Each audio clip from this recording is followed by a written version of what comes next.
foremost, I want to tell Kenyans I've been receiving so many calls about the next thinking or what some of us who are the proponents of BBI we are going to do. I want to tell Kenyans they should not get worried.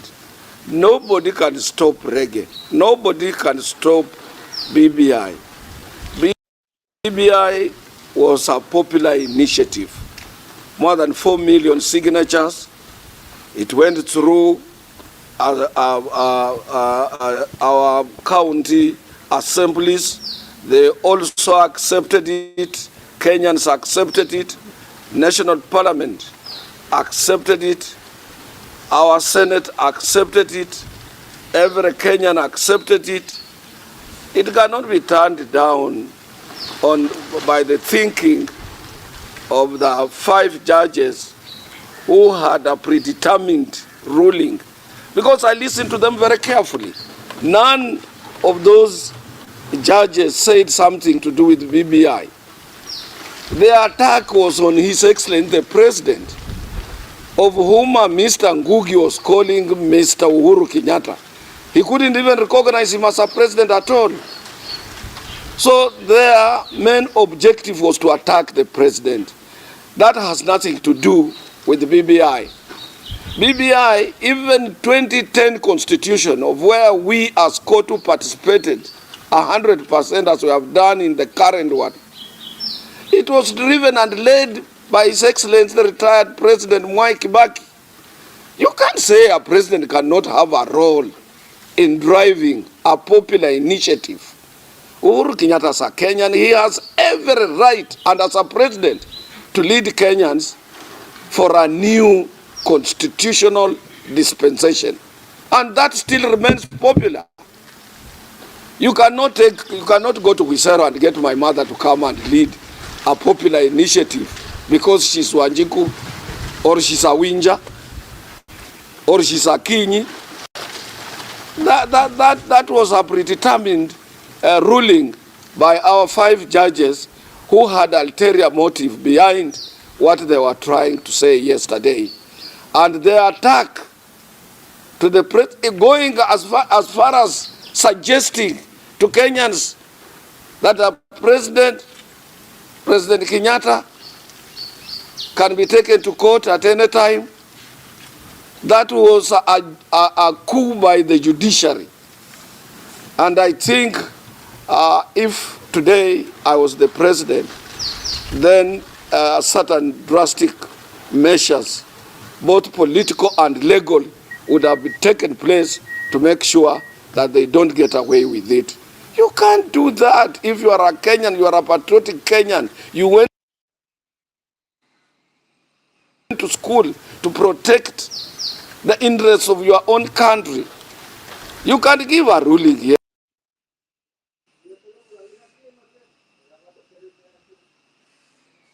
Wow, that's tumbo kubwa ameshaongea. Tumbo kubwa ameongea. Ole Kiok, una jambo ya kusema?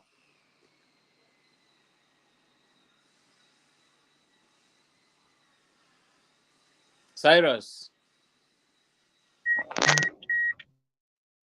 Yes. Na jambo ya kubwa shao. Sasa achana na prophet of doom. Anasemaga kila kitu akisema ni lazima ikuje kupita. But for now I pity him because BBI imegonga mwamba na kulingana na vyenye hata lawyers wanasema, it is hard to appeal that ruling because it was so elaborate. Yeah, that's what I thought too. The way it was elaborated, sasa umejua tumbo.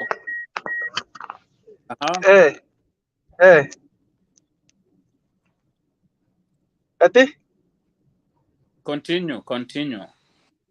Sasa ndio nasema. Continue. Okay.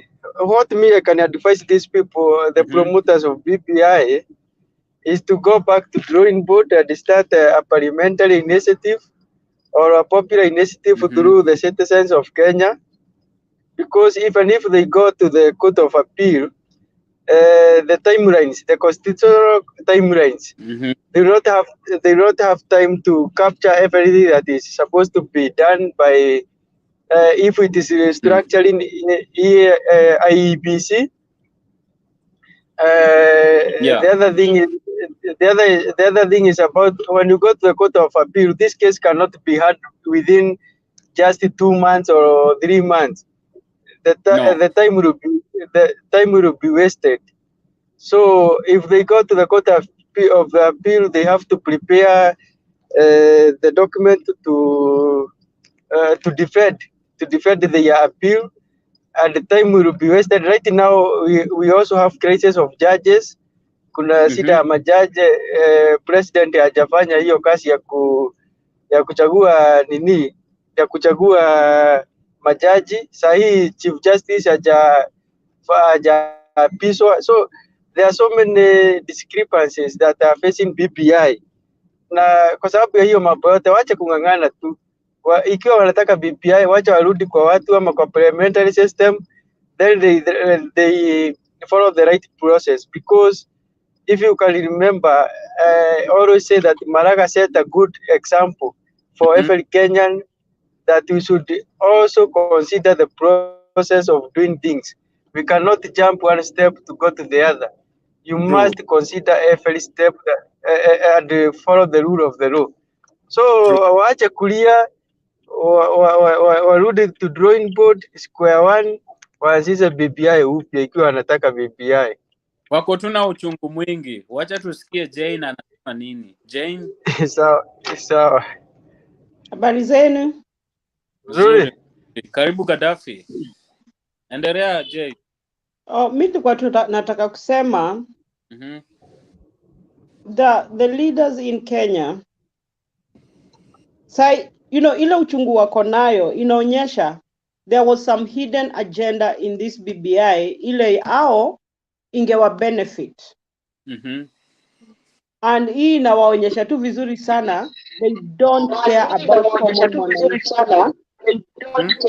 common mwananchi. Endelea, I'm nobody cares about the common mwananchi, you understand? This is just benefiting the leaders. Atwoli kwanza vile naongea adisijui about the president, ati akuwa respected.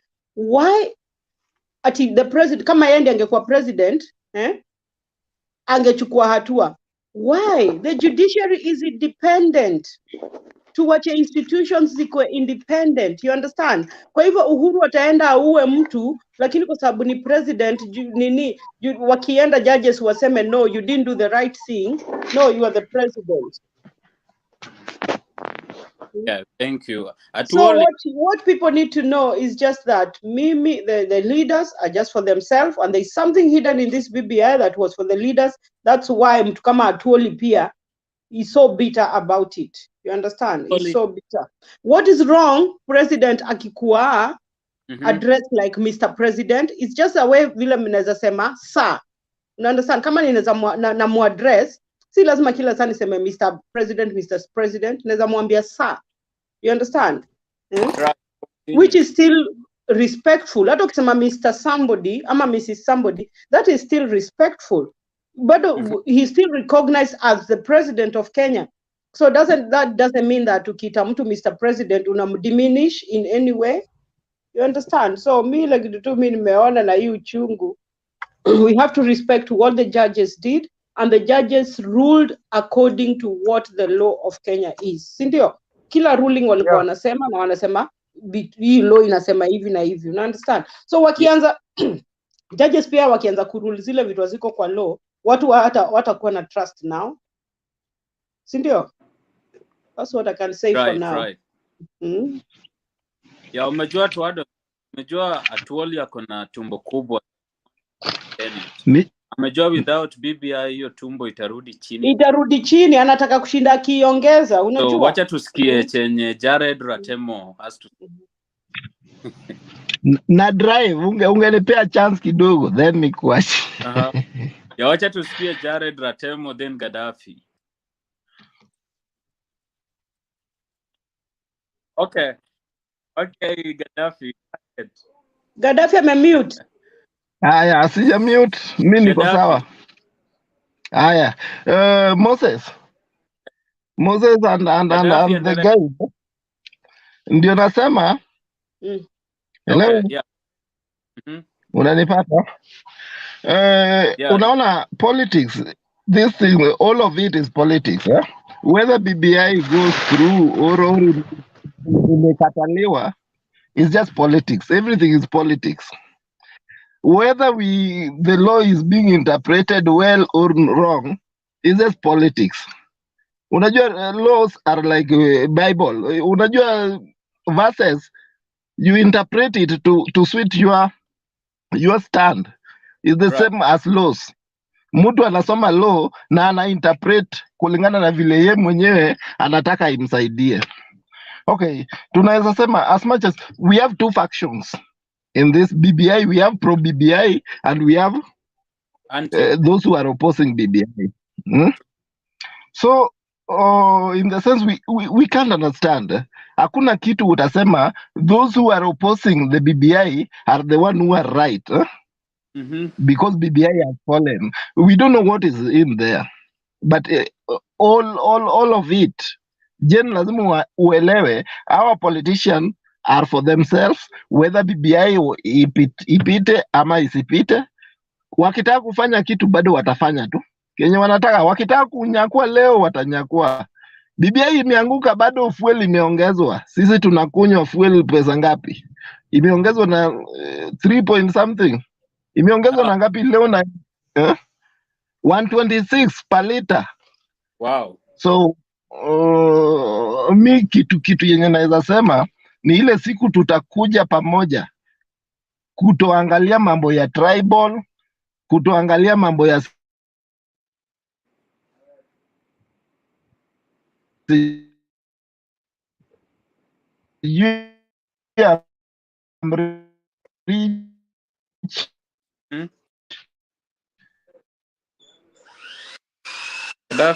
and I've already given up. Hello?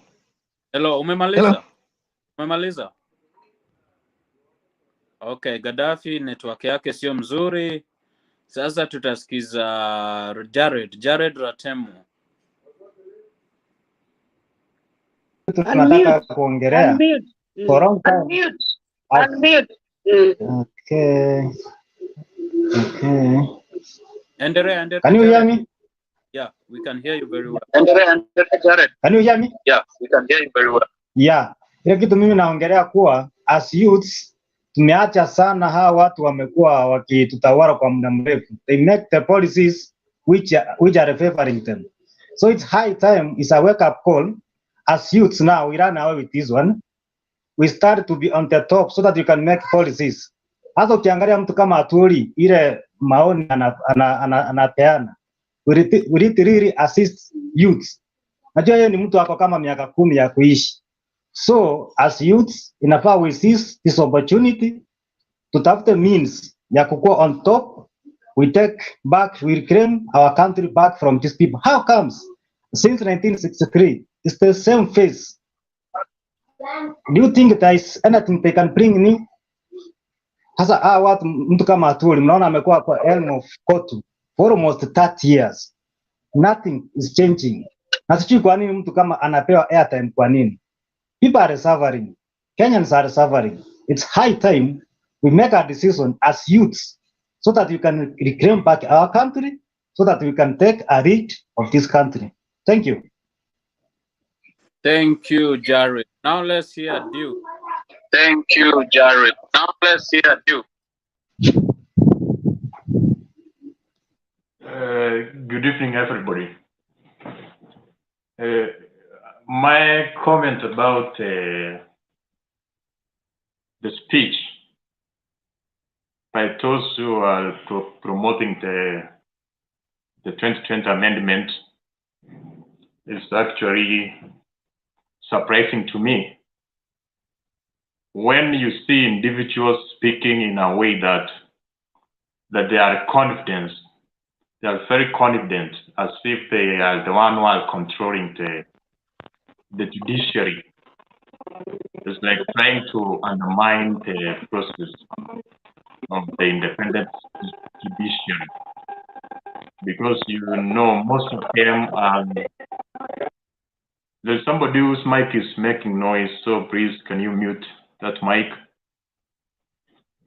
So what I'm trying to say is that those the leaders who command a lot of following in Kenya, those who are in power, have instruments of power, they should not misuse those instruments of power. Somebody should not speak as if he has power to control or to predetermine the outcome of the judiciary.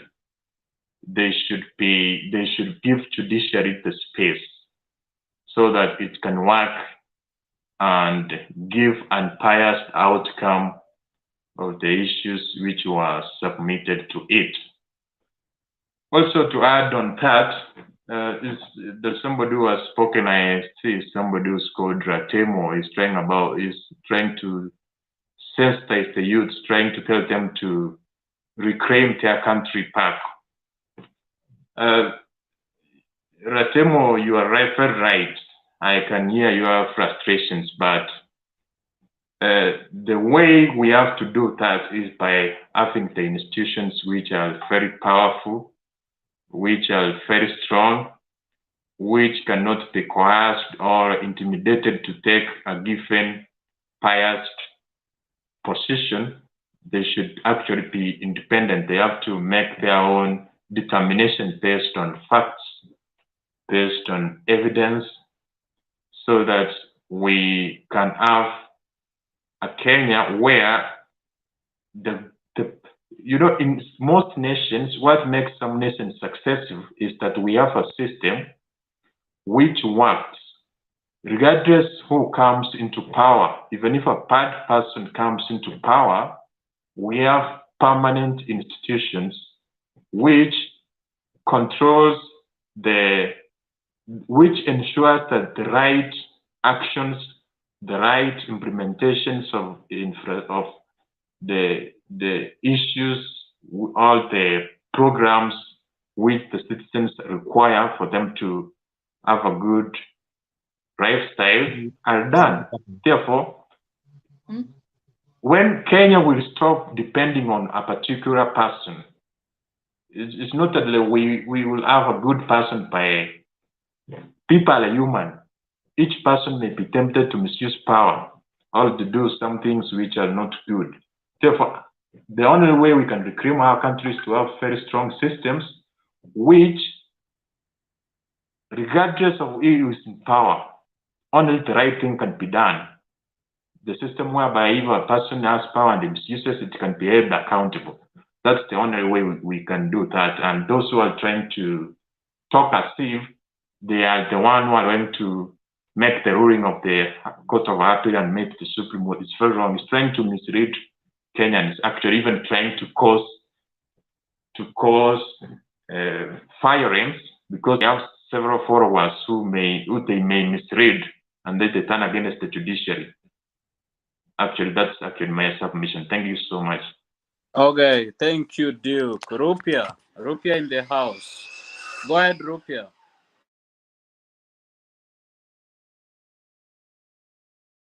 Rupia, can you hear me? Oh, he's out. So let's, Roderick, do you have any submission you want to pass along?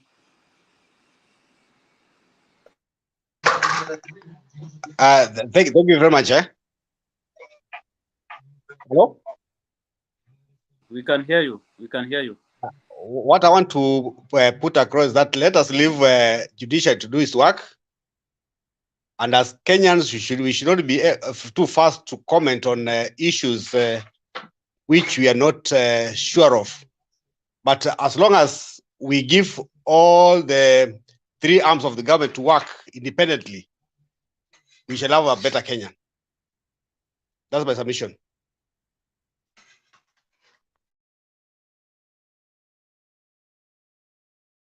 Thank you. Rupia? Thank you very much. I had some challenges there, but first, before I even say what I wanted to say, is that I want to correct somebody here called Ratim. He just said that Atwoli only has got 10 years to live. That is very wrong. Oh, yes, Even if he you- has. With that belly, I'm telling you, he has less than 10 years to live, Rupia. I love you so much. Okay. How many years do you have to live, Jane? How many years are you left with? I have 150 more to live. So that's quite absurd. So you should not mention such things here. If you can say somebody has 10 years, are you God to know when he's going With to die that or not? belly, unless he loses that belly, come on, we know, you understand, health-wise, come on. Are you a doctor? I'm not, but I work on the health department. I know. Your claims are baseless, or you are going to murder him after maybe 9 years. If I was in Kenya, I'll do that, definitely. Not really. I want to tell you here that the likes of Atwoli, they are seeing the right things for this country. Even though they have been there for a very long time, but with the experience that they have, don't just look at them like the way you people can look at them that they are fronting BBI. That Mzee has got a lot of experience. In fact, if he curses you today, you will never have a good life. You might even die before 10 years that you're talking about. So that is wrong, Jane and Ratemo. I'm protected by the blood of Jesus. No curse will come upon me.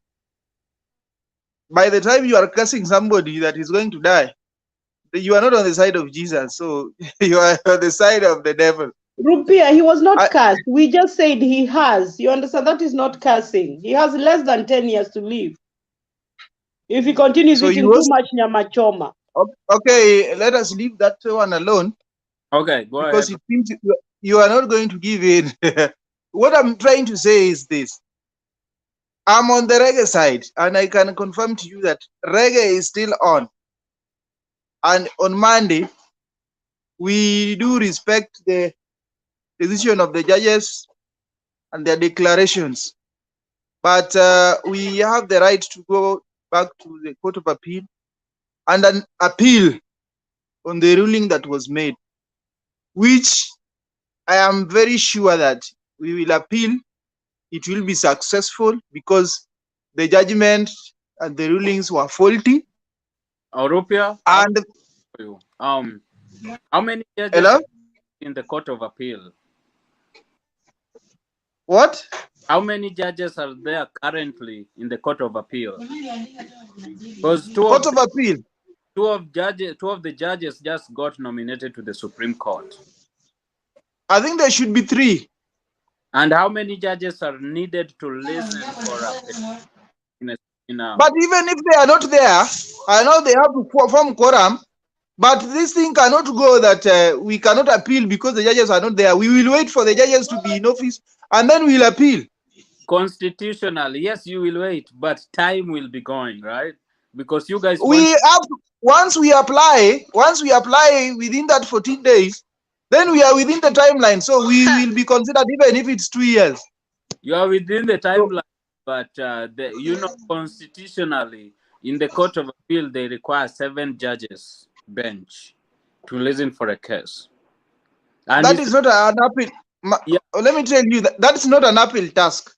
This country has got a lot of brains. Let me tell you, when it comes to law. Is the same president who refused to swear in judges few days to the Court of Appeal. Judges of the High Court. Right? Judges of the High Court. Punishing them. Yes. But so can you punish the president in this forum? Are you mad? No, I have no power. You know what we are taking, but let us not console ourselves. Let us face the reality. The reality, the judgment was made, and we respect that decision by the judges. What we have to do now is to appeal. That is the next thing. Not any other thing. Not going to street. Not hurling insults on the judges. But we have to remain calm and appeal. I think that is the right procedure, and that is what we are going to do. And after we have appealed, don't say that now you are not told. I'm telling you here now. We are going to reggae is going on after the appeal, and it will the referendum will be there. BBI itakuwa. Unajua nyinyi mnaongea tu, mnasema tu hizo vitu penye mko. Sisi ambao tuko Kenya and we feel the heat. If the current government was faulty, we saw it in 2013 and we said it. It's only that now we want to make it better. So we have partnered. That is why we are inside the government. We are partnered. We want to improve because you people are just telling a lot of problems and not giving us any solution. No. Which solution? Now, if you want to tell me that your solution, Rupia, what was the main reason for you guys partnering with the government? What was the main reason? To fight one person? To fight fight one person. Yes. The major reason was to unite this country. Have you guys united? Do you get that? Have you guys united the? Have you guys united? The people who want to get out of the our union, let them just go out, because not everybody will come on board. But as long as we have the majority of Kenyans, if you go to Mombasa, people are peaceful there. If you come to Kisumu, people are peaceful there. If you go to Turkana, people are peaceful there. If you go to Nairobi, the epitome, there is unity. So what is your problem? Let me tell you this, Rupia. When the Bbi Reggae started and the Tanga wing were willing to join with the ODMers and the people like Kuria, Kimani Ichungwa, they were being heckled, and Joanet Mohammed and this other idiot, what is his name? Mbadi. They were throwing them away. And you were like, BBI is meant to bring this country together. Why are you guys doing this? So that's you see, Moses. Yes. Deputy President William Ruto believes that he had what it takes to become president in 2022. We have not gone against that, but he has refused to accept the fact that 2022, just like any other general election, is competitive. It is not a thing that you can just say I walk in the path. Even if you have to become president in 2022, you will be subjected to election. To Rupia, a few days ago, the same DP was interviewed by NTV, and he said he wants Raila to run because that's the main competitor that he wants, and that's the guy who can make elections fun. Leave alone the other guys. I don't know the one Kenya. Let me finish my point. Let me finish my point. I was saying. Go ahead. You know, when these people are making Jubilee coalition, there was something that by then President Uhuru Kenyatta said that yangu kumi ya William Ruto kumi. Yeah. And then all of a sudden on the way things changed. President Uhuru Kenyatta changed his mind and embraced a handshake because the situation that we were in during that time. So BBI was meant to unite Kenyans by being inclusive, which means what you are saying that the government is expanded, that it will burden Kenyans. There are positions in government that have been killed by BBI, and there are positions that have been created. In essence, it cancels out. I don't see anything that is overburdening any Kenyan there, because now we don't have cabinet secretaries appointed from elsewhere. They are the same members of parliament, and we will have them. Let me ask you a question. Rupia. What I'm trying to say is this, and let me finish. You'll just ask me. What is the like of Kimani Ichung'wah they are worried about is that Kimani Ichung'wah and the likes, you know, they have benefited a lot from the tenders and right now they are being probed. They had tenders from the office of the deputy president, somebody like Muthika Linturi, Rigathi Gachagua, Moses Kuria. These people, there are a lot of tenders that they were benefiting from, and they have become rich through those things. So they believe that if William Ruto becomes the president, then they will continue with the tenders and they will become rich. And even you look at the stadiums that were promised, the projects that were under that were under the office of the deputy president, most of them are stalled. Some of them they cannot even explain where the funds went to, like the Aurora and Kimwerer Dam. We were told 21 billion got lost. When the deputy president came up, he said only 7 billion. Why did this 7 billion, even if it's 7 billion, where did it go to? Rupia, we are going out of topic. We are going out of topic now, Rupia. I'm trying to explain. It's okay. I'm trying to explain Okay. why some people are opposing BBI. So that is what I'm trying to explain. So you have brought about Aurora and Kimwarer. Has DP Ruto and those who are around him, have they been prosecuted in the court of law? They have not been prosecuted, but I think investigations were underway.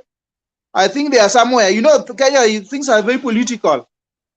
Things are very political. That one we also have to accept. I beg your pardon. You say it doesn't think. I beg your pardon. I'm saying. Sorry, you're saying? I don't think if you know what, because investigations were complete, and DB Ruto is clean when it comes to the dams. So maybe if you get another excuse for the same, but at the moment the investigation is clean. He is clean politically, but in the real sense, there is something that transpired. That one we know even at the back of our minds. Politically is clean, but in the real sense, where did 7 billion or 21 billion meant for Rotterdam went? Where did it go to? That is the question you should ask yourself as a Kenyan. Right now, we are experiencing very high taxation. Rupia, very high taxation. I agree with you, but who should we question? Who should we be questioning about the 21 billion? Is the president of Kenya, because he has power to mandate a body to do the investigation. Has he done so? Because Aurora and Kimware, there were things that happened like few years ago, and by right now we should know what happened, which means we have a very weak government that can't do an investigation. Few days ago, I concur, because currently the government cannot fight corruption. This is a vice that is eating us, and the current government we have is unable to fight corruption. That one I cannot dispute. And the major corruption in government are done by those who are in government. Very, very strong people in government. That is why they call themselves hustlers. If you go to the dictionary and you look for the meaning of hustler, you will just get it is the right terminology that they should refer to themselves using. So what I'm saying is this. In the BBI, Kenyans are united. And going forward, there are a lot of good things in the BBI that we ought to have looked at.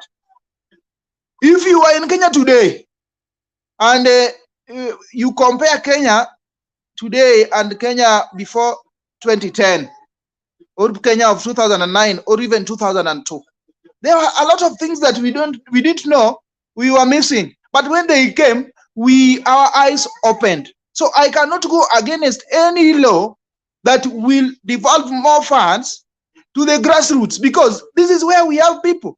People are suffering down here.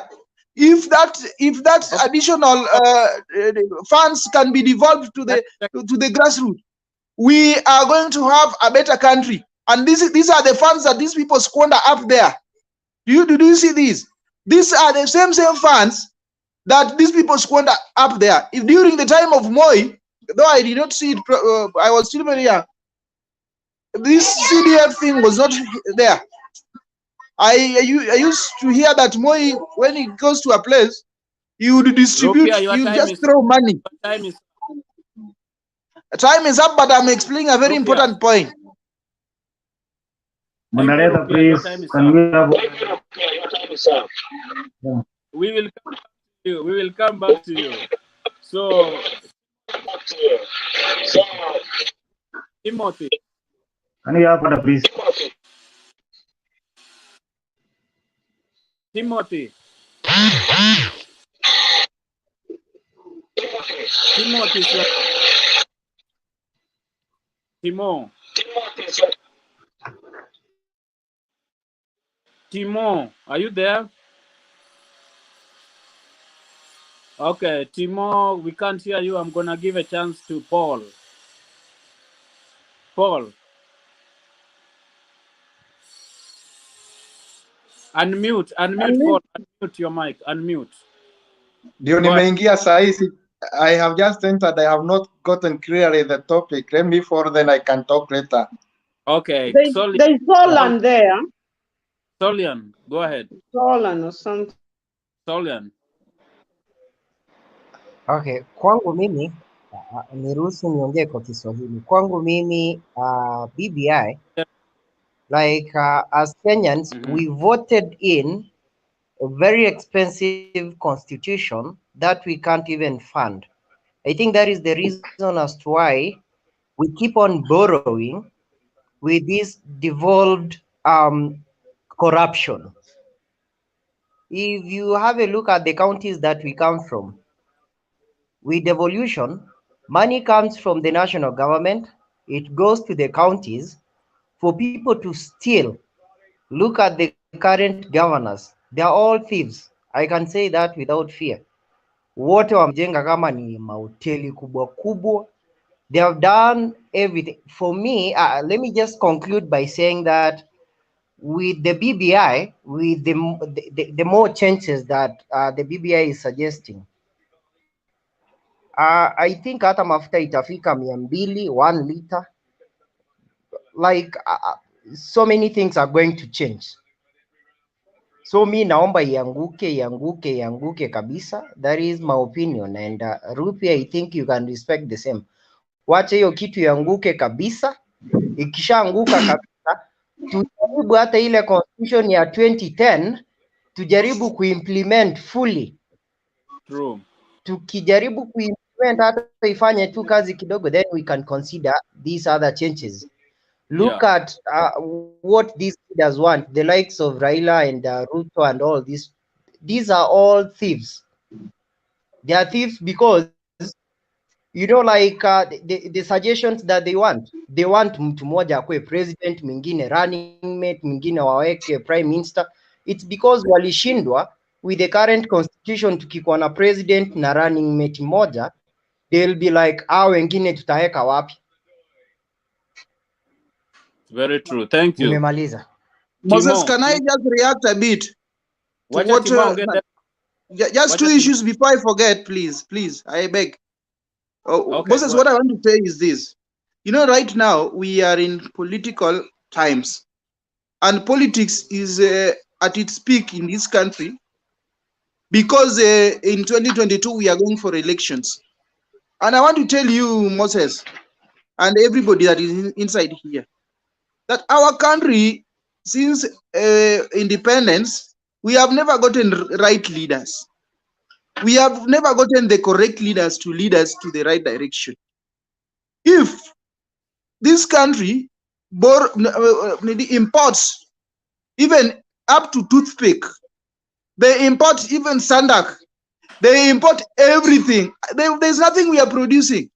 And the reason why our cost of living is going up is because we are only consumers. We cannot produce. What we export is only flowers and some dying coffee.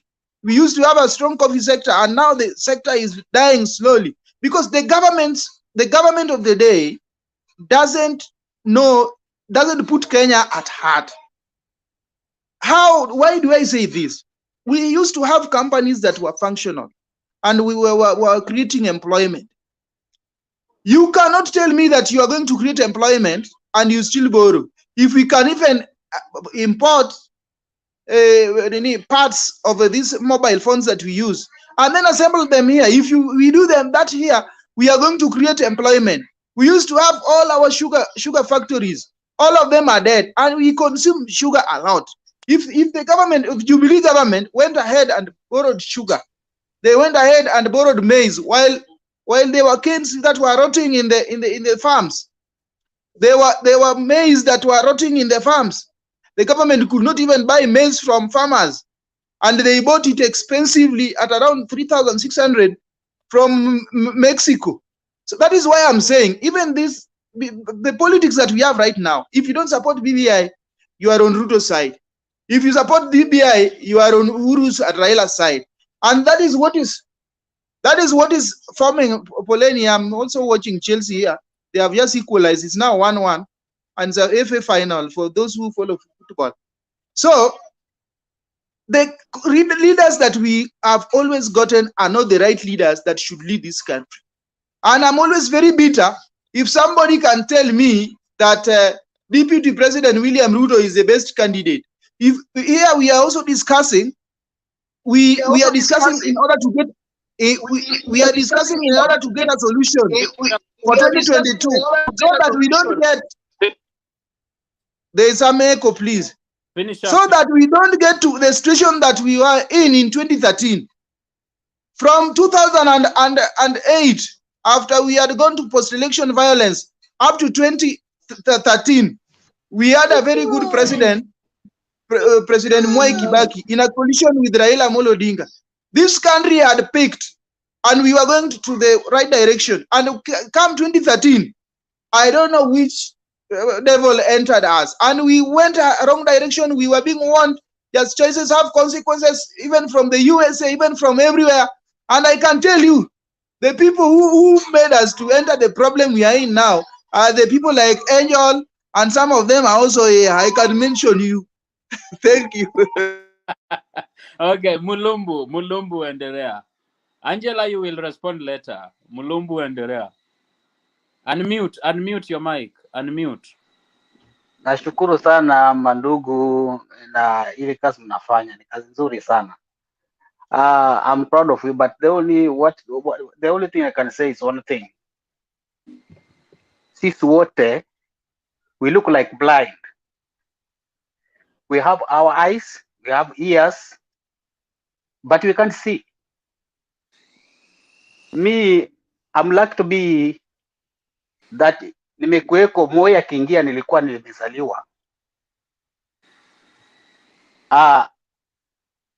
Ikifika 82 kupi kiingia niliona, na sababu hii niliona ilikuwa chama moja. Ulikuwa kama huwezi sikizana na Moi, area yako there's no development. For example, area anakuja Busia huko Western walikuwa haelewani, there was no development. Nyanza there was no development. Moi alikuwa anapeana mali inatakikana, alikuwa anafanya kila kitu. Bas imefika baada ya coup, imefika 87, upinzani kushukuka alikuwa Anyona, alikuwa kuna mwingine alikuwa anatoka Mombasa, kulikuwa na Ogingo Dinga, Raila alikuwa Jachanuka, na wengine walikuwa Muge pia alikuwa wakipigania mambo ya devolution, kila sehemu ipate haki yake. But kulikuwa na wale big state wale wanakula pesa ya wananchi. They didn't want. But Raila fought, Oginga fought very hard, Chukuku fought very hard, and the others fought very hard for us to get where we are right now. But it seems you guys hamujasoma history from behind kufika wakati huu vile ilivyo. You better read the history, ndio kifika hapo najua what's Raila anasema nini, Uhuru anasema nini, Ruto anasema nini. But tukiingilia tu hapa juzi hii imetoka 87 nini 207, you won't know the problem that we had behind that inafanya watu wanakufa every election. During Moi time election ikiwa alikuwa anatumia ma DC na ma PC kuiba kura. It was there. Na ilikuwa hamwezi ongea even on the kwa shopping center ulikuwa mmesimama watu wawili. You guys mnasema sai people there's democracy. You can talk right now. That time ilikuwa mpatikana watatu mnaongea ni kiboko. Anda KANU ni kiboko. So hii wamefight mpaka kufika 92 devolution nini, wamepigana mpaka Moyaka kubali akatoa section 2A, multiparty ikaingia. Do you know how many people died in 92? I myself, I lost business. Nilikuwa uko ndo Tomboro, I lost my business. Ilienda within 5 minutes duka ilikuwa imebaki bure. Uzuri mwenye nilikuwa nani nilikodisha duka kwake alisema this guy was a very nice guy. Please don't, aliplead na wale jamaa. Hawakuniua. Nikatoka, nikarudi nyumbani. Mali ilikuwa na watu wa half a million, ilienda within a second. Watu wanajua watu wangapi walikuwa displaced from nini Trans Nzoia. People came to Mumias camp there, walikimbia makwao because of fighting for nini political, ile watu wawe na freedom, kila area ipate haki yake. Moyo hakuwa na bada kukubali. Oginga kafort ikaida 97. Baada aliiba kura tu. Watu walikufa. So Raila akafanya ujanja, akaingia kwa nini, akaingia kwa Moi. Hapo sasa some of you mlikuwa mmesoma, sasa mmeanza kujua, mmejua hii inaendelea. Akafanya tactics, walikuwa na Moi anataka kuweka uhuru, akapita kando, akasupport all the groups, wakatoa Moi ni peace. Since independent ndio kura ilipigwa ya haki 202. That's the only one. Ilikuwa haki na Moi akakubali, akafanya nini, akaenda nyumbani. Bas wale wenye wanapigania wale walikula Kenya, walipoona inafika pale wakaambia nini Kibaki, hapana. Hii Raila akikaa hapa, akiingia hii mali yetu yote atakuja, kwa sababu anataka kupigia haki. Hii mali yetu sisi tuliiba, hii itafanya nini? Hii jamaa atachukua, tarudi kwa government. Those people that are fighting the truth ni wale wameiba mali ya Kenya, ndio hawataka ukweli upatikane. So in short, nimewapata history hapo kidogo tu. Let me go back to BBI. BBI, this way you guys go wrong. Because kila mtu akianza kuchangia, anajiona mimi ni mtu wa Ruto, mimi ni mtu wa Raila. What you don't look into it, why hii BBI ilikuja namna gani? What happened? What you don't look into it, the constitution ya 2010 ilikuja namna gani? What happened? What you don't ask yourself, section 2A 92 ilitolewa namna gani? What happened? What was the cause? You don't look at that. Mnasema tu mimi ni mtu wa Ruto, mimi si mnatoka Mount Kenya, mimi si mnatoka wapi. You don't look the problem. Why Raila hii miaka yote alikuwa anapigania? Na amepigania hii uhuru tunaopata tunaongea, hii ndiye amepigania. Wakati Moi alikuwa anasema majimbo italeta shida, hata hakuna majimbo, watu wanapigwa migo, huku Raila anasema majimbo lazima ipatikane. For now, as I'm talking, Turkana ni ile imepata mabilioni inajenga. Wakati wa Moi walikuwa wapati. Kuna wale nyinyi mmeenda Turkana, mnajua Turkana vile inakaa. Why after almost 60 years ndio wanapeleka pesa ya kujenga Turkana? Why after 50 years ndio wanapeleka pesa kujenga Wajiri na Oria? Kwani wao hawakuwa wa Kenya? Kwa nini usek mzindi zimejengwa kwa magorofa, watu wanasikia every good, na wakani yao si wa Kenya? What happened? That's what Raila is fighting for. Then you come somebody says you that kuna wengine wanasema Raila ametusaidia na nini? Ulikuwa unataka Raila akujengee nyumba? If right now hii mmoja jamaa alikuwa jailed na akapigania watu Turkana wanapata saa hii, wanapata misaada. Western wanapata misaada, Mombasa wanapata misaada, Nyanza yenye ilikuwa ilinyima kabisa wanapata misaada. But the problem is here. Those people that wanapiga hiyo kelele ndio wanaiba ile pesa ya wananchi yenye inakuja kuwajenga nyinyi. pamoja na nyinyi ambao mnaongea sahihi, pesa wengine hamkusoma kumaliza education kwa sababu hiyo pesa ilibiwa. Because of the wrong people tuna select. Sasa badala muangalie Raila huyu buda yote alikuwa anapigana juu ya nini? Mnasema ni corrupt. Sijawahi sikia ameiba kitu ya mtu, hajawahi pelekwa kotini. Lakini wote mnasupport hao wana kesi zimerundikana hivi. Because wana fight warudishe hiyo mali yenye wanajua jamaa akifika atasema kila mtu aanze kuchungulia mali uliipata namna gani. Una mabilioni, wewe ni minister tu, mshahara wako ni pesa ngapi? Na sasa unapatikana bilioni 100 kwa account. Ulizipataje? For example, US hapa huwezi peleka hata shilingi 3,000 kwa account kwenda kuweka kwa account. Watakuuliza imetoka wapi? Where did you get the money? Where? Ulipata pesa wapi? How do you get it? Hiyo ndio kitu inamaanisha corruption. Sasa nikija sasa kwa BBI ruling, mandugu, tusaje wache kudanganyana. Wataka kuniambia hao majaji wenye wafanya uamuzi hawa si wa Kenya? Hawajazaliwa Kenya? Hawajasoma Kenya? Hawana historia. Unajua kufika kitambo fike jaji lazima uwe na historia Kenya. You have to have a history of Kenya. Before amue uliza hii BBI ilikuja namna gani?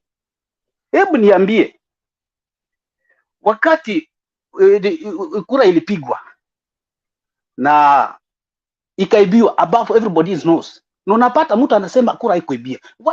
What pains me, somebody anasema kura haikuibia na kura ilibiwa, people died. Hebu niambia, mwingine alisema hapo jana Raila angekuwa nini treason. Did you see watu walikuwa nini Uhuru Park? Kuna mtu ambaye alisomba hao watu akapeleka Uhuru Park? Did you see watu walikuwa Kasarani wakati Uhuru alikuwa anasuo nini? Ni basi ngapi zilibeba watu zikipeleka Kasarani? Sasa ukitaka kuniambia ati hiyo BBI ilikuwa mtu individual.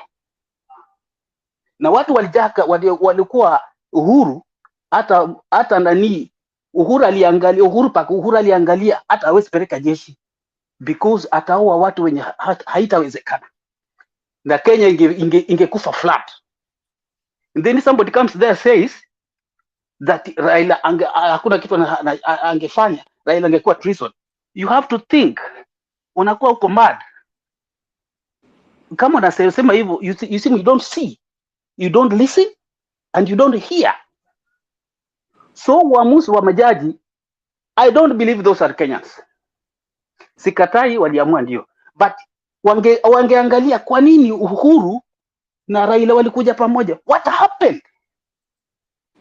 What was behind Uhuru and what halaiki yenye ilikuwa behind Raila?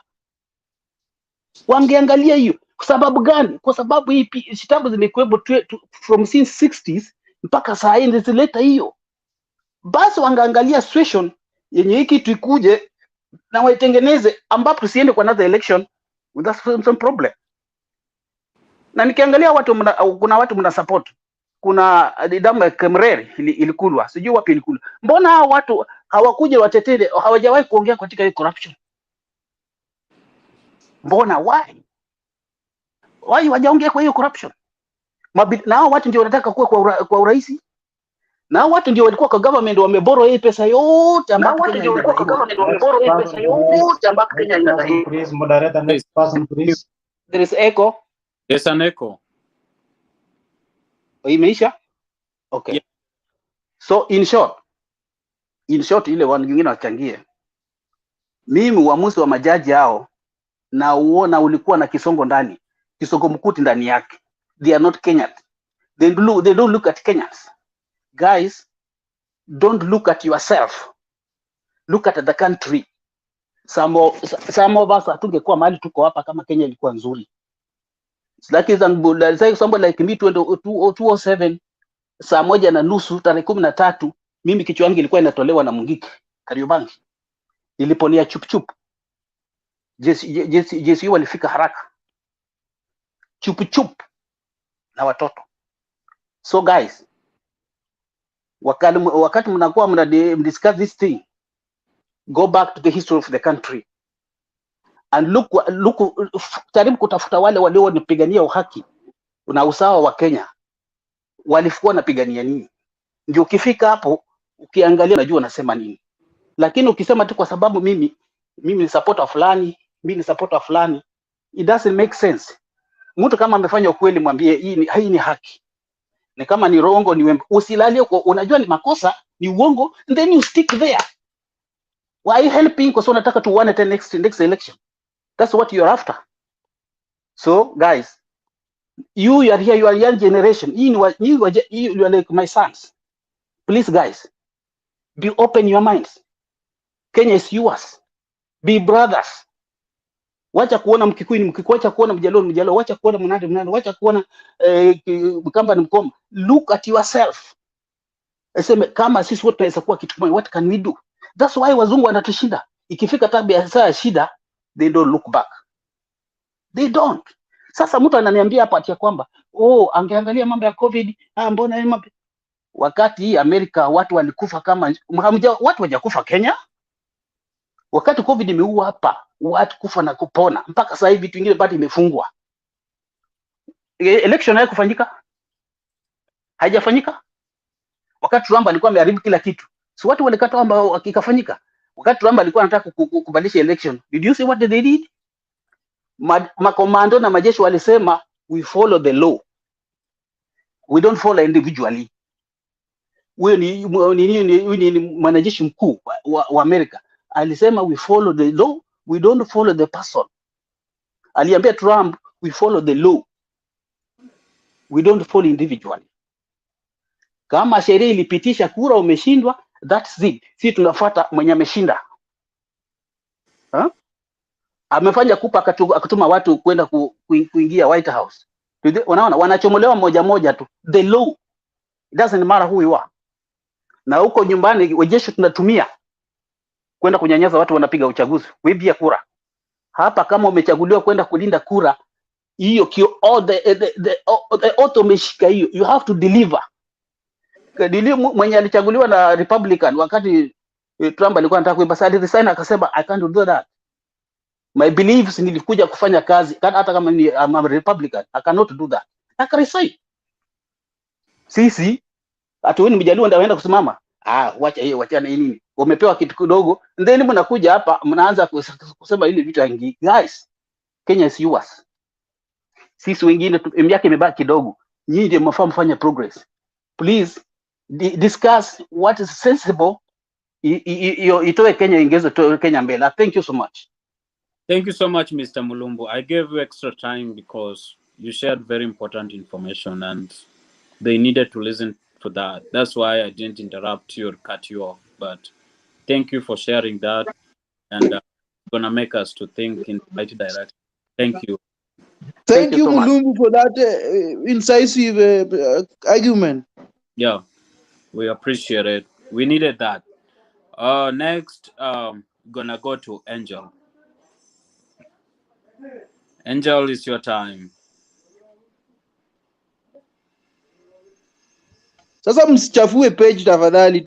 Tumeambiwa vitu nzuri. Angel, kama unataka kusema zile vitu zako acha tu. Yeah, that was really good.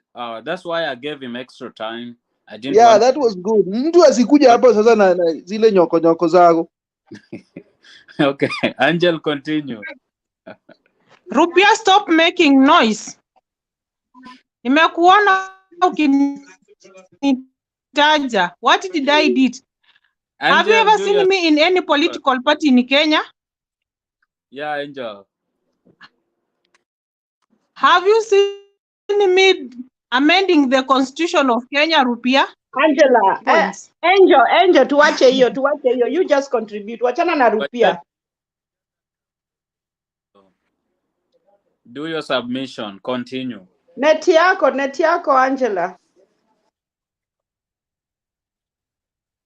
I think Angela will be back. Hanging. Her network is cutting out. Yeah, you can go to Ayaga. Angela, one more. Ayaga. Let's hear the man of the constitution. Ayaga. I don't know if Ayaga is there. I don't know if he fell asleep, but we'll go to Jeff. Give, Jeff? Bwana nakula. patia mtu mwingine People are tu. asleep. Jeff fell asleep. Nelson. Okay, Ayaga is there. Ayaga? I'm here, nasema patia Okay. mtu Nelson. Nelson. Sammy. Sam. Jeff is there. Yeah. Amjambo. Yeah, ndio nawapa. Jeff, continue. So Jeff, I think unmute. Oh, okay, let me unmute. Come on. I mean, so say there's a certain gentleman who has talked at length about the history of this nation, and I think he's spot on. People are not understanding what BBI is about. BBI is about organizing the country in a way that will benefit all the people by dispersing executive power first. Because shida ambayo tumekuwa nayo kwa hii nchi ni executive power. How the presidency is held. Too much power in one person. That person controls. In Moi's era, I was in the university, and I remember that saying, the president used to appoint the chief justice.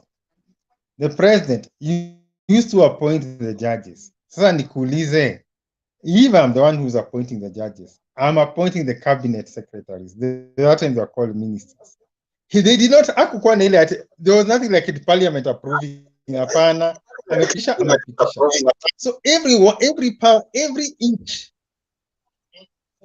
inch of power was held by the president. So anaamua minister atakuwa nani, anaamua chief justice atakuwa nani, anaamua attorney general. Hebu nikuulize, unaweza kosoa mtu ambaye amekuappoint? Haitawezekana. So nakumbuka 1992 kuna jamaa mmoja anaitwa John Harun Mwau alijaribu kufile kesi ati Moi haja present papers zake kwa njia ipasavyo, kwa hivyo yeye akue deemed ndio yeye president. Aingepita. Hata 2007 ile shida yote tulikuwa na 2007, watu hata wakukubali judiciary, because that time the president was the one who to appoint the chief justice. Na kama yeye appoint chief justice, manake itakuwa kwamba chief justice haizi pitisha kitu yoyote ambayo itasema president iko na makosa. Ndio sasa 2010 constitution tukapitisha. Ndio sasa kuwe na usawa kiasi, so that there are checks on the executive. Kwa hivyo president haizi sema kitu yoyote na inapita, anaweza pingwa, na hata akipitisha mtu lazima parliament ambayo ina represent kila mtu inapitisha, inasema sawa, huyu jamaa lazima tumsikie. And remember, parliament is a representative of the people. Parliament is an expression of Kenya. So kuna mtu wa Kwale yuko parliament, kuna mtu yuko Turkana yuko parliament.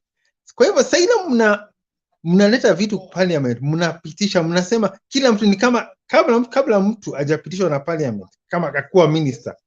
Kwa hivyo the whole nation lazima imsikize, representative wa every corner of this country imsikize, iseme ndio niko sawa. Sasa BBI ilikuwa inakuja pia kujaza after tupitisha 2010 constitution. Si kila kitu ilikuwa, kuna vitu ambazo, kuna vipengele waliona viongezwe kwa ajili kulikuwa na shida. One, the president was still too powerful. Wakaona still akiwa pale, he still wields too much power. Wacha tuvunja hizo nguvu zake kidogo. Power zingine ziwachwe kwa president, zingine ziwachwe kwa prime minister. Na prime minister pia ivunjwe mara mbili. Kukuwe na deputy prime minister. Na president pia iko na deputy wake. So that saile wana discuss vitu za nchi, si mtu mmoja ama wawili wanaongea maneno ya nchi. Hii maneno tunaita inaitwa Ferrari presidency. Mtu mmoja kwa Ferrari, kwa yendi iko na steering wheel, na co-president wake hapo, deputy president, au ndio wawili. Wakasema tuingize gari ambayo inaitwa pro box. President iko ni kama watu ambao wanaongea vitu ambazo zinahusu hii nchi, wakuwe watu kama 5 hivi, so that ni kama mnakuwa ni kama consensus, mnakaa chini mnaongea, na haitawezekana kwamba wao watu wote 5 watakuwa wametoka from one part of the country, watakuwa wametoka from many parts of the country.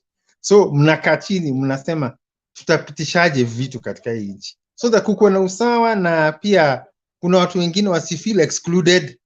Sasa mkianza president ni wa Central Kenya, mwingine deputy ni wa Rift Valley, alafu mna swap president wa Rift Valley, alafu mwingine wa Central, alafu next time itaoneka watu wengine wataona kama hii nchi sio yao.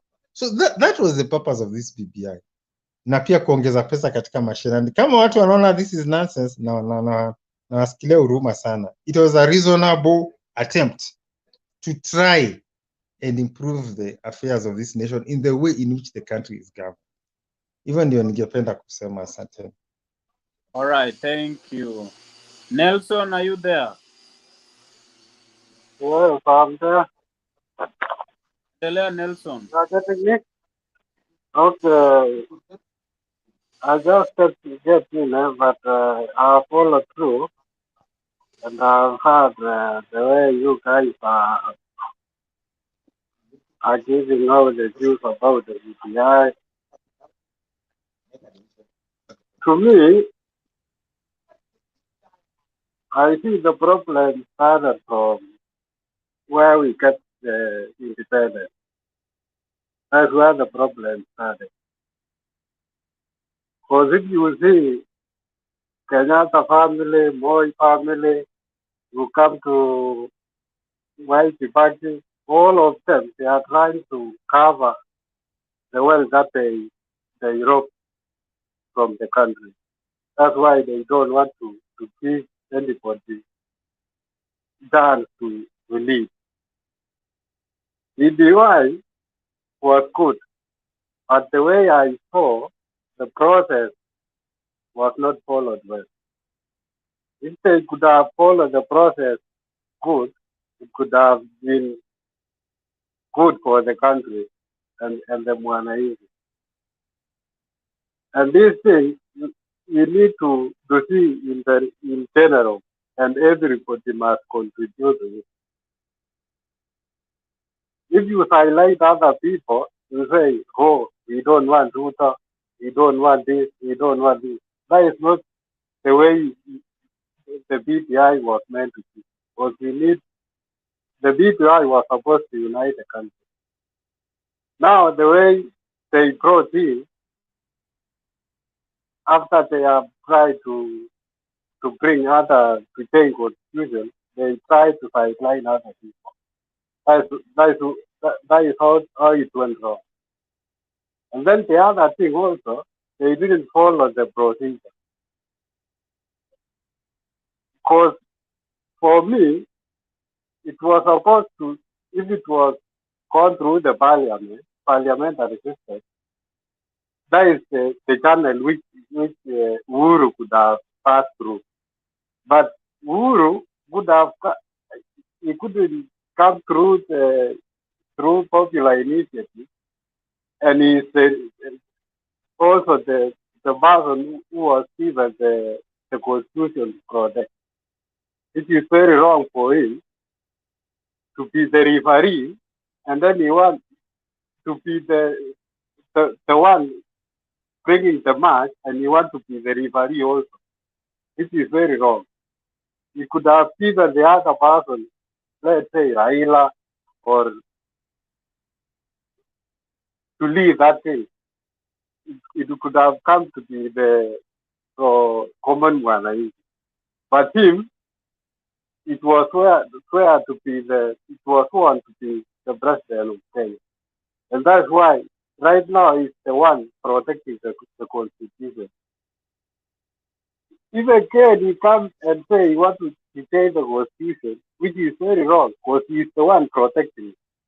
So he doesn't have to bring also the views to say, I want to change also the same constitution is protecting. That's very wrong. That's the way I'm seeing. That's my suggestion. And then, so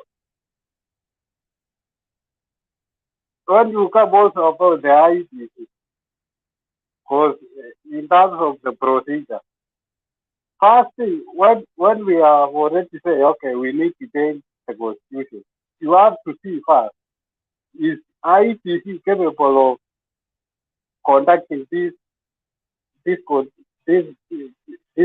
referendum? You must ask yourself first. Because once you proceed to change the constitution, you have to make first to check if register first. Because according to IBC, the registration for, I know it is going on, but the country, okay, like you say, the register.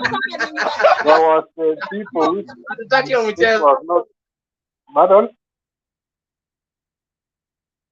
No, continue. That was somebody who didn't mute the microphone. Okay. So wacha niingie Kiswahili kidogo. So kuna hii register ya kuregister watu. Angefaa kwanza afanye registration, alafu wakishafanya registration now, people now to start to give in what suggestion about the signature. Because right now, if for me, I'm outside the country, and if I wanted to contribute about the referendum, I wanted to give the signature. I didn't get the copy of this CPI report, what all those things. So if you see the procedure, I don't think the procedure was followed very well. So in terms of corruption, it is coming in a way that it is being politicized. Because if you see the way it is being done, it's not good. Because I heard Rutia saying Ruta is corrupt or what. The other time when Ruta was with Raila, every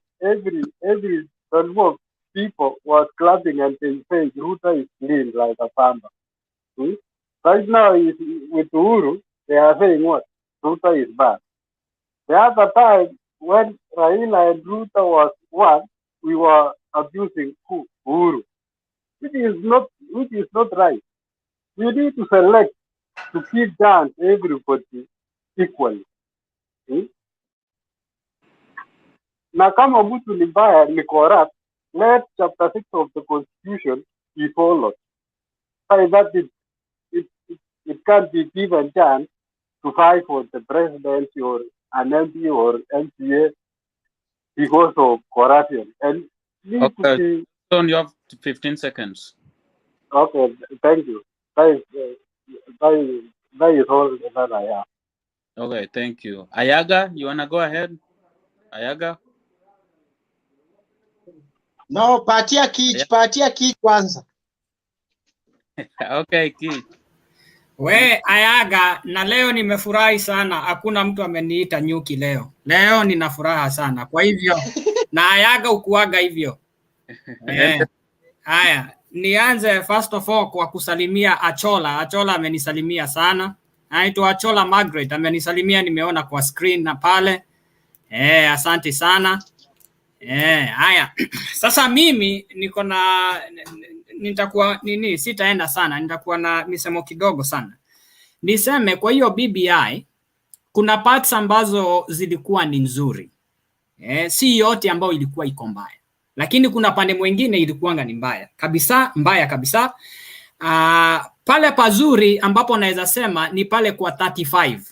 Although tulienjoyiwa kidogo, kwa sababu mimi na wewe tunajua tu kama wameshindwa 15, na ukiangalia yale madeni yote Kenya iko nayo, hakuna vile Kenya itaweza kupatiana 35. Na kitu nyingine, government ikikosa kupatiana 35, hakuna pali mtawapeleka.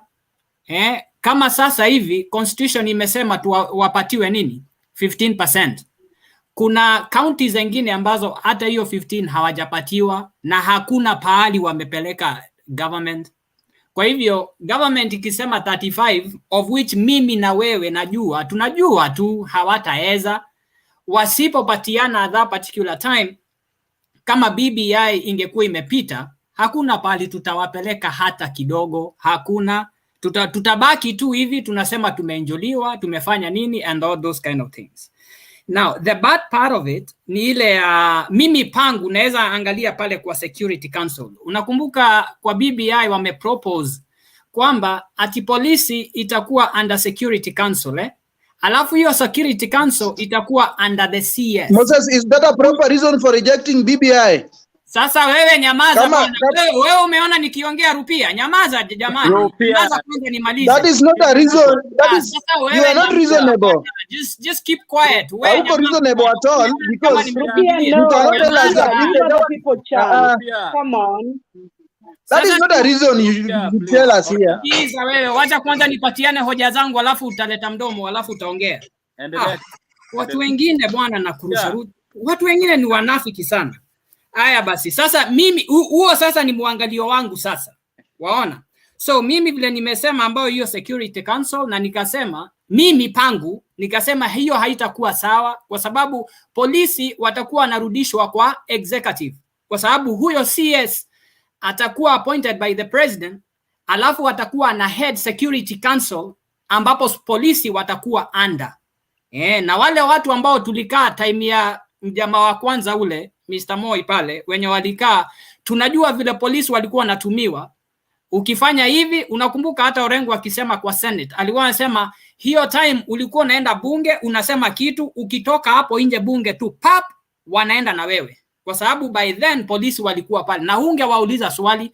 Right now ukiona kukiwa na kesi ya polisi, nani IG ndio anapelekwa kotini na anaenda anakuwa punish pale kwa koti.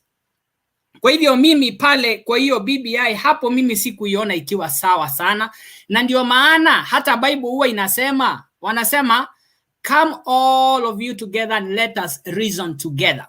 Lakini hawa ni kama walikuwa wamechukulia ni kama yule ambaye atakuwa yuko ana oppose kitu fulani, basi huyo ni mtu anaambiwa sasa we nenda tuondokee, kama vile huyu Rupia yasema tuondokee hapa, nenda ukakuwa mtu wa no, alafu na wewe mwenyewe ukakuwa mtu wa yes. Na unajua hii document kama vile Uhuru alisema ni a living document, ni document ambayo itatukalia, itakuwa hiyo ndio itakuwa mwelekezo wetu for time and time to come. Kwa hivyo mimi ile kitu nayasema ni kwamba kuna parts ambazo zilikuwa mbaya na kuna parts ambazo zilikuwa nzuri, na mimi binafsi vile koti walitoa, mimi tuseme nilifurahi. Mimi si unajua mimi huwa nasema kinaga ubaga tu, hata kama Ayaga atanicheka, mimi huwa nasema ukweli kabisa. Mimi nilihisi vizuri, nikahisi vizuri kabisa. Ndio maana waenda wachukue watu wote, tukae kwa meza na walete kila mtu, watu wa church, watu wa msikitini pale, kila mtu aletwe pale aseme hebu wewe sema shida zako, wewe sema shida zako, wewe sema shida zako, na huyu na hivyo hivyo. Alafu sasa sote tukae kwa meza tuzieke pale. Na ndio maana hata judges walisema hii kitu haikupelekwa kwa ile popular initiative, ilianzishwa na hao watu wawili. Kwa sababu kama ingekuwa ni popular kama vile 2010 ilifanywa, ungeona kila watu wameletwa pale.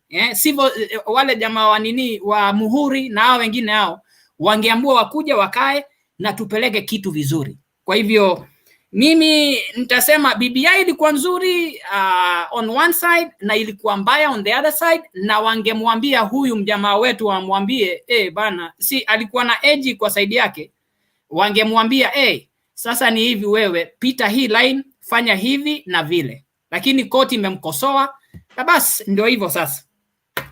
Haya, wacha nisikie sasa vile nitapigwa mabomu sasa. Thank you Ayaga. Haya, mabomu zikamu sasa. Haya, nyamaza sasa. Asante. Thank you very much, Kich. You know, leo singependa kuongea mingi, lakini acha tu niongee tu kidogo sana. I want to stick to the judgment. I don't want to go to the politics of propaganda, because today that judgment, and I want to be on record today, that judgment, those who are celebrating it like my friend Kitch, my friend, in the near future, you are going to agree with me. You are going to agree with me that we have been telling you that election will not be next year. The election will be postponed up to around March 2023. You have been refusing. If you go to inner detail of that ruling, the position of the ruling mahali imeweka IBC, itakuwa vigumu sana tutimize the court order if not challenged, tutimize hiyo court order alafu twende uchaguzi by 2022 August, which is next year. So me, I told you here the other day, because today, like, I spend most of my time trying to, with some legal people, asking them ABCD about the ruling. Those guys are telling us that this might be the deep state tactics of delaying election, because, you know, if everything runs smooth for them, the election will be next year. There is a part of deep states that believe Uhuru is too young to go nowhere, so they are playing games so that they extend the life of the current parliament through thick and thin. So this thing has so many implications that if not, that's why maybe Orengo and Otiende, you know, people are talking about Orengo and Otiende, but they don't know the inner details. They have not even asked those people, why were you guys making noise? Maybe these guys were making noise about what they have seen that is going to happen in future. We will be thrown into a constitutional quagmire that kujitoa huko itakuwa ngumu. So, and we are already there. By next week, around Tuesday, we are going to the Court of Appeal. Court of Appeal, we are going to take time. Whatever is in court has no timeline. Take that to the bank. Even if you want a land somewhere, and somebody take that issue to the court, they will say that land, nobody should till that land until the case is determined. So those who are talking about the timeline of BBI will be around August, I'm very sorry. This thing has gone to court. Anything in the court has no timeline. That is what you should know. Until the case is determined. Even if that case is determined in July, up to Supreme Court, the BBI timeline will start from there. And that's where the problem will be.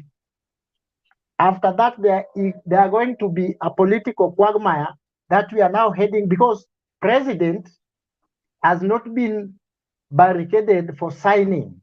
President will sign and is going to forward that to IBC. So after president signing this and sending it to IBC, it will be very hard to reverse that, because the court, somebody will go to court and say, no, we as people, we wanted a referendum, and that is what will come. So referendum will come. No matter the direction, whatever we'll take, referendum will come, and it will come maybe late, like early next year or whatever, because there are some people who believe in delaying this process. I don't know why, but for their own good. But that is going to bring more problems in this country than the way we are looking at it as we talk now.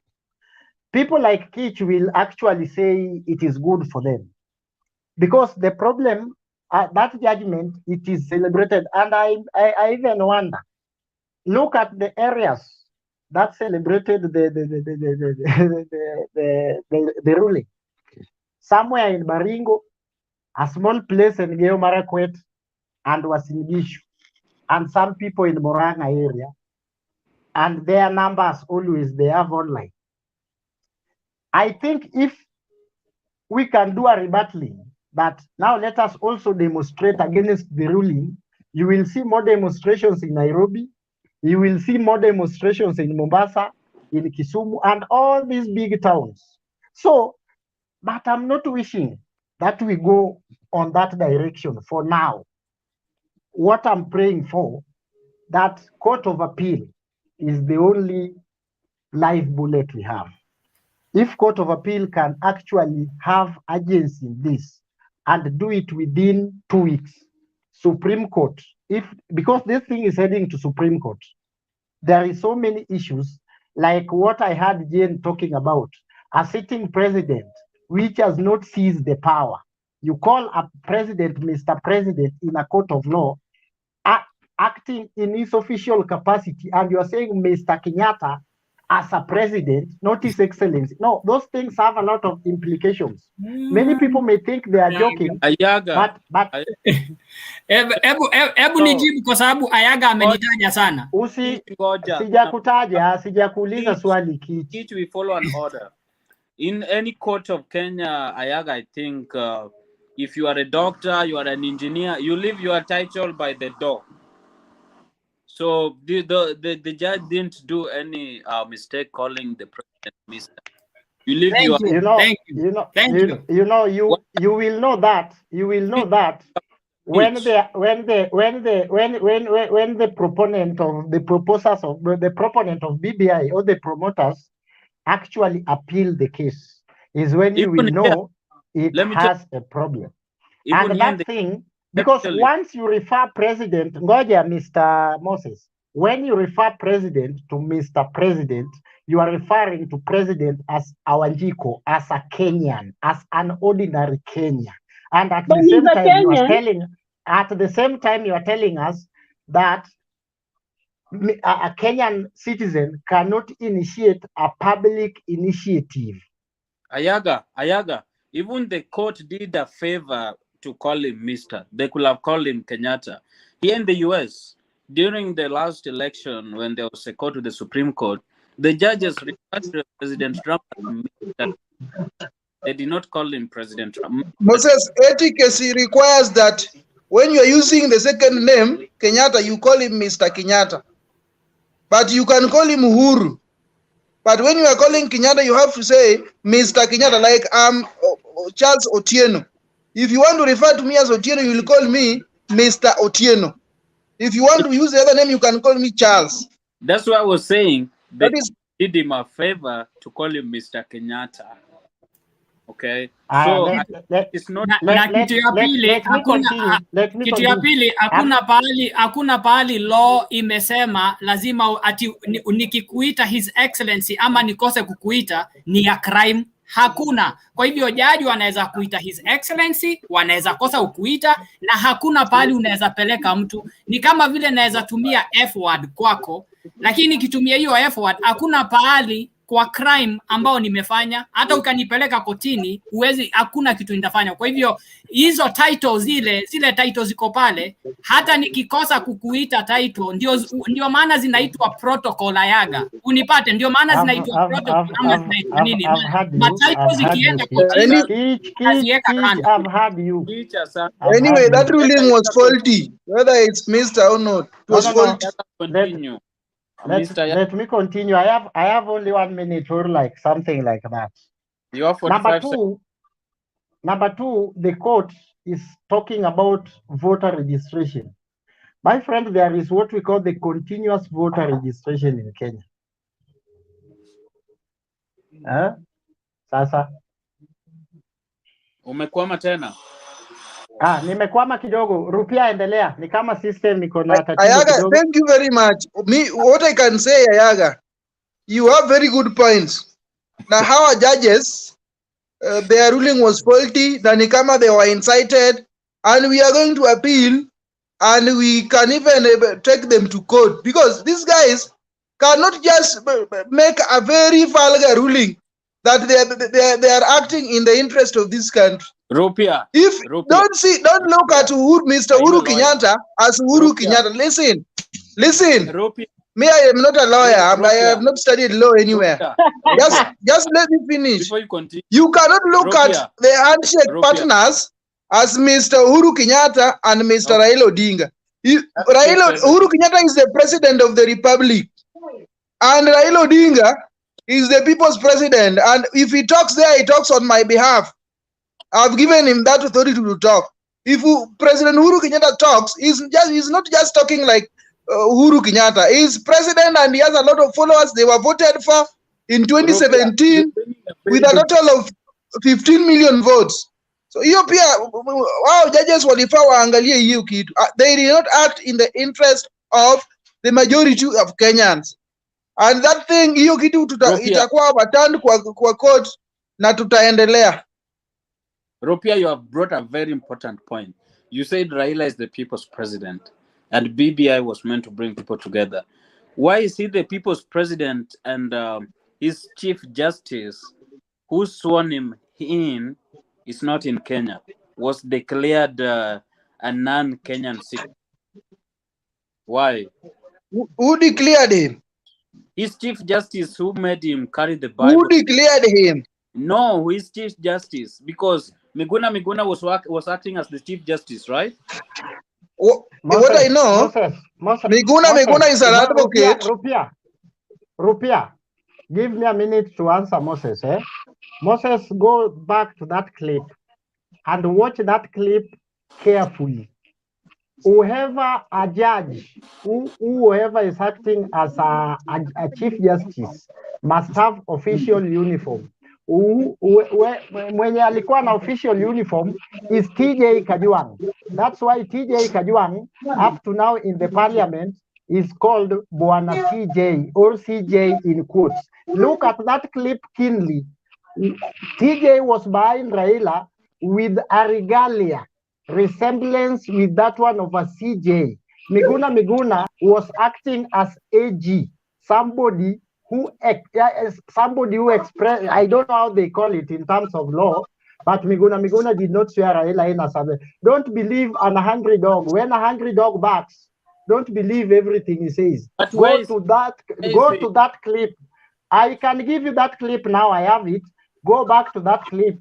And I think, Mr. Aga, let me say that. Let me help you. You cannot swear in somebody with a suit or things that are not officials like court uniform. Never on earth. Ni wapi law imesema hivyo ambavyo unasema Yaga? Ni wapi law imesema? Unajua vitu zingine mnajiekelea kwa sababu ati huwezi kuja na legalia. Hebu nimalize. Ati huwezi kuja na legalia, ati sasa usipokuja nayo huwezi kuwa swear, sijui huwezi. Ni wapi law imesema vile? You cannot swear in a president with a suit, my brother, or in a t-shirt, or in a jacket. Ni wapi law imesema hivyo Ayaga? Hakuna. Go and read constitution, my friend. I have read it. I have read it. Nimeisoma na hakuna Ayaga. Hakuna jamani. You always have problem.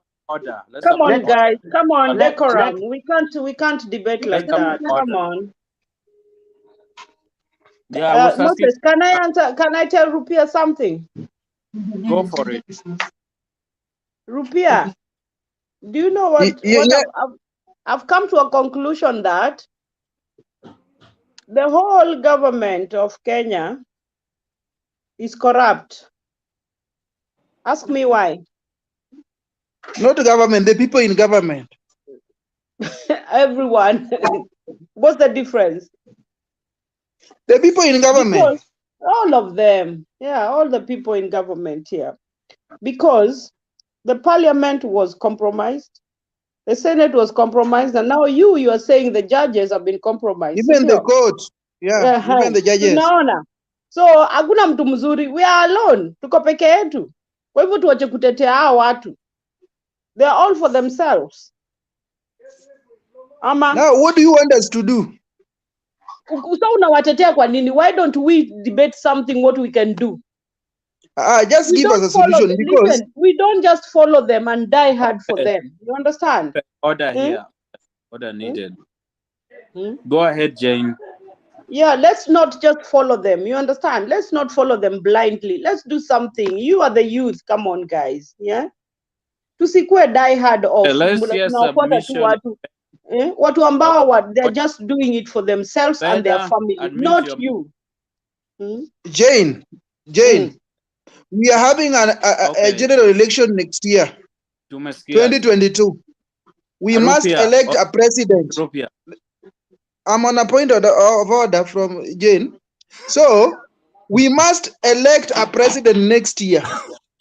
And we are in a political season. I thought you said there is no.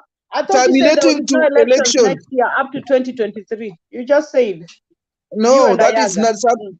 That is baseless. Order. You know that is a. Again, Rupia, you're out of order. Benna, it's your turn. Do your submission. Benna.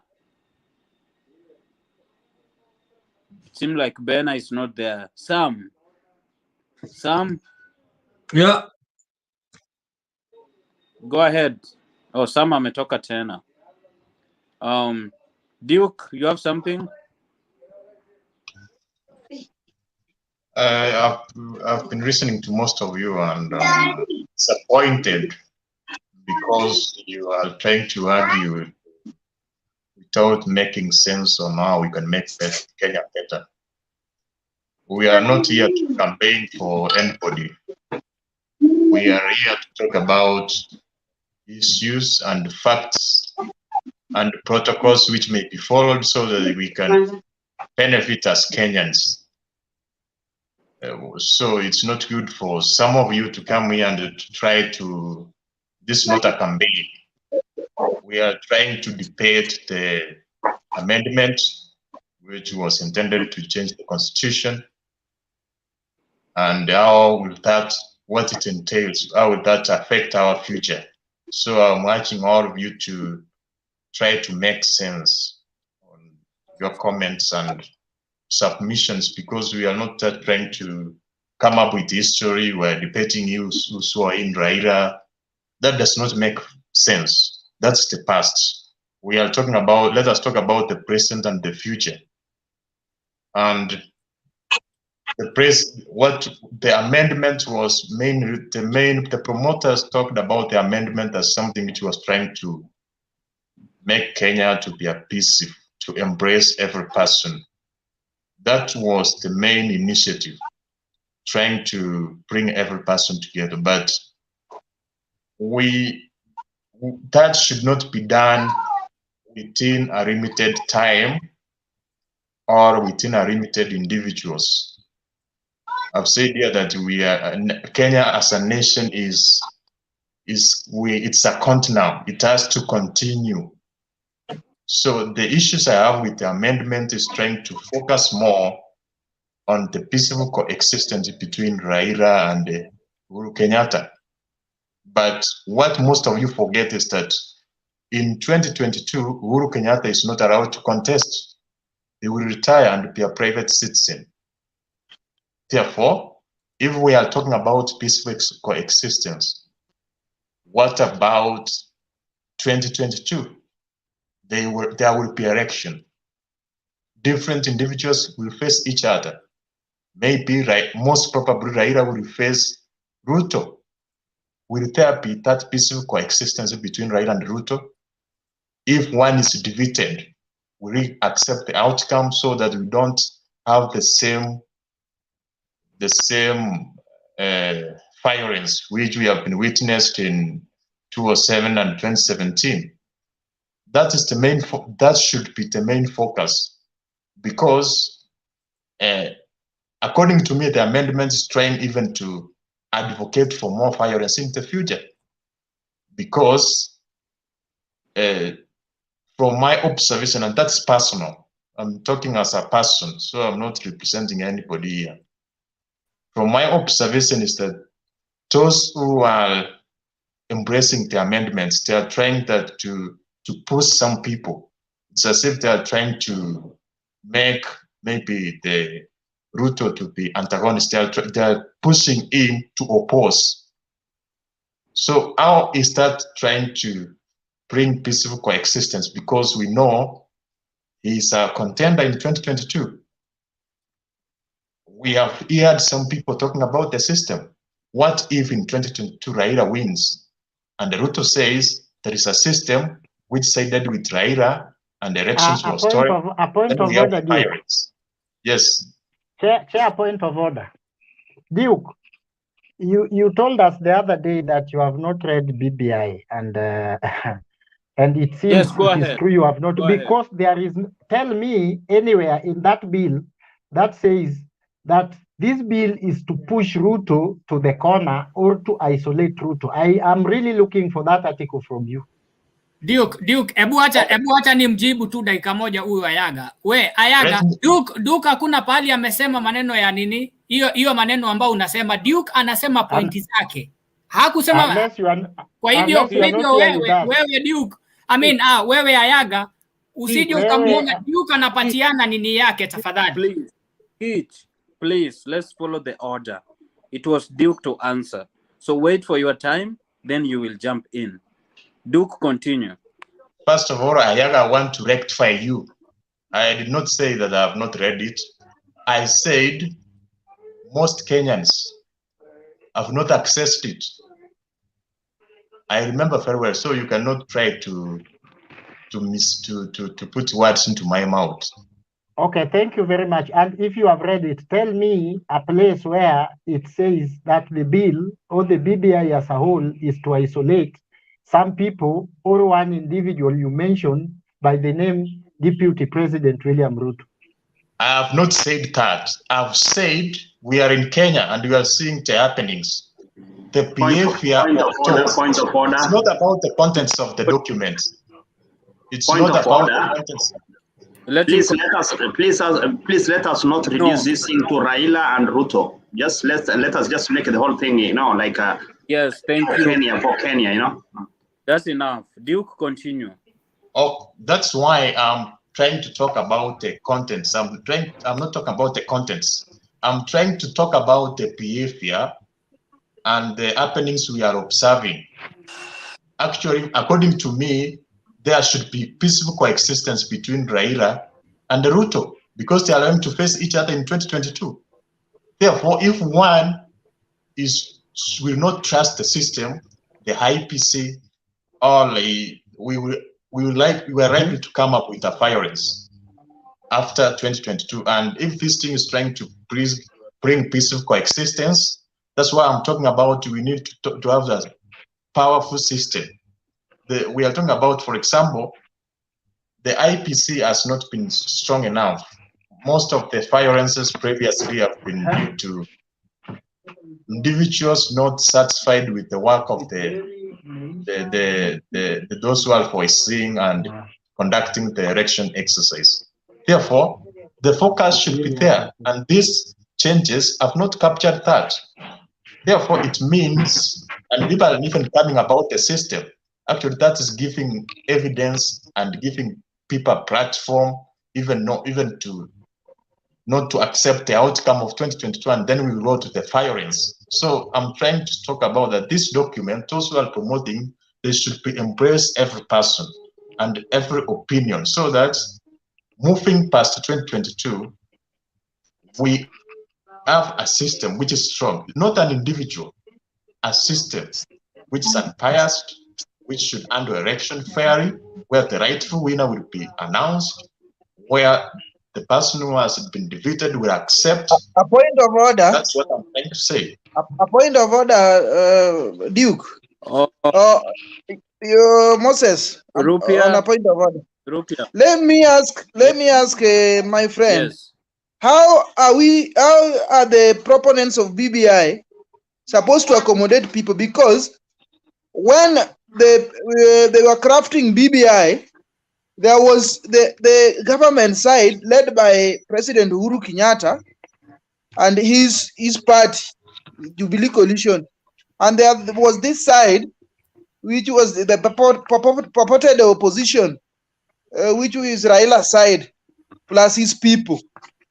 So when these people sat down, I think there were a lot of consultation that they have told us and we've had. And some people have decided to move out by themselves. So how are we going to call them and tell them, come, we accommodate you? And they have decided to move out by themselves. Musa, hebu niseme kitu hapa. Unaona vile Rupia amesema? Si wewe, nimeuliza Duke. Si wewe. Wacha nijibu. Duke, si unipatie dakika mbili nimjibu huyu, alafu uingie ama? Okay, ongea kidogo. Haya. Sasa hivyo vile amesema ndivyo majaji walikataa. Unaona vile amesema? Kuna watu wengi tajibu. Yeah, najibu tu na sentence moja tu alafu ni nyamaze. Sentence moja tu alafu ni nyamaze. Moja tu. Haya, Each tafadhali, be civilized. Be civilized. Yeah, ndio nilikuwa nasema Nitakupea wakati moja tu alafu ni nyamaze. Nitakupea Kitch. Okay, let me respond. Haya. My response is what I'm trying to say is that when we have a constitutional change, it's the right of every person to give a view. Also, those who are giving contrary opinions, they should not be taken as if they are not Kenyans, or they should not be, there should not be like, we are in Kenya and we are seeing that the DCI, there is some people are being arrested. For example, when we have an important debate in parliament, some MPs who have contrary opinion are arrested on that day and they don't make they don't make to the parliament to debate. That's what I'm pointing out. I'm trying to say, also, some people have mentioned the system. They have mentioned the system and they're actually saying the reason why we want this amendment is to make that the system favors Raila so that he can become the president in 2022. That's why I'm trying to say that's like, people say that publicly. Therefore, I'm trying to say, let this something be done in a neutral way, in a professional way, without trying to be, for example, most of you talking about Francis Atwoli. He was trying to say. I have another question. And to Rupia, you will ask a question later now. It's pertinent. It's pertinent to what is discussing. Hold so on. Let me just ask you. Moses, usiwache huyu pia ongee kwa sababu hata mimi umenizima. I'm just asking a question, just a question. Like we had a constitutional change in 2010 and a constitutional change in 2005. It's not going there were people who are dissatisfied by what was proposed. Allow we happen. So why don't you just wait for a referendum to say yes or no? Rupia, this is my point. Why don't we just wait for a referendum for those who are dissatisfied to say no and those who are satisfied to say yes? No, the Duke don't respond. Kitch, you wanted to say something earlier. Go for it. Exactly. Na ndio mimi nimenyamaza mpaka Duke amesema. Sasa huu jamaa ambaye anaongea, ulisikia statement yake ya kwanza na ndio hapo Duke ndio alipokuwa anaingia. Huu jamaa amesema ati Uhuru alikuja na watu wake na Raila akakuja na watu wake. Na ndiposa majudges wakasema, si umemsikia akisema Umemsikia vizuri kwa maneno yake mwenyewe akisema. Ndio majudges wakakuja wakasema hii haikuwa popular initiative, ilikuwa ni ya hawa watu wawili. Kama vile yeye amesema. Waona, amejisema. You are contradicting yourself. You see. Na watu wa Uhuru walikuwa gani na watu wa Raila wako wapi? Where are they placed by the judges? And why are the judges not mentioning Raila? Why are the judges not mentioning Raila? Why are they just mentioning Uhuru? Sasa si wewe unasema. Wewe si ndio umesema. Haya, hapo hebu nikuulize. Uliona watu wa nini? Wa religion hapo? Huku waona. Uliona watu wa civil nini? Hao jamaa wa kuongea nini huko nje? Huku waona. Uliona Muslims pale? Huku waona. Kwa hivyo hii na ndio hii judges walikuwa wanasema haikuwa ya popular initiative, ilikuwa ni ya hawa watu wawili kama vile huyu amesema. Akasema vizuri ati Raila alikuja na watu wake, Uhuru naye akakuja na watu wake, na ndio hiyo majudges walikuwa wanakataa. Mr. Chairman, if you allow this unruly behavior of Kitch of interrupting everybody, this show will be him and himself. We unaniona tu honi Rupia. Kitch, can we I wish we have David, we have Maria here. They are waiting to also share ideas, bana. So niongeze. Was waiting for. I wish Mutembe was here to mute some mics. So niongeze. Yeah, endelea, David. Okay, now the issue that is on the screen, right now, mimi ndo niliandika, which bill is a popular initiative. The bill that Raila brought bill that Uhuru brought or the deep state bill. Alafu sasa nikaona hakuna mtu anataka kunijibu. So nikaamua wacha niongee motion ya leo. Motion ya leo ilikuwa ni Bbi Reggae, is it still on ama inaendelea ama ni aje?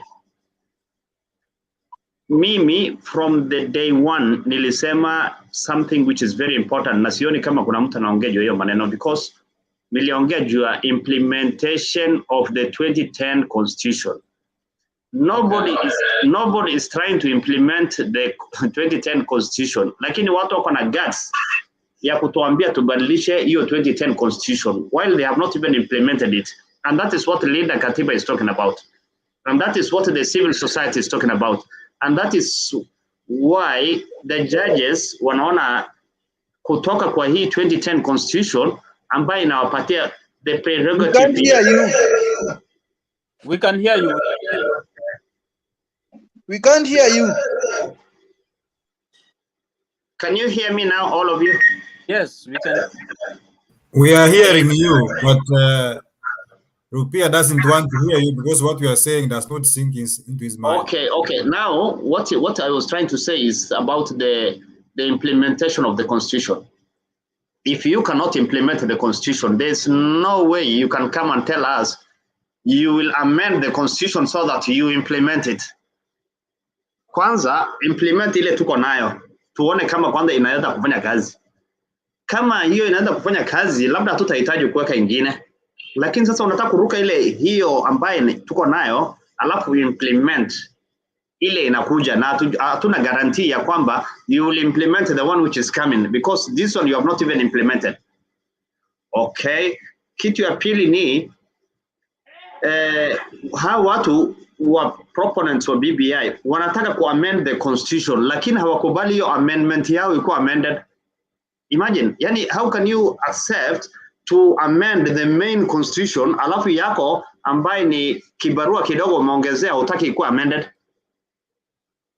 Ikapita kwa parliament ilipita kiujanja. You saw Moses Kuria, he said in the parliament kuna ujanja mingi, tunapewa pesa saa zingine.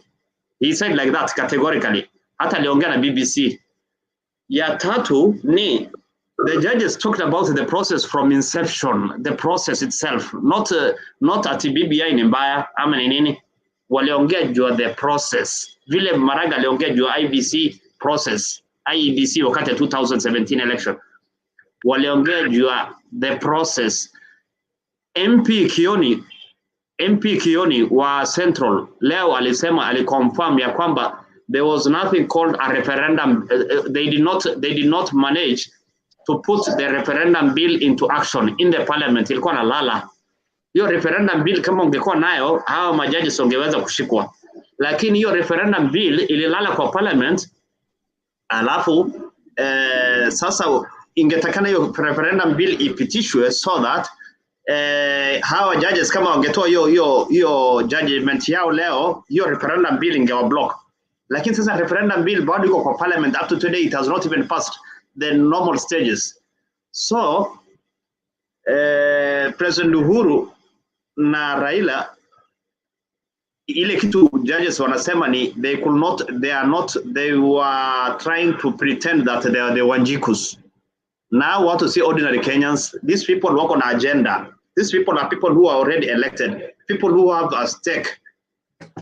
So a person who has a stake akuja na bill ambaye anajifanya kama ni ya Wanjiku, and they are not Wanjikus at the same time. Hawa itoge Wanjiku, hao ni sasa ni bujuazi, si Wanjiku tena.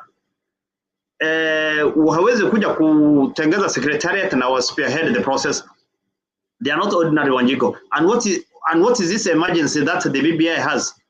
The items which cannot be amended in the constitution the judges are talking about need the main items kama equality.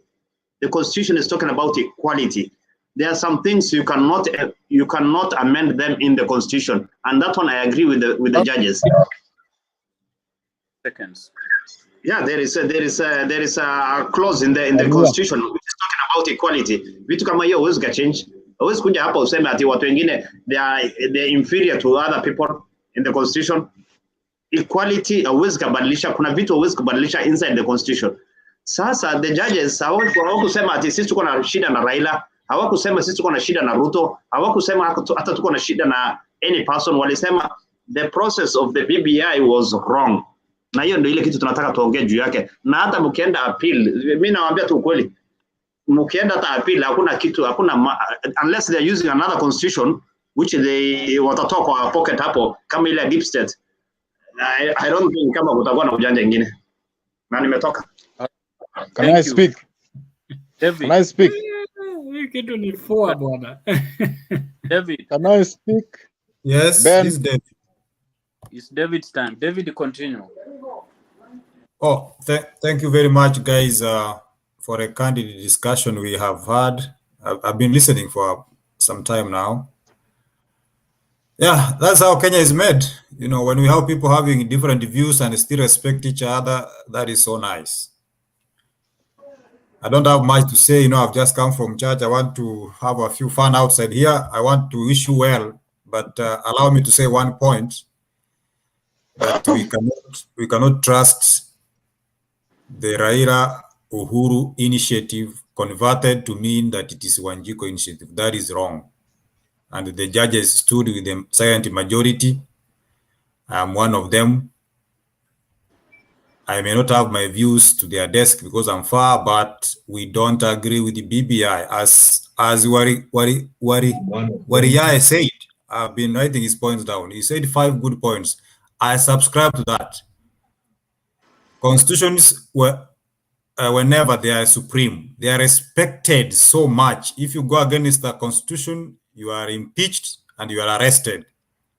But in Kenya, we are shifting goalposts every now and again. We are joking with that constitution. Why do we have so many amendments? Just have one. If you have tested the constitution for 10 years, you have seen this as a problem here. Address that problem. Don't bring a whole, like you are making a new constitution. If you felt you needed opposition, bring that thing and call it Amendment 5, Amendment 6, like any other people do elsewhere. All these things they are bringing, as that guy has put it, that name is complicated, my friend. I'm not able to read it, but Wariyahe said Raila and Uhuru have interests, therefore we can't trust them with the system. And that is my position and a few others. But if you guys feel like we must say change this thing, it's okay. But Raila and Uhuru have an agenda and they want to hang around the leadership. They are not for us. Uhuru wants to remain there forever. Raila wants to get in. Thank you. All right, thank you. Alpha, it's your turn. Alpha. Unmute your mic. Nasikia, okay. Nataka kujibu David kidogo kabla hajalala. Anasema ati sijui Raila na Uhuru sijui wana interest ya nchi. Sasa sijui anamaanisha nini hapo. Sababu Raila hajapata nafasi hata ya kuongoza. Raila alitupigania mfumo wa vyama vingi ili tuwe na demokrasi Kenya. Na alipigania mpaka tukapata huo uhuru wa vyama vingi. Akapigania Raila mpaka tukapata serikali za majimbo. Mpaka saa hii pesa inafika kwa kila county Kenya. Mimi nashangaa sijui kwa nini watu wanamuogopa Raila, na Raila ameleta faida nyingi sana Kenya. Sasa hii nafasi ya yeye kuwa rais pia bado watu wanakataa. Sasa kama muamini Raila, mnamwamini nani tena katika nchi ya Kenya? Kwa sababu Ruto mmemwona aliungana na Uhuru na Ruto mkamwona kukawa na scandals nyingi sana, hizo sijui Kimwere na Road sijui nini, mpaka yani ile tamu ya mwanzo kabisa ya Uhuru na Ruto, yani Ruto ndiye alikuwa yeye kama ndiye rais, yani alikuwa na power zaidi ya Uhuru. Yani Uhuru alikuwa yani haonekani kabisa, alikuwa ana sauti kabisa. Sasa hii handshake at least Uhuru alizinduka, yani akajiona mimi ndio rais, na akawa ndio yuko na power. Sasa Uhuru alipokuwa na power, Ruto yeye akaona kambe amekuwa kando. na kwa sababu ile handshake ni amani, kwa sababu almost Kenya ilikuwa inaenda pabaya, kwa sababu ilikuwa kuna resist na tayari ilikuwa msinunue maziwa sijui gani, msinunue mtoke kwa Safaricom, ilikuwa inaenda pabaya. Uhuru akaona wacha ni make peace. Sasa alipoona Ruto alipoona Uhuru ameweka peace na Raila, yeye hataki peace. Na Ruto huwa ni kichwa ngumu sana kama ule wakati ule wa Kibaki. Bwana, usije ukaanza kumuita kichwa ngumu bwana. Wewe unafanya makosa sasa. Acha nimalize. Let him continue. Acha nimalize. Kwa sababu wakati ule wa Kibaki. Moses, point of order please. Tulisema tuongee mambo ya Kenya, msiongee mambo ya Raila Odinga wala Ruto. Tuongee mambo ya Kenya, vile tunaweza kubadilisha nchi yetu. Moses, na hakuna kutukana wengine kutusi wengine. Chair, if you don't take charge, Teach and Wariae will be the moderators and the panelists. So you must be hard on them. Mimi nakuja kwa point. Mimi naongea lakini nataka kuja kwa point ya BBI. Alpha and Rea, it's your term, give your opinion.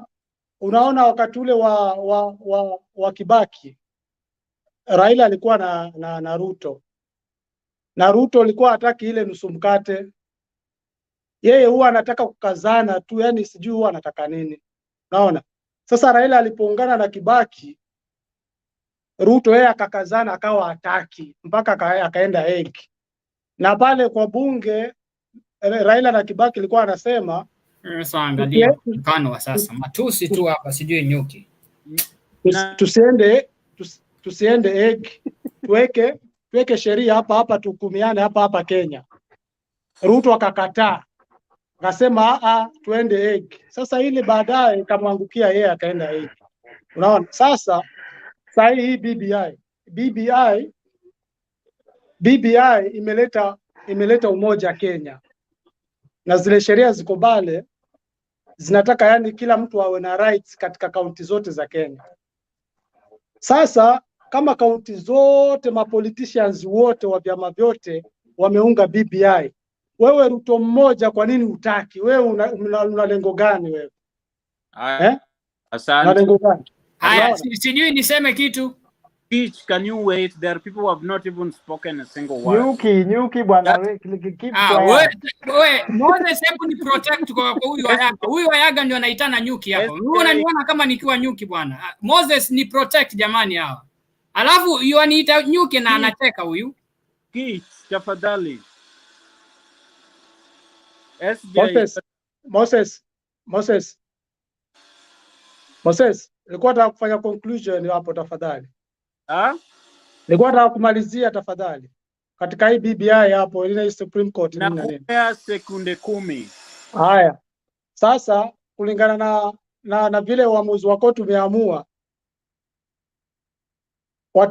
itarevisitiwa na BBI itapita. Mtake msitake. Kwa sababu si pale wakati ule wa Maraga si election ilikuwa cancelled ikaregelewa na Uhuru akawa rais. Sasa hii BBI itapita tena, itaregelewa, tutaapil na BBI itapita na tutaomba Mungu 2022 yule atakuwa rais. Asante. SJ. Raila hawezi kuwa rais. SJ. Kila mtu angoje muda wake. SJ. Thank you so much, Moses, for consideration. I've just joined now, following and reading the mood of the panelists here who are discussing issues to do with the BBI and everything. I may not have much to say as per now, but just to do a few corrections to my brother Waria. You cannot talk politics of Kenya without mentioning Raila Odinga and Uhuru Kenyatta, because they are antagonists and the protagonists in this matter too. We read from what we've seen and how politics is taking shape today. I've seen people saying, bring the Court of Appeal, let's go to the Court of Appeal and we're gonna challenge this.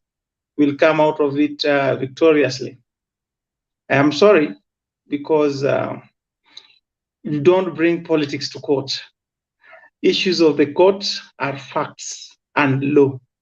If you see the reading or the ruling that came from the Thursday outcome on BBI, you realize that every issue, 21 issues were based on law, unless some of us have become professors, it's being said overnight, and they think they can bring all this total nonsense, because that's the other unkind word the court didn't want to use, that this is just total nonsense. People sitting together trying to shortchange Kenyans with some ideas that they want to amend laws, as if you can just wake up and come up with your own laws. Fine, let me reserve my comments for now, but thanks for inviting me, and we'll keep up and join later. Thank you. Okay, thank you very much. Rupia, do you have any submission? I have, I can't. Okay, Bwana Moses, I would like to say this.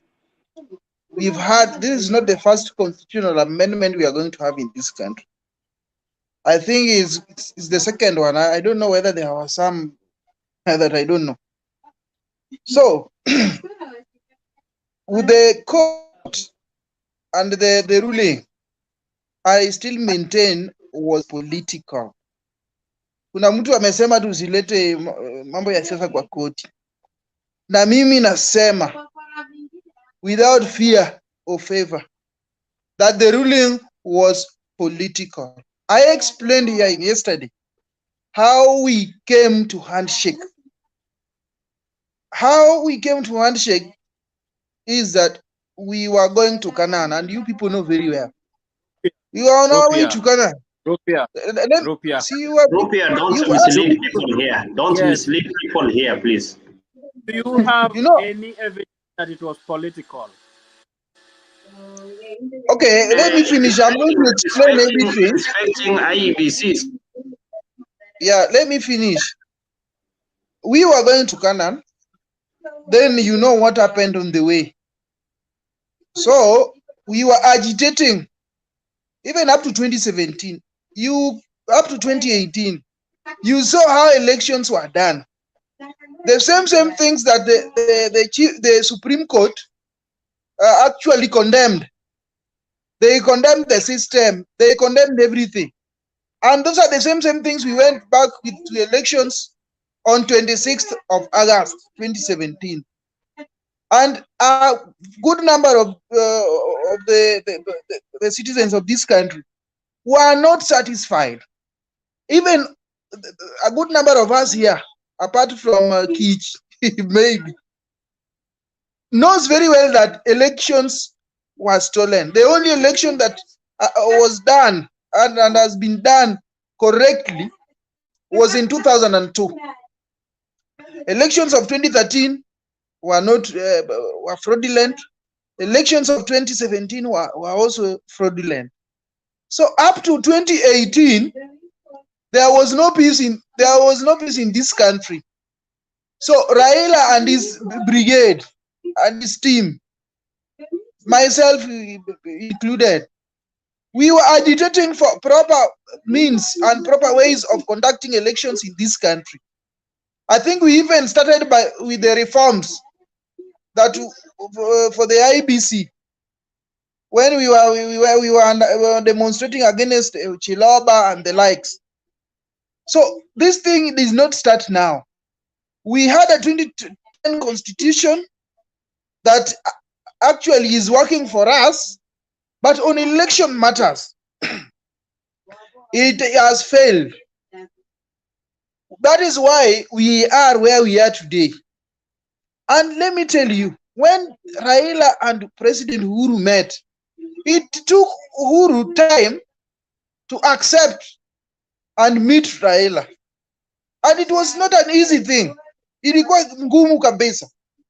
And because of the situation that we were in, the President Uhuru Muigai Kenyatta made a very wise decision to meet Raila so that they could talk way forward for this country with matters elections. That is when BBI was born. That is Building Bridges Initiative through handshake. And there are things that were discussed. So many people, there were people who were saying, Uhuru and Raila were discussing. And when they came out, it was clear what they discussed. So Uhuru is a proponent of BBI. Raila is also a proponent of BBI. That is why I say that the ruling was political. Because it is not only Uhuru who is after the referendum. The referendum is the idea of Raila Odinga. And we had even brought to Kenya. Point of order, Rupia, usidanganye watu tafadhali hapa kwa hii mahali. We had even brought to Kenya some time back, and we collected signatures. When we took them to IEBC, IEBC said those were cows, some of them were legs of cows, legs of chicken. So, and those signatures were not approved. So that is where that thing started. Because the way elections were conducted in this country, there was no transparency. There was no accountability. And that is what BBI is trying to address. BBI is trying to address election malpractices. The same way servers could not be open in France because it was at night time. What is that kind of reasoning? So going forward, the courts must not be political. And I maintain that if the court were fair enough, they ought to have looked at this thing holistically. All the proponents of BBI, how did it start, and how is it going, and who started it? It's not only the president. The president only appointed a task force to look into the issues, and the task force was from two major coalitions of this country. Two major coalitions. So yes. When the court said that the president, being a major promoter of this document, you are agreeing with that, right? But yes, it's the same president who told MCS that you have to pass this bill so that you can get a car grant. Do you think president was not promoting BBI on that statement? The president was promoting. Yes. And what I felt is, just listen to what I'm saying keenly, that you cannot mention President Uhuru Kenyatta as a promoter of BBI and leaving Raila Odinga out. That is what is wrong in this ruling. Another question on that. That is why you will find out that. Yeah? Let me ask you this. You said like the court mentioned Uhuru Kenyatta and they can't leave Raila Odinga. Who, between Uhuru Kenyatta and Raila Odinga, who took the oath of office to protect, defend the Constitution of the Republic of Kenya? It's Uhuru Kenyatta who took the oath of office.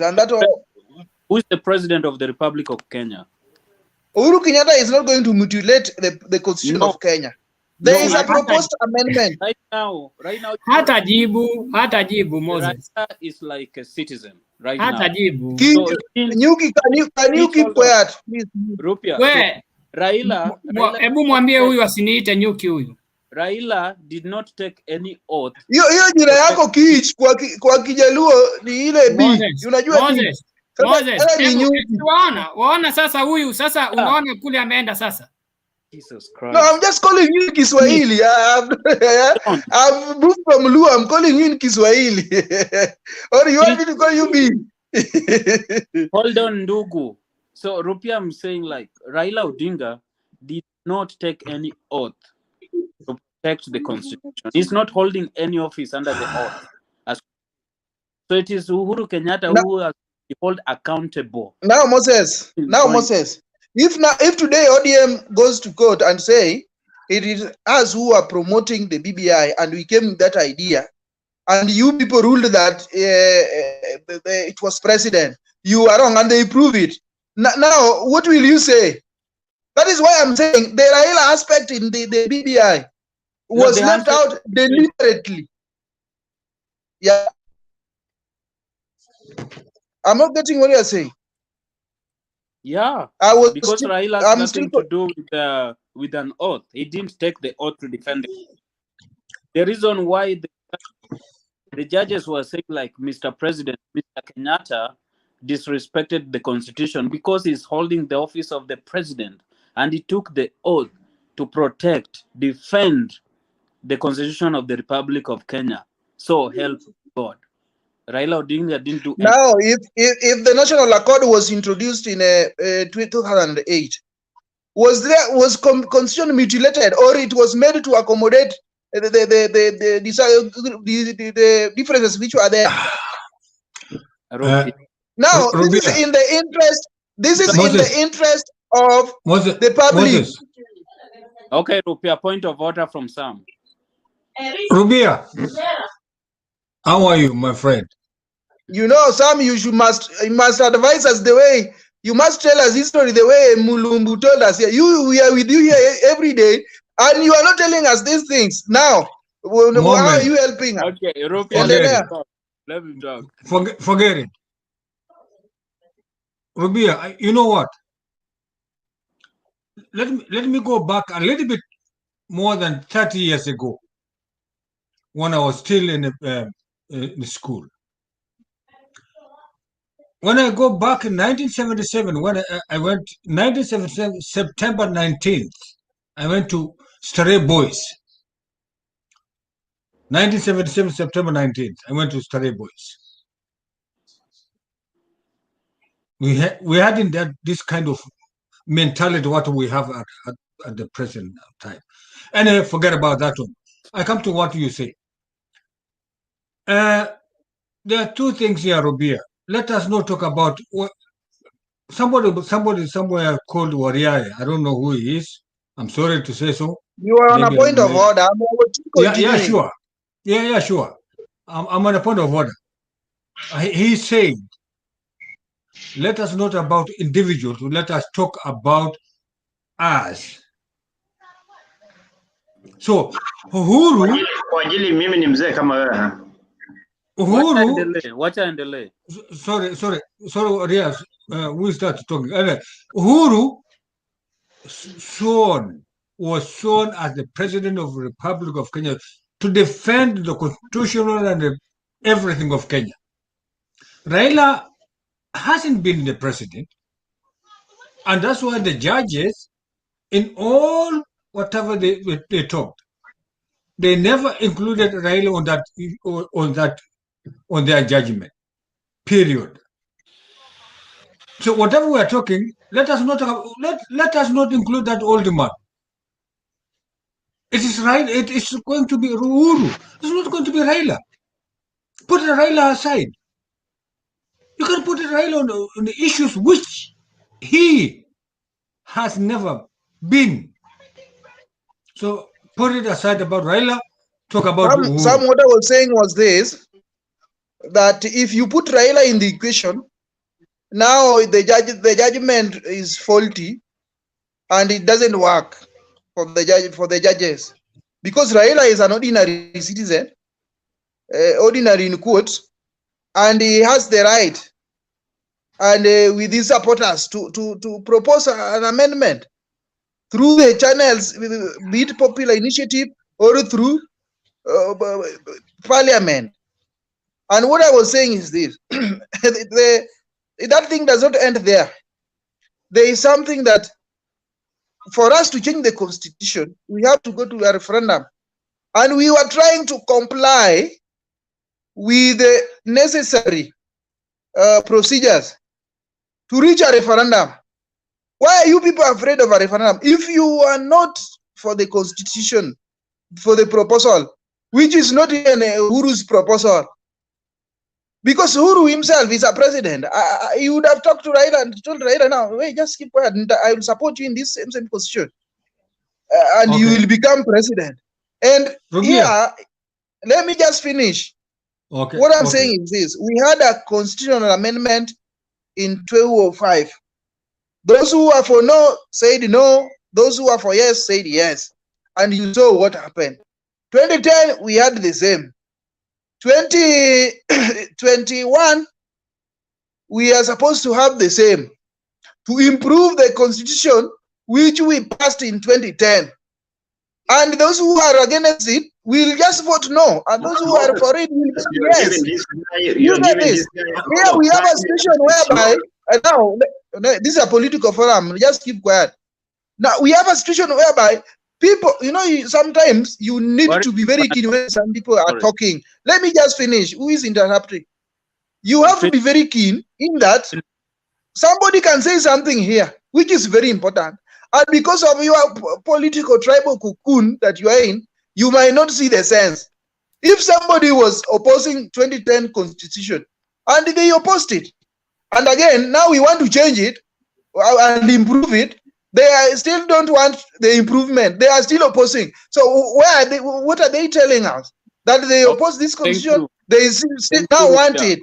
Now, unataka kukua kama kinyonga. Okay. BBI is on, tutaipitisha, na hizo vitu mnataka kufanya mtafanya na tutaona. Okay. Wacha mimi niongee kidogo. Unaweza ongea? Wacha niongee. Let us talk. Some I think we kidogo tunaelewana mimi nayo kwa ajili sisi ni watu wa zamani, tuliona mambo mingi, nao vijana wadogo wanapiga tukelele hapa, wamekuja tu juzi kidogo. Two things. Let me just talk about uniweke hapo tafadhali, hata mimi nimezaliwa kitambo sana. Let me talk about two things only. A point of order.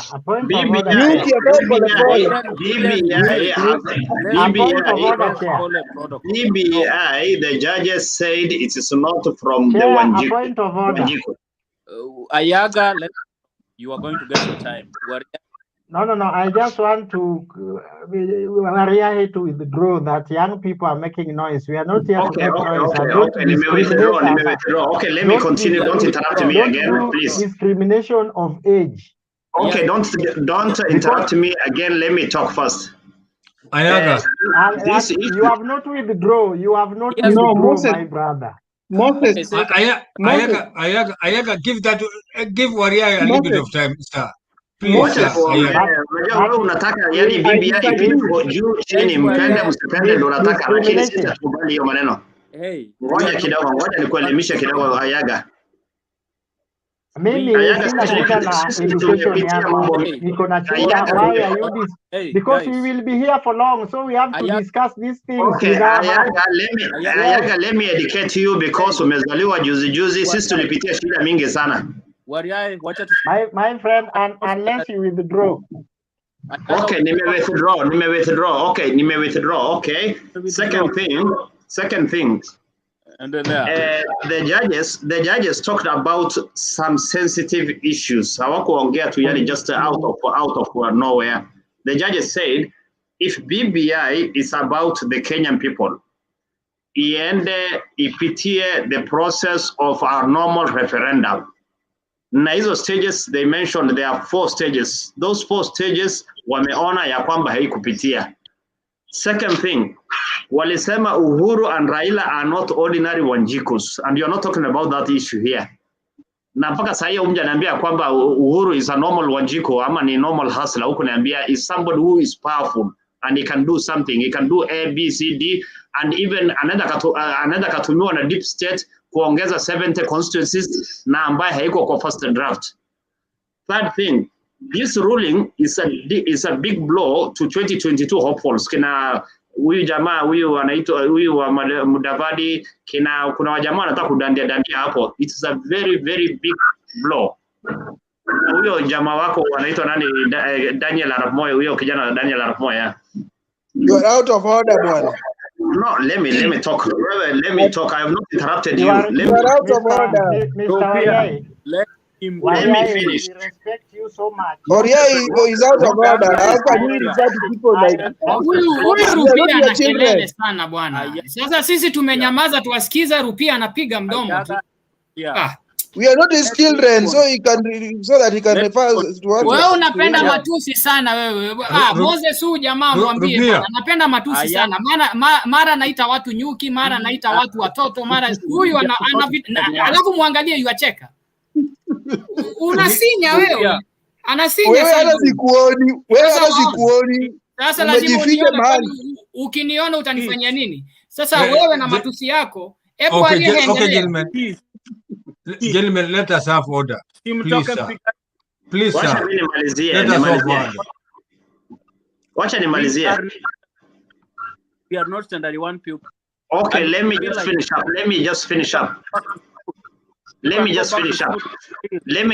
up. Inasema article 172 ya the BBI inaongea juu ya mambo ya ombudsman. Kuleta ombudsman. Huyo jamaa ombudsman anatakana atumiwe na executive to control the judges. Ile kitu judges walifanya leo hawataweza kufanya BBI ingekuja pale.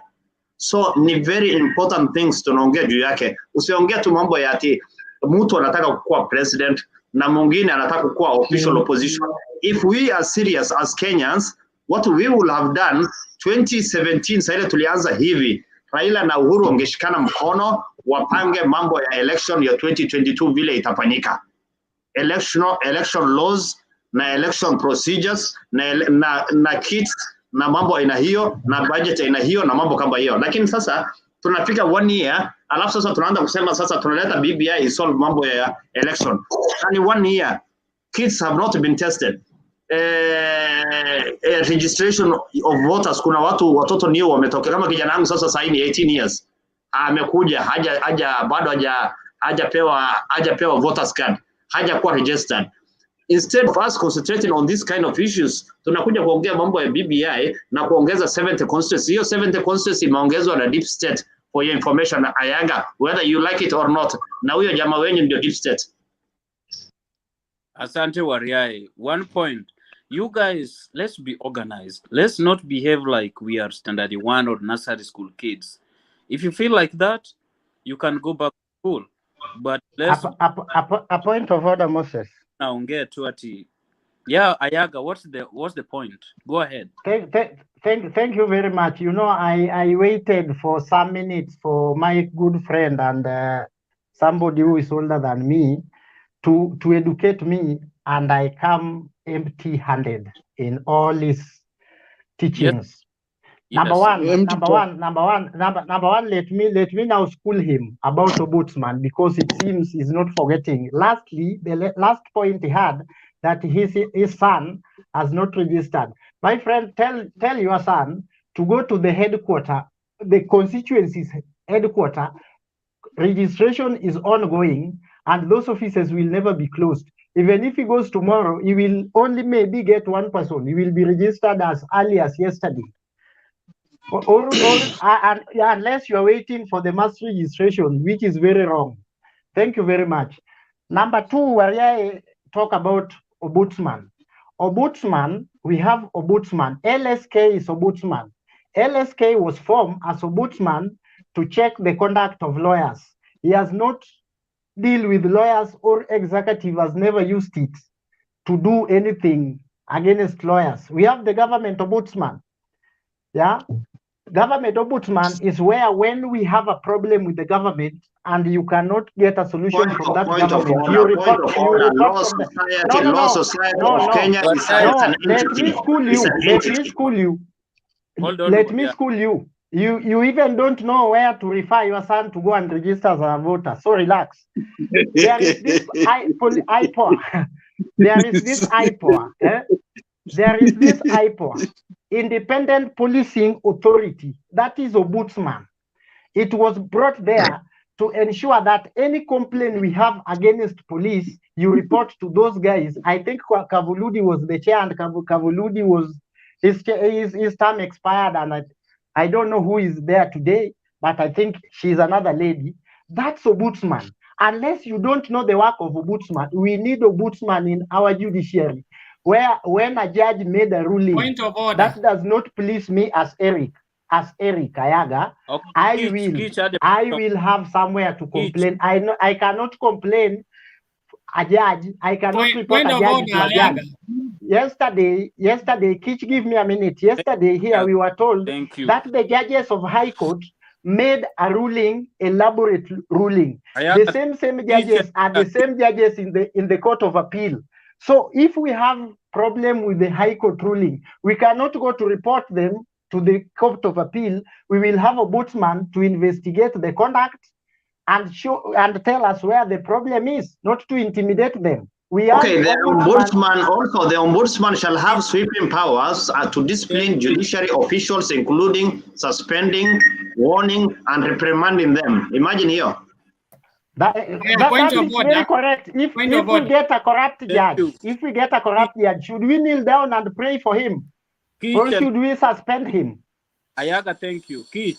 Haya, asante sana. Ya kwanza niseme ile point yangu ya order ni ya Ayaga ambaye ameongea about ombudsman. Sasa mimi ile kitu nitakuuliza swali moja tu, kwa sababu hapo ndio watu wana shida nayo. Huyu ombudsman according to BBI ataappointiwa na nani? Jibu. President. Exactly. Sasa hapo ndipo watu wana shida. Sasa unanipata sasa, unajua I was the one. I think they will be vetting. He will be vetted and then appointed. Listen. Nani hata nimemuuliza Ayaga swali moja tu, nimekuuliza huyu ombudsman according to BBI ataappointiwa na nani? Why do you have a problem when president appoints somebody? Where Rupia nyamaza bwana, nimeuliza Ayaga. Rupia order. Kitch, let me help you the way I have helped your brother. I want to help you in this way. Ombudsman will be applied like Chief Justice people do applications. We will have a commission to vet them. After that commission proposed the name goes to president, and the president sends the name to the Senate. Like you what are we lying. do. So like what we do when appointing a Chief Justice. Ayaga, which draft are you using? Ayaga, which draft are you using? Waria here, you don't have BBI. You don't have BBI. Hey, let's have it. Wacha nikusomee bwana. Ngoja kidogo. Moses, why do Kitch have a problem when president appoints an ombudsman? Wewe Rupia, sijakuuliza swali. Mimi nimeuliza Ayaga hapa. Mimi nimekuuliza, give me. Who is supposed to appoint ombudsman there? Rupia. No, president akiappoint ombudsman, he can use his discretion na haribu mambo mingi. Kuna wengine kuongea pia. Kitch article 172A. Read it. It is a new constitution. An article established the office of judiciary ombudsman. The president shall nominate. Exactly. You can sasa mpaka hapo. Unajua nataka tuende polepole. Umesema president huwezi soma constitution ni kama unasoma Biblia, my friend. Nani amesema unasoma Biblia na wewe? So relax. Ayaga unasoma ile with approval of the Senate. Yes. Yes. With approval, appoint the judiciary ombudsman. The functions. Exactly. What do you want functions? Hapana, mimi hebu sasa mpaka pali umesema president ataappoint. Hivyo ndivyo umesema. You don't need the rest. What Kitch don't know is the word nominate. Even the Chief Justice, after that, when the name is being taken to the National Assembly, it's like a nominating the name. No, you have a difference. Kuna difference. Hebu niseme Musa. Hebu niseme. Yeah. Kuna wengine pia wanataka kuongea. Kitch, go and read BBI. You can't argue things you don't know. Let us exhaust this thing first before somebody talks. Let us exhaust this one. So, wengine pia wanataka kuongea. Tumemaliza hiyo, tuende kwa topic nyingine. So next person to talk, hii comment imefanya hata siwezi soma jina. The last guy to come in, huyu mtu wa mwisho.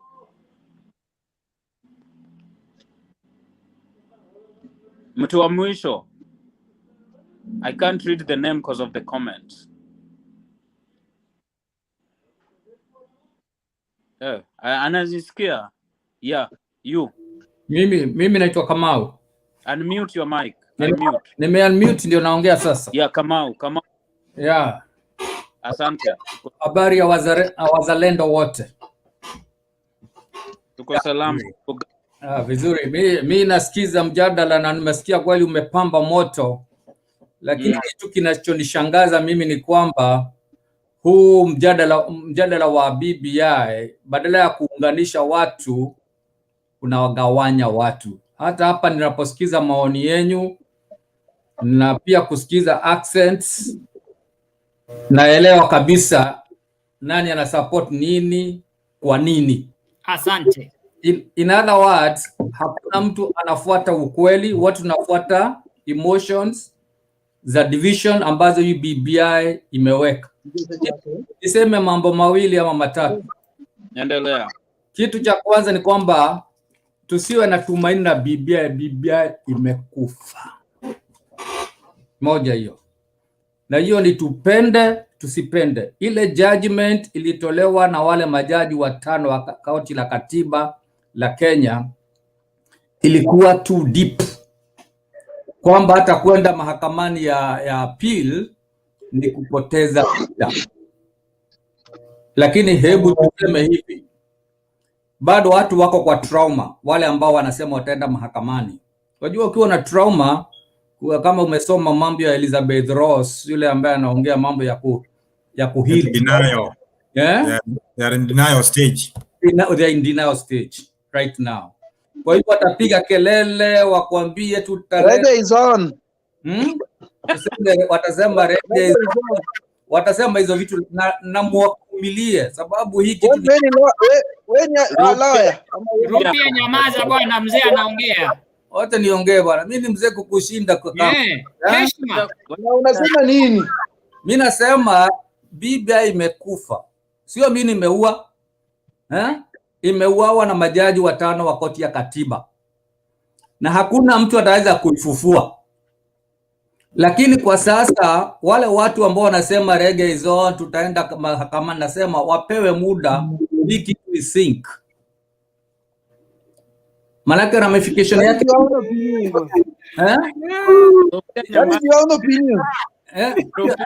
opinion, lakini yake sasa mbona yeye anatuambia Rubia nyamaza. Ni yangu na kweli nakubali ni yangu, lakini nasema ipewe muda, itaonekana ukweli kwa ground. Endelea Kamau. Hicho ni kitu cha kwanza. Kitu cha pili, sasa badala ya kuzingatia hiyo, sababu hiyo tusahau sasa. Ni wakati sasa wakuja pamoja tuunganishe nchi tuendelee sasa. Manake hiyo BBI kweli ilikuwa inapoteza wakati mwingi bure. Haikuwa inasaidia mtu, ilikuwa tu najenga vitu huko juu ya watu sasa watu 5 jameni. Hata sisi wakati wa Kenya tunachukuliwa kama wajinga sana. Ati kuweka viti 5 huko juu ati inaleta uwiano kwa wananchi. Kweli hiyo hata sisi tutumie akili kidogo bwana. Mungu ametujalia, tumeenda shule, tumesoma kidogo, tunaweza kufikiria outside the box. Alafu unaangalia unaambiwa tu wanaongeza bunge iwe double deck kama vile Moses Kuria anaiita. Wana bunge 640. Jameni, yani nchi ambao ni maskini kama madness. Hiyo ni madness. Kwa kweli hata tupende, hata kama tunapenda wale watu walikuwa wanaongoza hii kitu. BBI haiwezi kupa kwa hivi kwa forum. Kwani BBI can die in this forum? Mzee ujiki nyuma unasema. Bwana, huyu hivyo acha akwende. Hiyo iliuawa, sio sisi tunaiua hapa, iliuawa Alhamisi usiku. Na kila mtu hapa labda watu tulisikiza kilichoendelea. Manake ukiangalia ule uongo ulikuwa umewekwa kwa BBI, mwingine wananchi wanaambiwa tu walitisha viti 70. hata sio 70 kuongeza zingine za zile za nomination, zile za kufikisha gender parity, kwamba tuwalitisha hiyo bunge. Huo ni uongo kusema kweli, ilipakwa mafuta juu lakini ndani ni sumu. Kwa hivyo sote, mi nasema tukubali kwamba hii kitu imekufa na tushukuru Mungu kwa sababu imeenda hivyo. Ni kwamba haitarudi tena, hata mtu arukaruke juu aende chini. Hii kitu imekufa. Iende kabisa, hata mi nasema hivyo, sababu hii ilikuwa uongo mchafu wa kishetani. Imeshaenda. Yeah. Kwa hivyo mi naomba wananchi, badala ya hii kitu endelea kutugawanya kabisa, imetugawanya. Badala ya kuendelea, tuanze sasa kujenga bridge ile ya kweli. Sasa wacha hiyo ya uongo. BBI haiwezi kuwa ati ya watu wawili ati wao ndio wenye nchi ya Kenya. Tukifanya katiba Kamau, on the light note, Kamau, let me just add something, Kamau, hapa. Wewe na Sam na watu wa zamani, mnakumbuka wakati ya Kenya School Equipment Scheme, tuko tunapewa vitabu za bure, tunapewa kila maziwa ya bure kabisa. Yaani hiyo Kenya yote imepotea wapi? Hiyo Kenya yote tulichagua wakora. Rais Uhuru ni mkora, na tukimuita hivyo usiogope kumuita hivyo, ni ukweli. Hata koti ilisema ni mkora jana. Sio mimi namuita, mahakama inamuita hivyo. Hayaga hajafika wakati alikuwa anapewa vitabu za bure shule. Tulipewa vitabu vya bure, tukapewa kila kitu. My friend, order. You know, next time in this forum we should carry alcohol and something like that, because some people are just toxic in their mind and in their language and in their everything. Here we are not here to abuse president or to abuse anybody. We are here to eliminate ourselves, to educate. Nobody's abusing. We just say Kenya you can't come here. You can't come here to support. We are only saying what president. Moses said. Kuna sauti ambayo iko nyuma. Kuna mtu ambaye amewacha nini nyuma. Yeah, nani huyu mwisho mute. Asante. Dakika zangu zimeisha. Umebaki na sekunde kama 15. Okay, mimi nasema tu kwamba hiyo kitu heri hivyo imeenda. Mimi nashukuru Mungu sababu nilikuwa naomba hii kitu iende. Sikuwa na uwezo itoweke. Mungu afikie maombi, na kama vile ambavyo Dr. Ruto usema mara nyingi, hatuna tuko wengi lakini tuko na Mungu Baba mbinguni. Asante. A point of order, Moses. A point of order, chair. Okay, mimi nimemaliza chair. Hata siwezi kuendelea na yangu sababu watu wana a point of order, Ayaga next. Ayaga. I want to ask. I want to interject in Kamau's point. Let us not bring drunkenness into our international platforms, my brother. Let us be sober. Let us just discuss sober things. Don't come here to show us that you are more toxic, like with the way we can do. We also do these things, but sometimes we come here to learn, as mostly as young people. I wonder where I will respect you as an old man and talking very bad words, let me say the vulgar languages, and you want me to respect you and follow you. That is very wrong. Number two, there is this thing that is happening in Kenya. Today I will go biblically because some people think they are more godly than the others. At every statement of them, they will say, it is God with us. It is the prayer. My friend, if you read the book of Revelation chapter 12, there is a word called bless me. Bless me was used by people like Napoleon Bonaparte when they were coming to be the empire, because they think they are more godly than the rest. The judgment is with God. You cannot say I'm more godly than him or I'm more godly than so and so. The people who are more godly has more blood stain in their hands. If you want us to go in that route, which most of you won't like, these are the greatest thieves we have in this country. Even if you just mention the word thieves, their supporters will start agitating, like I'm seeing my friend Wariai cannot sit well in his chair. Yeah. But they are the people who are mentioning the word God. So by using this word bless me, stop bless me. Don't think you are God more than other people. We too, we pray. Thank you very much. All right, thank you. I think my friend there is responding to things that were not even directed at him, because SJ continue. he looks. No, Kamau is okay. Eh? Kamau, your time is up. Okay. Your mic. All right. SJ continue. Okay.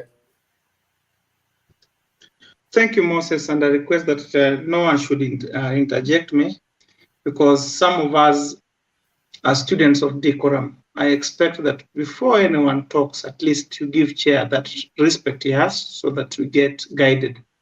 That is one. And shouting, speaking too much is not a value for this discussion. Maybe just to reinforce a point of order that was raised by Ayaga to Wariaya. I want to remind Wariaya when he mentioned that sisi ni wale watu ambao tumeishi, tumekuwa hapa, hawa wanapiga kelele. If those are the words, you try to cage us between the senior and the junior. Let me just remind you that that kind of Precambrian thought and mentality, where you see young people being lesser or ignorant to discuss matters of national importance, I want to remind you that that is a Cro-Magnon thinking.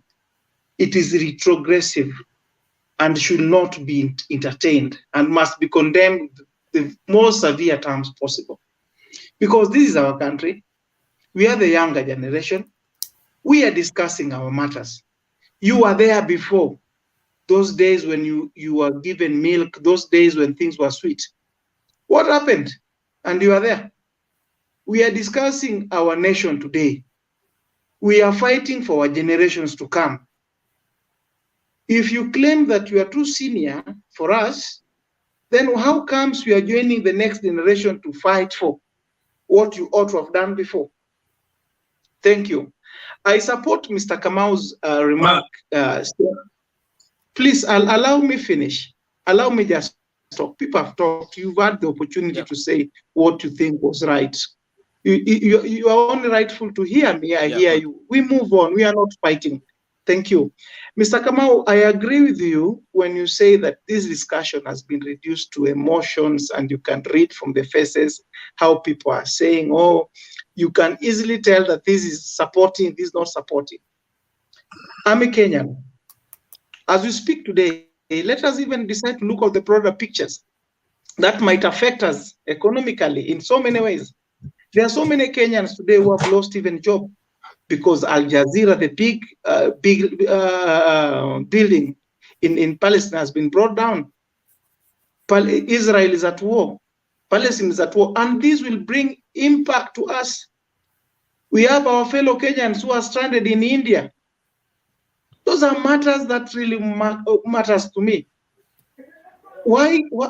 And I've asked before, when you hear people push for BBI until they get emotional, who told you we don't support amendment in the Constitution? But if I ask you, what's wrong with the current Constitution? Have we implemented it with its conclusion? We've not even implemented what we have, but we are talking on something that we've not seen. At a time, we are being ravaged by economic crisis and the rest. Let us have candid discussion here. Let us not have, like, we throw words of how BBI must pass, how BBI.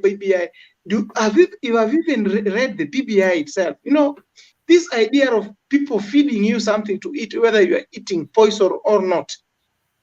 A competent judge of 5 people. What if they had ruled in favor of the BBI? What language would have you been using today? Just the other day, there were some rumors Ruto is joining Raila's camp and Raila is joining Ruto's camp. I don't know what you people are saying then. Now, we are moving forward. What if some propaganda, because we live in the world of propaganda, what if it's a propaganda start that Mr. President was behind the ruling? Where will you shift goals for those who are supporting? And I must assure you, and let me say this, I'm entitled to my opinion. I had my brother Rupia saying that is your opinion. Yes, everyone is entitled to their opinion. This is my opinion. I'm foreseeing political realignment in less than a month to come. I'm foreseeing that. Because we have lesser time even to start a conversation on how to factor in BBI. Like Mr. Kamau had said, he said that, you know, how do I put it properly? There are people of this setback. When you get up, when you are hit, when you are struck, when you're in shock, you can say so many things. Oh, we are doing this. These people are nursing wound. BBI is dead as it's dead because it starts from how how it was constituted, how it all began. It's not about, the issue was not about the content of the BBI. It was about how it was structured from the beginning. Unless they come up with another thing and they give it another title, maybe, I don't know how we'll call it, maybe BMW or Audi, whatever thing, whatever name they will find fit for it. But it will be too late. Let me tell you, these big shots, kila mtu sasa analia mambo yake. Baba on the other hand anafeel ameko wasted. Ata utasikia kesho tu hapa tio hii maneno ni mzee amecheza kule kama yeye sasa ile yake imeisha yake na handshake. Lazima watu warudi drawing board. Uhuru is back to the drawing board. Raila is going back to the drawing board. I heard someone saying that Raila ni mzee amefanya mambo, Uhuru ameleta democracy. We say thank you. We say thank you. Who told you that this generation have no people with such mind to do other things also? I'll give you an example. You have 30 seconds. This is, you have 30 seconds. Please give me one. Please add me time. People have talked. Please add me time, Moses. Continue. I was not even interjecting anyone. Thank you. Continue. I will give you an example. Just the other day, the late President John Pombe Magufuli, he was a minister. Raila was a minister. He became head of something infrastructure in Africa. Raila is currently AU infrastructure, blah, blah, blah. Magufuli, on the other side of the Lake Victoria, he resides along Lake Victoria. Raila comes from Lake Victoria. You go and see the project that late old man did there as a minister. See what is happening in Bondo, my friend. At Bondo, I know people will say, whatever, I come from Bondo. That is my area. Things are different on the ground. I agree with you. I was there for 10 years. Thank you. As much as we would talk things, please, let's build this future for our kids. Let's be recorded in the history of this nation that at a particular point, we made a valid point. You said your comment and it was heard. Whether it was picked, your kid will ask you, Daddy, grandfather, when you were there, what did you do? Were you just politicking around? Let's say you should have a reason to tell your kid that, you know, I did my bit and this is what I said and this is how I contributed to this country. It's not about BBI must pass, whether you Kithni or you Ndekni. I don't know how you even give support if your kid asks you, why do you say it must pass whether you die or you whatever? I rest my case for now. Let's continue. Thank you. Oh, ni point yangu sasa ama SJ, to add something. Hold on, Ngojea. SJ, to add on your point, you are from Bondo, I'm from Game, and we share a very useless governor who was brought in by Raila Odinga.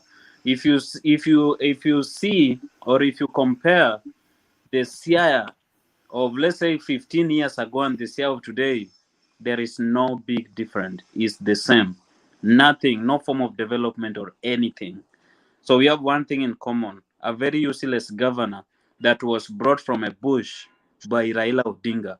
But hiyo ndio watu kisema, wengine wanatukemea, sijui marais, sijui ingine. We had a very able governor, Mr. Odwol. I don't know if you agree with me on that. Odwol was in a competition with Oburu Odinga, who is Raila's brother. So Odwol won, and he was rigged out, and Oburu won. So there was chaos. And for them to settle this, Raila brought in the third person, number 3, in this nomination, who is now the current governor of Siaya. Has done nothing. Schools are pathetic. Roads are deplorable. Everything. So I agree with your point, and we need to stand up and go for the best. I know Ayaga want to interject. A point of order. Moses, Ayaga, I was next. Ayaga, wachana mambo yako wewe. Ayaga, you are too much with a point of order. I'm not too much. I have to ask a question. Moses, to add on that. Moses went to game where I come from 2 years ago. He told us here that he went to game 2 years ago. Moses, to add on their point. I'm also coming from Siaya. My friend, the SJ can tell you that in Uyoma Arena, where we come from, we have the best schools ever. If you have some structures like schools in game, Moses, you can't blame government. I get your point. Moses, I get your point. Thank you. Sam, you wanted to say something? Moses, I get your point very good. Because imagine a place like Mandera, we are getting 10 billion every year. And the governor who was supposed to do something is not doing something because he knows that there is no performing government. If it was in Europe or if it was somewhere else, 10 billion is a lot of money in Europe, and they do so much in Europe. Lakini unakuta mahali kama Mandera, person is getting 10 billion and he cannot even use it because he knows there are some guys who will help him to do that and eat that money together, na sisi bado tunaumia. Sasa shida yetu sio BBI, shida yetu sio mambo ya amendment, shida zetu sio hizo vitu Ayaga anaongea juu yake. Shida yetu ni implementation of the 2010 constitution. If you can do that, can I ask you a question? Waria, can I ask you a question? It's time for in Mandera, the governor of Mandera, Raila gave you that governor. Raila who gave you that governor. What Moses is saying that in Siaya they were given a governor. So I'm asking that useless governor in Mandera. Are you telling and you must interject? I'm asking, you know, Kenyans have a tendency of electing useless people and blame Raila on it. Kenyans have a tendency of electing useless people and blame Raila on it at the same time. Ayaga, please, let them continue. Let other people talk, Bana. You can't be knowing everything. Please, Ayaga. I know everything. Sometimes we need decorum. Tafadhali, nakuomba kakaangu mdogo. Nakuomba kwa nini? Koro mkunjivu. Anyway, I've heard whatever SJ has talked. He has talked the sensible things that we needed in our country. In the reality, we have been facing many things for the last 40 years, I can say. So it's our time, not us as older people, we have to make the younger generation, the coming generation, to take things for themselves in our own country.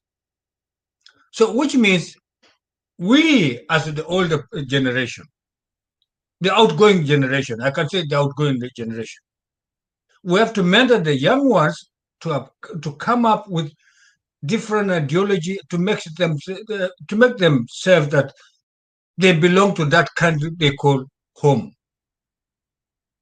Some of us, we are living in different countries in the whole world, but we don't call home wherever we are living.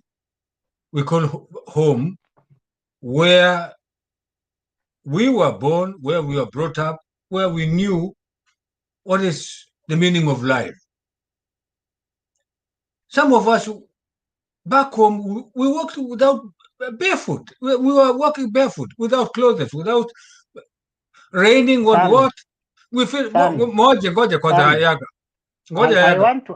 want you to answer me this as we proceed, as you proceed with your contribution. Okay. I heard Moses says that in Siaya they were given a governor to run over the county. The same Waria is telling us here today that Mandera is receiving 10, and he has not told us if it is Raila who gave them. But he has not told us if it is Raila who gave them the governor. My point is, I'm saying Kenyans have a tendency of electing useless leaders and after that blame it on Raila Odinga. Yeah, we elected a very good governor, Mr. Dual, but who and you? The Siaya community, Siaya county people. Okay, I think even Steve is nodding his head because you are making a very wrong. Sammy, you will have to bear with me. I'm talking about the implementation of the 2010 constitution on corruption. Okay. Calm down, gentlemen. Calm down. SJ, maybe you can answer Ayaga, please, sir. Ayaga, with all due respect, we are not new to this country. We might be very junior citizens of this world, but we've known the direction of this country. We are not here to mention names also, but we don't want to be pushed to a corner where you think our minds are caged. You are dealing with people you cannot put like chicken under that Kaosera thing where you put them and we are not chickens. You are not answering my question. I'm asking you a question. Raila gave Siaya people governor. Is the same people who gave Waria the useless governor they have in Mandera. Ayaga, you are too pedestrian, please. I'm not too pedestrian. I want facts. Sami, wewe unafikiria siasa ni kiroho.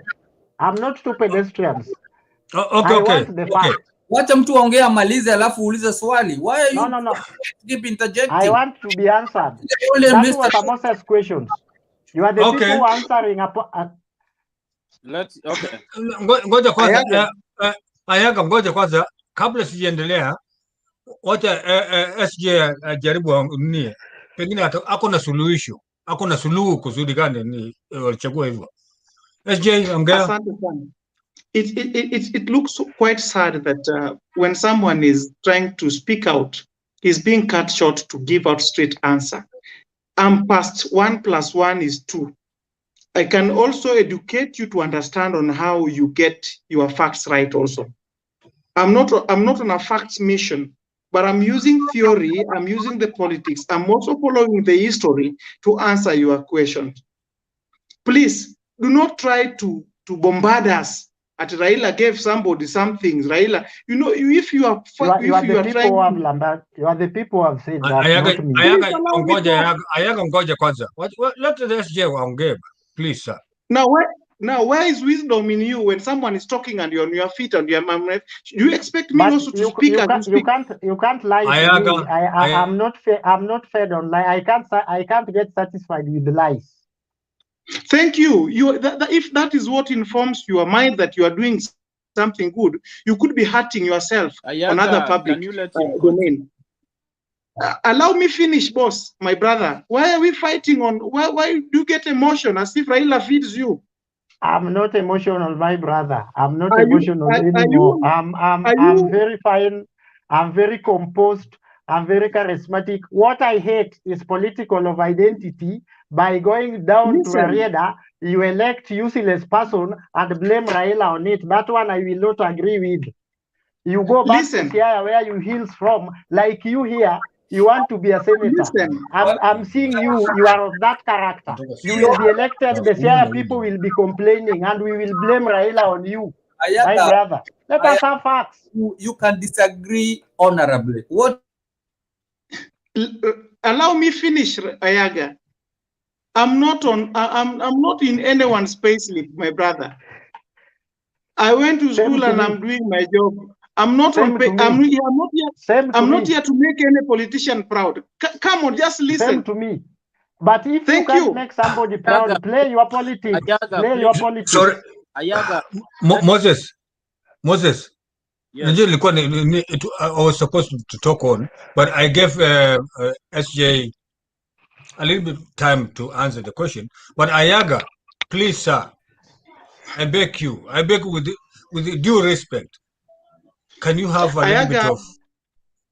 Ayaga. Continue. Let them stop identical politics that they cannot answer. Let them come with facts and ideology. Ayaga, we have answers. But by saying Raila gave you Ayaga, we have answers, but you're not another giving useless room for governor those is in answers. Mandera. Yes, he gave us. Let him continue, my brother. Can we be civilized, man? SJ, continue. No. Unless the word civilization has changed in dictionary. Yeah, it's Is it their way of muting him because he's a nuisance now? We can't allow this to keep going. Mute him. You cannot mute me. You cannot mute me because I stand on the right side of the history. Kenyans have tendency of electing useless leaders like the way they did to Uhuru Kenyatta and Ruto, and now blaming Raila on it. Somebody goes to Siaya to elect useless governor and blame Raila on it. Somebody goes to his constituency to elect useless MP and blame Raila on it. My friend, that one I will defend. Ayaga is talking about me. Let me just clarify one thing. Let me just clarify one thing. Only 1 minute. Continue. Only 1 minute. Only 1 minute. It was my time to talk. Please, SJ, now, please, it was my time, but I gave SJ a little bit of time to answer whatever on here. But Ayaka, please. I've been interrupted. Ayaga. I've been interrupted. I know that. Give your point. Give your point. Go ahead. Give your point. Ayaga, please, Ayaga. Give time. Thank you. Now, Ayaga, because you interject a lot, let me remind you, this is not a mixed school public debate in the afternoon where you want to show ladies on how you can bombard people and try to talk nonsense now and then. I am sorry. Let me stop that. But what I was saying. My friend, I have stop vulgar language. Stop vulgar language. Please educate me. Let me continue. You are drunk, so nothing. You are apologizing. You are drunk. I understand you. Go ahead. Continue, SJ. Okay. Thank you. I'm sorry, I'm not drunk anyway. You're even confusing me. I was saying that we need to sober up and have some good discussion. I think this is a platform for us to learn also. I want to learn from what is happening in Pandera. I want to learn from what is happening in Siaya. Talking of Siaya, it is true, bro. It is true. Please, tomorrow will be another side of the bridge. I'm not in any side. I'm sitting on the fence. But I must educate you or remind you. We have problems of leaders here in this country where one can become a leader depending on the size of the pocket, not the policy, not what is here. We are not in a shouting match. Let us just agree. We have problems all over. We don't have problems alone in Siaya. But I can easily use Siaya as an example because that's where I also come from. I can use Kenya an example because I come from Kenya. I can use African example because I come from Africa. So let us not like make it as look as if someone has said something bad about Raila. And if Raila mess, he should be reminded. My friend, my problem is not your examples. My problem is Moses is saying that Raila gave Siaya people a useless governor. There is another useless governor in Mandera. Moses, My can I question talk? is, Moses, who can I gave talk, the please? Mandarian that useless governor? Because it seems you are lamenting on something that our governors are being appointed or they are being Moses, given. can I talk, please? Yaga, yes, he gave us UC. No, let me clarify. I continue, and let me I clarify. will continue to interrupt because Moses will Let me not withdraw clarify. that. Let me just Let us clarify. have a disorder. And I think Moses, let me clarify something so that this guy keeps quiet. until I get a satisfied answer and I Let me say, clarify so that it this is guy only in keeps Kenya. quiet. It is only in Kenya where people elect useless people and blame someone Okay, else on okay, we it. understand you. Let me talk so that this guy keeps quiet 1 minute only. In Kenya, we have governance issues. This is not only for Mandera or Siaya or Raila Odinga or Ruto or Uhuru Kenyatta. We have governance issues. When we talk about governance issue, we are not talking only about Raila. We are not talking about Ruto. We are not talking about Uhuru Kenyatta. We are not talking about BBI. We are not talking about anything. Just understand me, please. Where you are seated, you are so much concerned with Raila Odinga. It's not that I don't vote for Raila Odinga. It's not that I don't know Raila Odinga helped us so much with the Majimbo system and so many other things. But we have governance issues, issues like corruption, electoral issues. All those things are contained in the 2010 constitution, which you are not planning to implement. And then unakuja unatuambia ati tunaleta constitution ingine ambayo tuta implement. This is where now the problem is. Sio Raila Odinga, huyo governor wa Mandera, sijasema ati Raila ndo amemleta yeye hapo. What I said is if we have implemented the 2010 constitution, huyo governor hangekuwa na hiyo upuzi. Wariahe, you've answered me. Thank you very much. Thank you very much. The guy has answered me. So tell kind of Moses and Steve, after electing useless people in their county, they should not blame a voter in Nairobi, Kibera in specific, on it. Raila is not a voter in Siaya. I'm watching this. So too much English. Talk about something you can understand, my brother. Okay. I'm really confused. I'm really confused. I don't know where I left you on. Perhaps we can give a how do you call him? The guy with the left from Warrior. Because there's something here. There's a message here from Osoro. I can't see him. Okay, let me. Wacha niseme kitu haraka. Ayaga, I was saying useless because the governor himself this day alitoka akasema ati yeye aliamshwa tu akilala ati kuja chukue tikiti. Tulipewa, we were given a useless governor by the heads of the ODM party. We had a guy who won free. Moses, come back to your senses. Don't moderate a meeting and at the same time you're drunk, you're not sober. My friend, be sober. I'm not drinking People, alcohol. we do election in Kenya. We do elections in Kenya. Yes, we do. ODM gave the guy a ticket. ODM ticket is not for general election.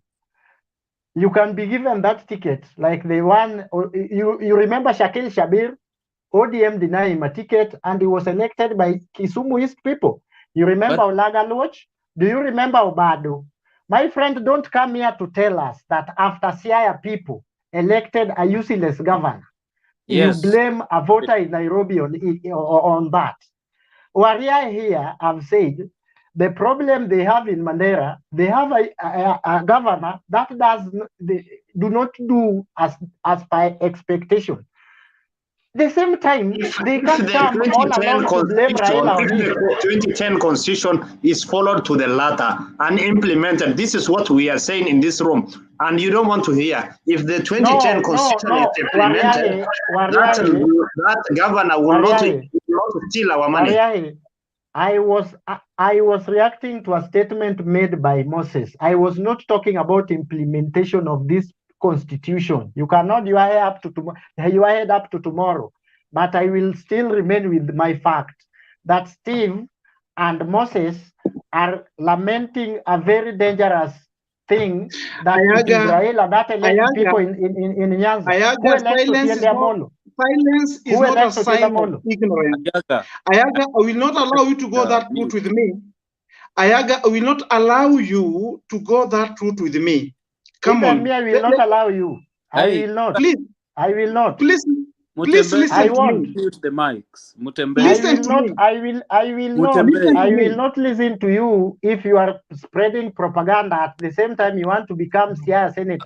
Moses. Mutembe, can you mute the mic? Moses. This guy Ayaga was Kanu man. I don't know when he became for Raila guy. I'm a Kanu man, but when people are saying lies Moses. about Raila, I can defend. If you say lies about Moses. Ruto, I will defend Ruto. If you say lies about Mudavadi, I will Can you defend give Mudavadi. David a chance, please? Give David a chance. Ayaga, nyamaza bwana. Mimi najua wewe you are really politician. I know that.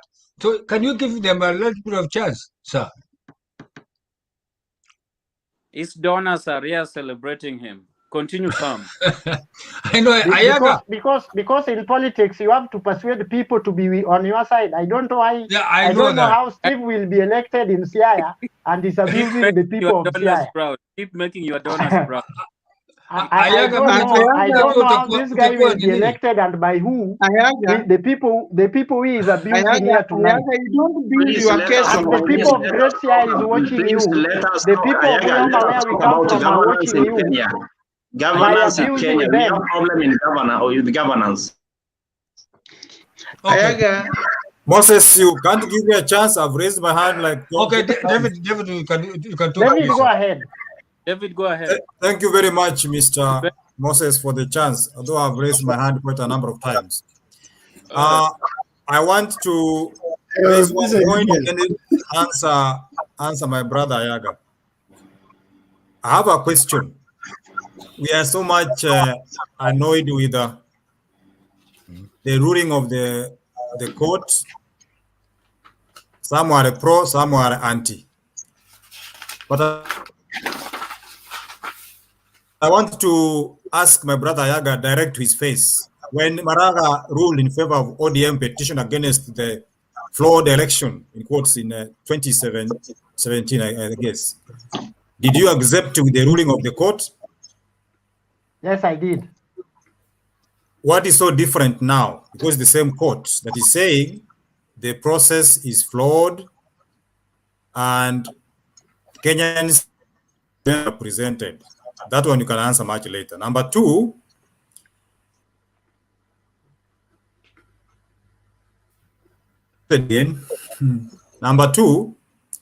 unfortunately, Ayaga, I've been an ardent supporter of Raila Odinga without mincing my words. If the chair can allow me to give you just a glimpse of what happened to us in 2007. Continue. In Nakuru, I remember I was rained on waiting for Raila Odinga to give a speech. We were rained for 2 hours and we waited until Raila came, tukarukaruka mpaka tukakauka. You could not speak anything against Raila. Then that time, I give even a chance to speak. But after some time, you now have to learn your man. Here he is. What does he have for me as common mwananchi? I was there about 15 or so years, the same state you are, Ayaga. When someone mentioned Raila, I could really push him to the corner. I want to ask you, my brother, tone down, calm down. I've worked in Homa Bay. I'm not a Luo. I've worked in Homa Bay for 10 years. And I've seen what the people of Homa Bay are going through. With your good governor, Cyprian Awiti. Even when people want to support Mawanga, Mawanga wins. The moment the leader comes and says this one Tosha, that is it. But they are wallowing in problems. I told the other day we could go to work using lorries that ferry sand to work when he is the prime minister. When they are in office, we want those people to do things on the ground to help us, not to sing on them and fight over them. Believe me, you. Anybody who speaks against Raila in Lowland, including those who work there, like myself, you will face the wrath of the supporters. I can give you many examples. Look at Raphael Tuju and the kind of work he was doing. When he fell with Raila, he almost went to the drain. Look at Engineer Reggae. Look at Obado. So David, are you blaming Raila? It is my time. David, you are just lamenting on a discussion we are trying to run away from. I asked you a question. Don't blame somebody who is not defend himself. Bernard, please, your time will come. We have to ask questions. You can't come here making unnecessary speech and you want us to believe on them. Ayaga. David, unmute. David, unmute. Because he's talking lies. You don't know even if he's muted or unmuted. You have been muted long time David, ago. unmute, please. David, unmute. We can't hear you. Anyway, I leave at that because we haven't heard whatever you talked some few minutes ago. Maybe 1 minute ago. We don't know what you talked about. I'm sorry. My laptop, when you raise the voice, it just muted itself and it brings another voice in. So I'm sorry for that. Okay. I wanted to say, let us listen to what our brothers say. Let us give the second chance or the second voice. If we ardently say, okay, this is our supporter and you don't talk anything about him, we will sink. We will sink. Lastly, I want to say this. I admire the politics in Kisiland and sometimes the politics in Luyaland. You may not find all the Kisis, I'm sorry to use a tribe, supporting one man except during your child's time. When we have different supporters in different camps, you may get things from the other side even when you miss out. Why some of our supporters from some region are so bitter is because when their man loses, they lose everything. Give time for the second voice. Let us be democratic so that you come out as a young person, uurize kura upewe, si lazima mtu mmoja kuja inue mkono juu aseme Ayaga tosha. For that matter, we may not nurture young, talented leaders. Let us not kill the incoming leaders simply because they are not supporting our man. That one, Mr. Ayaga, as my good friend around top there, you need to tone down and give reason, chance to prevail. Thank you so much. Thank you very much, David. No, in fact, I'm in Kanu. Number one, David, I'm in Kanu. I'm not in give us ODM. time, bro. I only defend a leader. Any leader. My friend, I'm not in any payroll. You are a serious person who should be a leader, and you are characterized and abusing the people of Siaya who you want. If you think you are much and well exposed, Steve Juma, you can even you can even go and run in Kiambu and you will not be a senator. I'm telling you, with this mind, with this mentality you have. You cannot it's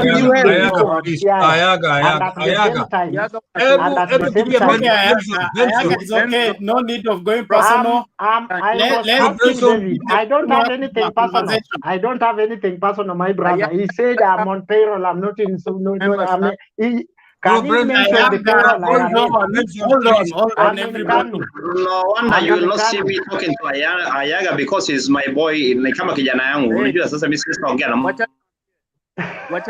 Ayaga, is that how you guys act in your Kanu meetings? Because today you are just something different. In our Kanu meetings, we can't just go and mention somebody's name wrongly without asking questions of why you are mentioning those names wrongly. You said it. Can you clarify? Can you clarify how Raila appoint that governor in Siaya? Can we talk about question has something been sensible? answered. Can we talk about something sensible, please? Moses, can you please give Benson a chance to talk? Benson, can you talk, please? Ayaga tumechoka na wewe sasa wewe. Mimi najua siasa yako sio sahihi. Later on. I know you guys have personal hatred with Raila Odinga. I'm not even his supporters. Bernard is here will defend him. No, we don't have any problem with Raila. I know, but you I know later on. Ayaga, we were there. You also reached there. We were there one time, Ayaga. If you talk about Kalonzo my friend, it doesn't matter. It doesn't matter. It doesn't matter. It doesn't matter. Age is a number. Age is nothing. You cannot come here and lament on your age, my brother. No. No. No. You are told that and you should stop. I know you are old. You yako sasa ni ujinga. Bro Benson endelea. Well, you are drunk. You are drunk, my brother. And I'm telling you, Ayaga, how do you know people are drunk? Okay, BBI itapita Angalia nyamaza. macho ya huyu, angalia macho yake inakuambia huyu jamaa amelewa. Ayaga is okay now.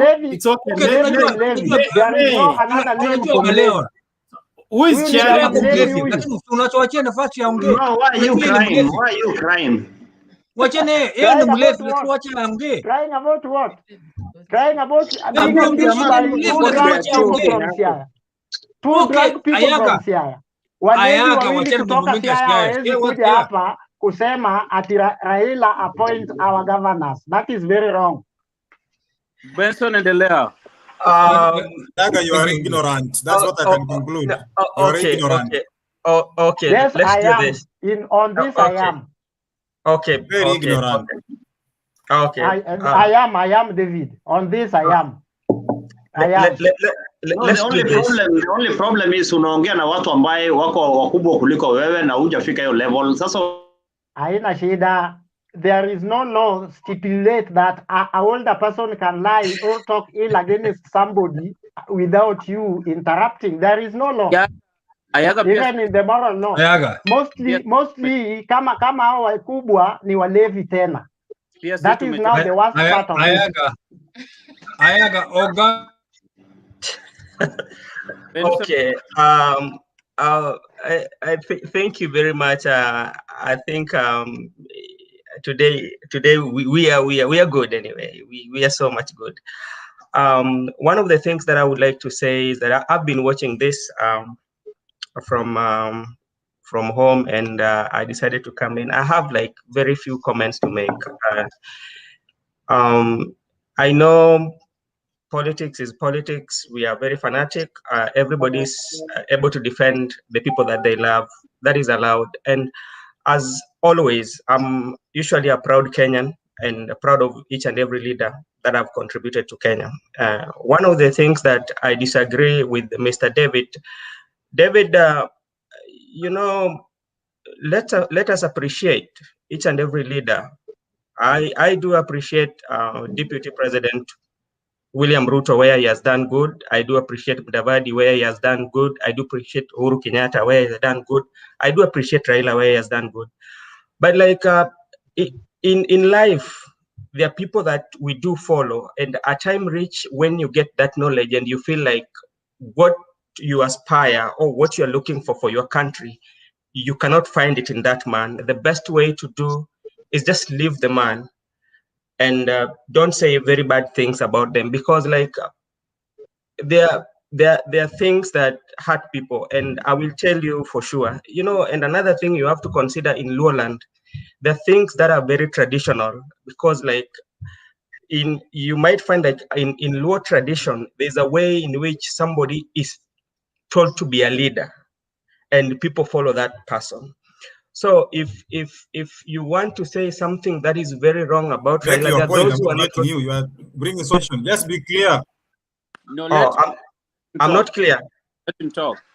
Yeah. So when you try to say something about a leader, there are people who will feel that painful because they believe in him. So as a Kenyan who likes peace, you know, find a way of saying something that is very welcoming to each and everybody because we need each other. That is one. I will go straight to about the ruling, which people talked about yesterday. I was not there, but I will just brush it off. One thing that I would say about the ruling, the ruling is not about Raila or Ruto or anybody. I think this is a time when Kenya should have what we call self-discussion or talking to ourselves. And I was thinking of it in this manner. I know Wariai is from Muslim religion, and I know both of you are Christian. There's when you read the book about the book of a prodigal son, the son who went to the father and said to the father, "I need you to give part of my wealth," and you want to go. And if you go ahead, I can give summary. He went and spent the money, and at some point after the money he spent kind of ran over, he said, "I want to go back. I can," like he said, "I'm not worthy to be called the son. I can go back and my father to hire me as one of the servants." And I think as a country, we've reached a point where we have to have what we call self-discussion as a country about what has happened. And like, if you look at country right now where we stand, Kenya, everything is unconstitutional. Everything, if you want to look it into details, I think it's Justice Mativo that ruled about the same thing, that the BBI was a good thing in a high court. If I'm not wrong, I think it's Mativo. And now this one came and said that it was unconstitutional. So I think as Kenyans, we need to have talking to ourselves. We need to talk to ourselves because where we are at right now, I don't think it's bringing something like very, very, very, that is very progressive, or something that will change Kenya. Yeah, because there are those who believe that the ruling was not right. There are those who also believe the ruling was right. There are those who are saying that it was a political. And when you see that, even if they go to Court of Appeal, we still have a problem over there. Yeah. So I think it should be a reflection, and we can start again. We can go with the BBI, call people, let us talk together, start it again, because they say it's a process. If it doesn't even go right now, but even after election, if we mean well for this country, if we mean well, if at all we believe and we love Kenya the way we talk, then we should start that conversation. Whether it will take like around 10 years or how many years, but like we have to have a consensus whereby each and every citizen of Kenya is very proud of their country. That is what I can say. Thank you, Benson. Bernard, Okay. then West J. Thank you very much, everyone, and I appreciate everybody on board today. And here are my submission. Number one, the question arising when Maraga gave a ruling about the election in 2017, did you accept the ruling? Yes, we did. And there is a difference between the ruling of the Supreme Court and the ruling of the High Court. There is a deliberate push from the people who want to turn the High Court into Supreme Court. The reason why a case goes to the High Court and the High Court pronounces itself on a case, that means there is room for appeal for the people that are aggrieved. So let us not think that the High Court is the Supreme Court. The Supreme Court, when it has given a ruling, there is no appeal on it. Why? It is the final court. So we cannot begin to say that we accept, no one said that. No one said the ruling in the. No one said that. No one said that. We can accept the ruling, then proceed from there. We didn't. I am saying there is room for appeal of all cases that have been heard from the Magistrates Court or the High Court or even Court of Appeal. There is a reason why those courts are ranked that way. Don't use the High Court ruling and turn it into a Supreme Court ruling. There is room for appeal, and everybody is constitutionally empowered to do his appeal if he feels aggrieved by the judgment. So there is no need of you pronouncing yourself as if everybody should take what has been passed by what was ruled by the 5 judges as final. It is not final until we have exhausted all the avenues that we can use to redress the issues matter. raised. So it is wrong.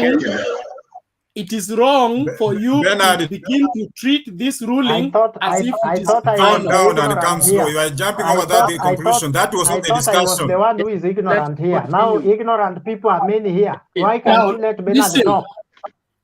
Listen carefully. When the Supreme Court pronounced itself about the 2013 election, we still accepted the ruling and there was no appeal for the same. And so everything was, we accept the ruling, although we don't agree with it. So don't treat this, don't mix the population with the mentality of saying there is no need to appeal. Even if you appeal, nothing is going to come from it. Allow the process to go on. Why are you afraid to be examined or these judges to be examined about what they rule? The wisdom of the elders. That's my point number 2. I listened to Professor Manyora today and what he said about the ruling, and in his wisdom as an old man, which I respect, is that the judges seemed to have played themselves into a corner by pronouncing themselves on the issues individually. Some of those issues were to be consolidated into a cluster so that the ruling doesn't appear to be question 1A, question 2B, and that way. So there is a lot of things that can be ventilated on in the Court of Appeal, and the verdict can go either way, but let that verdict come. For David sounds like a backslider from the Raila movement. You have every right to change your opinion and your persuasion about any leader and about any party.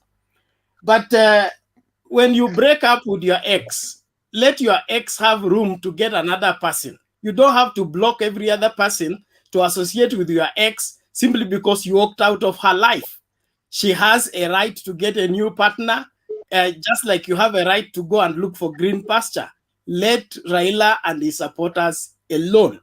Raila's influence in Nyanza and in the country is something that cannot be matched by some of the people that are active in politics right now. There are very few people who can lift somebody's hand and say, so Tosha, and the masses will accept it. And you can't blame him for it. He's a leader who has great influence. You cannot say that his influence is wrong because he has pronounced himself on another. Very wrong. Very wrong. But he has influence when he talks about what we support. That is something Ruto to support Uhuru in 2013. It was like saying yes. Let him talk. We are not talking about Ruto. Don't bring Ruto here. I mean, give him a lot of listen to and let then us. we'll No, you should raise your where point you so can. quick to give others. Next point, please. So, national office is not to serve your backyard. I have said this before, I repeat again. When you are a prime minister, you are a prime minister for the Republic of Kenya. You are not a prime minister for Siaya. You are not a prime minister for Nyanza. Expecting that now that so-and-so is prime minister, our village is going to be developed, that is the wrong mentality that this nation doesn't need. Thank you, We David. must move away from Thank the you, Bernard. thinking that we get people into national office so that they bring things in our village. Let your village leaders bring development, the MCS and the governors to develop your village. National offices are for national development. Thank you. Reduce your adrenaline. Your adrenaline is a bit high. Tone down, Bernard. Tone down. Then bring your point. Why are you so? David, wait for your time. Thank you.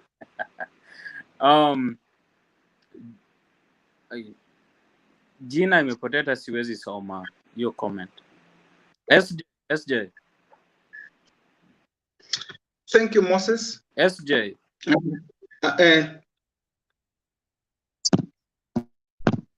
Thank you, Moses, and good evening again. Let me put it clear. I think I will be signing out dakika kidogo tu, and maybe to respond to some other issues that were raised there, because it's important also to put record straight. My brother Ayaga, and please listen to me. We are not into war, and we are not fighting. So please don't judge people. I heard you saying, look at my eye. My brother, I'm not taking any alcohol, and that is disability. So I use specs and I've removed them at night. So when you see my eyes, don't think that I'm under influence of any substance. Moving forward is a candid conversation, and Mr. Moses and maybe Mtembe and the team, let's always have some practical sequence of motions in this debate so that we move from one chapter to another chapter. We cannot be talking of Raila, Ruto, BBI. Let's now dissect and also come with sub topics so that we discuss motion as we move on our matters now and then. Because if you narrow down the entire conversation that we've been having here, we realize that we've been talking on the same thing, repeating the same point. Some of us are here to learn. And again, as we discuss this, when we're in this forum, some of us are on loudspeaker here in the houses. Whatever thing we say sometimes really hurts. When somebody referring to me as a drunkard, and my wife, my kid maybe is next to me here wondering who is this drunkard person is being mentioned here. Because some of this discussion we are having here, we are able to learn, we are able to pick something from all quarters and get to know way forward in a very candid debate. Moving on, I would submit that this country needs sober people, need brilliant people, need energetic people who can push real agendas that are affecting the youth today. Let us not get lost to the BBI, to the Raila, to Uhuru Ruto and everything. The people we are talking about, they are living their life well. Their kids are getting married today, tomorrow. They are hosting their events. They are doing their rallies. But as a common mwananchi, we die our own death. Kwa hivyo tuwe tuna msimamo mwema na tuseme yale ambayo yanatuhusu sisi kama vijana, na tusonge mbele hivyo hivyo. Sina vita, sina chuki, sina lolote. Ayaga si kusema kwamba Raila amepeana nini Siaya, sijataja mambo ya Raila Siaya, lakini ukweli usemwe, Raila wao wamezungusha watu kwenye nominations. Siri, I've covered the event. My friend, it is not Raila who does that. It is the ODM party. My friend Steve, you want to join politics and you have been a journalist, whom I respect so much. And it seems you have not done enough research on the field of politics. My friend, politics will kill you. These emotions you are now entering politics with is very dangerous. I'm advising you as a brother. I am a brother. For some time. Yeah, endelea. Thank you. Basically, I was talking about. Sorry, SJ. Yeah? SJ, sorry. Basically, from the time I came in up to now, I'm insisting on us talking some sensible things. Tusije tukaongea vile SJ amesema, tusije tukaongea kila siku juu ya Raila, Ruto and those kind of stuff.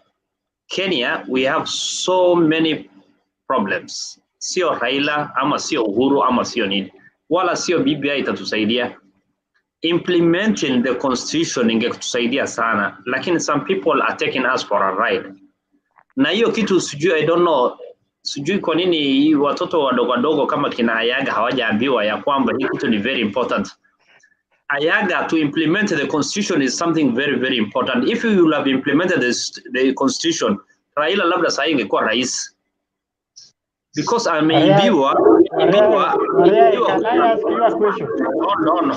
Can I ask you a question? Interrupt me. Don't interrupt me. I'm not interrupting. Just tell me which part of the constitution has not been implemented. Only that. Which part? Moses, please, when I'm talking, I want to talk something sensible.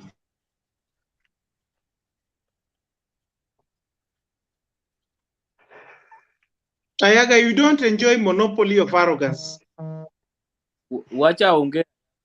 Someone is blackmailing me here. I don't like it. Why do you call me arrogant? And this thing is watched all over. If you don't want me, just mute me and tell me off. You don't have to really embarrass us on media like this.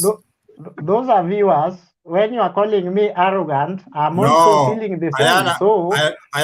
You are being blackmailed, and you are not blackmailed. I know this. This is not very new to us. The shoe is pinching you. Are employing you. Now wear it. David and now wear it. David and Ayaga, can you put some respect a little okay, bit? David, ile kitu watu wanakuandikia, don't worry. Wacha mtu aandike ile kitu anataka kuandika, lakini sisi tunaongea point ambayo ni important. Mtu akiwa mkubwa, hiyo ni age yetu, tunajivunia na age yetu. Sisi watoto wetu ni rika yako kama wewe Ayaga. Raila tulikuwa tunachagua yeye hiyo miaka yote na ametusaidia sana. Hatusemi hajatusaidia, ametusaidia mambo ya majimbo, ametusaidia mambo mingi. We are not talking about Raila right now. What we are talking about is Kenya inashindwa na Rwanda right now. Nchi ndogo kama Rwanda tulipeleka walimu juzi 2500 walimu tuliwapelekea juzi. Right now they speak better English than us. Na wameendelea kuliko sisi. Hiyo yote imeletwa because of bad governance. That governance, kama tungeweka hiyo 2010 constitution, tungeweka vizuri, by this time tungekuwa mbali sana. Lakini sasa ni ukora tu, kila siku ni ukora. Tunataka hatusemi ati Raila asipewe rais, hatusemi ati Ruto asikuwe rais, hatusemi hata Uhuru aongeze. Kama Uhuru angekuwa na perform na tuko na pesa, tungemongezea miaka ingine 10. Lakini sasa jamaa yeye mwenyewe amechanganyikiwa, anazunguka hapa na hapa. Ruto ndio huyo ako hapo katikati, watermelon anaendelea kuharibu. Raila ndio huyo amechanganyikiwa, anapigwa tena. That is water Dennis. You can't call Kalonzo Musyoka watermelon amechanganyikiwa. My brother, identity politics will only earn arrogancy.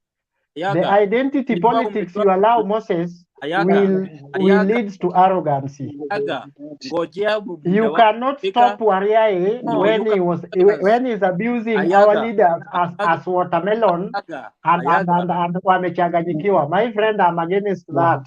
No, who cares? Wait for your time to come, then you're gonna talk.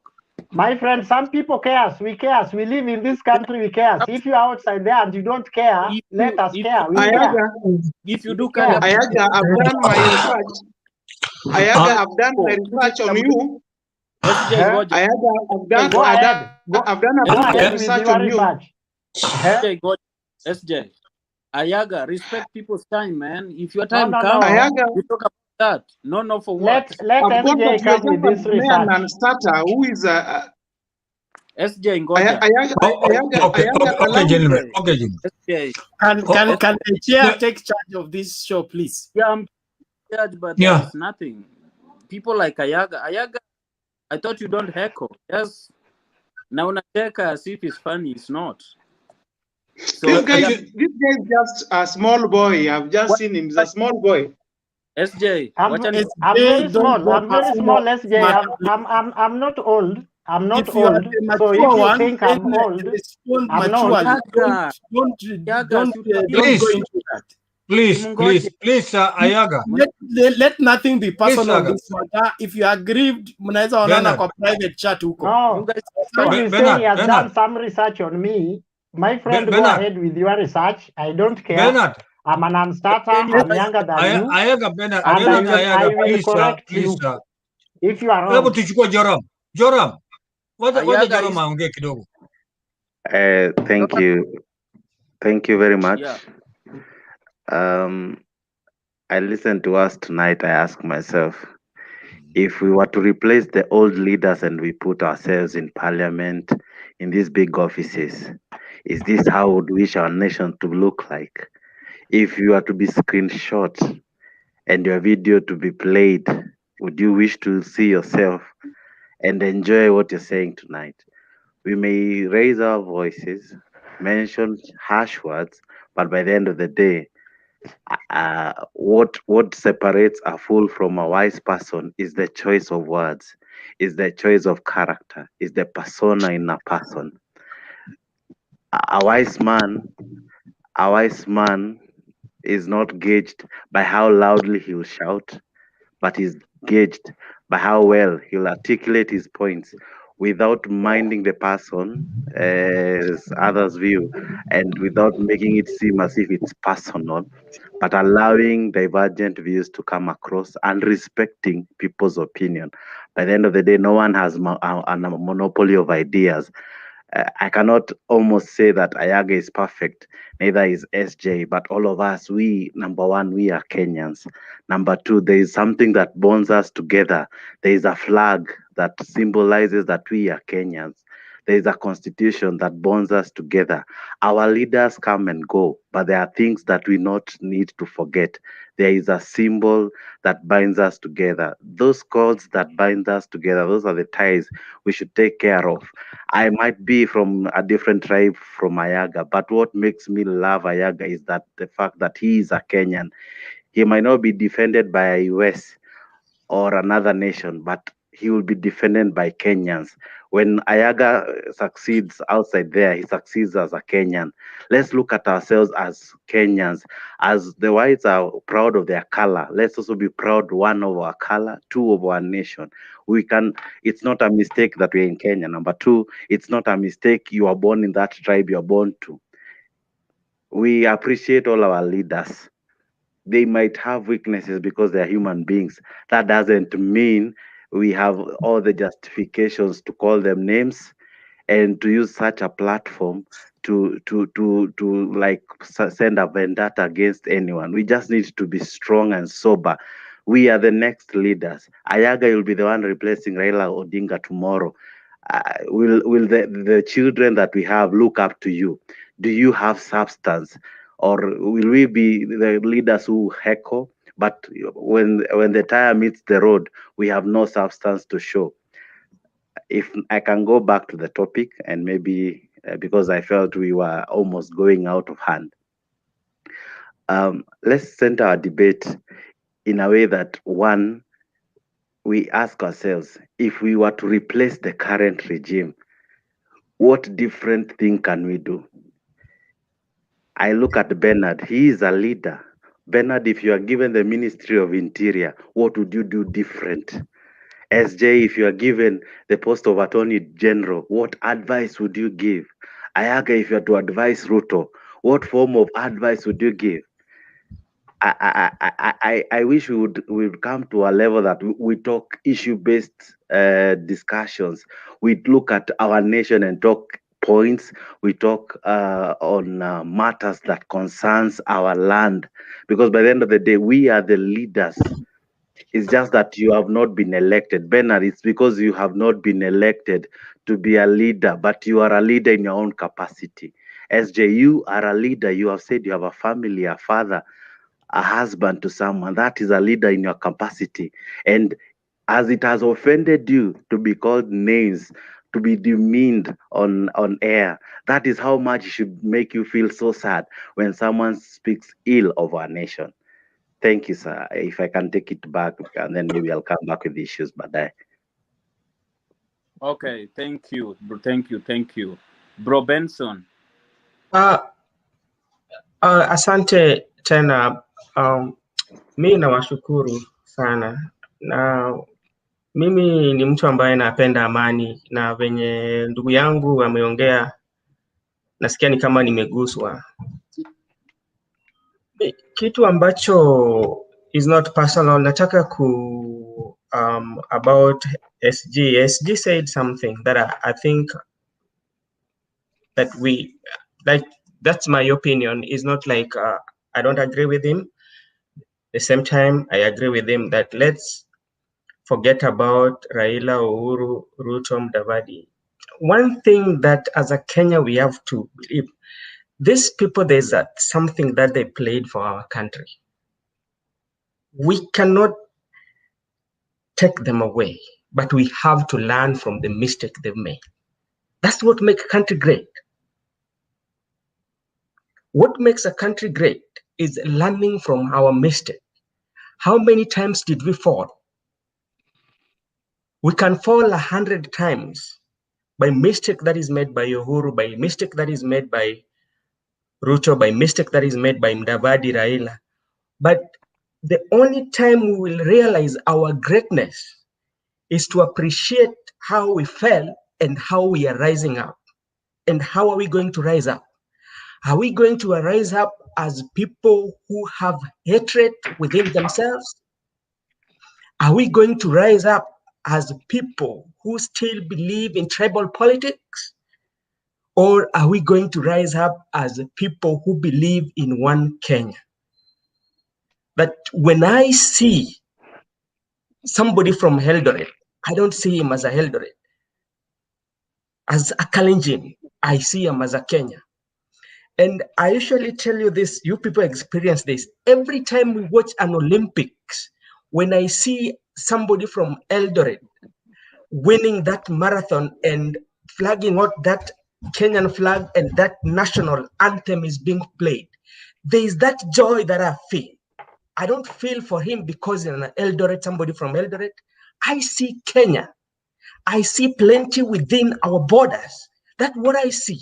And like if somebody sees me by that time and say, young man, why are you so much happy like this? I say, my country has won. I don't say Kimboi has won. I can remember Samuel Wanjiru. There was a time like when he was just about to win, there he would point like this. And that was a symbol. And I would feel, I was very happy at that point. And I was not celebrating Wanjiru, but I was celebrating my Kenya. So let us think about Kenya. Forget about all this leadership. If we can fight, we've seen, for example, Osoro and Simbarati are fighting for the leaders. They don't fight for Kenya. If we can have that effort, the way we fight for these leaders, that we fight for our country, we look for something that unites us, then we will be a good country. A country whereby we don't judge people on the level of education that they have. Because all of us here, something that we have to agree, all of us here, we have different level of education. And let us respect each and every one of us. We are leaders. And we are trying to advise our community and the people that look upon us that we want to do something. Please. And if this is the way that we are going to go on this channel, I don't see a Kenya that I'm dreaming of for my kids. This is not the Kenya I want. This is not the Kenya that I'm looking forward to see. Thank you. Okay, Sam, can you take over? I'm about to do something here.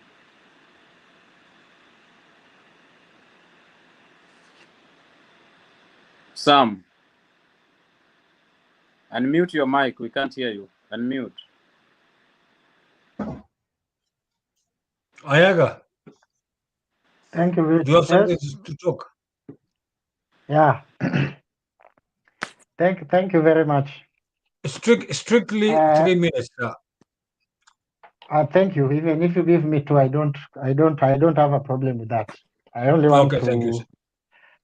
I've been in this forum for a little bit, a while. I know that. And only we do discuss issue-based politics, and until somebody comes with identity politics, that's when things go haywire. Yeah.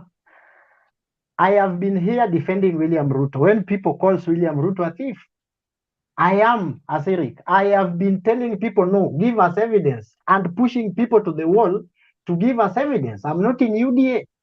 When you call a Kalonzo, because in this generation we want, when you mention or you say something, Please give us tangible evidence that leads us to that. I think the enzi ya propaganda iliisha 1999. Hiyo ndio enzi ya propaganda, what I can say. Ile enzi ambao somebody can just come from nowhere and tells you this thing has happened. If you try to ask, they say now you are pushing us, you are cornering us, you are telling us blah blah. No, things don't work that way. And that is what I always love. Even yesterday when we were discussing issues of the court issues that I was being asked again today by my friend David. I think yesterday we talked about the ruling and I accept it. And I said, I support the appealing of the case. I didn't say I disagree with it. My problem with Kenyans today, we make decisions in ballot. And after making decisions in ballot, we go ahead and accuse some people on it. Let us take example, because this guy is a human being. If that guy dies tomorrow, and in 2022, we elect same people, yeah? We elect the same people. We are going to identify one man called William Ruto that once I elected somebody who cannot help us in terms of development in Rarieda, where I come from, and then we blame somebody like who is voting miles away from my constituency, at he is the one. We know how party works. We cannot say at Uhuru Kenyatta gave the Kiambu people Waititu, or he gave us Sonko here in Nairobi. We voted Sonko. Sonko campaigned. We voted for him. We had so many candidates. In Siaya, in fact, they mentioned Rasanga had a Gumbo. Gumbo was a formidable candidate. If Siaya people wish to voted for Gumbo, they could have just voted for Gumbo and see how Raila always do this appointment in the county without letting people so vote to count. People vote counted. Those are the very, very dangerous things we are making here that always cause chaos and troubles. Now, and if you start asking somebody, now tell us the truth. How much do you know how these appointments are being done? He can't tell you, because I cannot go to Nandi today to tell them, you know, Steve Sang, it is Ruto who appointed him to be a governor of Nandi. That one I will defend Ruto. It is the Nandi people that voted for that guy. Bad or good, they should live with it. Yeah. I'm not saying Rasanga is good or the Sia's governor is good. I cannot defend that man in terms of development. But a point where somebody is coming to lament the people who can do research. The same way you can do research on Ayaga in 2 minutes, you can't do research. You can also do research on this simple issue. If Raila does some appointment of governors in this country, because I wonder, double speak. What I hate is double speak. And I told the people the other day, propaganda need research. Propaganda, okay, you draw it. No, I've not finished. Propaganda, you drew a roadmap. You say, if I entered with this door, I will go this route and I will exit with that door. So you don't pour propaganda out, and you don't want to be cornered. We will corner you. Even if that one will take you into a personal of researching me, I'm very young. I don't hide my age. I was born in 1994, 3rd August. So I don't hide my age. The schools I went is known. I went to known schools. So if you want to do a research on me, welcome, baby. Come, I can help you do it. Okay, Ayaga. Thank you, sir. So, Wariae, strictly 3 minutes. Strictly Okay, 3 minutes. basically, nimesikia what you are trying to say. All of you, nimesikia vile mnasema. Hata Ayaga nimemsikia. Ayaga akona some points, lakini he doesn't know how to express them. Ana express them na kelele na mashida na kupigia watu kelele. What he is trying to say is he is fighting for Kenya. We are also fighting for Kenya. We are fighting for everything. Kitu moja nilikuwa naambiaga watu, hakuna mtu amepigania Kenya peke yake. Kenya kila mtu amepigania. Hakuna maumau walikuanga Garissa, wala maumau hawajai kufika Kakamega, maumau hawajai kufika Lamu. kila mtu alipigania kwao. Hata ukienda pale Wajia, and I talked about this issue sometime, utakuta wazungu wamelala wengi pale, wameuliwa. What we are trying to say is watu wote wanapigania Kenya, tuweke Kenya ikuwe nzuri. We cannot have a country where Rwanda ambaye ni nchi ndogo kuliko sisi, na tulikuwa tunafunza how it's a landlocked country, na tulipelekea walimu juzi, they were speaking French, tuliwapelekea juzi walimu wafunzwe English.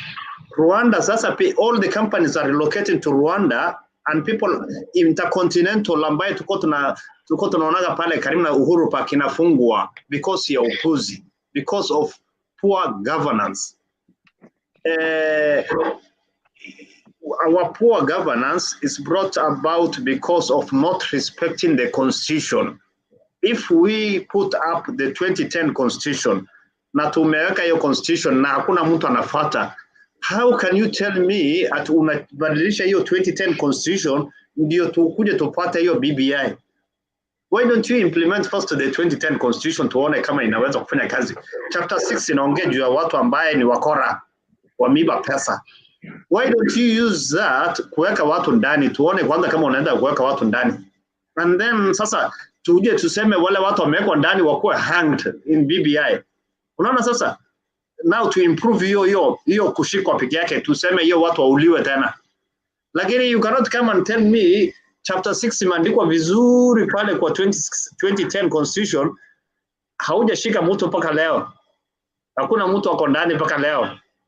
Ati watu tu yani wamekuwa tu yani ati wameacha kazi. Kuacha kazi sio problem. Mtu anaacha kazi anaenda anaandikwa tena chairman ya board fulani somewhere else. That is not the Kenya we want. The Kenya we want is actions.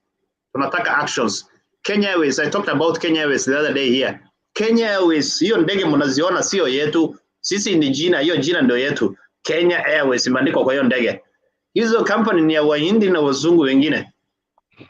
How come imefika hiyo level yani? Sasa hii tunapatia 10 billion, au wazungu wanachukua, sisi tunabaki na hiyo jina na hiyo jina. Mzungu ameenda na pesa yake. Kesho tena nasemekana tunahitaji another 10 billion. Tunawapatia, mzungu anaenda na hiyo pesa, sisi tunabaki na hiyo jina. Na hizo ndege sio zetu, hizo ndege ni za wazungu. So we have problems in governance. If we can follow up, me I'm not talking about Niko Ethiopia, I'm in Kenya. Mimi watu wanafikiria kama sisi watu wanafikiria Wasomali si wa Kenya. My father hold on. My father alikuwa Kenya police 1951, imagine. Ameandikwa akiwa Mombasa 1951. And then somebody here anafikiria kama sisi tulitoka Somalia juzi. Hajui ya kwamba Wasomali wako na hiyo governors wote hapa Kenya. Tuko na how many governors? 4 governors. And then tuko na how many MPs? And then somebody here anakuja anaandika Ochieng moja hapa anaandika ati Wariai today you are not in Ethiopia or whatever. Okay. I'm not speaking about Ethiopia, I'm speaking about Kenya. And I'm speaking about Isa, and I'm speaking about Mandera, and I'm speaking about sijui watu tutafahamiana siku gani kwanza. Mimi Sam, what I can say is when we speak on this kind of forums, tunataka kusaidiana. Tunataka kuona vile Kenya itakuwa mbele kuliko Rwanda, na mbele ya Nigeria, na mbele ya South Africa. Lakini imagine umeona wazungu wa Kenya, we are told now they are around 40,000 in Kenya. Wazungu wa Kenya. Wewe umeshaona mzungu amejiandika kazi ya police ama kazi ya government because anajua hapo kuna corruption, ataharibiwa jina. Sasa afadhali aenda alime shamba yake huko, mzungu huyo alime shamba yake, lakini bado ni Mkenya. Hataki kazi ya serikali kwa jina anajua ni wakora wamejaa pale. So why don't we do this? Tupatie hao wazungu wafanye hiyo kazi. Police commissioner tuweke mzungu. Hiyo watu wanapanga kila kitu, tuweke mzungu. Sisi wengine tukae kando. What was the problem with that? Wao wazungu wangetuwekea hiyo nchi iko mzuri. Umeona South Africa vile iko nzuri. Kwa ajili gani? Wazungu ndio wana control sekta mingi sana. Lakini hii kichwa yetu mbovu ambaye we cannot implement the 2010 constitution, alafu tunakuja na mambo ya BBI. Mimi sijui kama tunafahamiana na watu hapa. Okay, asante Oria. Asante sana kwa kuweza kuelimisha. Niko na swali. Atakayejibu. Unajua pengine nimesikiza vile Waria ameongea, na kweli, kwa nini hakuna mzungu hata mmoja ako jeshi ama polisi ama kwa serikali? Hii ni swali moja kubwa nani Waria ameongea, ambayo wengi wetu pengine haingeweza kutokea kwa nini yetu. Joram, hebu nijibu basi, utujibu, pengine unaweza uko na swali nini, uko na jawabu ama suluhu. Niko na maswali kadhaa kwa Wariahe na kwa Ayaga. Lakini kabla sijauliza swali ambao umeuliza, ningependa maybe kuuliza hivi. Ni rangi ndio inaleta usalama ama ndio inadumisha amani? Nadhani it's not about color, because by the end of the day we can also ask ourselves, mbona hakuna Wahindi ambao because it's not about the color. Yeah, because just venye mmesema kuko na an MP who is an Indian, so what made that person qualify? It's not the color, it's the leadership, it's the willingness of someone, because hata huko Israel wenye wanauana saizi, see, they are not blacks. It's not about the color, it's the willingness to follow the law, the willingness to be a police.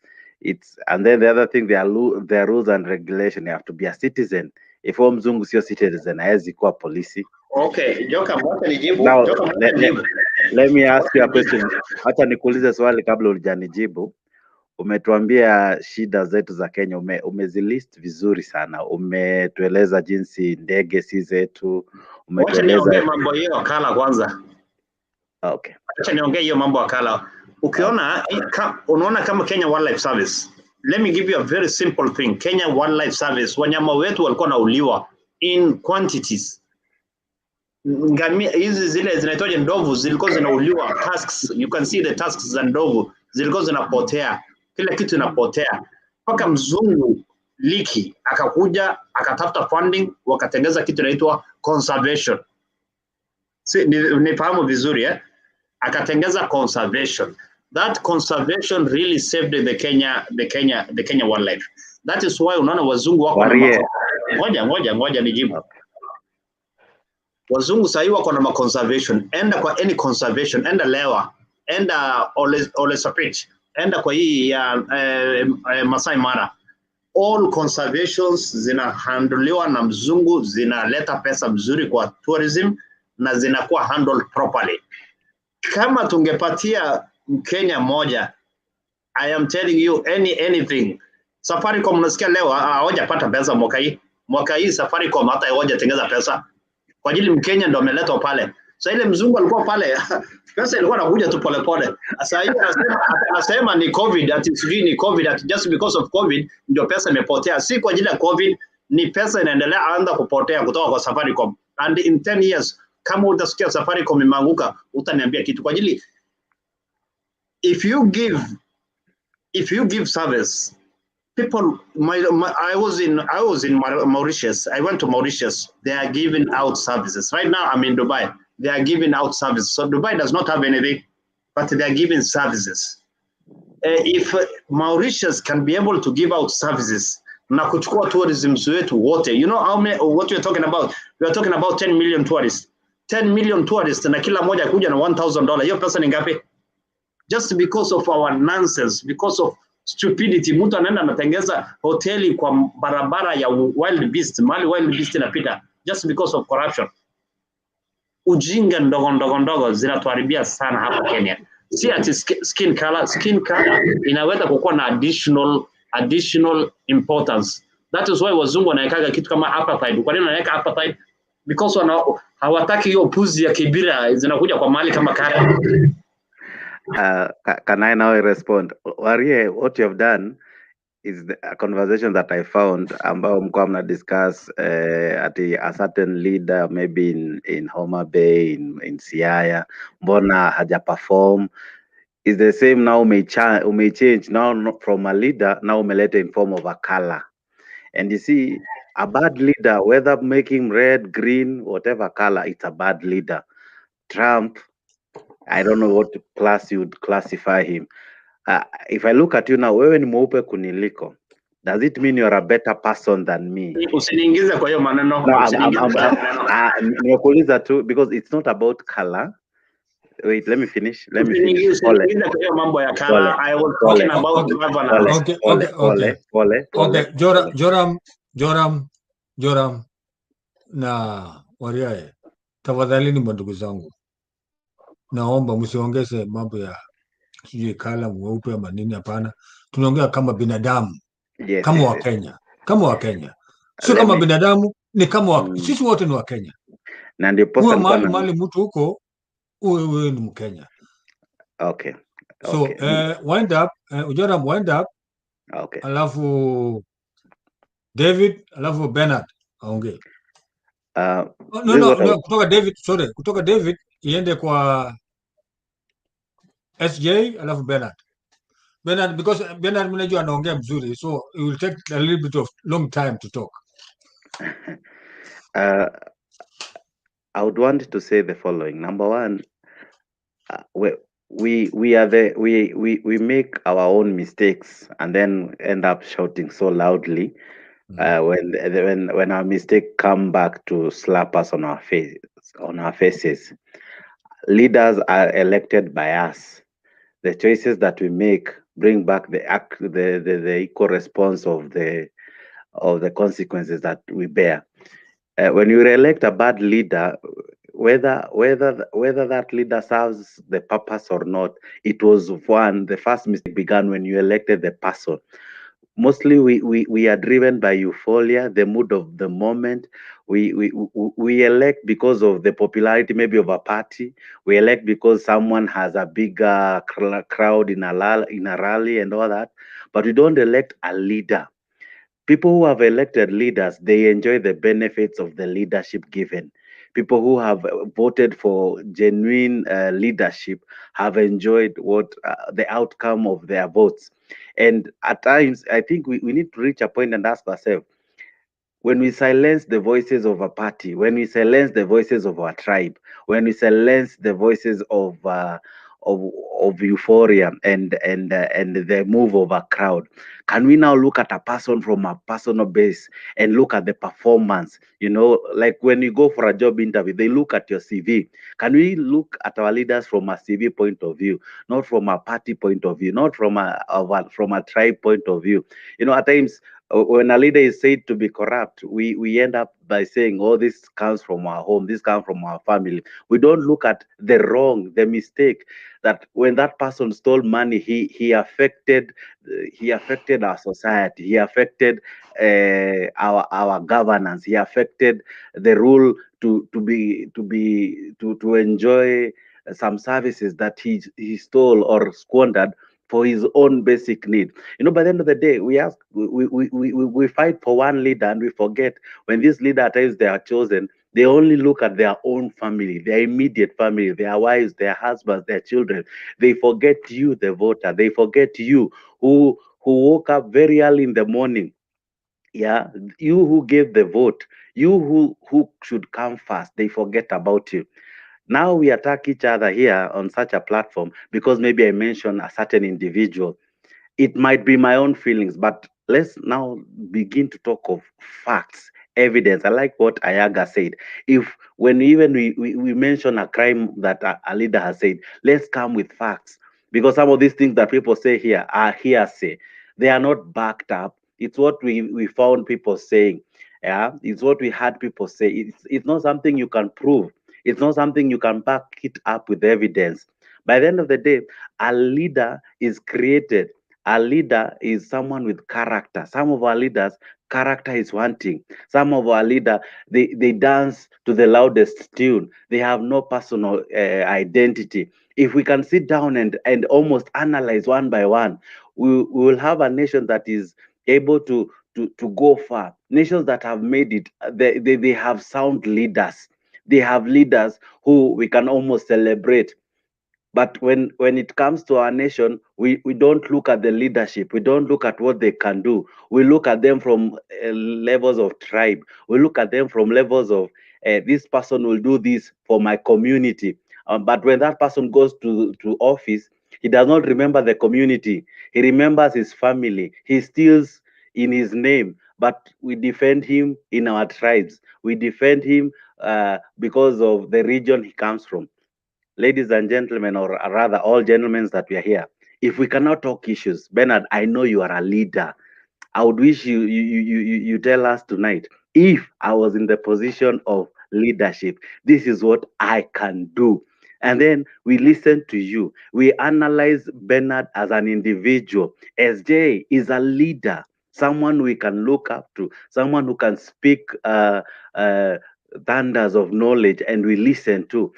Wariahe is someone who is speaking from age and experience. We can deduce something good from him, and we come out from these shenanigans of saying that, oh, a certain leader is better, a certain region is better. By the end of the day, tomorrow it will be Bernard fighting for presidency. I would want to support him, not because of where he comes from the lakeside or from which region he comes from. I would want to support him because he's a leader, because he is a Kenyan, he's able to perform, he's able to deliver. If we can bring a debate to such levels, we would come out from this kasumba of saying, Flani is a watermelon, oh, Flani is what? David. If you cannot prove, kindly turn from such.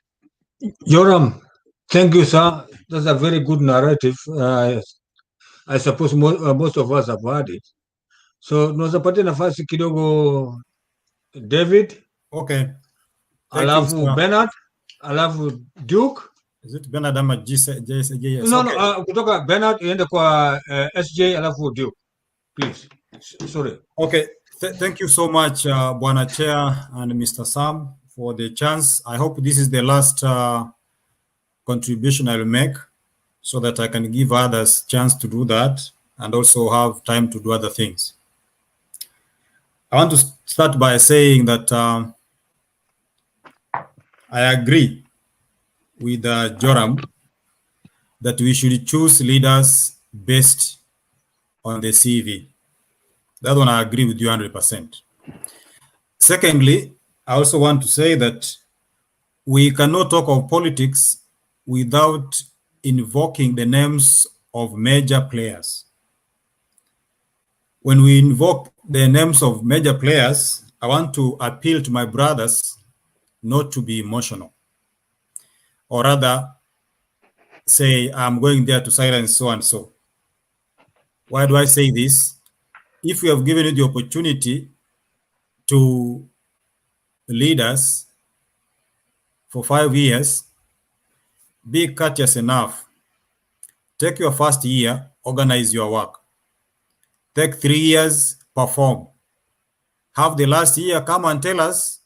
We also audit you because we elected you.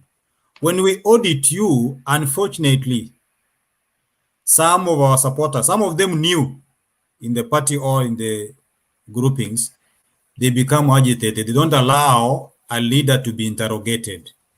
That is what is killing us. If we have given you a job, you have to report back to the people that gave you a job. Some of our leaders have dismally performed, and we cannot shy away from saying this is dismal. Thirdly, these same leaders, they have developed a culture of saying sisi ndio kusema. They have turned the political parties into clubs, whereby the incoming ambitious young people with the different or divergent opinions are not given room.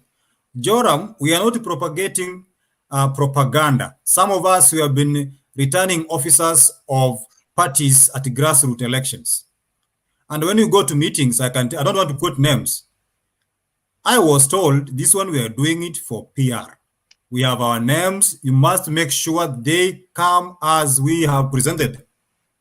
So you come to a meeting or in a school somewhere, you are doing elections of maybe county elections officials, only to be told, man, these are the names you're supposed to ensure they come out. We have seen these things.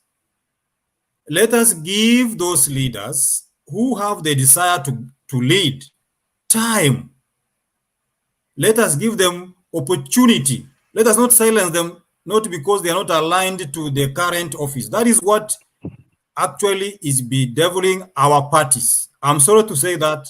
I know I offend many, but That is the truth. Lastly, there are leaders who have come up and performed very well.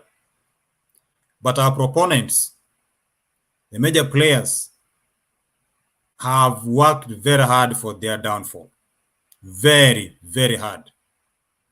And they get frustrated. So we go with the wind, we elect those people we are calling, whoever we have elected.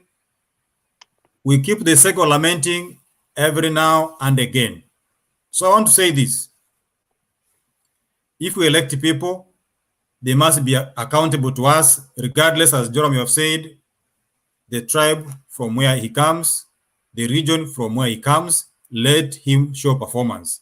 By changing rules of the game does not make us better players. I repeat that. By changing the rules of the game does not make us better players. Chairman, if you can allow me 30 seconds. I am in the United States. I don't even know my governor, his second name. But believe me, Joram, if I pass on a road and there's a pothole, the following day, I don't know who picked on it. There is no pothole. Reason? There are people who monitor that. Systems are running. You don't care who becomes governor. I don't even know who is next to me as a leader. I only maybe know the president because maybe it's a big stake. Why am I saying this? We are not being proud to our fellow Kenyans. We are simply saying we have enough resources, but people are not putting those resources into use. They are not serious. We are jokers. We are corrupt. Then we make our people poor so that they support us and keep to be there. Uhuru Muigai Kenyatta, my president whom I voted. Raila Odinga, my former prime minister who I voted several times and reigned on. They have done their part.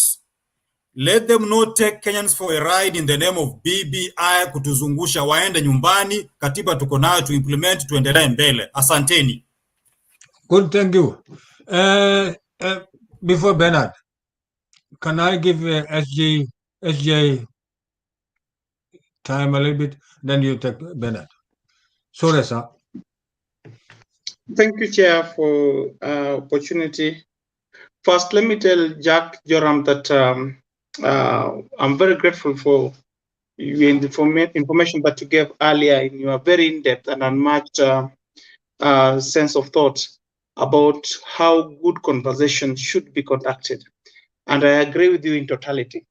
Now, getting to the point of good governance and service delivery to the people, we must point out why we don't see our people benefiting after the elections of their leaders. The major problem into this lack of voice and weak accountability. When we get to a situation where when we see a fault, we see a problem, people start to complain about certain things are not done rightly, then they are silenced. That ni mtu wetu syndrome, we know what happens here. I will use the example of Kenya. And when the other day we had our very good governor being taken to EACC to record statement, then you get some demonstration around that place, people defending it. We don't want to see sense. We don't want to get facts right.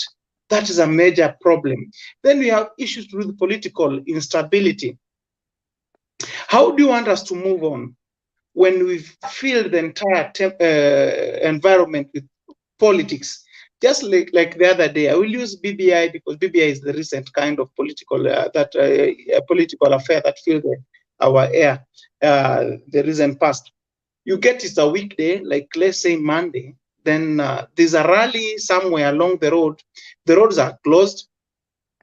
Services can't reach people. For example, we go to Roysambu here. Mama Mboga is there doing some business as usual. Then you bring your rallies there. You paralyze everything for that day. Mama Mboga can't get some money. There are other projects that should be conducted. You see, now we lose it, kabisa. We don't have a well-organized structure. This thing has to happen. For example, we had Big Four agenda. Who is talking about Big Four agenda today? The focus is all about BBI. You can see the political instability also causes that. Then we talk about corruption. Corruption is another key problem. We all know that these offices, most of these public offices, you have to do something for certain thing to be done to you. This is a reality. Yeah, kuja sanane. Kuja sanane is a message. These days, everyone wants tender. Everyone wants something. 10%. All these things, we know what happened somewhere in these organizations. Poor economic growth. Poor economic growth. For example, today as we speak. No, sorry, I'm using two. I'm looking at two walls here. You find out that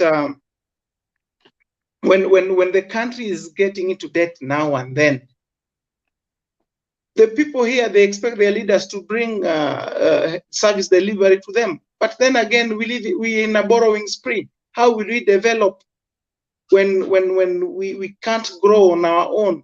We cannot collect our revenues in time. Everyone is crying. Everyone has lost job. Businesses are paralyzed. Businesses are going down. Transparency is another thing. Transparency and accountability is always one. That is another problem. Do we even have information what is happening today? We fill the air with BBI. Are you telling me that we don't have another saga that has happened and will just pop up after certain time? Are you telling me when the BBI initiative was put in place, people stopped stealing from public coffers? Are you telling me that today we don't have, let's say this, for instance, we have the Kemsa saga today. No one cares about Kemsa saga. At a time we are dying in hospital, no one is pressing hard. Such voices, no one wants to listen to them today. And our people are dying. We don't apportion this to anyone, but it's because of the bad governance. And again, how do we deal with corruption cases? How do we deal with the corruption cases? This is the major problem. How do we handle corruption cases in this country? Because you find that the case can drag. Who remembers Tattoo City today? Who can even recall the how do you call it? This Tattoo City, the Zararaka land, all those past cases that has hit the headline. The cemetery also. The cemetery in Langata, thank you. And who remember about the NYS1, NYS2? What has happened to those people? Where is Kafura? Is Kafura in prison? But my brother down there would steal a chicken and he's inside in prison today. So these are the issues that are ailing this country. And as a youth, as a society, as a people with one voice, with one strength, we should now start putting our leaders to task. Let us call a spade a spade. When my brother Ayaga steals anything, let us just call him a thief and we stand by that line. Okay, thank you, SJ. Thank you. Thank you so much for your contribution. That was very elegant. Has anybody any question before I give Bernard? Ayaga? Yes, I do. Just Bernard, 30 seconds. No. 30 seconds, please. Thank you very much. SJ, in Kenya, we are using a liberal law. When you arrest somebody, it goes through a very long judicial complications. It is very complicated, let me say like that. All these corruptions now leads you are supporting BBI, yet you are in denial. BBI gives a solution on that. Corruption cases should not go more than 2 years. What you are talking about, even if we arrest the KEMSAS offenders today, those cases can be in court as long as even 20 years. They Point can of go. order. Point of order. Ayaga, are you finished? Yes, I'm finished. Point of order on Ayaga. No, Ayaga, please, when you talk something sensible. Talk about the issue of implementing the constitution. If you are talking about the issue of saying that there are court cases which are stopping the corruption, not like that. What you need to do is when you are doing the constitution, when you're putting up a constitution, put it in black and white that we don't want corruption in this country. In page 1, don't even write in page 15, write in page 1 so that people implement it. If you don't want to implement the constitution and then you come and say the judges are the people who are talking. No. Thank you very much. I will answer. I will answer. A question, I will answer 1 minute. A question to Ayaga. A question to Ayaga. My question, Ayaga, what stops the courts to prosecute and finish the cases within less than 1 year? Because timeline does not signify justice. Even if we say the cases should end within 1 month, and the investigators did a shoddy job, those who brought the cases have not fully done due diligence. Eventually, those cases will collapse. Will collapse. It doesn't matter the timeline given. What matters there is the no evidence. political goodwill. There is no political goodwill. Thank you very much. The question was mine. My brother, let me answer you straight away. What you are talking about, that's why we need ombudsman that will check the conduct of judges. Today, I can be arrested because of a corruption. I'm taken to court, I corrupt a judge, and then you will go on complaining, and the judge has sat on my file. So that's why we need an ombudsman that will speed up, will ensure that the judges are working. The problem we have, Calm down, gentlemen. I beg you guys, calm down, both of you, all of us, calm down. Ayaga, yes, you have only 5 seconds. Thank you very much. And that's why I'm helping. That's why I'm telling my friend Joram, that's why we need ombudsman, because the problem is the judges. Judges are human beings. Even if you give them law, you can talk of KEMSA corruption. When they land there in the judiciary, a judge also takes a bribe to delay the case. That's what we're talking about the ombudsman. Yes, thank you very much. Okay, thank you, Ayaga. Just a quick one, sir. 5 Thank seconds. you. Oh, 10 seconds. Sorry. Thank you. Just to rebuttal what my brother Ayaga is saying. The tussle between the judiciary and executive today is over the appointment of 41 judges. There's a backlog of cases in our judiciary. I don't know when BBI pass, these cases will be prosecuted by chiefs, because we already have 41 judges who are supposed to be sworn in. The president has refused. Now, if you tell us today, Ayaga, keep time, please. Ayaga, tafadhali. Yes. Now, that is the tussle between the judiciary today and executive. So, if you say BBI will come to handle those cases in 2 years, what is happening today? Because our judiciary has not enough staff to prosecute and to hear and determine these cases.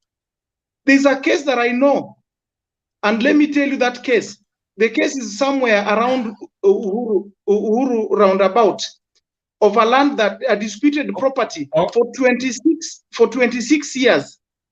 It has been there. The case is in court.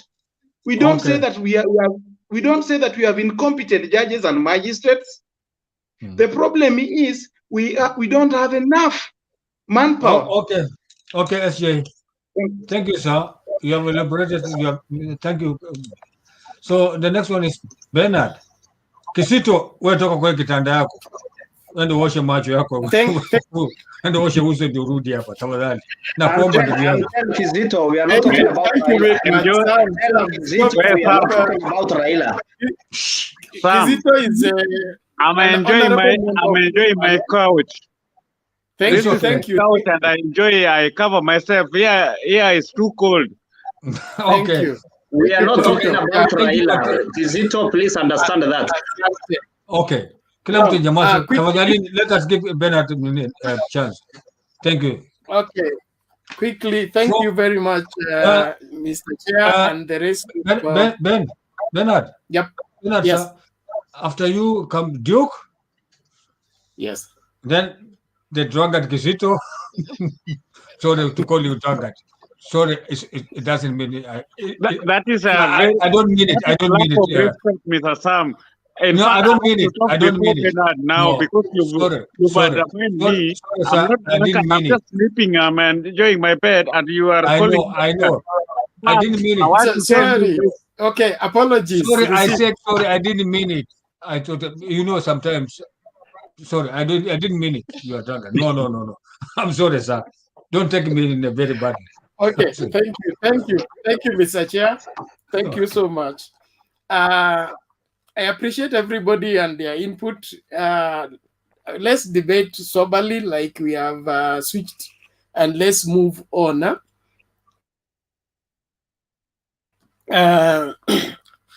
My point will be, according to the topic of the discussion of tonight, there is no crime in appealing a case, to the best of my knowledge and to the provision of the Constitution. So let us not buy into the politics of trying to push a narrative that the people that are appealing the case, they are anti-constitutional, or they are opposed, or they are hell-bent to modulate the Constitution. All those are just propagandas. Let us accept the way the law stipulates and follow due process. There is no crime in appealing any case from the High Court all the way to the Supreme Court is still in order. The problem arises when you want to manipulate the court to rule in a certain way. And one way of proving that you want to manipulate the court is trying to stand in the way of the path of justice, wanting to dismiss that this is obvious, nobody should be appealing something like this. I think that is too shallow, and we shouldn't allow that to cloud us. And let's not build on hold brief for excuses. Okay, we live in a country that is very complicated and with fallen systems, I would say that.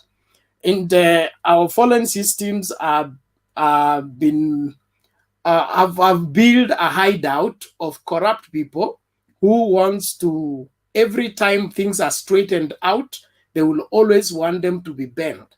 And it will take time before we get our act together.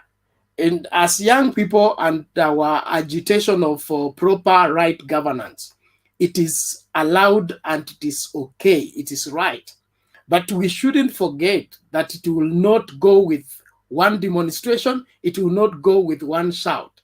It, as much as it came as a process, it will also go as a process. So we should look at it with that allowing.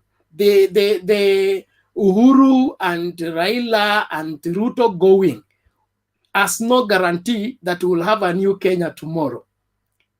We can change the forest, but the monkeys will remain the same, and they will turn the forest in what it used to be just before the new forest came. So let us also allow that period of change. And one way of allowing that period of change is we should accept that as much as we want our change now, it will take time. And so as young people, let's prepare, give ourselves, let's say in the next 5 years, we reduce the number of corrupt people we vote for in this coming election, and see to it that we cut them until we reach a place that there is no more room for such people finding their place into a leadership position. The culture of shortcuts and deception is been kind of pushed as the right way of doing things. We need to get out of that. The politics of we must begin to embrace the politics of nationalism as opposed to the politics of opportunism, whereby nimeangukia hii contract ni yangu, nimeangukia hii position ni yangu. And probably you get like for example, let's say my brother Ayaga is in this line of business. Then I go somewhere, I find there is a contract in that particular line of business. Instead of me calling Ayaga and say there is something for you here to supply, I will give myself as the supplier, then go and begin to play Ayaga to give me the goods so that I supply in my name. And in the process, we end up opening the doorway of corruption. Let's just be each other's keepers and succeed in making a Kenya that is for all Kenyans, not a Kenya for the few against many. My able friend, SJ, or is it SJ or Waria, talked about party politics. I think it's David. Party politics and the corruption that comes into wherever electing party officials. One of the things that messes up parties in Kenya is when the people who are not members of the party have their candidate in the party in the party elections who they want to use to mess somebody else's party. So in other parties we have a procedure of sporting malls, and at times that happens at the 11th hour. So some of the things, the underhand movements, are not meant to really push against a younger leader or a young upcoming leader. One of the things that I will emphasize here on this platform clearly without blinking is that our younger leaders, especially in politics, are a huge disappointment because they accept to be bought easily. And that way, you cannot expect to rise in rank in party leadership when you allow yourself to be bought by the opponent of that particular party and be used as a mole in this particular party. If you get noticed, there is no way you will make it to the final list, not because we don't like you, but because we must safeguard our party. Party politics is about first the party interest. And the party interest is to have a fortified party with people that are loyal and committed to the values of the party. So if you're working with the enemy and you want to come and live in the house of our own party, then we will need to smoke you out, not because we hate you, but because we must protect our party. Weak people take advantage of the weakness of the opponent. I think as young leaders, we need to begin to appreciate the fact that there is no need of taking advantage of somebody's weakness. Let us capitalize in building our strength so that we are strong enough to win against our opponent the right way. The attitude of taking advantage of others or trying to look down on others so that you present yourself as better, it only wins in that gallery play. But at the end of the day, when it comes to where the rubber meets the road, your weakness will come out. And so if we want to be leaders of tomorrow and be leaders that are relied on for posterity, then let's accept the responsibility of leadership, which is build a stamina, go, research well, stand for what you believe, don't be intimidated by those who think otherwise, and in the process, you will soon stand out. Just one minute, I beg, nimalize naomba. Okay, asante. Thank you. So we need, as a country, right systems, okay? And when right systems are in place, they will always catch the people who want to mess the system. And when the system has got somebody, let's not save them from what the system has got them. That's what messes us up. When we allow that this is a sacred cow, although he has been found in the pot, let us look for a way to sanctify him and make him as if he did not steal. let's set up systems. For example, we are complaining about why is corruption still rampant. The Anti-Corruption Commission is still in effect. There are people drawing salary every month for being in that office. They are investigating cases every day. There is no time when BBI was to be waited for, so that when it has passed, then we can tackle corruption. The war on corruption is on and is continuing.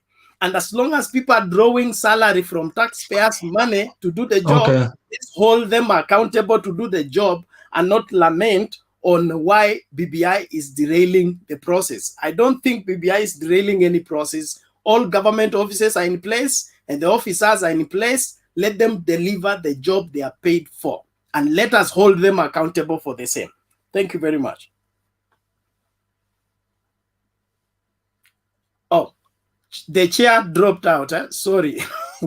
but Mr. Duke was the one to go next. He Duke is out too. Left. Where is he? Okay, he's out. So let's have Kizito came before Mulumbu. Duke is there. Duke, you are back. Yes. Thank you. Let's have Duke. Then after that, we'll have Gizito and then Mulumbu. Mr. Chair, thank you. You are back. I have finished my submission and we are going to Duke. Thank you. Okay, Duke.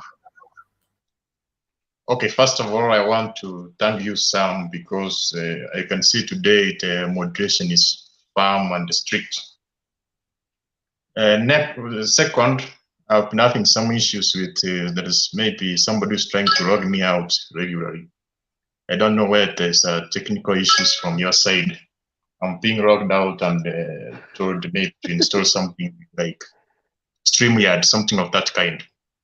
So you will check that from your side. Carry on. Okay.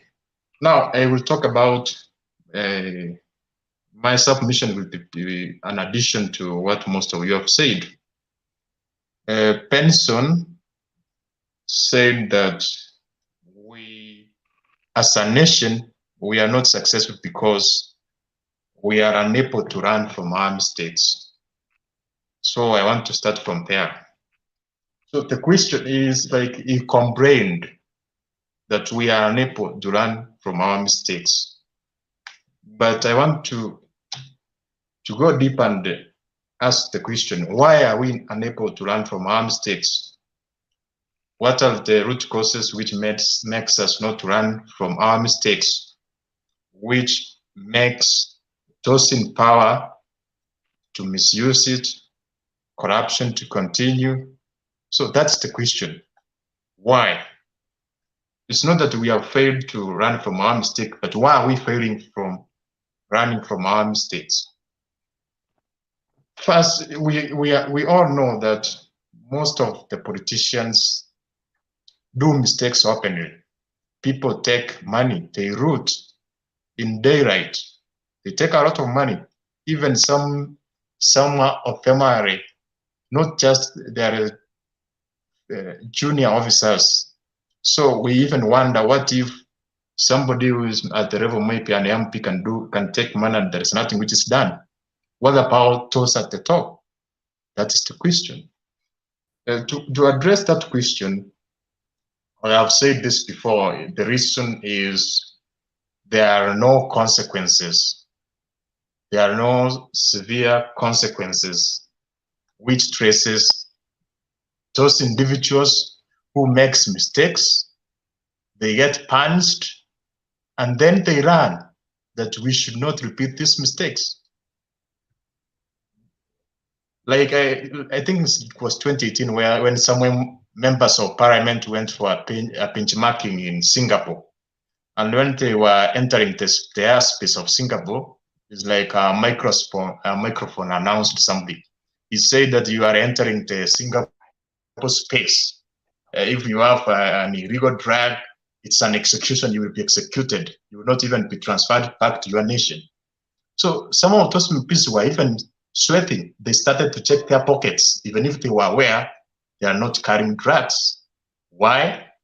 Because they sensed that this nation is serious. If you do a mistake, there is some consequences. The fact is, those in power are able to root, to take money because they know that there are no consequences, or they know that they can maneuver and avoid the consequences because we have compromised institutions, or because we have institutions which have not been given power to stand firm and prosecute those who are actually not doing the mistakes but repeating mistakes day in, day out. For instance, in Kenya, there are a lot of drugs. For example, cocaine is all over.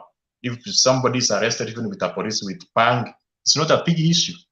You can give someone and can be released. Also, I have a friend of mine who is an askari, and he was working in somewhere near Mandera. And then a group of individuals came from Somalia, and they were members of their suburb. They were trying to enter Kenya. And they told those people they were actually like criminals, and they took them. They tried to give them money. But those askaris feared. They told these are terrorists, we cannot take money, let us arrest them and take them to the station. But when they took them to the station, the commander, all the OCP, I don't know, the one who was heading the station, he took the money and released the members. Then from that person, that askar said, I will be taking any small money. You see, that's how compromised we are. The institutions, the askaris, everybody. So the issue, that's why I come to. Also, the reason why we are unable to have institutions.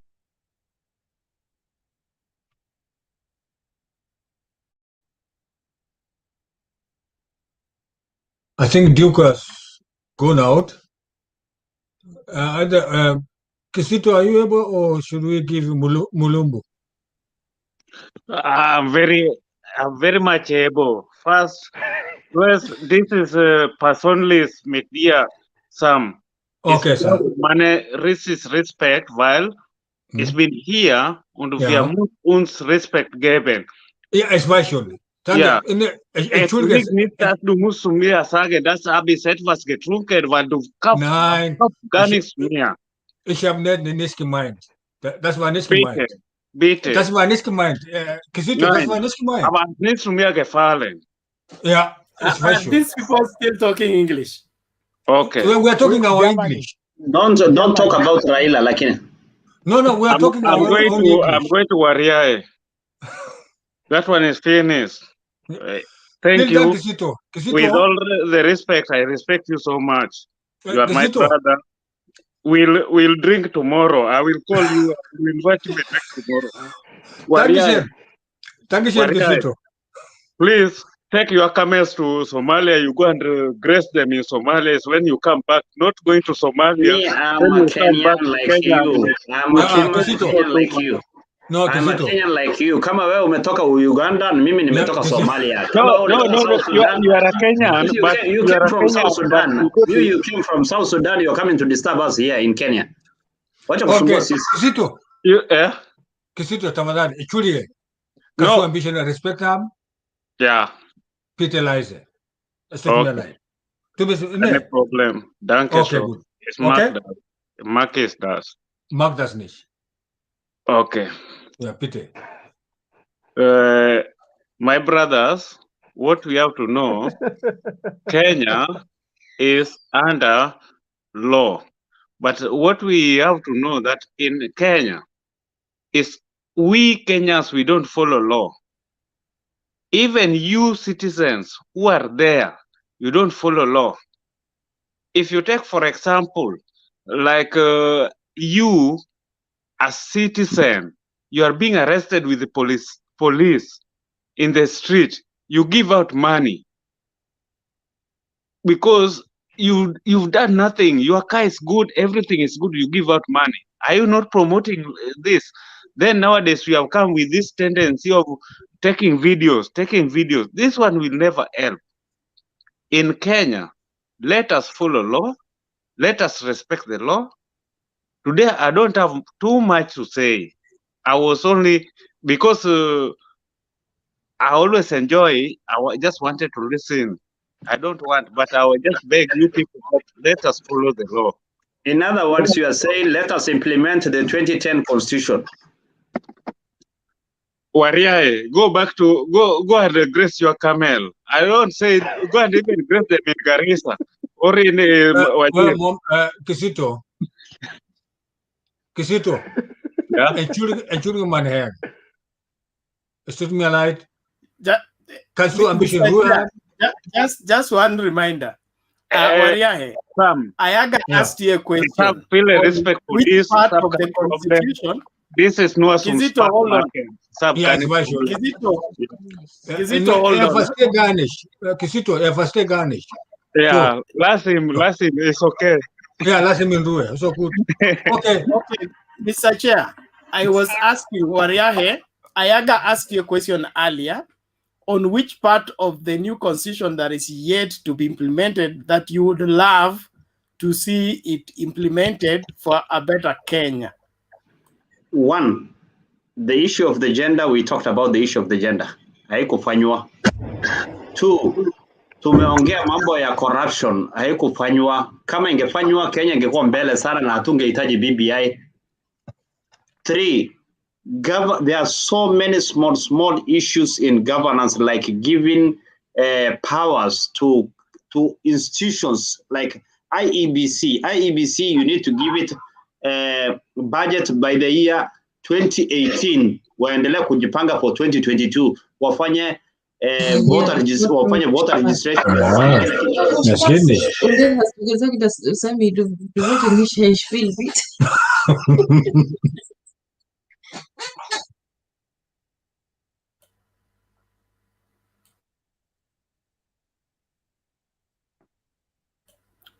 Somebody's mic is bringing in some strange sounds. Can I continue to speak? Ama tupatie mzee Mlumbu kwanza aongee. Where you finish your point? My point was, nafikiria umenifahamu. I told you there are some issues in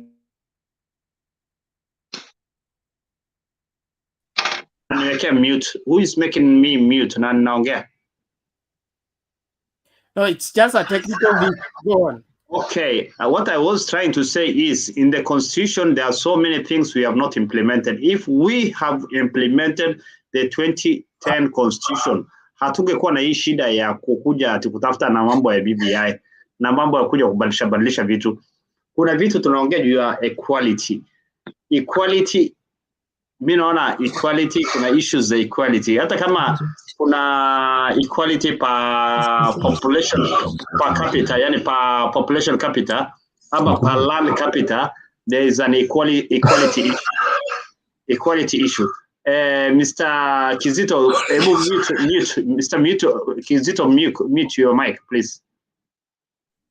What is wrong with this area? You don't even see I've muted my mic. What is wrong with you? You know, okay, these people who grace unataka kuongea mambo ya Raila na mimi nilikuwa support Raila zamani kuliko wewe hapana sumbua mimi tafadhali. Excuse me gentlemen.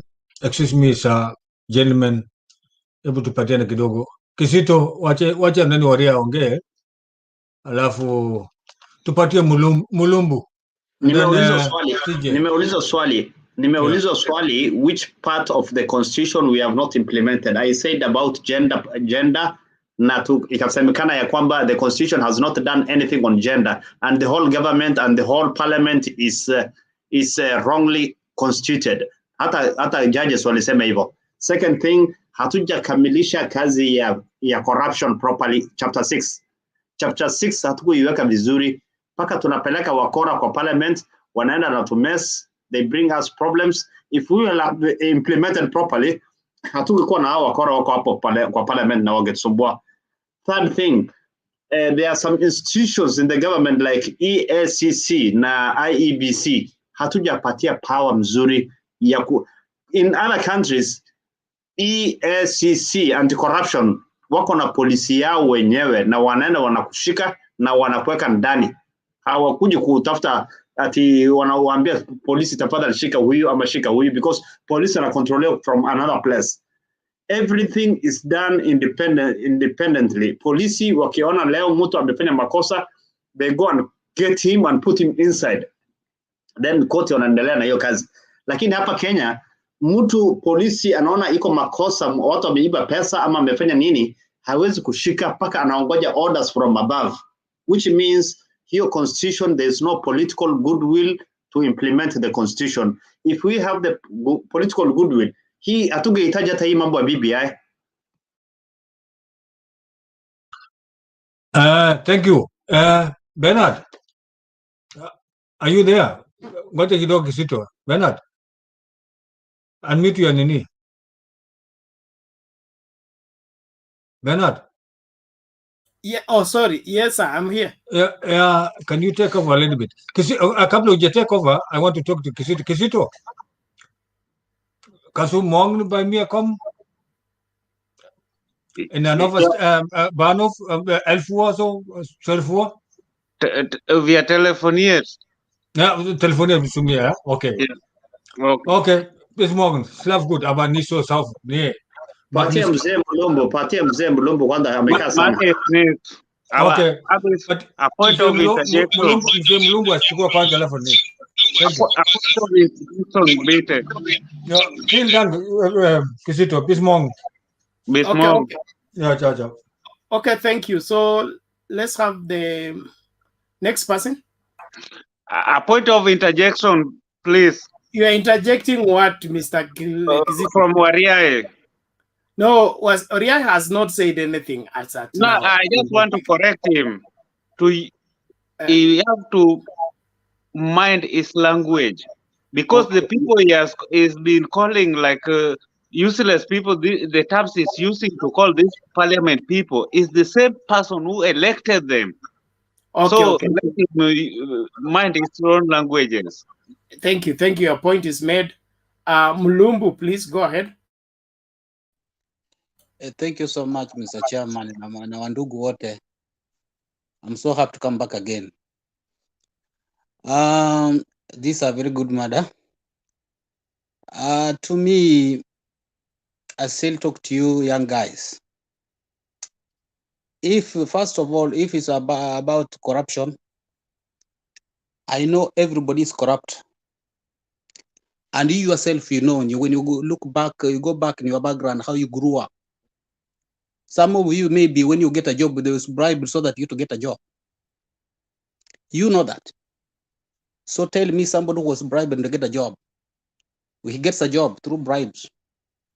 And there's somebody on top of him that gave him that job through bribes. When he does the deals, will you refuse? You won't refuse. Unless if you have Kenya in your heart. That's why all Kenya is corrupt. Every corner is corrupt. Tell me this anti-corruption. Yeah. There's anti-corruption over there. Selected very well. And these people, maybe they have a good quality, but the police are going to use, these police are corrupt. You but just a police sergeant. He has a mansions. He has a tattoos on the road. Just the buses. But this is just a constable maybe. Tell me, if this person anaweza angalia sheria, anaweza fuata sheria na atimize sheria. He cannot. The same to judges. He was given, he was employed like a judge, but there's people on top. We call them, let's not run away from. We have mafia in Kenya. Wale wameshika Kenya yote. Ukipewa job usipotimiza, we kesho unatolewa ama unauawa. You guys, deep state. Yeah, they are there. So let me go. You say that you should not call somebody like. I just want to give you an example. You guys, you are here. I had somebody saying, "Oh, Raila is supposed to be in opposition. He's not talking. It's because he has been there talking about corruption every day and then. All the corrupt things he has been talking about, and whatever he says is true. Every government come and go. He's always pinned there. So they feel happy. Yeah, akiendelea kusemanga corrupt na wanaiba tu because he's truthless. Yeah, ameweka opposition. Serikali ni yao wameishika. Hata akisema imecorrupt wanaiba, where will you take them? Nowhere. And then you come here, you blame the man. So the man has been complaining all those years. He helped Kenya to where it is. They still don't see. Even you, some of you here, you don't see.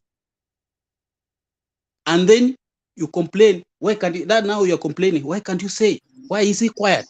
And even if it's you, this only years, people have died because of me.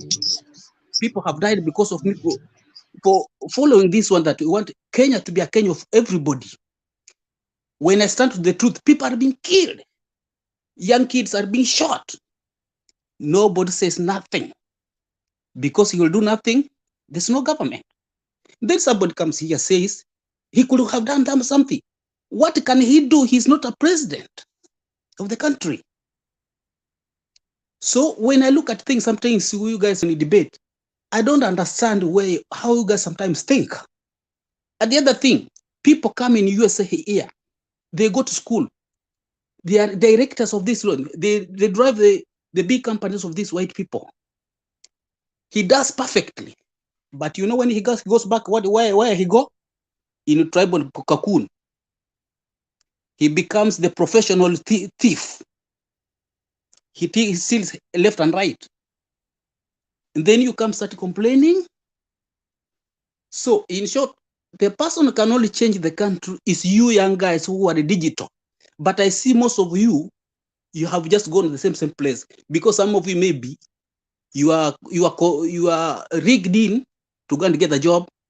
Maybe you know what your father and your uncles and everybody they are doing that job. So when you come here, you start playing as politics, and you know what's happening behind. Some of you, I know. I've been in Kenya. I know. This little bit of story. We're 205, 207, 207. When the politics was hot, somebody told me Raila cannot be a president. Do you know why? That guy is very rigid.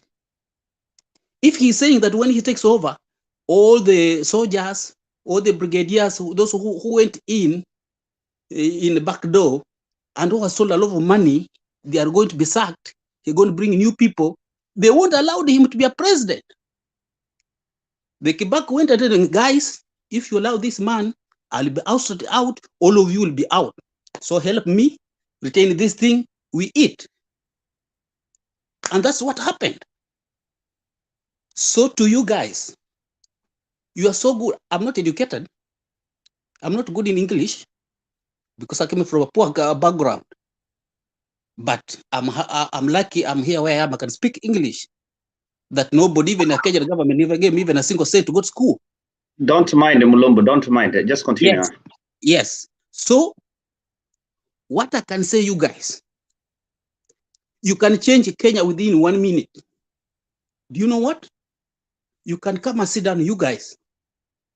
These guys have been playing around us. The whole country is corrupt. And to me, one of you could have come out like Raila. When he's young, he had been fighting for this. Who among you who has come out like him? When you follow behind those who are being making noise, okay, behind them, who among you has come out to do the work the man is doing? Now some of you, he's old, he should go home. Now he's going to go home and nobody can reveal the corruption that's going ahead. You are crying. He's not talking about the corruption. So what? You need to do something. And the only thing you can do is one. Only one. Is you to look at that at that point I've said. Every corner is corrupt. Whether if you are taken in by corruption, remember that corruption is killing Kenya. Be where you are and now become clean. Look for somebody, even if that's the same man you are talking about. You know, when you put him there, everything will change. You guys come together and say, no, man, this guy has been here for so many years. He has been fighting for this. He's going to die fighting for this. Why can't you come like teenagers? We own the country, vote for the man, and put in the chair. And then he'll change everything. That's supposed to be done. Like that is what Magufuli did in Tanzania. And there's one point I want to tell you. This is very, very crucial. If you start fighting the way you're fighting ourselves, in there somebody will come in who is not a Kenyan and will convince you guys, and he'll take power. Man, you will test it the way Uganda are testing. The Uganda, they men quarreling until himself sneaked in, who was not a Ugandan, and came in. Do you see how they are dying? He doesn't care. He brings soldiers from out of the other countries, machines, kills everybody. He doesn't care. You saw how the campaign was.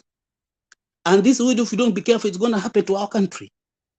You'll be here talking, arguing by yourself. You don't look into facts. Then somebody will sneak in, plays with your mind the way the person played with the Ugandans. Then he sneaks in. I'm telling you, my guys, mwenye atabeba kichwa ni risasi, kichwa ni sumu, kichwa mpaka sasa. Kwa sasa ameshika majeshi, basi anacheza majeshi, anachukua ile yenye yote ni foreign machineries, ndizo zinashika kila kitu vile the man ameshika Uganda. What will you say? Mtabaki mkilia. So debate soberly and think that Kenya is ours. You guys turn Kenya to a nchi yenye ina sheria, na sheria hizo zifanye kazi. Thank you very much, Mulumbu. We appreciate your wisdom and input. SJ, you have had your hand lifted for long. Go on. Thank you, Mr. Mulumbu. Your words are so deep and very encouraging youth. You are telling us to stand firm and speak and give direction to our country, which is very good. And maybe, Chair, initially there's a question that you posed. I think you posted to Waria. You are asking about, maybe you frame it back because I was working on it. Okay, it was, the question was initially asked by Ayaga about Waria is insisting on implement the 2010 constitution. So he asked which part of the 2010 constitution that is yet to be implemented that you would love to be implemented so that it takes care of Kenya's problems. I'm not an expert of law, but I understand Article 10.2 of the Constitution of Kenya that talk of patriotism, national unity, the rule of law and democracy has spelled out some of the issues that are already existing in the BBI report. For instance, sharing and devolution of power. For example, we know the new 2010 constitution brought in services close to the people in the counties. As we speak today, counties are still crying of financial crunches now and then, and some developments, some activities are stalled because there's not enough money to support them in the counties. That is one. Another thing, promotion of good governance and transparency and accountability. This is also enshrined in the same constitution that is yet to take shape, because we are still talking of backlogs. We are still talking of cases that are not on front pages of our domain, simply because we are not implementing some of these things as listed in the constitution. Now, we've had issues to do with the rule of law. Do we have rule of law? I've had Mr. Mulumbu, if I get it right, sorry, sir, trying to explain on issues to do with extrajudicial killings, and he's talking about what is happening in Uganda. Do we really follow the rule of law? Do we really want to follow the law? Like I heard Kizito saying, why do we pay, why do we give bribe to police officer? Why do we do this and that? Kenyans would like to give bribe if that is what he meant. Let me respond to what he said on that. Do you know why people pay bribe? Why they're easy for them to give police officers, traffic officers some money to part? Is because of the complex manner in which the cases are handled. You imagine going to the police station. You imagine want to pay some bond also. That time wasted. Because if you go to developed nations like maybe US and everything, these guys will tell you if you are caught on any kind of traffic offense on the road, they already know your vehicle, they already know where you stay. You'll just get alert. That's why some of these German vehicles we drive around, they will let you know you are close to traffic post. You are doing. They get that system. They have advanced their system to a way that you can even get a phone call from your house and be told, okay, no, you committed this offense, you are required to this court, and maybe you can even do it on Zoom or online, and you meet the jury there. Then you are fined and things goes. But in the Kenyan system, you will be put in a container, moved to one point, go to court, you sit on the bench, the magistrate adjourn the case. This is the cases. These are the things, and it has been spelled out that if these things can be done quickly, and we follow the rule of law, no, every matter is heard very well. No killing like we witness in whatever allegations in Uganda. We've seen them. We don't want to comment because we have bilateral, that international relation. We cannot comment on what's happening in Uganda. That's why you saw our president going to endorse or to support his brother in Uganda the other day. We can't talk. Today he was in, I think, Djibouti, also another case, and we all know what happens there. We cannot comment on that, but that is Africa. Now, I must submit that we have serious cases. We have serious issues as a nation. Let's learn to speak this thing. Let us learn to condemn. Let us speak. Let us be the soldiers. Let us speak for ourselves. Let us not wait until someone speaks for us. Mr. Mulumbu said something about why are we complaining about Raila not commenting on this, not saying this, why not us, blah, blah, blah. You are right in one way. The other way, I may disagree with you. Maybe I can disagree so that we agree later. That Raila used to speak about, his honorable Raila Odinga used to speak much about corruption, but he went silent. So we also ask the same question: was he captured after handshake? Because he doesn't speak vehemently how he used to speak, how we would make things move. And I asked, and I posed a question there before, that does it mean that as we speak today, there's no corruption taking place today? Why is our focus on amending constitution, which has already, when the current constitution is not fully implemented? What's the rush? At the time, we still cry of hiked fuel price. Just the other day, there's another hiked fuel price. No one is talking about that. These are the issues affecting our parents. These are issues affecting our society. These are issues affecting us. These are matters at hand. I rest my case for now. Okay, thank you, SJ. Probably I would just strike in this. Raila himself is on record for stating facts that before the handshake, the only way he would get to speak to the government was through the media.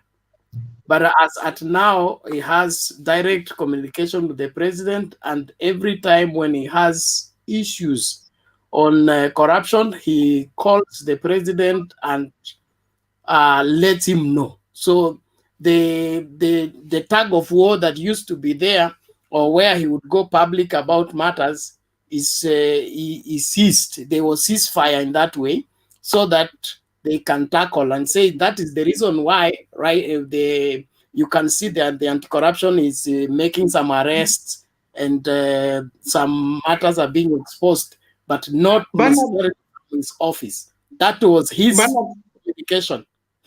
Bernard, I hope you are not becoming a opposition spokesperson, because as we are talking. No, we are saying, in fact, as at now, we don't have opposition in Kenya, according to the 2010 constitution, which you are fighting for its implementation. But I'm just reporting what Mzee said. That's what Mzee said. And just to let the flow go, I beg. Ayaga, hold on. Ayaga, in fact, I want to leave you in this seat, so just hold on there. There was Margaret. Is she there? No, before you leave, can we also answer Steve? No, I am not going anywhere until I have heard you. Can we also chip in a little bit? Ngoja kwanza Gizito. Naomba Margaret achangie, alafu Duke was interrupted by the network.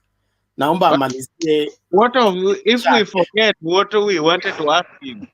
No, what not we forget? How do you know how long Margaret will take to talk? Just hold on. Ladies first. Just give us a minute to interject, a minute or two to interject. I beg. What are you interjecting? I have issues where Ayaga, hold on. Okay, Kizito, you are the first interjector. Half a minute. Ayaga will take a half a minute. Go Only on. 5 seconds. Thank Mr. Steve, what you have to know, Raila has fought. He has fought for this thing for several years. He started a long time, but the only problem why he decided to keep quiet, he wanted to prove to Kenyans that whenever he has been fighting, people have been calling him names. He's also a human being. That's why he decided to keep quiet. Now, people are seeing it when he doesn't talk. They have to realize the reality that he has been talking and they don't take him serious. Thank you, Kizito. Now, asante. Ayaga. Thank you very much. Steve was talking about Article 10. Article 10.2. That is the only that's the article that need fair implementation, and we will have no problem with the constitution. The question I asked Waria and they answered it. Thank you very much. Sharing of devolution power, that's what we are talking about, that we cannot leave this under presidential goodwill, that if President loves us today, he will give us 30%. If he doesn't give us 15%, we want to make that cap of 35% under the constitution. We don't want to leave it under somebody's own wish. Number two, it is promotion of a good governance. In fact, we have a good governance, and Waria said that there we need a political goodwill. I think if there is a time we had a political goodwill is when after handshake, when the opposition, Raila, was not now interrupting the government that much, this guy had a peaceful time to work for us. Wakianza kuzozana wenyewe kwa wenyewe, that is none of our business. Political goodwill is not about that. Fahamu the word. Political goodwill is something different we are discussing about. Political goodwill is where opposition works harmoniously. Not like that. Maybe umefuzwa shule ingine. Umefuzwa kwa shule ingine. No, because you guys, you like where opposition wakes up, we call demonstrations, and then you blame your underdevelopment. You defend your underdevelopment. You are breaking the law. Wariahe, please hold on until it's your turn to interject. Don't interject at every sentence. I asked him this question and he could not. You only want to interject. I asked him this question. You had 30 seconds. Thank you very much. Thank you very much. Yes. Political. Let me interject. What are you interjecting, Wariahe? Please, let's have some order. Let me interject on the issue of political. He's confusing us. Wariahe, you will explain that. Let Ayaga finish his point. You can go ahead. I'm on another thing. Okay, political goodwill, it means ile roho ya kufanya nchi kazi, sio ati roho ya ati kukaa pamoja na Raila mnakunywa chai nini na mfanye kitu. Roho ya kufanyia nchi kazi ndio inaitwa political goodwill. If somebody has a political goodwill, anaweza kufanyia kazi. Mr. Wariae, please, for your information, call him Baba, don't call him Raila. call him Baba with a lot of respect because the one Kizito, I was thank you, Kizito. Your point is made. Hold on, Kizito, I was quoting Raila before you were born. Wariahe, thank you for your point. SJ, can you respond to that quickly? We hear from Margaret. Hello. No, I don't. I hope you're getting me clear. Let's go to Margaret. Okay. It's not always important to speak. Okay. Thank you. Ayaga, mute your mic. Margaret, go ahead.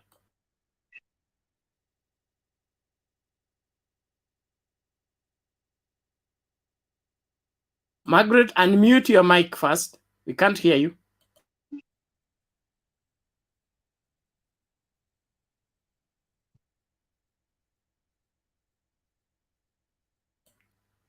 Margaret, are you with us?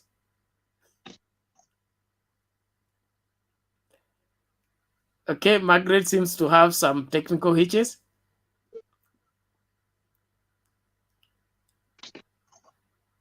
Okay, we'll hear you when you sort that out.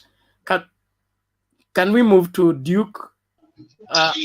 Margaret has Hello. come. Carry on. Habari zenyu? Karibu. Halo, msikiza? Tunakusikia. Karibu. Please switch off your TV first. Mimi niko na maoni moja. Thing to say. Yes, endelea. Nasikia hapo mkisema corruption, ukabila na chuki. The only solution we can do, tupelekea politician leaders wote nyumbani. We bring a fresh leaders wenye wanaweza kutufanyia kazi. Mnanipata? Tumekusikia, asante sana.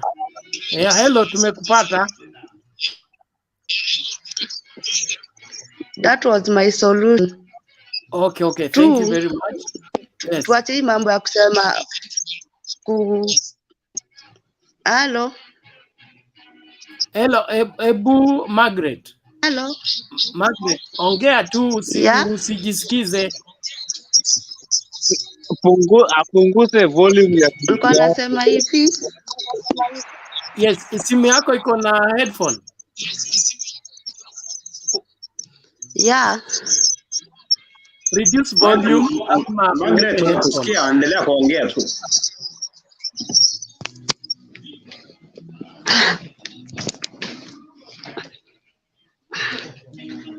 Hello. Margaret, continue. Endelea. Hello. I was saying, mnanipata? Tu, mkitaka kumaliza ukabila, msiseme mambo Kikuyu, Mjaluo, Mluya. Tukue kitu kimoja. Mnanipata? Kabisa, asante. Hello. Ya yes, tatu. We can hear you. Chuki, tuache chuki. It is very easy. Tutafute mtu kama the late Magufuli. The serious people, not the corrupt people. Tutoa hao watu wote corrupt. Hivyo ndo alikuwa nataka kusema. Okay, thank you very much, Margaret. Can you please tell us how to remove them? Put your house in order. Na mweke nyumba yenu in order. Sio kila mtu anaongea mmoja na anazungumza. Asanteni. Thank you very much, Margaret. Asante Margaret, sana. can you tell us how to remove these people? These people to all of them to go home. Can you please give an advice? That's what we want.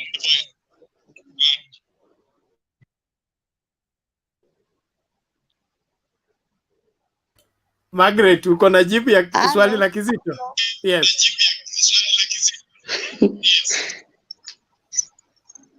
Hello. Okay.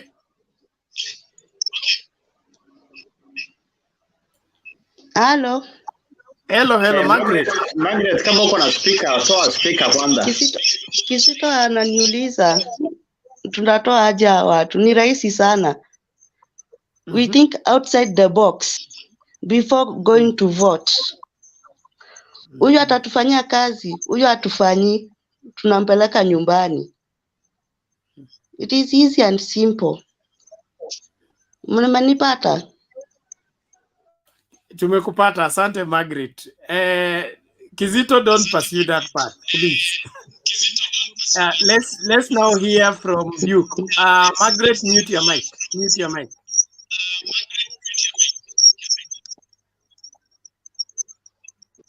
Thank you. Okay, Duke, go first ahead. I want to start.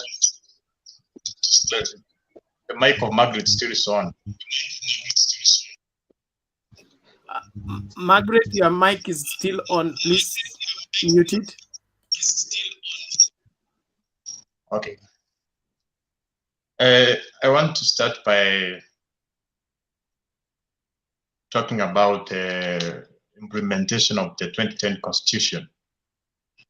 There is somebody who asked the specific section which has not been implemented. First of all, a constitution is not a manifesto. It's like rules and laws which have to be followed, which guides a nation on how it has to be governed. Therefore, the first implementation of the constitution is to follow all its provisions and respect all its contents. And that has not been done to some extent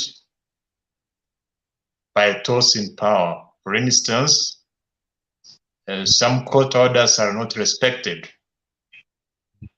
For instance, there were like more than 10 court orders directing the government to facilitate and return and fund the return of Miguna to Kenya because he was like removed out of the country unfairly. Therefore, that again, just that, is an indication of the constitution not being implemented. Number two, I want also to respond to Murumbu. Murumbu talked about many issues in Kenya. Most of the issues he talked about are right. He talked about all of us being corrupt. That can be true to some extent, but not all of Kenyans. Maybe it can be maybe a significant percentage. But what he missed to highlight or to give us, it is how can we do away with that? And that's what I have been actually advocating for. It's about having strict rules, strict constitution, strict institutions, which cuts across, which are based on facts, not political opinions. Then if that is done, that's how corruption can be done. Also, Margaret has said that it is very easy for us to sort the nation. It's very difficult actually because each person is an individual. He thinks differently. The only problem we have in the world is that all people cannot think the same. So it's very difficult to coordinate people. Actually, some people may come even give every person 1 million and still they cannot vote for him. So it's very difficult to coordinate the individuals.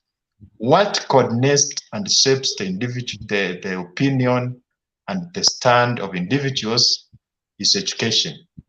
The bringing up of our kids. We have to take individuals to school, they get educated, they get civilized, they are able to have the global mind, they are able to take Kenya into international context. So through that, we have very strict standards, whereby, for example, if somebody is corrupt, you have to agree that a corrupt person must be prosecuted. The proceeds of corruption must be returned, not in the case whereby if somebody is mentioned and you are supporting that person, and that person says it is a rumor, and you agree, and you start fighting for that person. No, facts and evidence must be used to sort the issues of Kenya. Thank you so much. Okay, thank you, Mr. Duke, for your input. Is there any question to Mr. Duke? Yes, I have. Make it in 30 seconds, 1 minute, so that we get Benson and David. Thank you.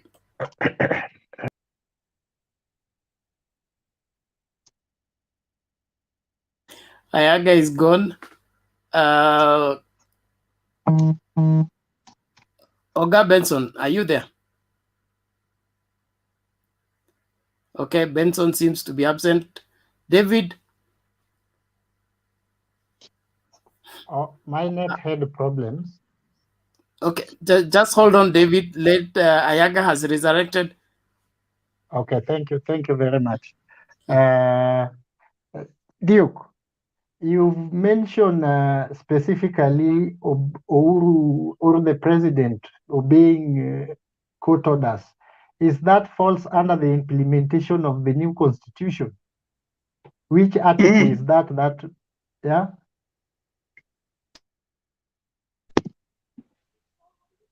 You are forgetting the question which I was answering. You are not.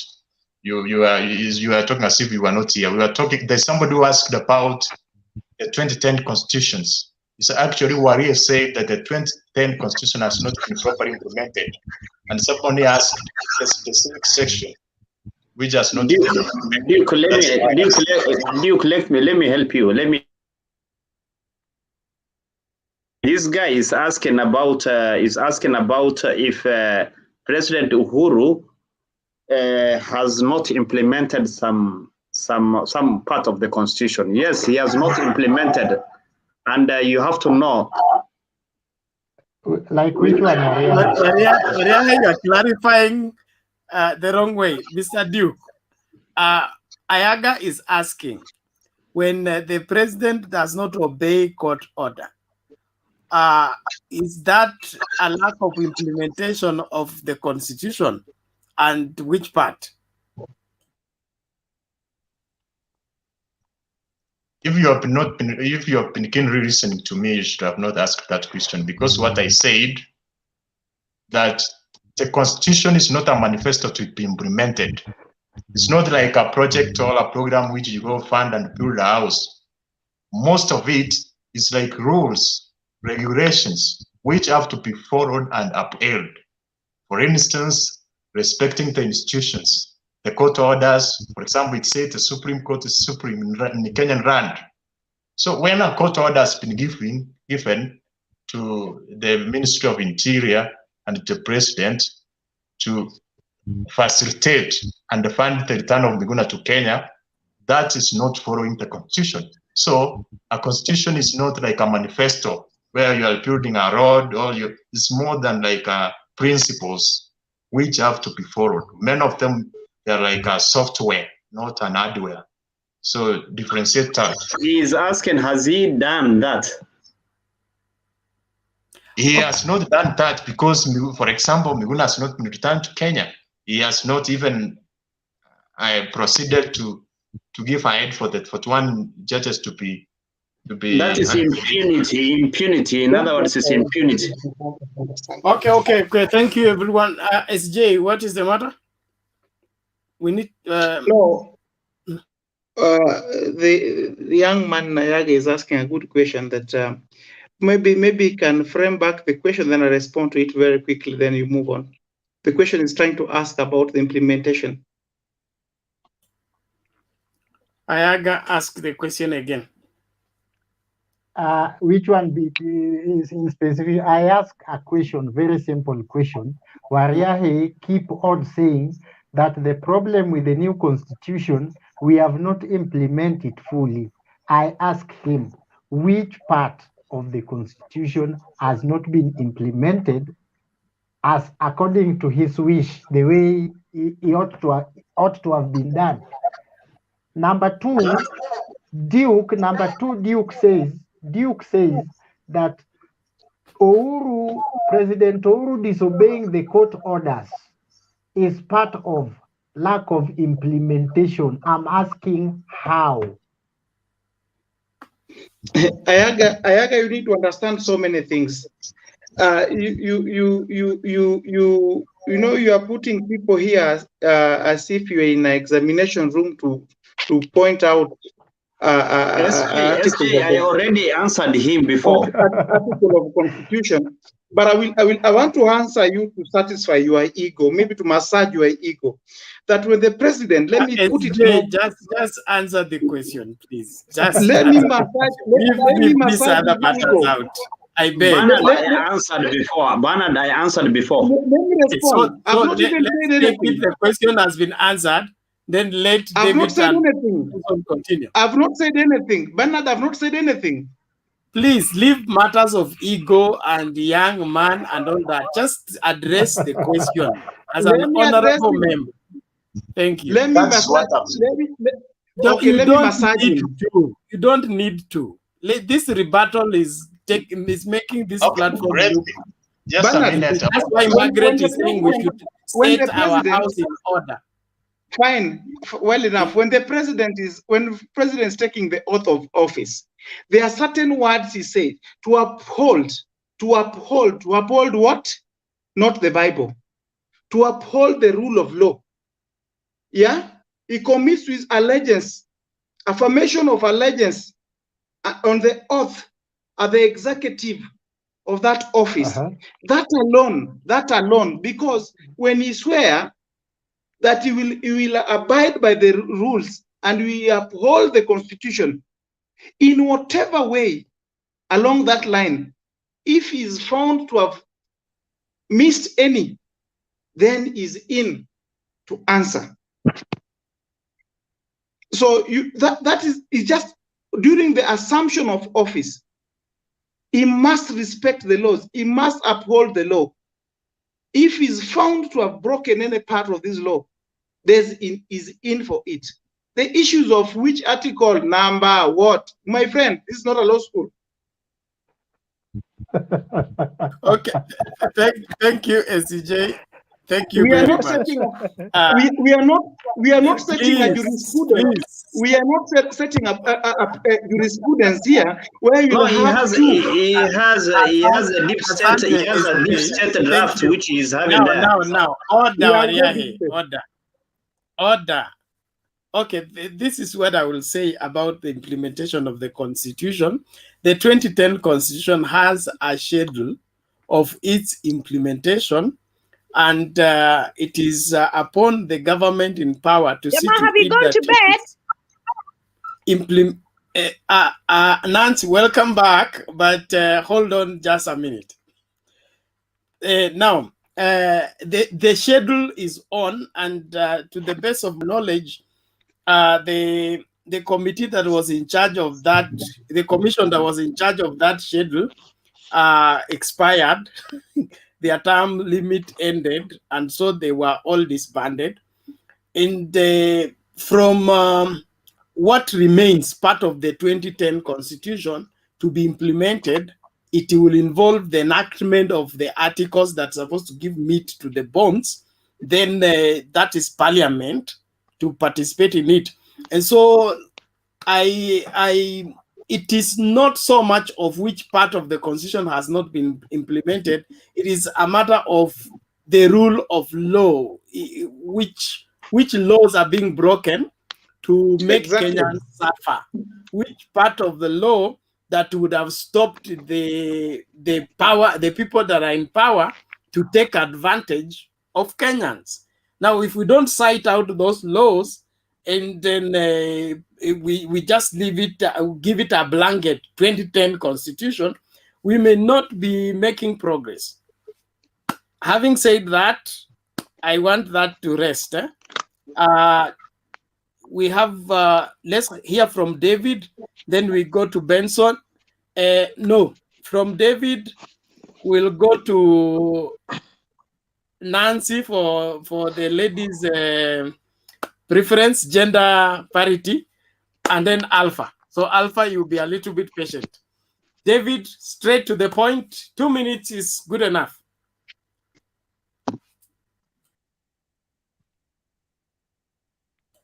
Unmute your mic, please. Unmute your mic, David.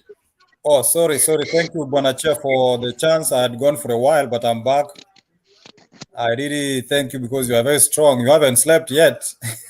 It's almost morning over the other side. But anyway, it's important that you are awake and averse to this discussion.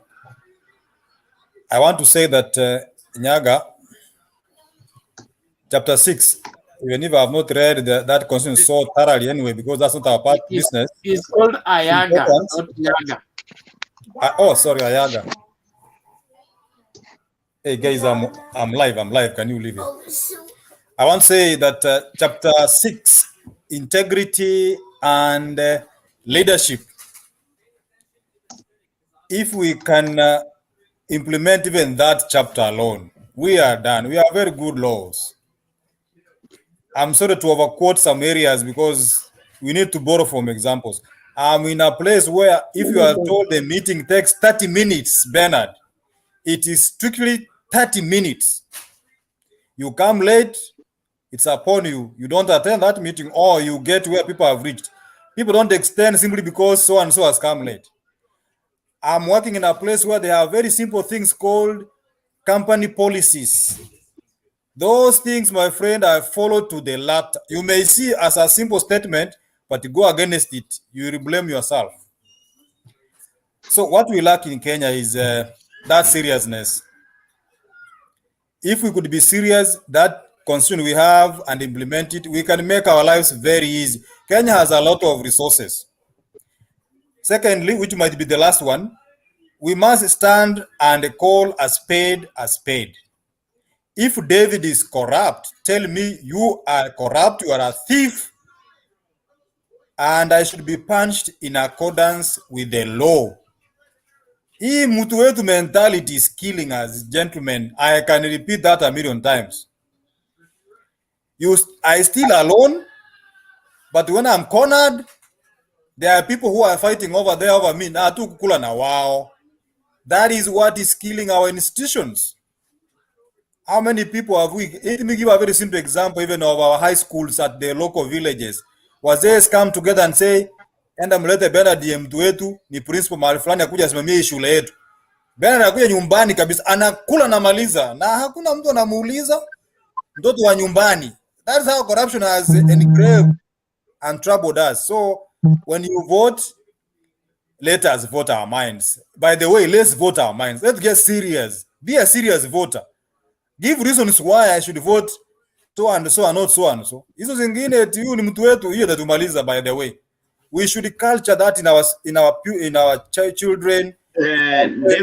David, hiyo mambo kusema mtu wetu inaletwa na kitu kama injustice ile inafanyika. Unakuta kama AG ni Kikuyu. Now, Waria, look here. Waria, where did you get permission to speak? Thank you, Chair, for protecting me. Don't run this platform the way you want to run it. Okay? Thank you, Chair, for protecting me. As much as you want David, hold on first.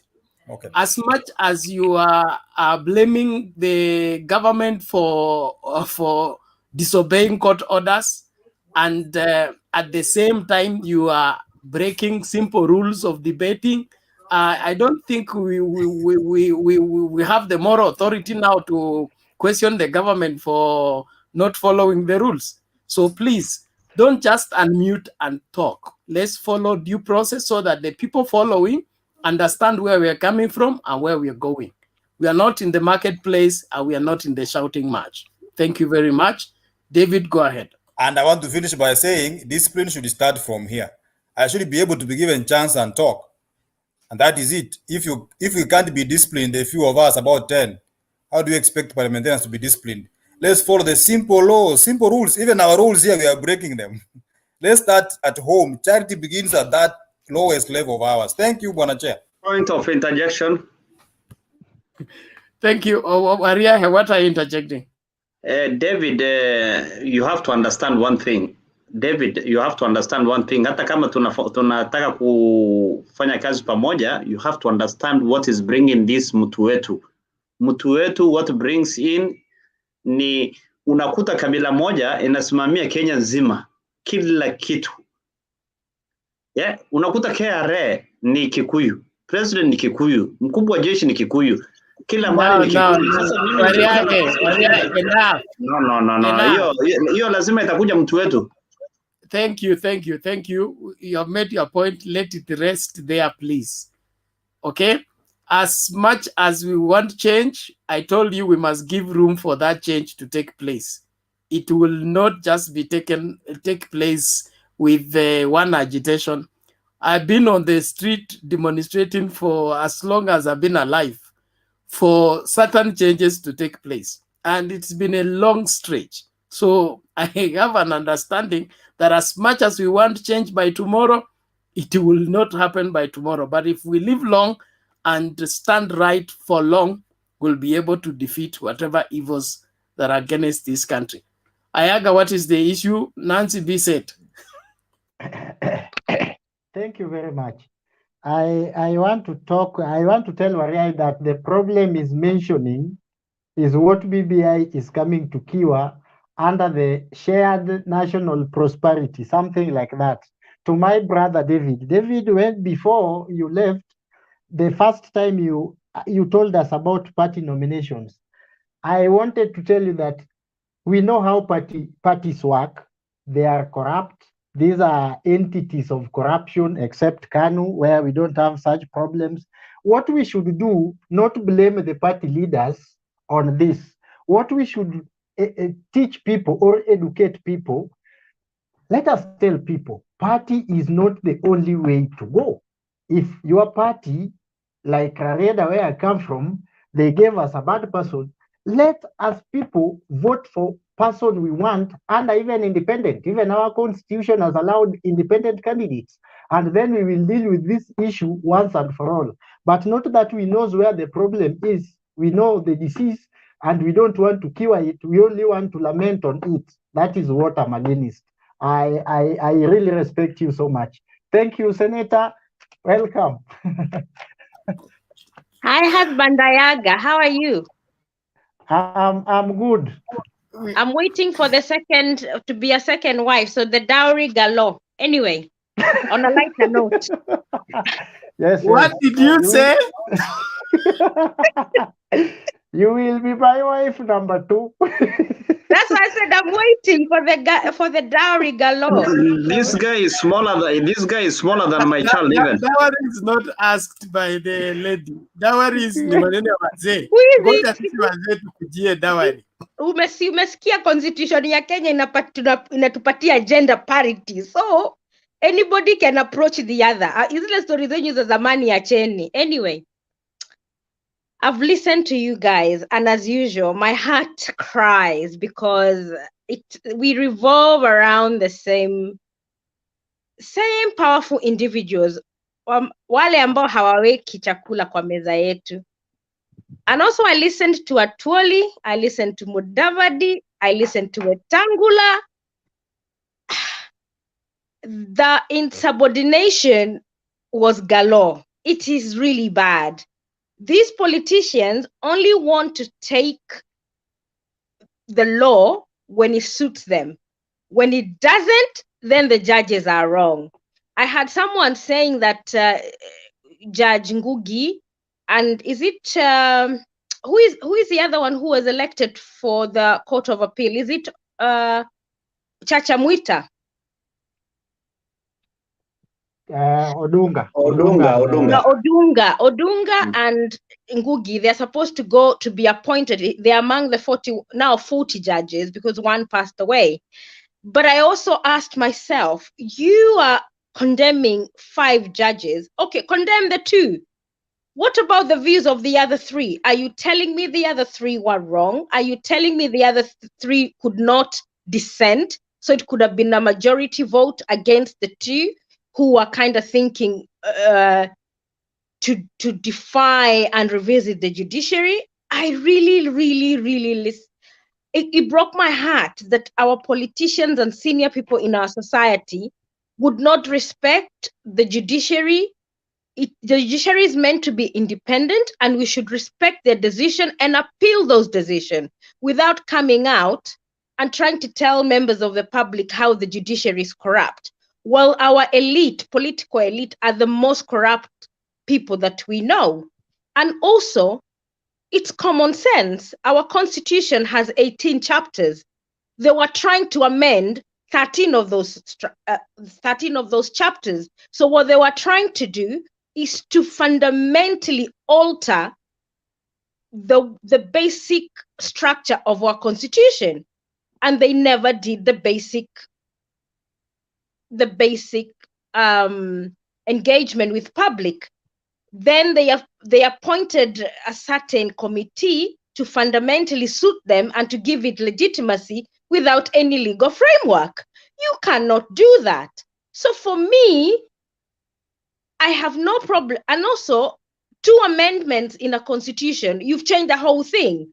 So whoever advised Uhuru, and this is what I said last night, our AG should have been honorable and have come out today and told us, you know what, I misadvised the government. I am resigning for now, and I'll give this office to somebody else. I don't even want to talk about Raila, because Raila was not elected by anybody. Raila just went for a handshake to give Kenya some kind of peace. But the people who we hold responsible are those that we gave our votes to. And also, how the audacity of people like Mudavadi, Wetangula, and the others, and also it tells a tale that all the senior councils within the handshake, none of them has spoken. None of them have come to tell us what they think about the judgment. It is because the judgment is a watertight judgment and has such huge ramification that even if the Court of Appeal upheld one of those things that the judges have said is breached, the whole bill collapses. There is no two-way, and you cannot tell me out of the 17, the Court of Appeal will throw them out.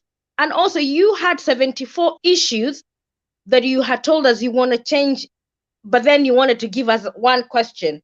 I think wajinga walipungua Kenya. I must support my DP when he says wajinga Kenya ina upungufu wa wajinga. I think that is a clause that we all need to adapt, because the executive is taking us for granted. And for Uhuru Kenyatta,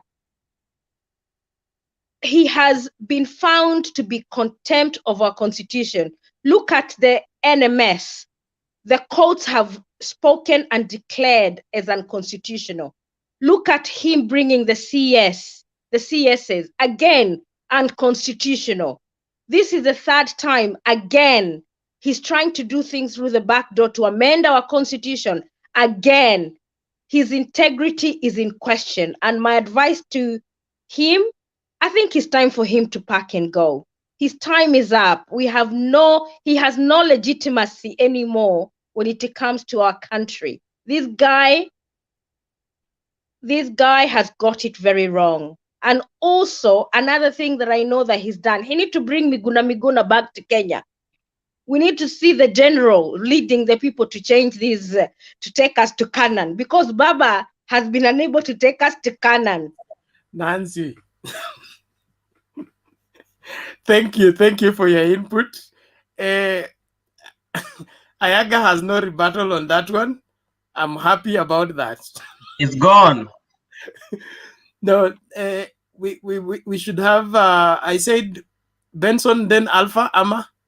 Alpha can go. I can wait. I'm patient. I'm very patient. I can really be patient. Alpha, please take it. Okay, asanteni sana. Hapo naweza nini kidogo kwa Nancy. Naona ni time ya Uhuru aende nyumbani na Ruto. Apatie baba nafasi, at least baba tuone uongozi wake, kwa sababu baba ametusaidia vya kutosha sana, ambapo alituletea katiba hii ambayo tumepata majimbo, ambayo majimbo imetusaidia, pesa imeshuka mashinani, na sasa anatupigania tupate 35%, ambapo hapo baba ana nia nzuri na sisi. Kwa nini tusimpatie chance? Hata kama ya tamu moja, tukaona baba uongozi wake Kenya ataibadilisha vipi, kwa sababu nikiangalia maoni mengi corruption vile ya serikali ya Jubilee imefanya, anawekwa malawama baba hapo ndani. Hiyo kitu yani hata huwa anashangaa, kwa sababu baba ameleta handshake, kumekuwa na peace, lakini sasa corruption inaendelea kwa serikali ya Jubilee, baba anawekwa malawama hapo ndani, na ambapo sasa ni kitu ambacho ni cha kushangaza. Baba hayuko kwenye serikali, baba yuko kwenye handshake, anapigania BBI ipite, tuone yale matunda ya BBI. Lakini sasa baba anawekewa vizuizi vingi. Wale ambao wanaweka vizuizi ndio wameleta corruption katika serikali ya Jubilee. Hizo scandals zote kutoka Jubilee ichukue uongozi. Hao ambao wanapinga wamehusika hapo. Wana malengo gani ambao hataki BBI? BBI inawapatia wamama nguvu, inatuletea pesa mashinani, ina vikwazo vya kwamba wale ambao watakuwa wana scandals za corruption hawatapigania viti vya uongozi, na wewe ukiingia kwenye uongozi unatakana uonyeshe mali zako zile uko nazo kabla hujaingia kwa huo uongozi, kwa sababu hiyo tayari itakuwa imezuia. Ukifanya corruption unaonekana hii pesa wewe umeipata wapi. Sasa naomba Wakenya tafadhalini, tuombe Mungu, tutaapil tena hii BBI kwa koti, tuombe Mungu ipite, tuangalie matunda ya BBI, kwa sababu mkipinga uembe utakuwa ni ule ule. Wale ambao hii katiba iko sasa, kama amtaki pengine ifanywe marekebisho, BBI iingie, itakuwa ni wale wale tu, sheria ni ile ile, corruption itaendelea milele, ukabila utaendelea, kwa sababu yoyote yule tutaangalia. Okay, ni Mkikuyu Alpha, my brother. Alpha, my brother. Nakusikia. The current BBI is not strengthening the women. In fact, it is weakening the strength of women in even the gender issue is being affected by the current amendment. Control the meeting. And also, in regards to you saying that, do you know the chapter on integrity under the 2010 Constitution deals with all those things you've told us? All we need is a political will to implement the chapter on integrity in regards to corruption, in regards to the tribal business that you're talking about. The BBI is just a hula baloo. And I can tell you that even if BBI passes, I do not foresee a place where Raila Odinga will be the president of Kenya. And that's my honest, humble view. Even if they bulldoze and disobey the court or the current judgment, I cannot foresee a situation that will make Raila the president of Kenya. And now, I stand corrected. Nancy, it seems there are things that you are losing touch with history. The story of chapter 6, if I would take you back in 2013, the civil society took Uhuru Kenyatta and William Ruto to the court on the basis that they have a current court case at the ICC. And therefore, chapter 6 does not allow them to contest for public office. What happened? How will BBI solve that? Nancy, watch and again. Bernard, 1 minute. Bernard, the problem with our current political class, it is because of the impunity and the level of the impunity that Kenyans tolerate. Because if Kenyans were not muzzled by the current impunity in Kenya, Uhuru and Ruto, and remember, you still stand, our constitution says you still stand innocent until proven guilty. And I think that's the loophole that we need to seal. And BBI has not addressed that. The person who has tried to help us to progress is a judgment that was given by Mombi Ngugi, the judge who said, if you have a corruption case pending in court, you vacate office. She is the only bold person who's been able to deal with the rogue governors, the rogue MPs and whoever, but we still see the executive refusing to follow that judgment. So for me, it's about the political will. Point of addition. My question, I was very specific because chapter 6, if it would have worked when the constitution was 2 years old, promulgated in 2010, and then the question arose in 2013, when the courts pronounced themselves and cited with what weakened chapter 6, that is when the door came, when now we began to play around with the rules. But how does let me answer. How does BBI address the point that you've raised? I'm not addressing Nancy, before BBI. you reach the BBI. Leave BBI Nancy, out. before you reach the BBI, let me answer Bernard. Matters with BBI, the promoters of BBI said they are going to appeal. Isn't that a constitutional provision?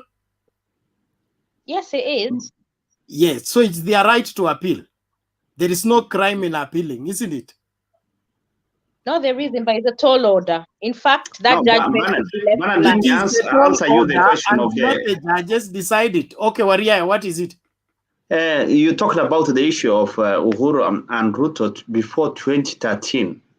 You know, you're saying why that chapter 6 has not been implemented. Okay, I'll tell you, it's because in law, a person is not guilty until is proven guilty. It's not you cannot tell a person you are a thief or you have done a crime until he is proven guilty. There was a court which was going in Hague, and they have not been. The prosecution has not finished with the verdicts. So you cannot tell these people you cannot become a president. Maybe the guy is innocent. You don't even know maybe if the guy is innocent. So you cannot tell him because you have a case which has not been proven, you cannot, chapter 6 will apply on you and you will not become a president. That is where the issue was. So that is why they went inside. But now, from the way Nancy is talking about, there is impunity which is going on. There is no political, I think Nancy just came now, but we are talking about this political issue, political goodwill issue for the past 4 hours. If there is a political goodwill, Kenya tungekuwa mbali sana, lakini shida ni nini? Hakuna mtu ako na hiyo political goodwill, and some people want to change the constitution before even implementing the main one. That is where now the issue is. Okay, thank you, Aria. Hold on. SCJ, probably you could help us with the 2013 ruling about Uhuru Kenyatta and William Ruto and ICC and Chapter 6. I remember the case very well, that petition very well, because I covered it. It was brought in whether Uhuru and Ruto are eligible to run for the office where they have a matter pending before the ICC. And like my brothers put it very well, at that particular time, in fact, it was a 5-bench judgment, the times of William Tunga. And I remember it was indicated very well, as Waria has put it. These guys were still, their case was ongoing. It was a live proceeding before the ICC. And you could not judge them before their matter is heard and determined. you know, everyone, like even you, and you are trying to bring in something there. I don't know what you are trying to say, but one has to be given a fair trial. That is the rule of justice. That is the natural rule of justice, requires one should be given a fair hearing. You cannot condemn anyone unheard. And on that basis, they got the latitude to run for the office, and they got it. No one is disputing that. But what we are saying from the previous ruling on Thursday, it was clear, and it came very well from Justice Chacha, that one can now sue Mr. Uhuru Kenyatta for having mutilated the laws of this country. And my brother has put it very well there. I don't know, it was David or who, that the Constitution is not someone political manifesto document where you wake up in the morning and edit, amend, and forward. Thank you. Okay, thank you very much. But can I say something? Can I say something on chapter 6? Yes. For me, my ideal, my hope, and I know most of you, I'm an optimist. I see a glass half rather than half empty. No, I see a glass half full rather than empty. My sincere hope and where I would like to see my country is that when anybody running for political office, or even when you're office, if you have an integrity question, you need to stand aside until you clear the matter. Because this is why you see the first world countries are able to progress forward, because there is no way a case can be held, you can be held responsible when you're still in office, because you're more likely to interfere with evidence. So for me, my ideal place where I would like my beloved, beautiful Kenya to be, if you're mentioned, interdicted in anything, you stand aside. And this is why I support Judge Mundu Bugi's ruling. And that's where we need to go. And when I know we are far off, but that is my prayer. Okay, before we drop that, on the aspect of the ruling, I'll draw a parallel with the Supreme Court judgment of 2017. There was a list of matters that were brought before the court. And the first thing that Maraga and team did was to consolidate the related issues so that there is a clear cut of what is being addressed. What made the 5 judges to address the 21 matters and rule them individually, other than consolidate them and have a clear cut ruling that was not, you know, looking like multiple choice questions?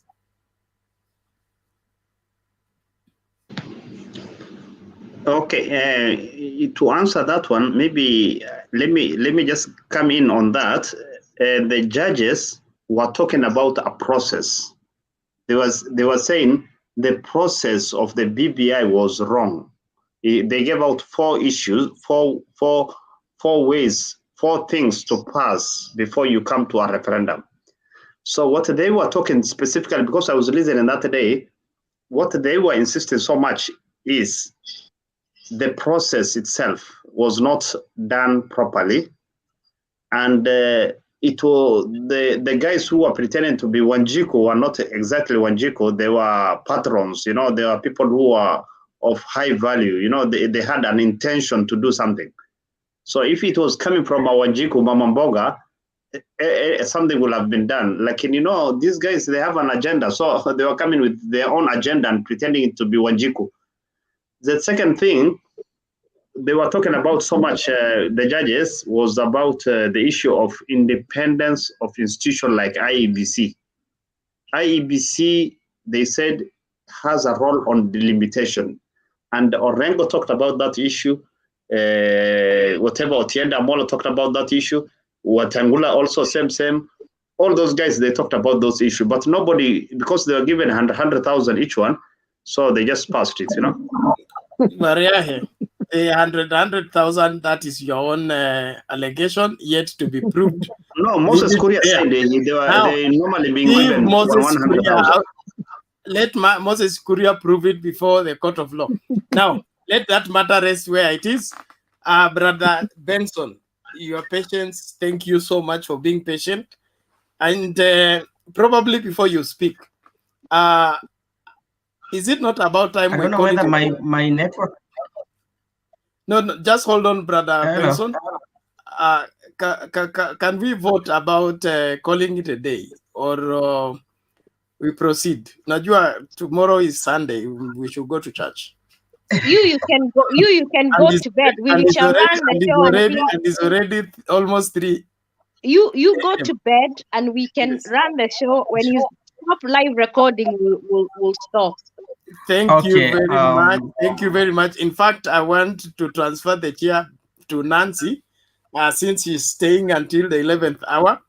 But in the meantime, I'll be around. When I leave it in your able hands. And Women are good. Women are good managers. Just give it to her. Thank you, Pastor. Okay.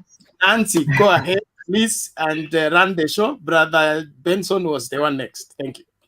Okay, now asanteni sana, naona senator yuko area, so lazima nikuwe kwa makini. Me kwanza, what I can say is that, like, I was not blessed to know about constitution. I'm layman when it comes to law, but like something that I usually look into is the history, because sometimes history teaches us a lot.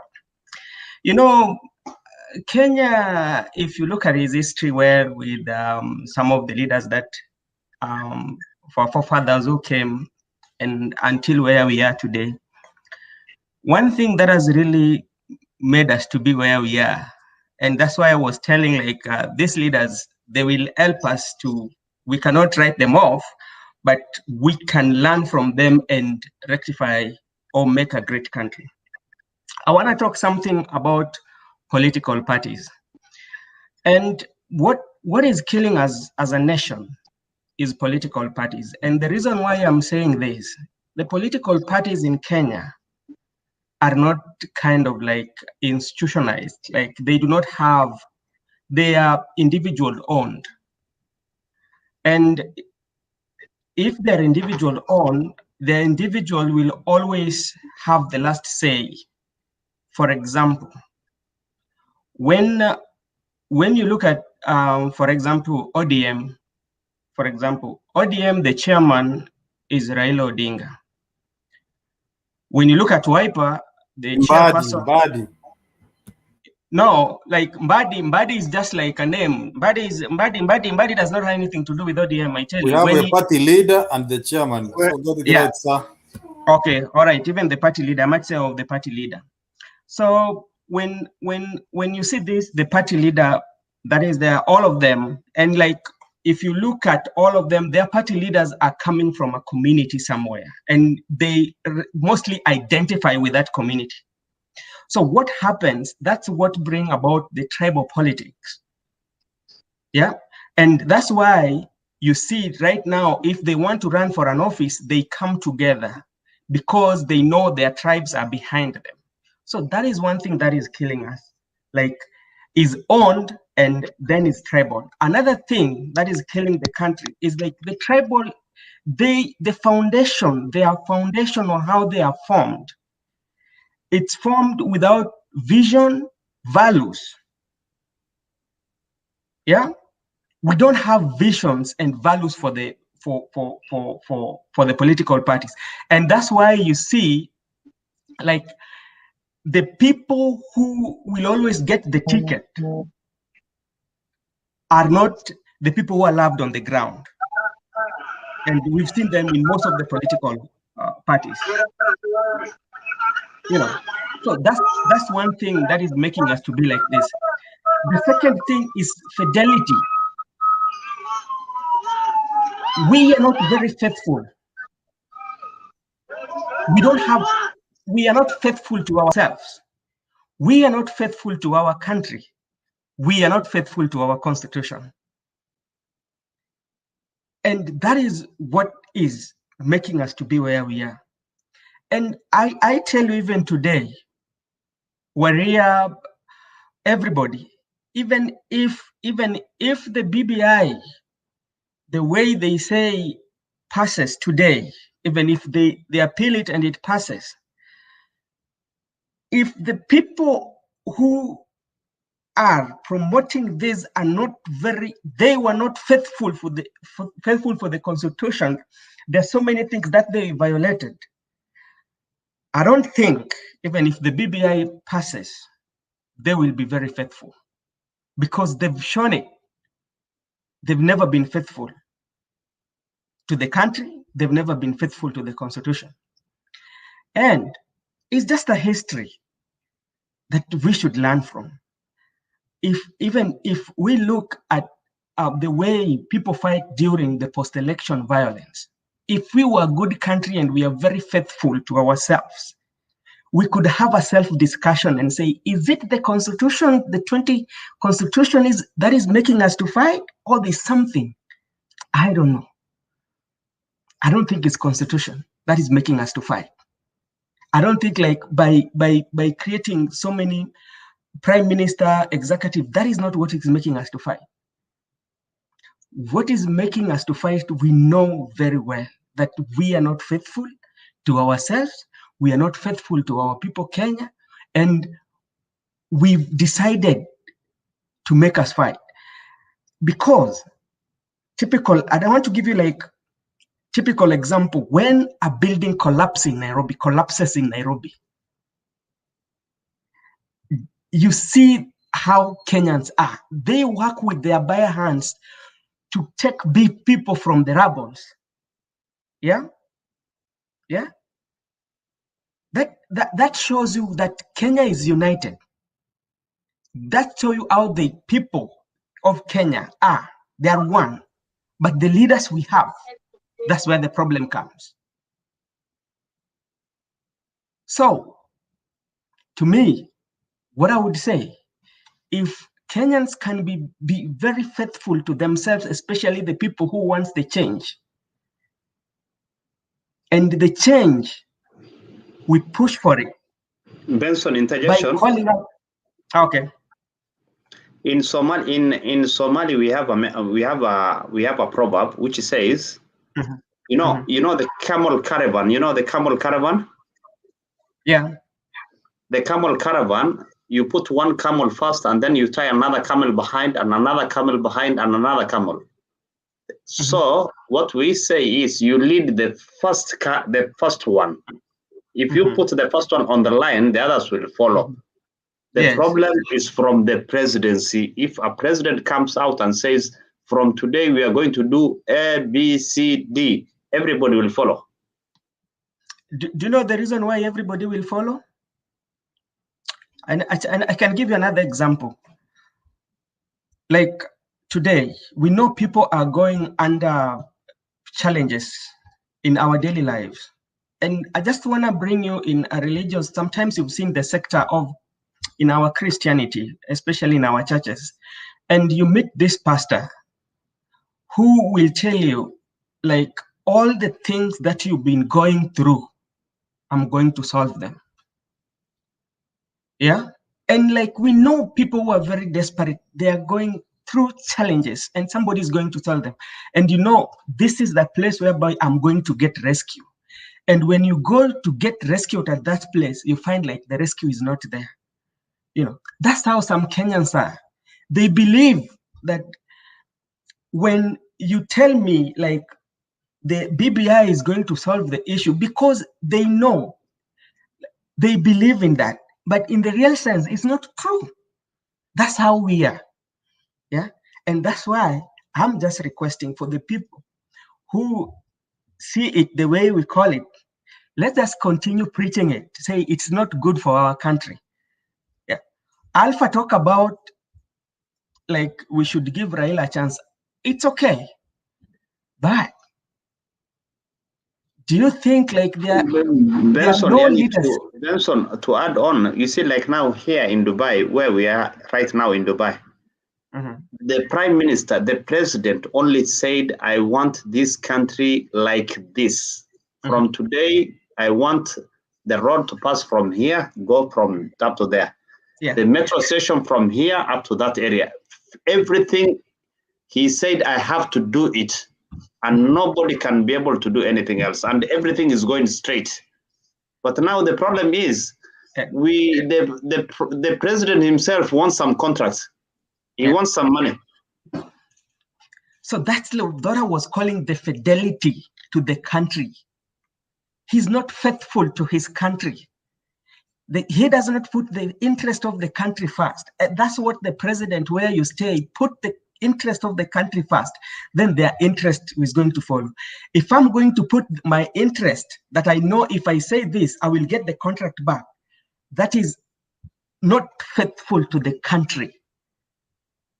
And that's what we want. The BBI. Okay, sorry. You see, Benson, we shouldn't even go far. Look at what Magufuli did in a period of 5 years. And many people have castigated him, saying he's a dictator. But sometimes some African nation need a benevolent dictator for things to go well. Because when Magufuli died, you saw how many poor people came out to say life had changed for them. Life was better. But now he's gone. They were wondering where their savior has gone. This is what we need for our country. And that's what I usually call it, because I like history, I usually call it Nyerereism. The Nyerereism, if you look at Mwalimu Julius Kambarage Nyerere, the policy and how he was talking, that his talking and beliefs was uplifted the way it was, and Magufuli decided to bring it. What the Nyerere meant for Tanzania is what Magufuli did. But in our country, what happens, that's what I was telling of the formation of political parties.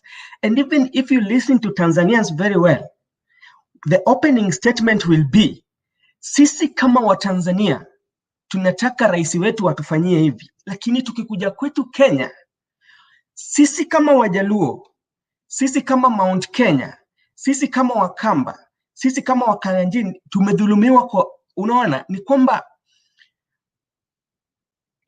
tunasema aje, our tribal will always come first, our country comes second. And I sometimes, like, I don't know even what to say. Anyway, somebody can take it. Yeah. Sorry for interruption. Yeah. Unajua tukiangalia history ya nchi yetu kutoka hayati mzee Jomo Kenyatta akaandol kwa Moi, akaja Kibaki, akaja Uhuru, na sasa hivi watu wanapigania Ruto. Tuko pale pale tu. Tuko virtual, yani hapo tu. Tuko virtual circle. Only two tribes. Na Raila alipiga. Okay. Endelea. Raila alipigania changes zake, yani alitubadilisha, alipigania katiba. Uraisi akakinyagiwa. Ameshinda lakini amekinyagiwa. Ukiangalia historia ya 2007, hata ukiangalia vyombo vya habari, ukiangalia TV, Raila anaongoza pale. Lakini baadaye Kivuitu juu kwa juu aka announce results zake. Unaona? Sasa kama hatutabadilisha, at least tusijali ni cost, ni yani tubadilishe tu, at least system tubadilishe. Tumetawaliwa na Mkikuyu na Mkalenjin. History iko wazi. Hebu tubadilishe hata kama ni another tribe. Si lazima Raila. Alpha, please, that narrative is very dangerous because you need to look at meritocracy. Do not look at the tribe, because you know what ails Kenya. It is that line of arguing. Etim Kikuyu. What if? I've had many people talk about, if you go to these parastatal bodies, Wakikuyu ndio wengi. But you know what? You can never take away the gains that the Kikuyu made during the independence. Everybody else is catching up now. So I don't advocate for the selectiveness of the way government tend to select people. But for me, I don't want us to argue about tribe. Let's argue for the best president, the most qualified, the one with best ideology to rule, because I don't see how Raila has been in the system for all these years. He was a very powerful prime minister during Kibaki era. Whether much will change. So please help us out. Nancy. Serikali ya nusu mkate, Kibaki pia alikuwa amekinyagiwa. Alikuwa akitaka ku implement some rules, anakinyagiwa. Alikuwa hana sauti vile Raila. Uliona hata wakati alienda Mombasa akaekewa sijui carpet, ilikuwa hakuna carpet, yani ilikuwa haishimiki. Yani tu ilikuwa tu ile nusu mkate, lakini Raila alikuwa hana sauti vile, na alikuwa yani hawezi fanya mambo mengine ya mabadiliko. At least ile nusu mkate pia kulikuwa kunaonekana mwelekeo, kwa sababu ulikuwa wameungana. At least kulikuwa na mwelekeo. Na serikali ile alivyoondoka Kibaki, kulikuwa hakuna madeni makubwa kama sahi. Lakini sahi wamechukua loans na hapo wanaiba. Yani sahi Kenya iko kwenye disaster kabisa kwenye upande wa wa madeni. Lakini Nancy, pole, lakini yani sisi tuondoe hii system ya kabila mbili. Tuondoe at least kabila yote ile, lakini tukirejelea pale Ruto naye pale unaona hao wako nyuma yake ni wakina nani? Ni hiyo tribe.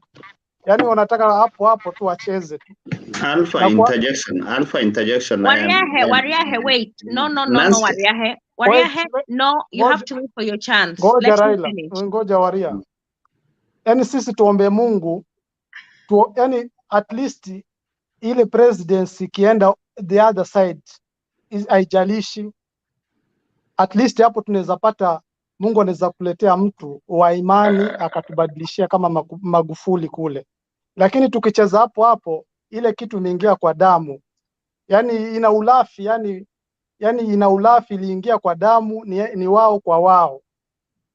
Tuombe Mungu at least tusijali, yani lakini at least iende upande mwingine.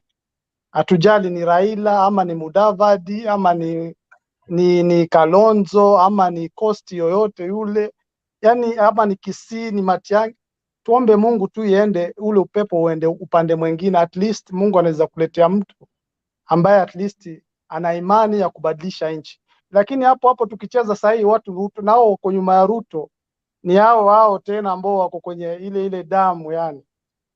Unaona, lakini nasi tukiongea vizungu vingi, sijui nini, sijui constitution, sijui nini, tunajisumbua. Lakini system ambayo iko kwenye damu kutoka Jomo, Moi mpaka sahi Kibaki, Uhuru is the same. Corruption, ukabila, ni hao. Tuombe Mungu tu tubadilishe tu. Ni hayo tu. Alpha, sikatai maneno ambayo unasema. I don't kind of disagree with what you're saying. And like, if you listen to me earlier, I talk about like having what we call, as a country, we need to have like a conversation, the country, when it comes to situations like that. And we need, like we say, as a country, now it is time for another person to lead. But take, for example, if we can get somebody from either Kikuyu or Kalenjin who have this vision for Kenya that everybody wants and is a good president, will we deny him because he's coming from Kikuyu, he's paying a tribe, he's paying a price because he's coming from Kikuyu, or is paying a price because it is coming from Kalenjin? Benson, angalia tu Uhuru Ruto. Can I say something before you reply, Alpha, please? I logged in just to tell you something. It doesn't matter what tribe the president is. The integrity of the president, it was matters. All those people you've mentioned are like Uhuru. They have no integrity. So the problem, we need to look at someone like David D. He's a very good man. He's Kikuyu, but if he came, he will when I see him, this is what I see. Even though he came, he would distribute what needs to be distributed to every tribe, that you will not feel the need to have a president who is from another tribe. The problem we have is the people we have chosen are rotten, and they make the whole tribe rotten. When you say Uhuru has chosen Kikuyu, he hasn't chosen my dad, he hasn't chosen my uncle, he chooses his friends, the people he goes with to the golf course. Those are the people, and they happen to be his tribe.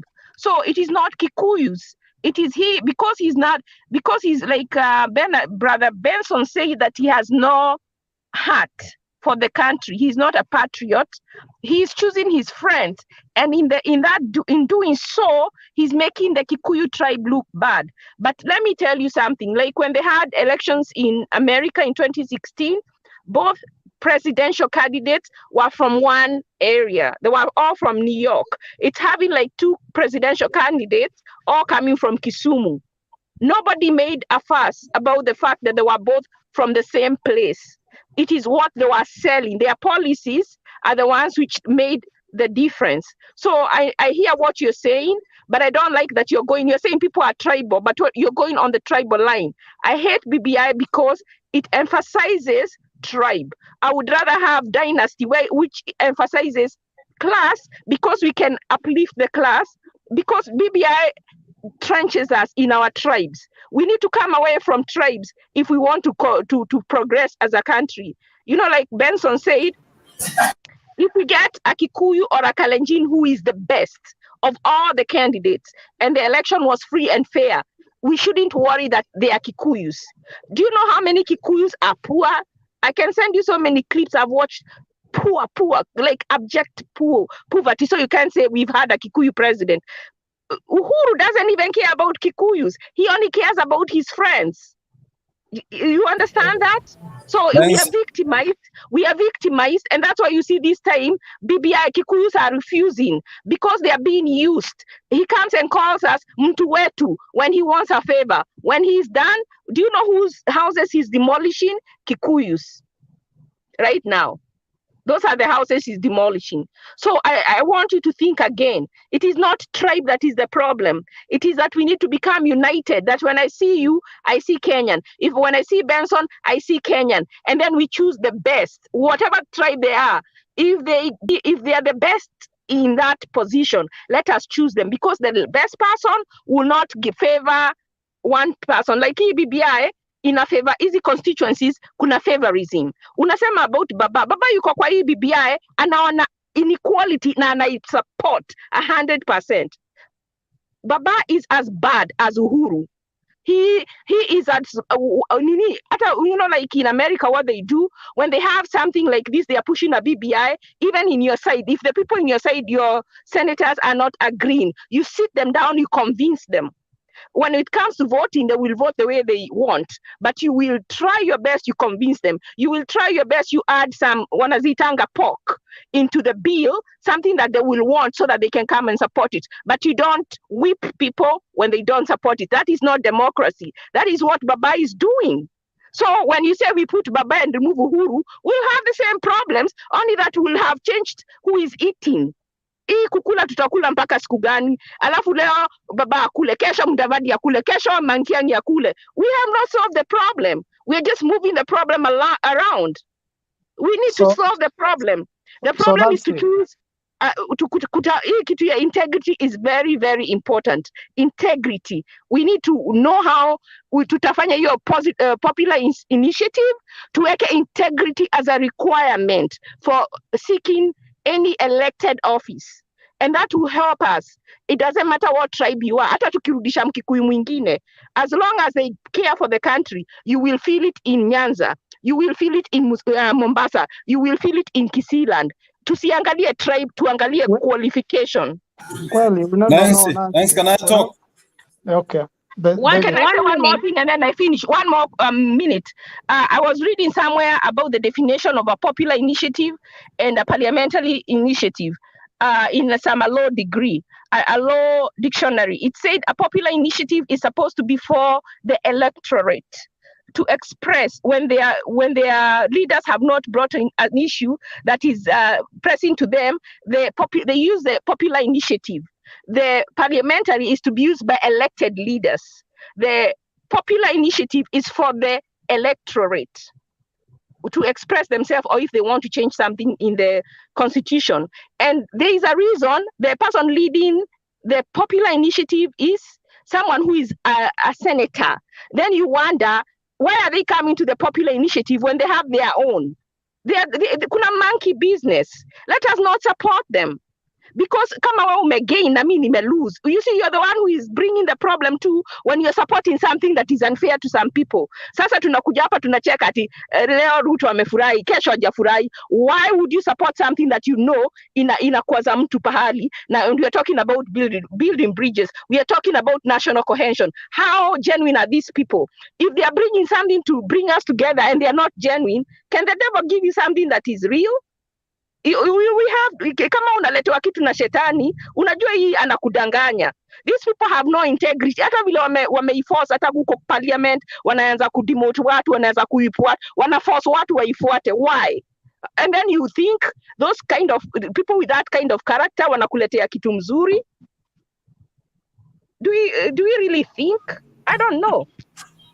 For me, the biggest thing is meritocracy. It's whoever is best to lead rather than the tribe they come from. But again, everybody is entitled to their view. David, what's up? Yeah, I was supporting Ashley that integrity should be the key. In fact, even if we change those rules every now and again, as long as people are not obeying the law or the rule of law, we are going nowhere. Number two, I'm sorry to say that Alpha has finally brought out the animal behind the BBI. They want to make that thing like a merry-go-round. Na sisi ni round yetu. Kwa hivyo, sio kwamba BBI inataka kusaidia wa Kenya. It's like, let's try this and get our chance to get there. I want to say that Kibaki was president, and during his time, I come from Nyanza but Kisii. I really benefited from Kibaki government. He wasn't my man. He wasn't my tribe mate. It doesn't matter who is president, but as long as there is integrity, the resources will reach us. Ashley will tell you, even her governor, she may not know her second name because things run here. Systems run. You don't have to be my relative for me to be happy or to do things. The reason why we are saying mtu wetu is because when the people get into office, they become corrupt and start siphoning resources maybe to their area or to their people. Let us not get engraved into that aspect of saying lazima mtu wetu akue pale mbele. Lastly, Alpha, with the due respect, huyu jamaa mwenye anasema akue president, sisi tumemjaribu, tumekuwa na yeye, tumeishi kwao. I can tell you for free, brother, hata akiwa president, there is nothing the community will benefit. There is nothing. And it's high time we said, let's have a Kenyan who has Kenya's heart at heart and who does the right thing. But if we are 42 tribes, na kila mtu anataka kuwa president, how many years will it take us? George Bush was president and his son became president. Nobody complained because the systems run and things run, do good. So if there's a Kikuyu or a Kalenjin who can move our country forward, so be it. If there is a Kisii or Luo, so be it. But kusema watu wamekuwa sasa imekuwa ni merry go round. I'm sorry to say that. I'm sorry to offend anyone, Nancy. Thank you for the chance. Sasa David. Sasa ukisema kama kwa mfano kusema Raila merry go round haja kuwa president Raila. Unaona? Raila mwanzo ametufaidisha sana. Raila ametuletea majimbo, amefight, ameumizwa, lakini at least tuko na matunda ya county governments. Naona okay, sahi ni do or die. Mkikosa kumchagua 2022 kwa mfano, Mungu amemweka hai, mkikosa kumchagua hiyo itakuwa it's over. Amezeeka sahi. Alpha.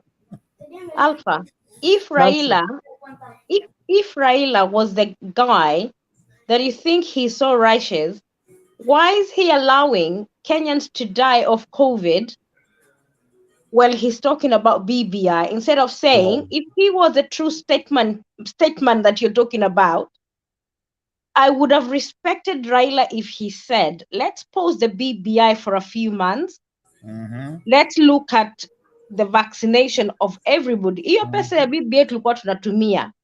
Let us pause because analilia mnyonge. Leo ukipata COVID, nakwambia tukienda hospitali, there is no oxygen. But then Raila is there fighting for BBI.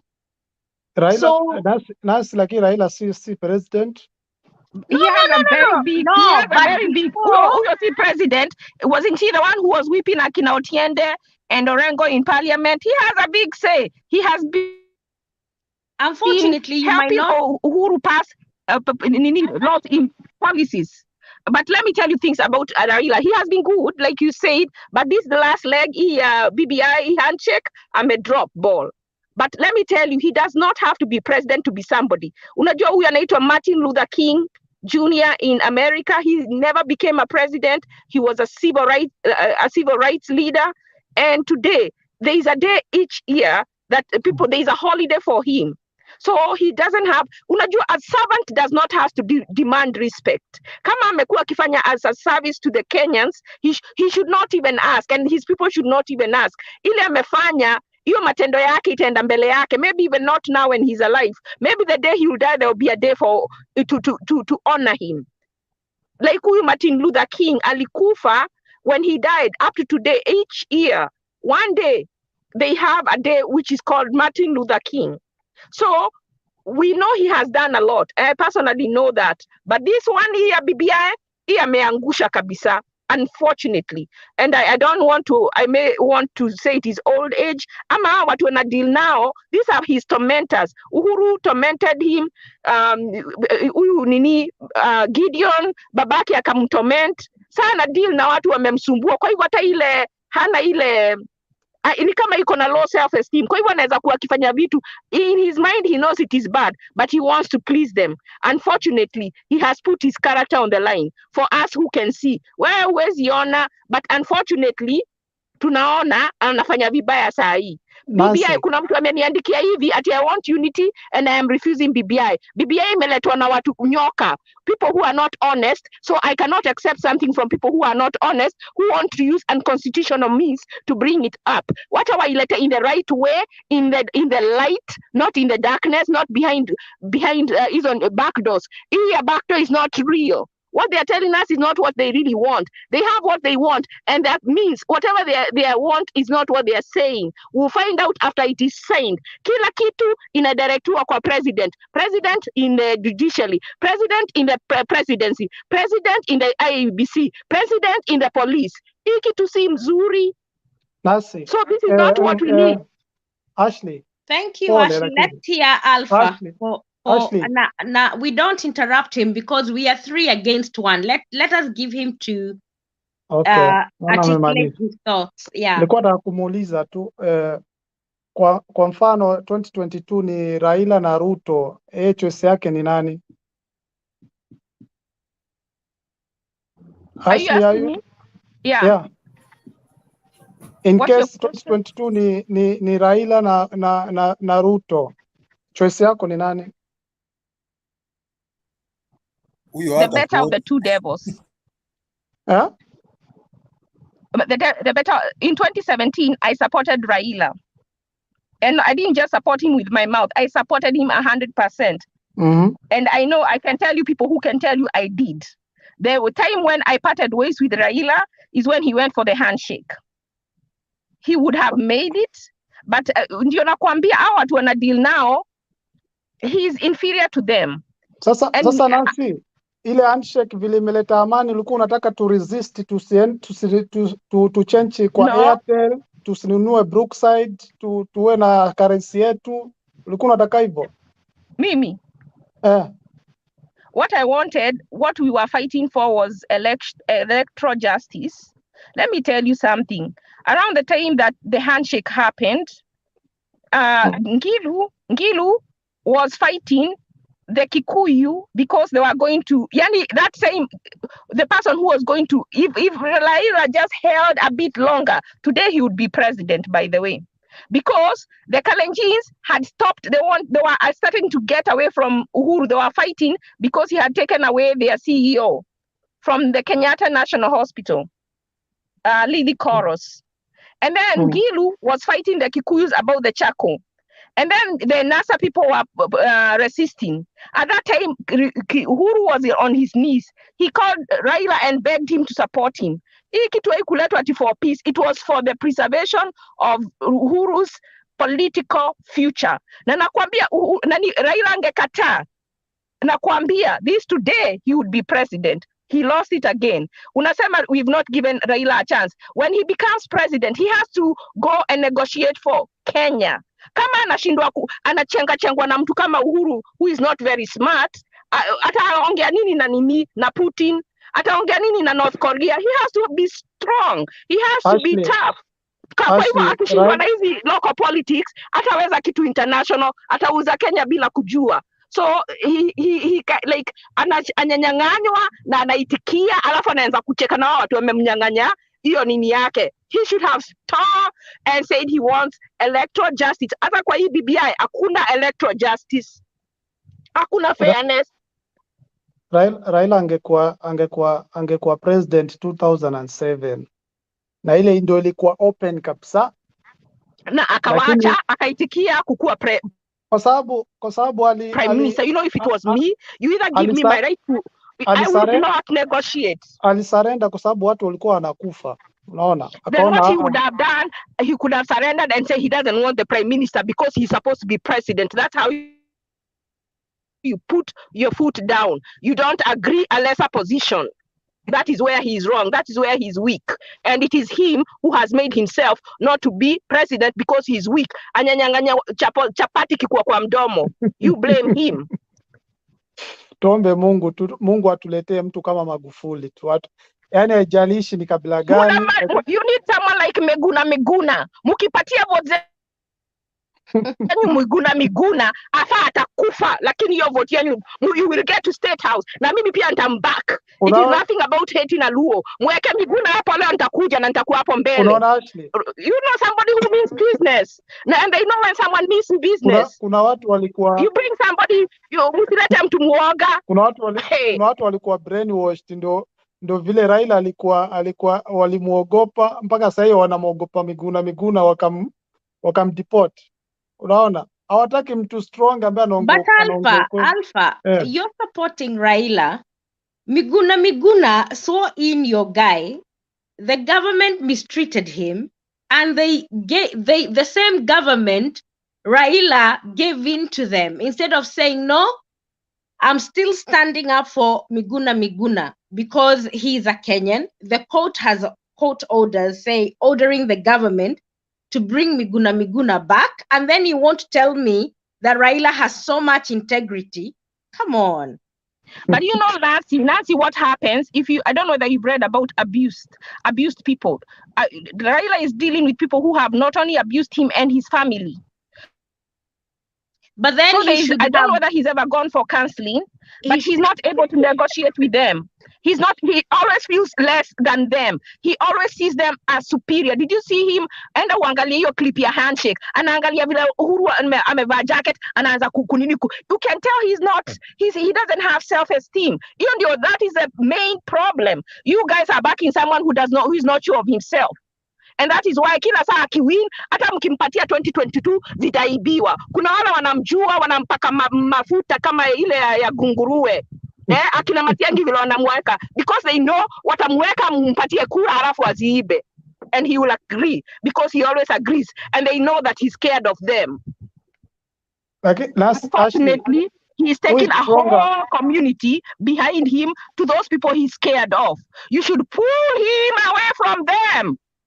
Apart from Raila, pull him away from them. Who is stronger than Raila in opposition in Kenya? Who is stronger than Raila?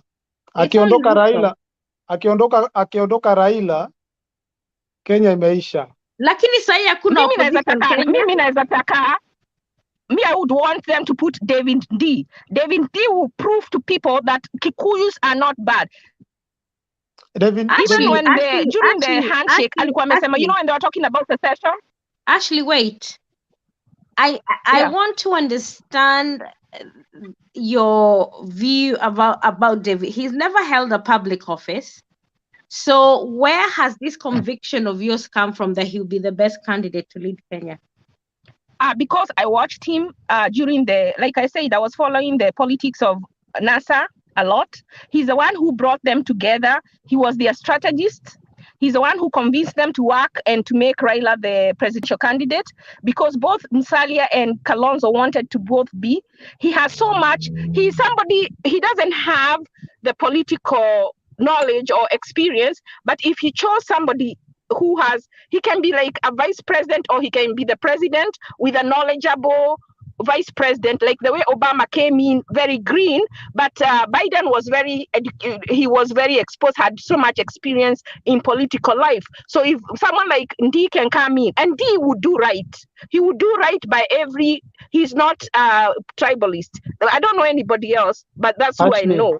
Ashley, unajua mtu akitaka huwa na maneno matamu, lakini akipata... No, I've watched him. Do you know, unajua kwa nini leo wako na Raila? Alisema when Raila wali shake hands na Uhuru, he tried to tell Raila what to ask Uhuru, what to demand, minimums. Akasema, but Raila didn't seem like he wanted those suggestions. So when he saw that the handshake was not genuine, he decided to step aside. You go and study him. I've done mine. I might be wrong. I'm not, I'm not an angel. But that is my opinion from what I have heard him say.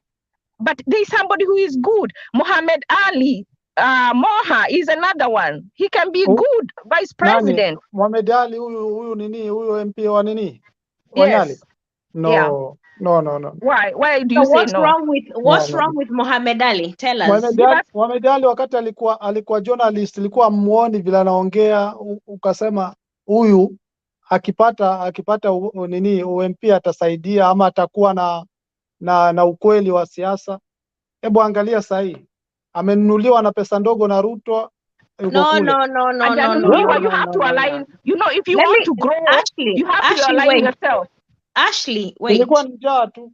Alpha, yes. Kama kuna mtu amejenga shule na barabara, and somebody who ambaye hata kwenye wanakauntiwa the best performing MPs in Kenya, Muhammad Ali is among top 10. Come on. Na hata akienda bunge, I remember when alikuwa anazungumza kuhusu hospitali za rufaa. This guy, let me tell you, is only that he also have to care about his safety. But if there is fairness in this world, give that guy what he deserves. Shule zake na barabara zake na that 100 million CDF. In fact, if you go to his website, you can account for the 100 million that he's given. So tell me, what is your objection against Muhammad Ali? He only have 100 million a year. You go to his website, atakuonyesha nimepatiana basari kiasi hichi, nimebadilisha shule kiasi hichi, nimeeka mara barabara hizi. So tell me, what is your objection about him? Unajua shida, Ashley, Nancy. Skatai, yeye ndio tamu yake ya mwanzo. Skatai, kama amefanya Nyali, it's good. Shida ya nchi si kwamba tunataka Muhammad Ali ama nani wala nani. Shida ya nchi yetu, system imekuwa manipulated. yani system yani imeshikilia nchi yetu ya Kenya, it's very bad. Wao ndo wana choice nani wamchukue awe rais. So unaona Murathe option yake ni Raila one term, hatujui second term ni nani. Wao wenyewe wamepanga tayari, we never know.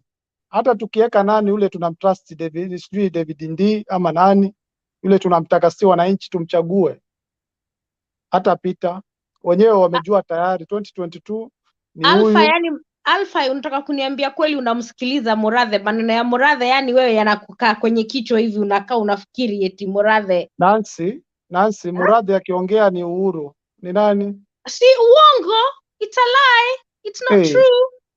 We uone Atwoli akiongea ni hivi ndio ita happen, ndio wao Alpha, ndio please, system. please, you need to start having an intellectual debate.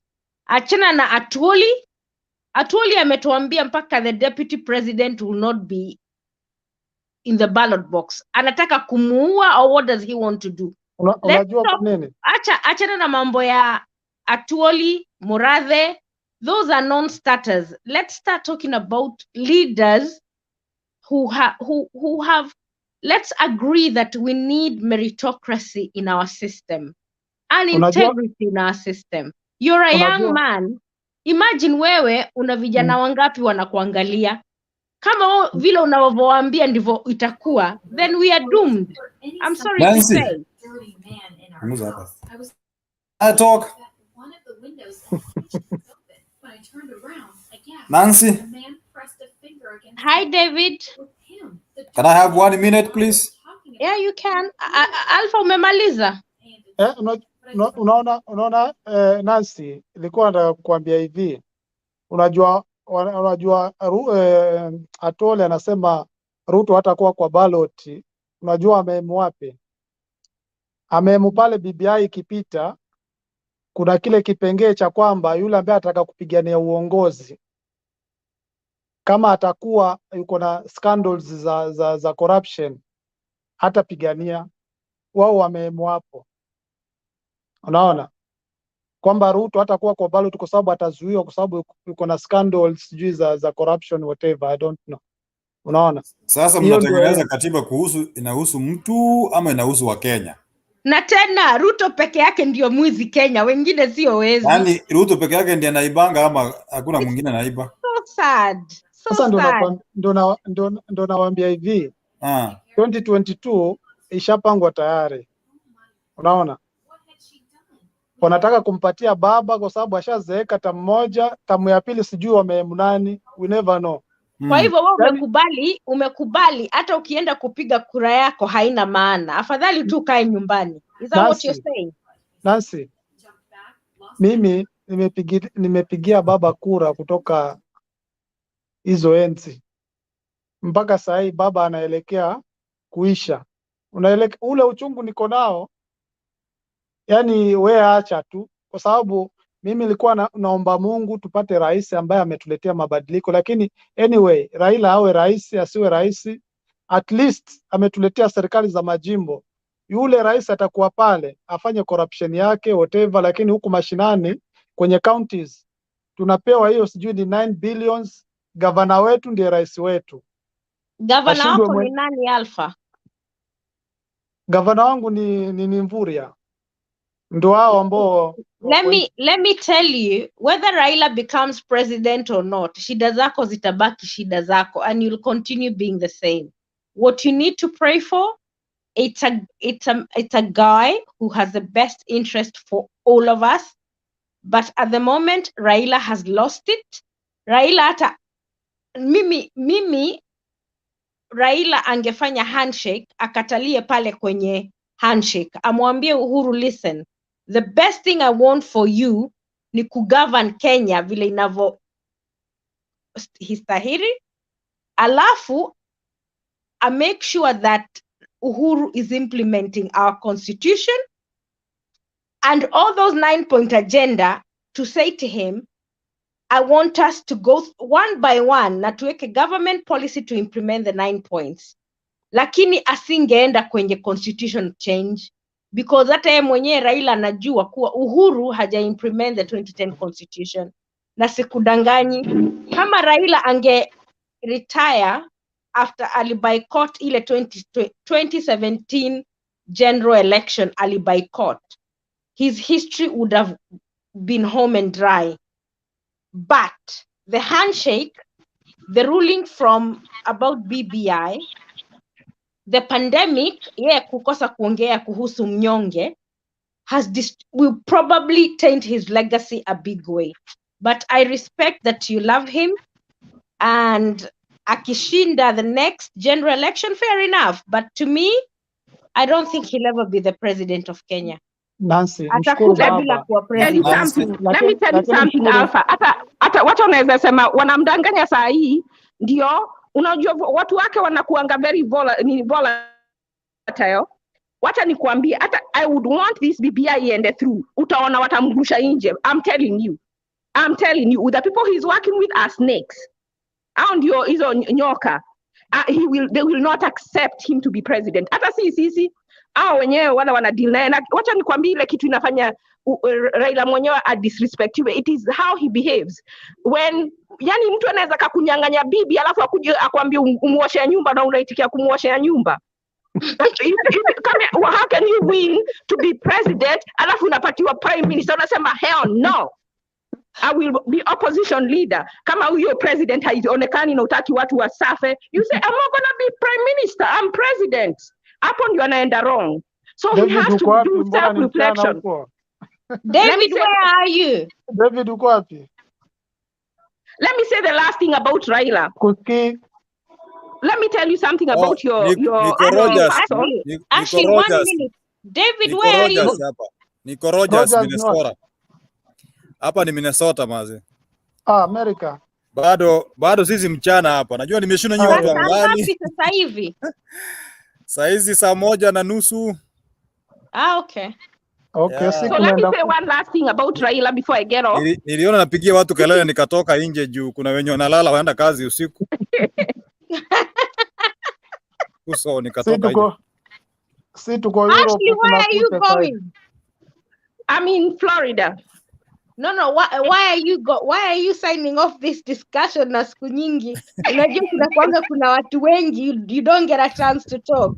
Actually, I try not to get in. I get in when someone says something that the comment section is not helping, and then I get in. I kind of don't want to get in personally, but I do get in. But I don't know when I feel it's necessary, and I feel someone on the panel is not saying what I want to say. So let me tell you something about Raila. Raila, ndio amejitafutia hiyo. Where he is as president, as not being able to be president, it is him. Don't blame anybody else. And I think it has to do with, unajua when he was younger, he was very strong. Lakini ile tu aliyowekwa ndani ilimweaken. They beat him his spirit.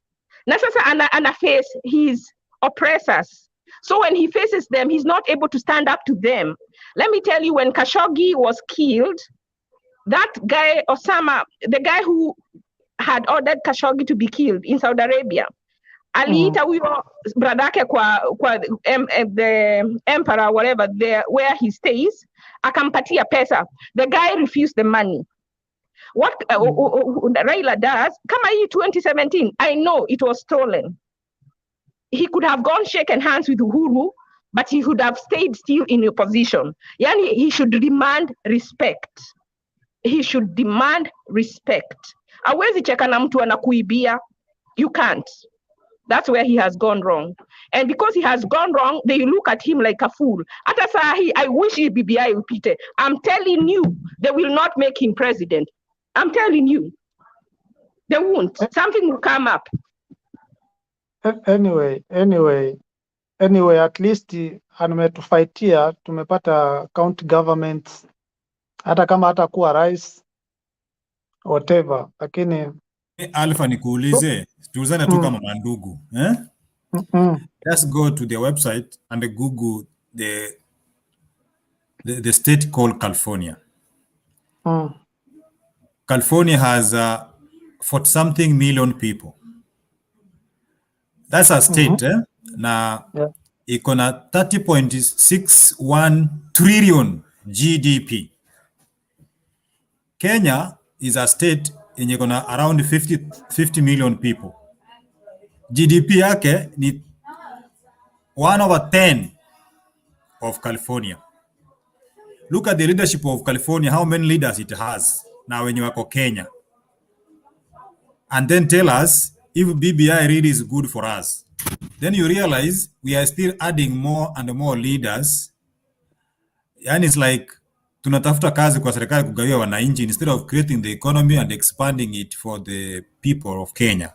You refer that we are jokers. We are serious jokers with the leadership we are increasing. Secondly, we mwenyewe umesema kwa maneno yako mwenyewe kwamba hii BBI is meant to make Raila president. So Mwananchi is not in the picture. We are only dangling a small carrot that will give you 35% from 15% to the counties, right? But in the really sense, let me finish, sir. The really sense, you are able to see through their eyes that either Uhuru and Raila wants to either to remain in power or to get to power, whichever means. It's a game of hii ni round yetu, betray huyu na sisi tuingie. Let me tell you the last thing I want to say. As I have already said, I was in ODM before I shift camp. What ODM is doing now is punishing Ruto because Ruto denied them presidency by not supporting them and supported the Ruto coalition. Without knowing that hata wao wakiingia ndani, the system will still go against them. So for how long are we going to change things to suit us? Why can't we think as a nation that let's do this thing to help everybody, not we, the we people. The we feeling is what is bedeviling Kenya. You will tell me, my brother, what a BBI ipite. Ikipita, Raila mwenyewe atarukwa venye Ashley amesema na wataanza kulia. Hata sisi tuliambiwa the moment mtasapoti Uhuru akimaliza term yake ya pili because he is young, want to remain in, atawarusha nje. Na sasa hizi tuko nje, si siri hiyo, sio it's not a secret anymore. Let's be nationalists. Let us not say that this person is ours, this person is from our community. Pea kiongozi mwenye ataweza badilisha Kenya ndio tusaidike sisi wote. Hiyo ndio ombi langu. Nati uko nchi gani? Nani mimi? I'm in the United Kingdom. Okay, wewe uko England, David uko America, mimi niko Austria. Ashley uko wapi? Ati uko Austria na vile unaongea kama ati unataka. I thought you were somewhere in Mombasa, my brother. Ashley uko wapi? Ashley amesema yuko Florida. Haya, sasa sisi tufaitie familia zetu. Ile siasa ya Kenya sisi tunaangalia, tuna macho, ni maoni tu. No. Alpha, mimi wanaenda nyumbani sana. Mimi maisha yangu yako Kenya. Let me tell you, I'm only in England because Kenya, the institutions in Kenya don't function. If the institution function properly, mimi nawe hata hatungejali nani yako kwenye power. Because and even I know I've been to Austria, I was in Vienna, and as long as ukienda kama tuseme umeenda a government office and you get your services, you don't remember who is the president or the prime minister of Austria. You only remember when there is a problem and you want to vote him out. And you want your voice to be heard. So what we need to be fighting for, it's not even about the presidency. We need to be fighting for strong institutions. Na ndio maana nikiona watu wakipiga our independent judiciary, those that are trying to, our judges have really tried hard to work in a very hostile environment of the current dispensation of the government we have, but I applaud them. They're still trying to stand for our constitution. And even the last judgment, in fact, I never thought they would go how far they went. So if our independent institution functions, we will be fine. Lakini Unajua maoni yangu mimi, kungekuwa na rais Kenya ambaye hana mamlaka, wallahi ile nchi ingegeuka. Nani ingekuwa na mamlaka? Angekuwa na, yani rais akichaguliwa rais lakini hana mamlaka. So you want a ceremonial president? Rais ambaye hana mamlaka, kwa sababu ukiweka kama mambo ya judges, Supreme Court, High Court, ukiweka hizi kama kwa mfano kama wanaitwaje hawa nini, hao wa kudeal na corruption, wakina wale watakuwa na power, kwa sababu mtu akiwa na scandal ya corruption anapanishiwa thoroughly, unaona. Lakini ukiwa na rais ambaye yuko na mamlaka ndo anavunja sheria. So unaona Uhuru amevunja sheria, majudges wale 40 alikataa, yani yuko kinyume na sheria kabisa ya katiba kabisa vile inatakikana. Lakini tukiwa na rais, so what you mean is independent institutions, kitu kama hiyo. And that's what I was saying, that if the institutions, unajua kama Uingereza, the institutions function independent of whoever is the prime minister. Na prime minister akikosea, kama uliona wakati Boris Johnson alijaribu kusimamisha bunge hapa isifanye kazi, watu walitoka wakaenda Supreme Court, na Supreme Court ikasema prime minister wa hii nchi ako wrong, and his decision was rested, and that was it.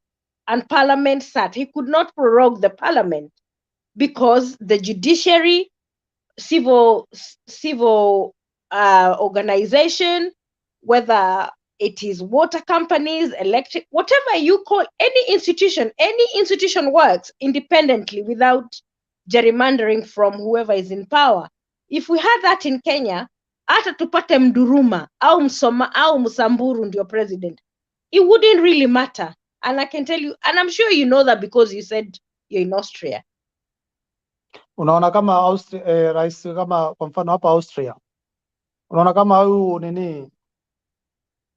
huyu meya wa hapa ndiye kama rais, lakini president yuko, lakini president hata umsikii sauti yake, unaona, because the institution function. Kwa sababu yeye institution zinafanya kazi, yeye ndiye yuko mbele, yeye ndiye kama rais, lakini president yuko behind, umsikii. Lakini Kenya rais yuko hapo mwanzo, hata nilishangaa siku ile anasema sasa mimi nifanye nini? Yeye ndiye rais, hata mimi nifanye nini? But do you think he said that because he's a Kikuyu or because he's frustrated? Wale watu wamemzunguka, system ndio mbaya, it's corrupt. Kwa sababu sikiza Nancy, nikwambia, unaona hizi scandals zote, sijui Kimwerer, sijui mambo ya nini ya hospitali, hizi corruption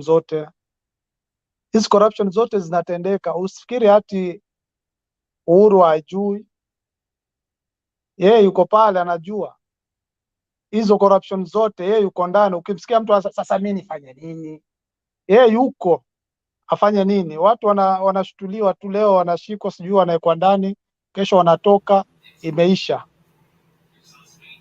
Yeye ndiye mwenyewe. Alpha, I respect what your opinion is, but I'm also very surprised that you're abroad and you're still very much thinking kama, like vile watu wako nyumbani wanavyoona maono yao na wewe yako very similar, because once you travel you see, I think you get a different way of seeing things because you've been able to see systems at work. But for you, you're still propagating the same political, the capitalism that is in Kenya. Hivyo ndivyo unavyofanya. Vile tunafikiria, vile tunataka. Hebu niseme kitu kwa nchi yetu ya Kenya. Vile wewe maoni yako, maoni yangu, vile nataka nchi yetu iende, hatuwezi, kwa sababu system yenyewe inajua inaendesha nchi vipi. Sisi tutafight, tutatoa maoni milele na milele, tutachagua yule mtu tunamtaka afanye mabadiliko, lakini wenyewe wanajua wanataka nani. Tutafanya nini? But Alpha, uko na responsibility to be, you know, when I speak, I know it might not change anything, but I know that sometimes I talk to a young person who is in Kenya who can hear me and can effect change by talking to another person. So stop talking about the you're like defeated by the whole thing. Try and change the narrative that things can be done differently and that Kenya can get better. Lakini ukikaa vile ulivo, it's a bit, I think it's a bit, but anyway, thank you. Ndio nimekwambia livoti Raila kutoka enzi hizo mpaka saa hii na haja kuwa rais. Sasa wewe maoni yako pengine ulichagua ulichagua Moi kwa Moi ile wakati wa KANU ile tingisha, ukachagua Kibaki, ukachagua Uhuru, na saa hii pengine option yako ni Ruto.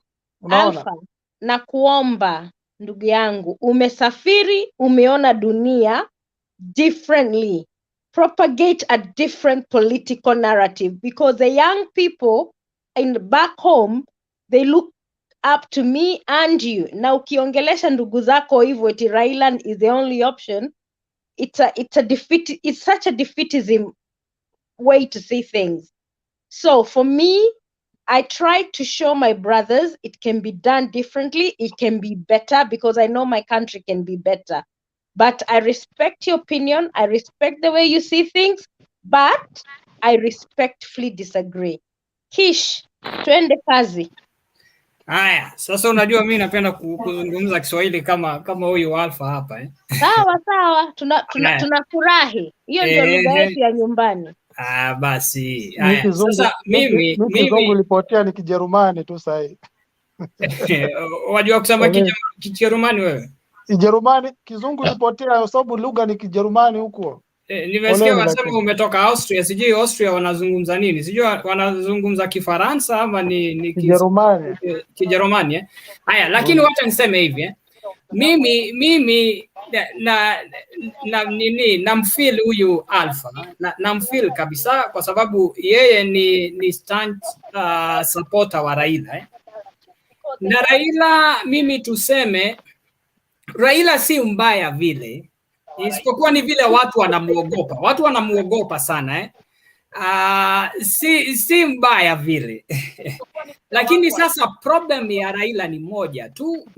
Sasa sijui kama yeye anaweza sikiza kwa wale au anaitwaje au advisors wake kwa sababu angalia sasa, ukiona jamaa Raila mwenyewe, si wewe mchana ulikuwa unasema kwamba Raila alipigania nchi na hiyo ni ukweli, alipigania nchi, lakini si yeye peke yake. Kuna vile watu wanafanya mistake ya kusema ni Raila peke yake. Raila si yeye peke yake, kuna wengine kama akina Matiba, akina Koigi na wengine wote. Lakini watu wakianza kusema Raila, wanasema Raila ndio alipigania democracy, yeye ndio anafanya tukue na uhuru. Si yeye peke yake, kuna wengine walipigwa kama akina Matiba, wakaribiwa vichwa. Pole, mimi nimesema Raila alipigania hizi serikali za majimbo. Sio yeye peke yake. Hizi serikali za county government. Si yeye peke yake. Okay, lakini yeye ndiye alikuwa frontline. Alikuwa mojawapo wa wale ambao walikuwa wanapigania katiba kwa sababu majimbo hiyo ambayo tuko nayo ilitokana kwa sababu ya the 2010 constitution, ndio na sio yeye peke yake aliyepigania. Kuna wengine hapo ambao ni wengi sana tuseme hivi lakini Raila ana stand out kwa sababu ikifika ni politics yuko huko juu kabisa.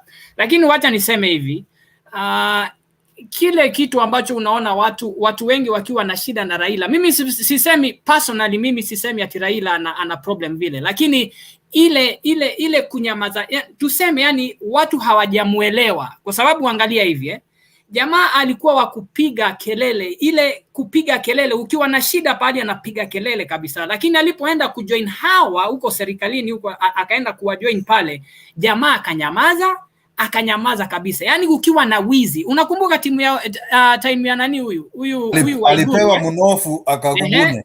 Basi sasa unakumbuka siku ya Waiguru hiyo pesa ilipopotea tu hivi, Raila nakwambia alipiga kelele wewe, alipiga kelele mpaka akasema huyu mama atoke, na mpaka akatoka.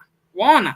Kulipoibwa tena Raila mwenyewe akapiga kelele, nakwambia kama hii Eurobond akapiga kelele sana. Alafu alipoenda salamu tu hivi pap, jamaa amenyamaza. Kemsa ikawa Raila amenyamaza tu. Watu wanapigwa matiaga, amenyamaza tu. Sasa hiyo waona, sasa hiyo ndio watu wanamwangalia wanasema okay, basi nilikuwa nimempenda Raila, lakini sasa kama basi amejoin huyu na kunaibwa, Raila mwenyewe amenyamaza. Sasa naje akiwa president sasa si atakuwa mbaya zaidi, kwa sababu kama alijoin Uhuru na akaenda akaambia Uhuru mimi nimekuja ni salamu tu, tumesalimiana, lakini ukiiba mimi nitakusema, nitapiga nduru, watu wote nchini yote watasikia kutoka huko juu mpaka huku chini. Waona? Sasa kama angefanya vile, mimi nakwambia wale watu ambao walikompenda Raila watampenda hata zaidi.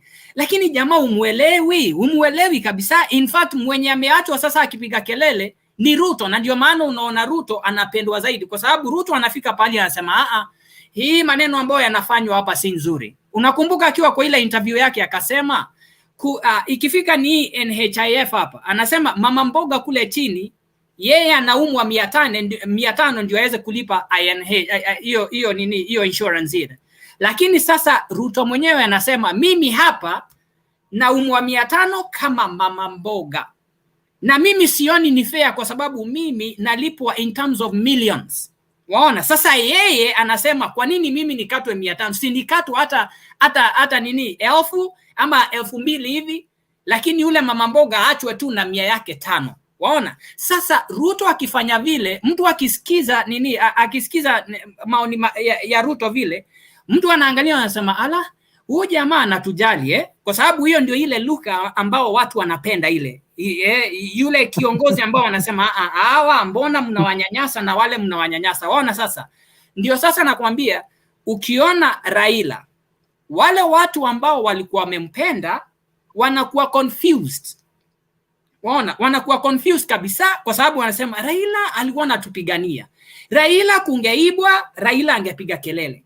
Kungeibwa gari, Raila mwenyewe unajua tu atasema. Waona?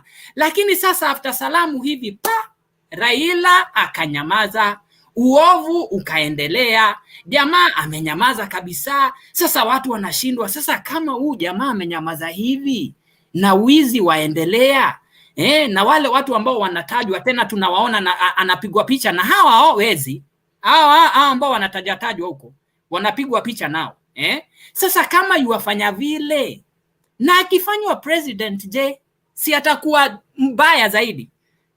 So kwa hivyo Alpha, mimi nakuelewa, najua wewe ni stand supporter warao najua wewe unampenda kabisa kwa roho yako. Wewe ungeulizwa ungesema Raila mwenyewe awe president, lakini hata mimi pia Raila mwenyewe nampenda kwa sababu ya kelele yake. Lakini sasa mimi nimekuwa confused kidogo. Ama waonaje wewe? Ni kama sasa wewe uwe ni mtu unapenda kuswali sana unaenda msikitini unaswali, yani wewe ni mtu ambao uko religious sana. Alafu sasa siku moja upatane na kidosho fulani uko kwenye huko Austria alafu unapatana na huyo Muaustria huyo, alafu sasa Alpha mwenyewe alikuwa anapenda kuswali, alikuwa anaenda msikitini. Sasa siku hizi haendi, ashaanza kunywa pombe, ashaanza kuvuta fegi. Unajua sasa mimi nitaanza kufikiria nianza kusema yule Alpha ambaye nilikuwa namuona akiwa mjamaa mzuri, sasa kwani kumeendaje? Sasa Alpha mwenyewe amegeuka. Sasa hivyo ndivyo Raila mwenyewe alikuwa jamaa wa nguvu, jamaa wa kelele, jamaa ambaye angeona wizi lazima angepiga kelele. Lakini waliposalimiana sasa watu wanashangaa, wanasema Raila yuko wapi jamani? Waona? Sasa sijui kama unanielewa. Nakuelewa Kich, lakini sasa yule ameenda kwenye handshake kuleta amani. Corruption hata akipiga kelele, kutoka wakati huo alipiga kelele, hakuna mabadiliko ilifanywa. Lakini sikiza unajua politics wanasema ni perception Yes. Unaona ni perception.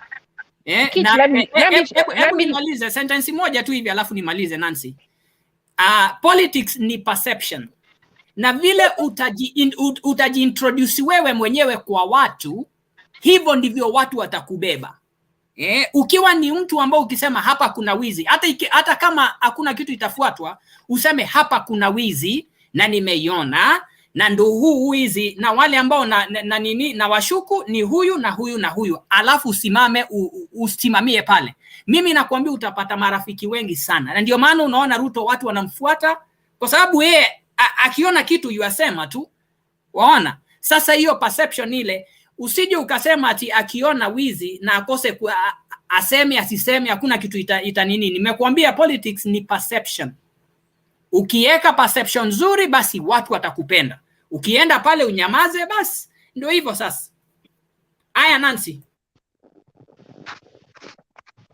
Ashley, Margaret, okay. Ashley or Margaret, whoever wanna say something. Okay, I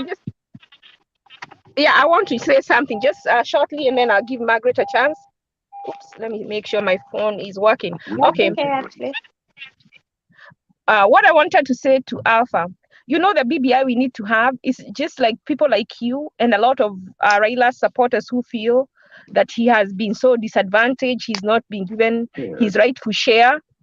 We need to have a BBI that recognizes that. It is true that he has failed in his last years by supporting Uhuru in parliament to pass policies that are not good, because what he does, he teams with Uhuru and Kieleweke and ODM, and they pass laws. And that is why people say he's in government, because he forces his senators, he forces his MPs to pass laws that Uhuru wants. So he's partly liable or equally as liable. But, you know, human is to error. So for whatever reason, he has decided to go against his conviction, all that he has fought in his life. BBI inakuja ku undo. For whatever reason, maybe let us say many old age, ama intimidation, ama at last amesema hata wacha mimi nikule, I don't know. But tumpatie your excuse, you know, like we all make mistakes. What I think we should do to reconcile the people who are genuine about wanting fairness for everybody, which I personally am, and I believe other people are. It's not every Kikuyu who hates or who wants to just rule. I want anyone, whether it is a Kikuyu again who is going to come, the best candidate that can represent our country to win in 2022, the best one, whatever tribe they are. But what I think we need to do for Raila, I don't think he needs to run again, because the 21st century, we need a leader who is not only strong within national politics, but who can also stand in the international politics. Kama nini Raila anachengwa na tumtutu wa national politics, akina Kalonzo, akina Uhuru, who don't even know how to budget, who go and borrow without thinking. Kama hao anaweza mchenga. Look at the world. Mtu kama Trump, si hata realize ameshauza Kenya bila kujua. So let us respect that there are some things he has shown he cannot do. So, but let us respect what he has done for Kenya. What I think is that they should have a day, a Raila Day. They should, hiyo nini aliitwa people's president. If Uhuru is genuine, and you are supposed to crown as people's president, as the only person in Kenya who will have that title of people's president. Juu babake hakukua, he contributed a lot. Him amecontribute, yani apewa hiyo title na hiyo office mpaka siku ile atakufa, hata waitoka. Acha kumdharau. Acha kumdharau baba. Wani mjinga kama unafikiria ni kumdharau. That is our best honor. Akuwe people's president, listen, alafu akuwe the person you go to seek. Let me finish. Nitakuja kesho waniongeleshe. But this is something I've been thinking, and I didn't want to say because I wanted to tell the person who is going to be my candidate. Nimwambie vile ata nini. That is just, to me, that is reconciliation. We are going to make him a people's president. We are going to give him power to where he becomes like an elder, where people can come to him for counsel, where he doesn't feel the need to align wherever. Like his position is there until the time he will die. People, he's going to be a president, but he's going to be the people's president officially. That is what I would think. Which people are you talking Let me tell about? you, do you know what? Where umesema uko America? Are you in US? You're in Niko US. US. Niko US. No, I'm talking to Alpha. Oh, okay. Niko Austria, Vienna. Okay, I want you to go today and read about Martin Luther King. We've had 40 in US. They have had 46 presidents, and on top of all those, some people don't remember their names. But Martin Luther King is known by every black man. When you say that hiyo ni kumdarau, it tells me that you know very little about what I'm talking about. I'm going to give you some homework. Go and read about Martin Luther King. Tomorrow you come and thank me for that thought. And I hope someone listening is going to think about it. And I think that will be an apology for not my mistake, but for us as people, where we have not given him the rightful recognition that he has deserved. And all those like him who struggle for us to be where we are. I do realize that he has failed this time, but he's a human being. He can make a mistake. But I think, to me, that would be the greatest honor for him to get. Sawa, haina shida. Sawa basi, maoni mazuri. Atuombe Mungu tu, Mungu atupatie Kenya na rais ambaye whatever tribe atakuwa, awe rais mzuri. Margaret tupo kama Magufuli. Before Margaret comes on, Kish, in Kenya, where are you from? Sasa nitasema alafu Alpha No, sorry, sio Kish, namuuliza Alpha. Where picture, so I don't know. Huh? In Kenya, where are you from? Mimi. Umetoka Wadiani. Okay. Oh, umetoka Diani nimetoka Mishomoroni. Unajua Mishomoroni So uko Mombasa huko wewe. Mombasa wewe ni mtu wa pwani tu kama mimi. Margaret, your turn. Yeah, that is what he says a lot. Hello. Hi, Margaret. Acha niwaache bwana, mimi time ya kupenda. Subiri kwanza Margaret azungumze. Na mimi natoka, sawa? Hapana, subiri. Nilikuwa nasema hivi. Halo, mimi nilikuwa nasema hivi na agree na Nancy na Ashley. Hao watu saidi na chochote, watuweke chakula kwa meza ama nini. So we want a serious leaders, wale watatufanyia kazi. Hawa tangu waingia hakuna kitu tumeona wametufanyia seriously. Hata huyo Raila hata akiingia hakuna kitu atakusaidia nayo. Alpha. How do you know, Margaret? Hello, mnanisikiza? How do you know? I'm definitely sure. Kama sahi amenyamaza na hata Tunakusikia my darling. Tunakusikia. Kama sahi watu wanaumia huku nje, wengine hawana makazi, yeye amenyamaza tu. Sasa mimi nasema Ruto ni opposition sasa. Jua aongei, amenyamaza, yuko tu hapo. Baba ni mgonjwa, alikuwa mimi nimefurahi hii BBI haijapita. Nilikuwa nafikiria hata hii BBI ni kitu nzuri, kumbe ni scam. Nimefurahi, hata nimeshukuru Mungu haijapita. BBI ilikufa na imezikwa hivyo. Usiongee hivyo mahali nani yako anaitwa Ayaga. That guy will jump on your face. Wacha hizo wiki zinakuja, tuona Ruto ataimpichiwa na BBI itaendelea.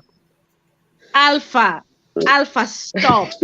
Ruto will not. Let me tell you, if Uhuru had subiri Magi, no. Alpha, subiri Margaret amalize, then we jump on that point you said. Go on, Margaret. Acha nijibu Alpha. Unaona kwa namba mitano tena. Sasa sisi wote ndo tunaumia. Mnanipata? Tunakupata. Ala basi ya safari. Sisi wote ndo tunaumia. Si hatuwezi sema ni Mkikuyu ama ni nini. Si wote ndo tunalia sana.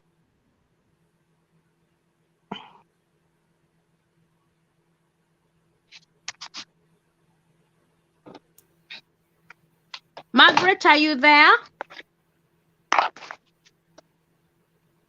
Margaret Can you guys amebana. hear me? Or is it Margaret who's gone? Margaret yaonekana sio ame. Wewe Seth, wewe Alpha, Mm. maskini Mungu wangu. Mimi nakwambia wait and see, Nancy. Lakini unajua nani Alpha anaweza kuwa yuko na point, anaweza kuwa na bonga point wanaziita. Anaweza kuwa na point kwa sababu Ruto anaweza kuwa impeach, lakini msije mkaona kwamba haezi. I can promise you, I'm not saying that he cannot be impeached, but it's a tall order. But also, vile Uhuru do you think if Uhuru had a chance of throwing Ruto out of government, he wouldn't? He would. Haezi kwa sababu katiba ijamruhusu yeye. No. If he believed he had the numbers to throw him out, don't you think he would have done it by now? You see, sasa watakuwa kwa shida kwa sababu huyu nani, unajua Uhuru angetaka awe yeye ndio ameanzisha huo mjadala wa kumtoa nje. I don't think unajua yule Uhuru ni kama yule mtu ambaye ni kama sasa tuseme mimi nakutakia mabaya wewe, lakini sasa mimi nitatuma mavijana waje wa kuharas wewe, lakini mimi nitakaa huku kando. Kwa hivyo Kisha wacha nikwambie, Uhuru kama angekuwa 100% ati bunge akona namba vile anavyofanya, alifanya kina Mwaora, kina Susan Kiheka, kina Murkomen, whoever it is, because he knew he had the authority over his Jubilee party. Kama ako assured, unaona kama vile alifanya handshake, kama ako assured of 175 members. Unakumbuka his spokesperson anaitwa Murathe, although I don't like taking him seriously because I think half of the time he's drunk. Alisema wanamfurusha kwenye Karen mansion loading, but they have not done it. It is because they know in parliament they do not have the numbers, and people are judging the BBI vote kusema 83 voted against the BBI. But even if you count how many party leaders we have in parliament, Ruto still has the highest majority.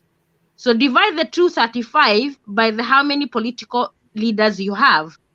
So Ruto still has so many guys who are behind him in parliament, regardless whether he lost the majority vote when it comes to BBI. And it is because he never said, this is where I stand. And mtu kama Kimani Gonjiri, although I question his thoughts a lot. Huyo ni women rep huyo. And I don't trust him anymore. Yeah, huyo ni women rep, usimuite MP huyo. Si ndio nasema, I don't know where he stands, but I still think that it will be a tall order to impeach the deputy president. And for me, I don't care whether it's Ruto or whoever.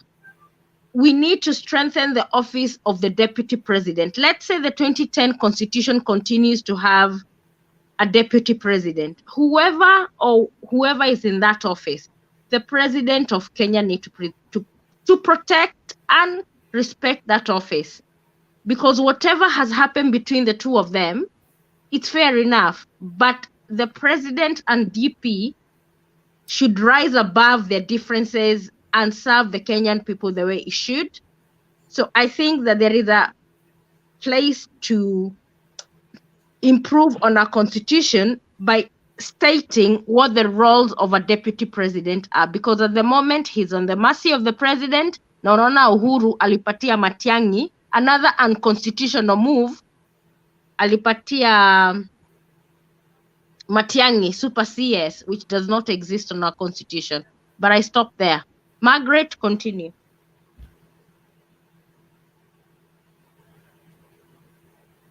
Kuna mtu anaongea? Mimi labda niseme kitu, naona Alpha ameenda kulala sasa. Lakini tuseme kidogo, najisaidia kidogo. Eh? Najisaidia kidogo, nitarudi. Uko msalani? Haya basi.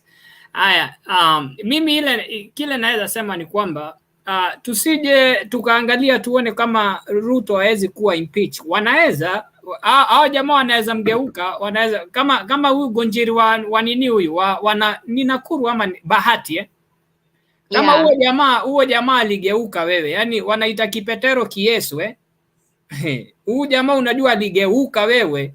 Jamaa alikuwa anaingia kwa YouTube mpaka anasema ati sijui nyinyi mkiimba huu wimbo wa reggae mimi sitauimba kabisa. Jamaa aligeuka, mimi hata sikuamini kabisa. Sikuamini kwamba huyu nani huyu Ngunjiri anaweza geuka hivyo. Kwa hivyo wanaweza muimpeach, halafu tubaki sisi huku tukisema ala wamefanyaje huku. Lakini by the way, hebu ni confirm na nyinyi ambao umesoma katiba hivi. Mimi nimeisoma lakini si vile sana Mtu akiwa impeached anaweza simama tena kwa presidency.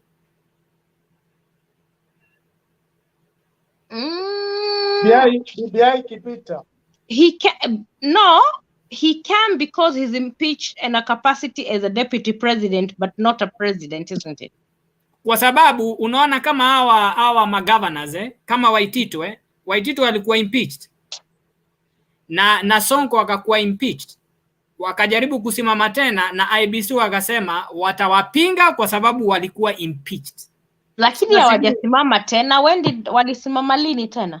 Unakumbuka nani? Unakumbuka Waititu walikuwa wanataka kusimama kwa sijui ni vacancy gani ilikuwa ya MP fulani Nairobi Waititu walikuwa wanataka kusimama kabisa, lakini nao IBC wakasema hutasimama kwa sababu umekuwa impeached. Sasa ndio hiyo nauliza, kwani mtu akiwa impeached unakuwa blocked kabisa? Yeah, I think so because you failed chapter 6, the integrity question.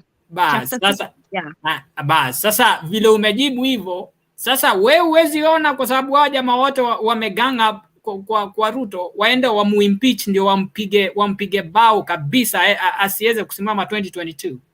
I don't think that the MPs at the moment, Uhuru, sikudanganyi, kama Uhuru angekuwa na namba, what I want to say is that whatever happened between our president and Ruto is yet to be revealed. But from the body language and what is happening, kama angekuwa 100% na kina Tuju au wote, na kina Murathe, kama wanajua parliament let's wait for the next few weeks. If they believe after the BBI vote they have the numbers, you'll see an impeachment motion in parliament. But I think they haven't brought the motion because they know they do not have the numbers. So it's something to sit back and watch. Naona Nancy. Naona kitu ambao kitafanya Ruto impeachiwe sasa ni nini? Hivi kufurahia hii Supreme Court vile imefanya, yani imestop BBI, Ruto anafurahia, hiyo ndio imeweka hao watu hasira, na ndo for the next weeks ataimpichiwa. No, but that is not a gross misconduct, and he has not breached any constitution. Take it to the bank. No. That's what Atwoli said, that they're working on him after they finish with the BBI. But then there has to be a gross misconduct on the part of the DP, and also a gross breach of the constitution for them to go for an impeachment. So I would like to see the orders of the impeachment motion. They're saying insubordination. What insubordination? They're saying it's insubordination. Of what? That he's not in tow, like he's not supporting. He's supposed to support. What Atwoli said, he is what do you call him? Like, what is his function? He's a principal assistant. Assistant of the president. Yeah, so he should have assisted Uhuru in preaching and like about BBI. He should not be against it. He should be for it. But if I was Ruto, I would be like, I am a principal assistant, but not to illegalities. Thank you. So that is what I wanted to say is the same. I do not think somebody who has some common sense can go on that ground, because the courts have declared that this is an illegality, and we all knew it was an illegality. So for me, the horse is dead. It is rest in peace, BBI, rest in peace. It's as simple as that. Lakini msije mkaiweka BBI kando, kwa sababu kumbuka kuna parliamentary way ile ya kutoka kwa executive, kwa sababu hawa jamaa wanaweza tumia option B.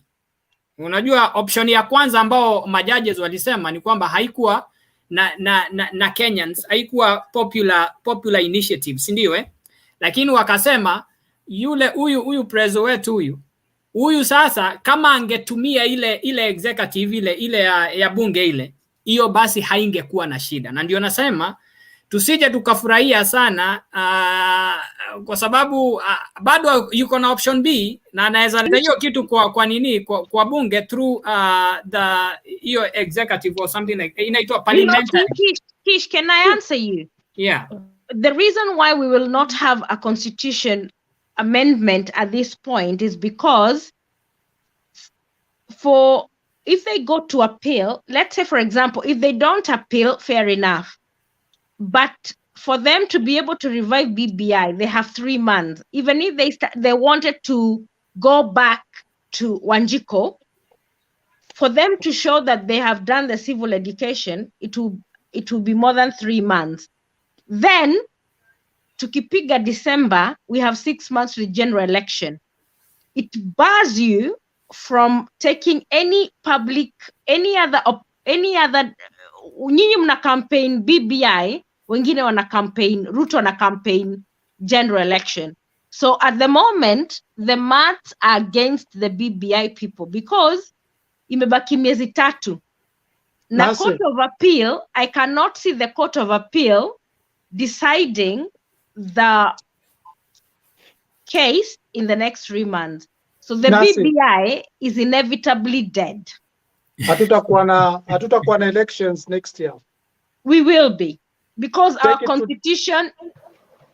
Take it to the bank. I will not take it to the bank because unless we breach our constitution, I will tell you next year 2022 we'll have an election. Unless election Alpha election. Nancy, they say that election lazima tutakuwa nayo. Niulize swali tafadhali. Auliza. Let me ask you Alpha a question. Yeah. Honestly, do we need all those leaders? You have not answered my question. Which leaders? That BBI.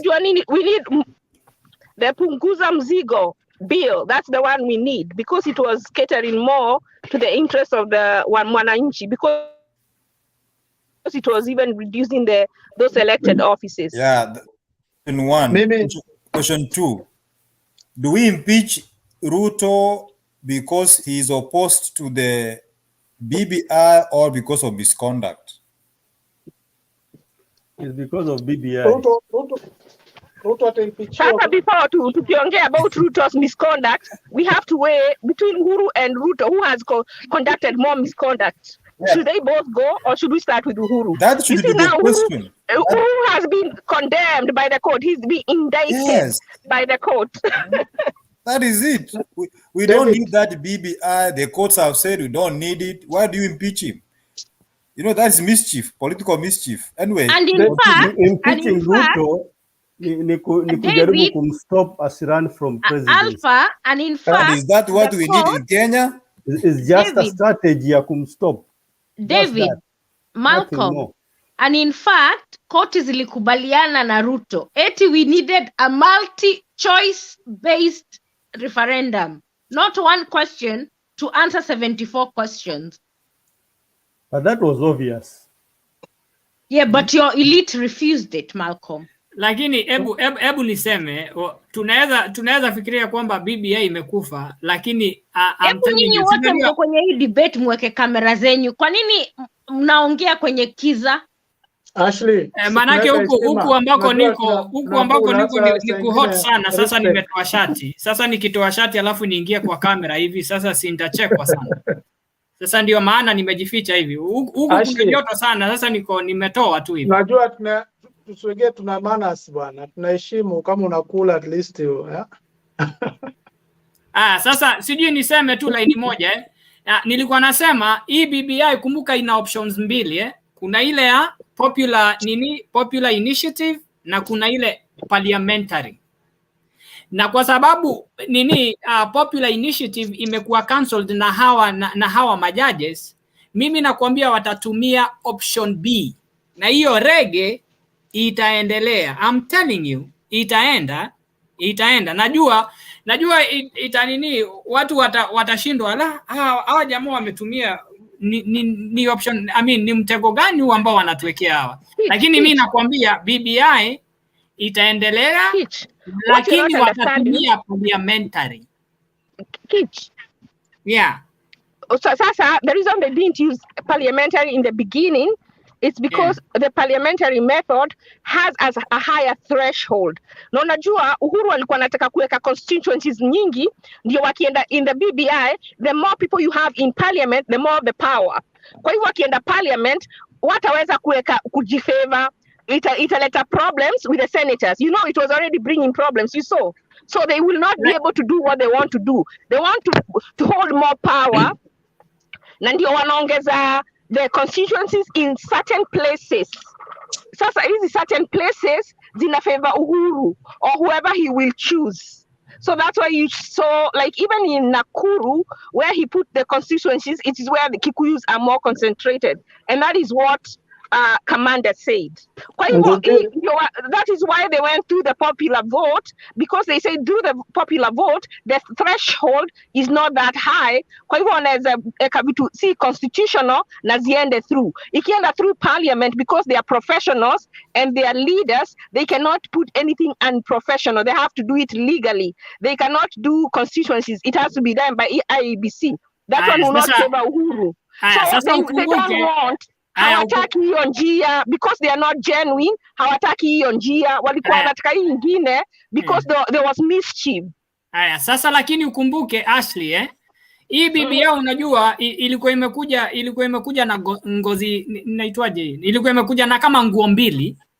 Ilikuwa imekuja na nguo ya politics inete ambao itakatapult na watu wengine kwa hiyo politics ya BBI. Na kuna hii BBI ambao wanataka kuchange. Na ndio maana ulikuwa unasikia wengine wanasema after hii BBI, kwa sababu wengine walikuwa wanasema watatumia hiyo BBI kuenda around na kuweka watu ile moto.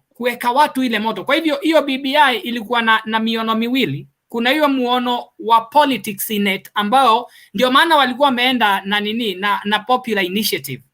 Waona ndio wakienda pale wakienda kuambia watu tunataka hivi, bado wanapiga siasa ndani yake. Waona ndio ikifika 2022 itakuwa ni kusell hivi, yani ni kuenda tu kama umeenda.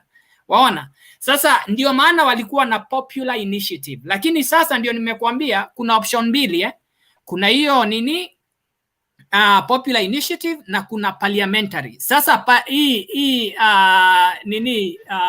popular initiative imepigwa kalamu na majudges na kuambia wataenda kwa parliamentary hata kama ni hard ama itakuwa nini, kwa sababu parliamentary the reason they don't want it kwa sababu kumbuka hawataichukulia hivyo without putting a fight. Lazima, kwa sababu unajua sasa hivi wanaangalia wanasema hatuwezi kaa hivi alafu tuchekwe na hawa watu ambao walikuwa wanasema hawataki BBI. What you are not understanding, Uhuru is not honest even to Raila. Kwa hii BBI ile wameweka hizo constituencies, they favored him and they didn't favor Raila, and it's why Otiende and Orengo started rejecting it because the constituencies were favoring Uhuru. The reason they will not go the parliamentary way, it is because they will be required, ODM want to also have half the share as Uhuru. Uhuru wants to have control. So the parliamentary system does not work for him. They will not have it. So kwa hivyo kuna vile unaona BBI imekufa Ashley, ama wanaje? Waona BBI imekufa? Wataapili au itarudi tu. Appealing hiyo wakitumia jina, wakienda hiyo route ya nini ya appealing, hiyo hawatashinda kabisa. Hiyo watakuwa wanajidanganya kwa sababu hakuna vile majudges. Unajua zile grounds ambao hao majudges watano walitumia kuiweka nje ni nyingi sana. A lot of them. Na ndio waeke back hiyo BBI, lazima mengi. I don't know whether to go through. Lakini mimi nakwambia wakienda they will scare. They can scare those judges. I'm telling you, they can start telling them they have cases bila ufanya hao senators. I don't know about kama BBI imekufa. I will not comment. But let me tell you, it will only go through the popular vote. Hii ingine ya parliamentary, Uhuru is not interested in doing anything to safeguard peace, to safeguard Kenyans. He wants to safeguard his property and himself and his relevance. Now, parliamentary is not serving him. Hata wako kwa hii handshake, but he also wants to outdo Raila. So if they go through the parliamentary, they will have to agree. And to agree, they'll have to come half-half. Ataki half-half, anataka kukua superior. Lakini ukumbuke wamepigwa mabao sana na ukiona kama wamepigwa mabao hivi na majudges, hebu niseme what you do, atatafuta ndio walisema. Atwoli said even though BBI imekufa in 2022 bado Ruto atakuwa. What they will do, they will put somebody and they will use the system to rig that person in. That's what I think. Yeah, lakini vile nasema ni kwamba BBI, mimi kwa maoni yangu sioni kama BBI imekufa na wale jamaa hawataichukulia vile wamepigwa mabao, hawatapigwa mabao kama wamelala. Vile uliwaona kama wamesimama hivi wamenini ambao wanasikia vibaya ndani yao, si waona kama Alpha vile yuasikia vibaya, anahisi vibaya kabisa. Sasa hivyo kama Alpha mwenyewe anahisi vibaya, hebu imagine sasa hao wakubwa hao vile wako. Sasa ndio nakwambia mimi kwa maoni yangu sioni BBI imekufa. Watarudi. Ashley and Keith, thank you. Can we give Seth just a few minutes? Our Reverend. Okay, can I say something 1 minute and then I keep quiet? Okay. On what Keith was saying about Alpha. Can I say just one thing? I will take a minute or less. Okay. Thank you. I think the difference between Alpha and those people who are mad about BBI, the leaders, is that Alpha thinks he's taking them for face value, what they are saying. But them, they know what they are saying, even though they are not saying what they are saying. So there's a difference between Alpha. If Alpha really understood what they were saying, maybe he would not support it. But he's taking them at face value, what they are saying.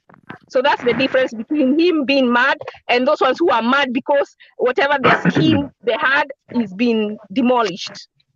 Thank you. Aya. Asante Ashley. Always highly appreciate your women voice and thank you for always being on point. Nasi. Unaenda? Mimi naenda kuplay saa hii alafu nilale bwana. Wewe Ashley hapo. Wewe ni mtu wa alhamdulillah. Mashallah. Mashallah. Ashley. Kwa nini usikae kidogo? Ashley tulia Ashley. Sasa acha basi ni play alafu nirudi, sawa? Okay, haya. Tulia Ashley. Ashley, nikuletee Mairungi Ashley. Nancy, why do you weka kamera? Mi peke yangu ndio niko kwenye kamera. Come on, put the camera on. Why do you want the camera now? It is important. No, you can hear my voice, there's no problem. Unajua Nancy, nimewasikia sana. Ashley yuko hapo. Okay, Ashley usiende. Nimewasikia sana vile siasa inaendelea, lakini jambo la kwanza Ruto can be impeached. Hiyo tuliona juzi. Is impeachable. Ya pili, unajua uwezo ukashindana na rais ukashinda. Uwezi shindana na rais or the government na ukashinda. Sasa unajua BBI hata kama judges waliamua vile walivyoamua, unaona apili inakuja. Nimesikia Ashley nasema kuna a lot of grounds wale majudges walizungumzia. Na unajua in Kenya ground zote, hata kama ground ni mingi kiasi gani, always judges can be intimidated. Now they will always act in the favor of the government of the day. Ya mwisho wewe Nancy, huyu Raila wetu alikufanya nini mpaka yani wewe unamgonga sana? Na kusikia unamgonga sana mpaka unasema hii BBI ni kama Uhuru ana outdo Raila. Sasa ana outdo Raila namna gani? Kwani Raila alikuwa kiongozi ya Wajaluo peke yake? Kwani wewe ni Mjaluo? Watu nimekuuliza, sijasema mimi ni Mjaluo, nimesema kwani alikuwa ni leader. No, I don't like somebody who stands for one thing today, then they stand for the opposite thing tomorrow. That is what Raila has done since handshake, and that's my gripe with him. There's nothing else. Amefanya nini? Alikuwa anasimamilia mnyonge, akapatiwa pesa ya handshake, akanyamaza, mnyonge akakuwa hana maana. So sasa hiyo huwezi ukathibitisha, huwezi ukathibitisha ya kwamba ameongwa.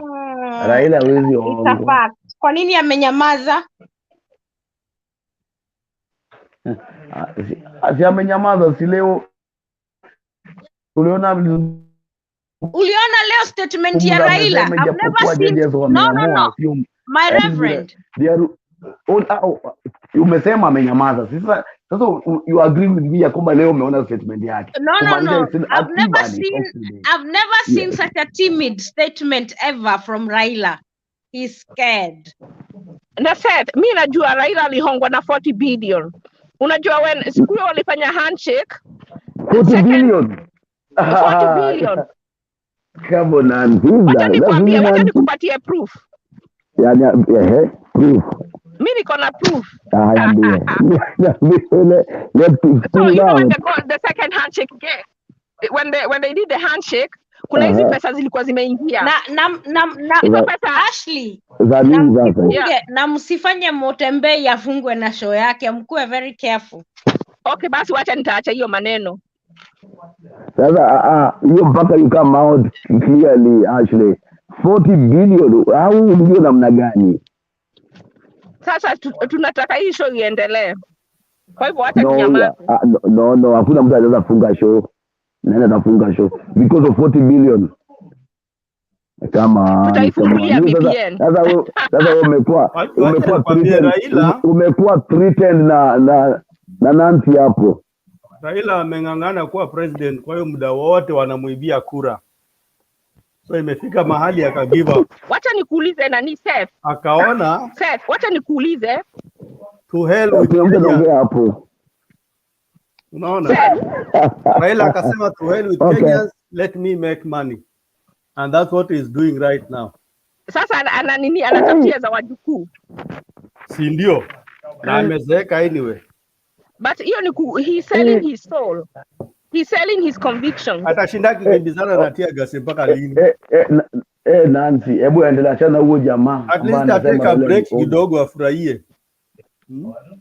Akule kule kiasi. Kwani alikuwa analala njaa? Hey Seth, like can I ask you a question? You can imagine Raila hajawahi run for president. Hey, and there's Malcolm. Hey Malcolm. Pesa inatoka wapi? Nancy uliza, wachana Malcolm. Malcolm, hebu tusikie uko wapi, unafanya nini? Mimi swali nzuri hiyo. Mimi niko Ujerumani. Na wakisha tatu uone macho yake bwana. Nimejaribu kukliki kamera yangu hapa nashindwa iko shida gani. Nimejaribu hata kufunga all the stuff kwa ilikuwa nimefungwa kwa Google, but I don't know what the problem is. Wewe ni analog tu. Lakini niko Ujerumani ninasoma huku. Wewe ni analog tu. Ulituambia tutakwenda digital. Sasa wewe ni analog tu. Ndio maana unang'ang'ana na Ruto hata kama video yako haifanyi kazi. Ruto. Let me tell you. Ruto angepewa free ground apiganie kuwa president. Kwa sababu gani? Ruto akikuwa president atakuwa amecreate that level playing field kwamba sisi wengine watoto wa maskini we can also become president in Kenya. Ah, come on. Kwa nani alikuwa mtoto wa tajiri? Jaramogi alikuwa ni tajiri. Sasa let me I've got a very controversial theory by the way about Raila Odinga and becoming president. Raila Odinga angekuwa president in 2007. Lakini mistake yenye Raila Odinga alifanya, aliaccept kwenda kuingia kwa Government of National Unity na Kibaki. Kwa hivyo watu wakanyagane, watu wakufe kabisa, my brother. Exactly. Ona, let me tell you. Look at you. You are in Germany and you're pretending that you are pretending that you are concerned about the political situation in Kenya. Let me better Nancy. Wait, let me explain. My theory is unaona hata Wajerumani kulikuwa na East Germany na West Germany. I thank God that it's a theory. No, let me explain. Kulikuwa na East Germany na West Germany. Hizi country mbili zenye sahi ni country moja zilikuwa zina mizozo all that time until hiyo tension ikafika maximum, ikafika height. You know, East waka break the wall, wakaingia West, and then Germany became one. Let's take the example of Rwanda. Rwanda walikuwa wanajua makabila mbili until the genocide came. Right now ukienda Rwanda ukitaja mambo ya sijui Wahutu sijui na Watutsi utambua no, we don't want you to talk about those tribes. We are all must we go the same direction? We can learn from them. What happened in we don't have to go through that direction. What happened in 2007 ingeenda iishe by natural circumstances, hatungewairudia. And that is why in 2013 after that tulikuwa na Kriegler. Tulikuwa na Kriegler report. Because the issues were not sorted out in 2007. Who is that who is talking like that? Let me tell you what they need to do. Unajua hao watu wanafanya hizi crimes. Watu wako supposed kuandika ngwa pahali. Wakienda out of the country kama vile Uhuru ametoka, kama yuko na crimes of against human whatever, anashikwa huko nje, asirudi Kenya, anapelekwa ICC before we even start to fight. You see, I think people like Miguna when they're outside excuse me, I'm eating. People like Miguna should be doing that kind of activism, political activism outside. Mnaweka warrants kwa hao watu akina Matiang'i against the crimes that they are performing in Kenya. Wakitoka tu kidogo anashikwa so that we never go back to 2007. You know that one is not possible. Why Miguna? Can you start yourself, Nancy? Because Miguna is a lawyer. We have to go I'm not a lawyer, so I don't have the capacity to do that. No, you don't have to be a lawyer to do that. You don't have to be a lawyer. Yule kijana wa Nairobi ambaye yule kijana wa Nairobi kwani ni lawyer? Aitwa yule kijana analeta fujo hapo na watu kuandamana. Boniface kwani ni lawyer? He has deep friends with deep pockets. Let me tell you, actually, it is not possible. These countries zenye unasema ni outside Kenya, they are also having interests. So mtu kama Uhuru hata toka huku nje ashikwe na UK na huko ndio maduka yake imejaa. Sasa ile theory yako bwana, sijakubaliana hiyo theory yako bwana. Hiyo theory yangu. My theory is a natural theory. Ungeona 2007 tulipigana. What we are talking about, we are the Kriegler and we have Kofi Annan and kuna pendekezo ambao waliweka. Hiyo pendekezo zote haikufuatwa, my brother. Hiyo pendekezo nani ata implement? That's the thing, no. Hizo pendekezo zitakuwa implemented by somebody who has got the interest. I wish a forum like this we were here to try and try to see who can we support to be the next presidential candidate. Because what kukosa pesa, if we contribute just a little bit each, we can actually support somebody. By the way, there's a story ya kwamba kuna watu wamepewa pesa na Ruto kwa hii forum ya Mtembei. Ni nani huyo? Nasikianga. Watu wawili Germany, waniongeze. Wa Germany na mtu kama kuna patano. Nitakula fair lakini si chaguza conviction yangu. Wamepewa pesa na Ruto. Ni Nancy. Ashley. But you see those people, tupewa pesa, they need to eat, but not sell their conscience or their soul. You eat, alafu na unaendelea tu kusema vile unasema free. Akuja kuitisha. Ruto ana team diaspora, anaona ni Nancy na Ashley. Alpha, I am a pragmatist. I don't do bribes. Nitakula. Umwambia niletee. Nitakula, but I'll still speak my mind. Nani hataki pesa? Nancy unaongea tu hapo wewe. No, I am being very honest. Hata mtu akiniambia nipelekea hata kasi mtaki na namwambia nakula, alafu namwambia no strings attached nikishamaliza kukula. Kwani Ashley wewe ni Wanyeri wewe? Najua kwao. Najua kwao. Mimi umepata. Nyambu It is good to put a disclaimer, but I put mine after the fact, not before.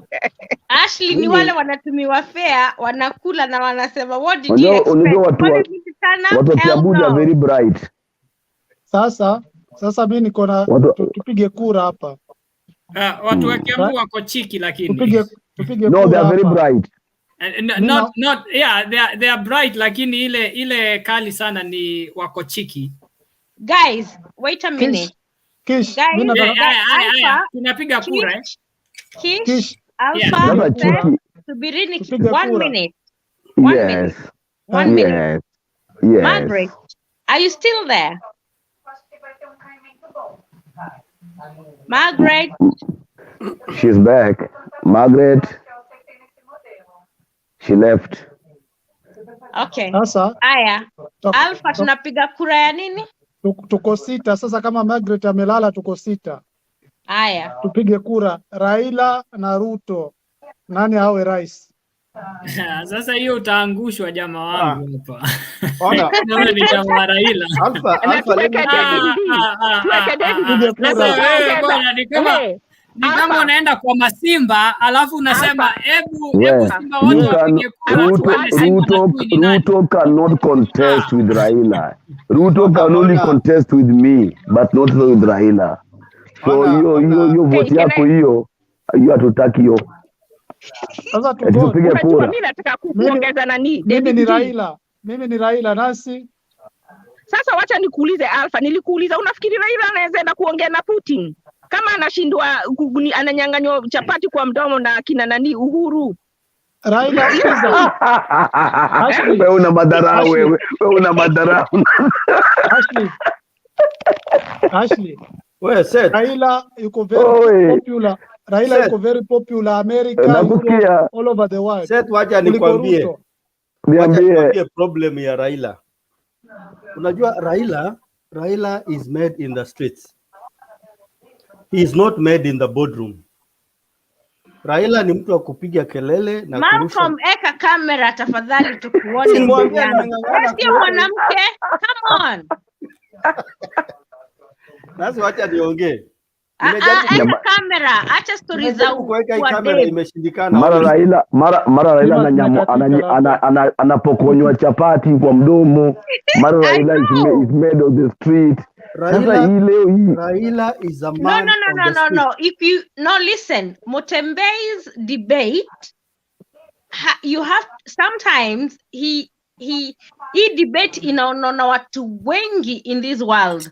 Sasa kila mtu isipokuwa mimi na Alpha, everybody else does not have camera. wengine nyinyi wote kama utaweka kamera enda ukalale. Malcolm, David, hata niko kwa kitanda ndio maana nimezima nini kamera. hata mimi niko kwa bed na nimeweka kamera. You just put your face. Ashley unaleta kautisteta kidogo wewe. Watu lazima basi nimeweka. I wouldn't have. Jamani. David camera, Malcolm camera. Sawa. Ashley alikataa. Ali sign disclaimer. Okay, let's go on. Malcolm, go on. Wewe ni mrembo aina gani? So, kuna mtu anasema ati juu nakulanga. I was saying sitaki kuweka picha. Ati juu nakulanga fair. But anyway, that was my joke. It wasn't, don't take it literally. Raila ni mtu wa kukimbizana na mawe na tear gas kwa vichochoro. Problem ya Raila ukimweka kwa meza in the boardroom. Sasa mbona ngoja ni explain kwanza nifike mwisho. I will heckle you. No. Sasa no, I explain and give examples as to why. Mara theory, mara umekuja na nyingine tena. Raila alivyoenda kufanya discussion wakati wa Kofi Annan, alitoka huko kama ana smile. After some few months akaenda Kwale akaanza kucomplain mambo ya nusu, mambo ya kukosa choo, mambo ya kukosa carpet. Already he has been short-changed. Na ukumbuke amekaa kwa boardroom, ameongea mpaka inaonekana kama imetosha. You get? So ni mtu ule mwenye akikaa kwa boardroom where decisions are supposed to be made. Ni kama he is too much of a yes person. Raila phobia endelea. Na hiyo ndio sababu he has low self-esteem. Hiyo ndio sababu Raila phobia endelea. Akikuja kwa Uhuru, because Uhuru, as much as you know, he doesn't look like he's so aggressive and so smart, akona advisors wenye wanamwambia chenye anafaa kufanya. You know, hata hii BBI utashangaa BBI ikipita Raila atakuwa short changed. Tena anarudi tena kwa tear gas. Malcolm. Yes. Sikizeni. Hii ni last and foremost ya baba. Mkimchezea vile mlimzoea. Lakini ona Alpha, we have to give you Mungu hiyo Kenya tu iwe salama, lakini wacha nikwambie hapa hachezewi, yeye ndio anaitikia kukua doormat. You cannot be anybody's doormat until you put yourself there. Unaona vile Miguna alikataa mpaka anasema I am not boarding. Alienda on his feet. Baba goes on his knees. That is the problem. So you need to look at him, not us. He needs to stand up for himself. Let me tell you Baba's problem. Let me tell you how I knew Baba has a weakness of low self-esteem. I told you I used to follow him. You remember that time when they came at Wanjigi's house, the police and everybody. And then the morning when they were doing the press conference, I want you to go and watch that clip. When they were doing the press conference and Wajigi was there, his wife or his girlfriend or whatever, and Baba was there. And then Raila said something and Wanjigi left. Immediately, whatever Baba was saying, he looked scared that Wanjigi had left, but Wanjigi was going to do something because he came back. But immediately I saw, I read people, like I can look at you here and I can tell a lot. Immediately he reacted, he changed what he was saying, he started saying what he thought Wanjigi wants to hear, and he looked like he thought Wanjigi had left because he didn't like what he was saying. At that point, I knew Raila's weakness is that he has low self-esteem, and there are some people he will not tell no. That is the problem. I agree with you, Kapisa. And then you keep fronting him, and then he keeps getting shortchanged because he's not strong, and then you keep blaming those people who are shortchanging him. That is a weakness. And he cannot be a leader of Kenya for that reason, because he will sell us to people he thinks are higher than him. Asa Ashley, apart from Raila, who is next? Ona nikwambie Alpha. The problem yenye Raila, the mistake yenye Raila amefanya all along, all his political life, haja bring up any person kutoka huko kwa Wajaluo ku replace yeye wakati akitoka. You get? Unaona hata mtu kama this mbunge wa Rarieda, a very smart lawyer, a very bright guy. Mtu kama huyo ndio Raila angem baby up, a grow kuchukua mahali pake, lakini amekuja amemkick out from the jailak. You know, even someone like Sifuma, when Miguna was jailed in Raleigh, somewhere in Kiambu, Sifuma was shaking, but he was still talking on the mic. He was literally, ungemsikia sauti yake ingitetemeka. A leader has to, hata kama unaogopa, you stand there. Hata ukiogopa ukishake. He was shaking. Right now, he has changed. Vile anaongeanga, he doesn't have integrity. But I really used to admire him then. Because he went to that place, it was full of people, hostile people, and he went there, he was talking to the media, and you could tell he was scared, but he was there. That is what Raila right now he doesn't have. And that is why even 2022, hata akipewa hiyo kiti, atanyang'anywa. And then you will come and say, mwanze kupiga watu, but put a strong person to stand. Ooh. Now, you go and think about that. Nyinyi mwende muangalie who can protect your vote. Stop giving your vote to a coward. Alpha, let me advise you. Alpha. Muko Nyanza, mwende mchukue mtu kama Kidero. Unfortunately, Kidero is not a politician, he's an administrator, he's a manager. Lakini mtu kama Kidero angekuwa developed, achukue mahali kwa baba. You get? Kwa sababu Orengo is old. Tachukua Joe, bro. Tachukua Joe is a drug dealer. No. Wait. You know, Alpha, Orengo is even better than Baba. Orengo could do better as president. Exactly. Orengo could do better. Now, I want you to take an example ya Raila Odinga na William Samoei Ruto wakati wa BBI launch. You can imagine venye William Samoei Ruto alisimama ngangari na akaambia Uhuru in the face kwamba BBI ni mzuri, lakini there are some things that we need to agree and change. You can imagine kama ingekuwa ni mahali kwa Raila Odinga required to stand his ground that much na aongee tu in the public, in the seeing of everybody. Raila angefanya hiyo, angeshy away. We Malcolm, wewe uone Raila huwa anaongea wewe.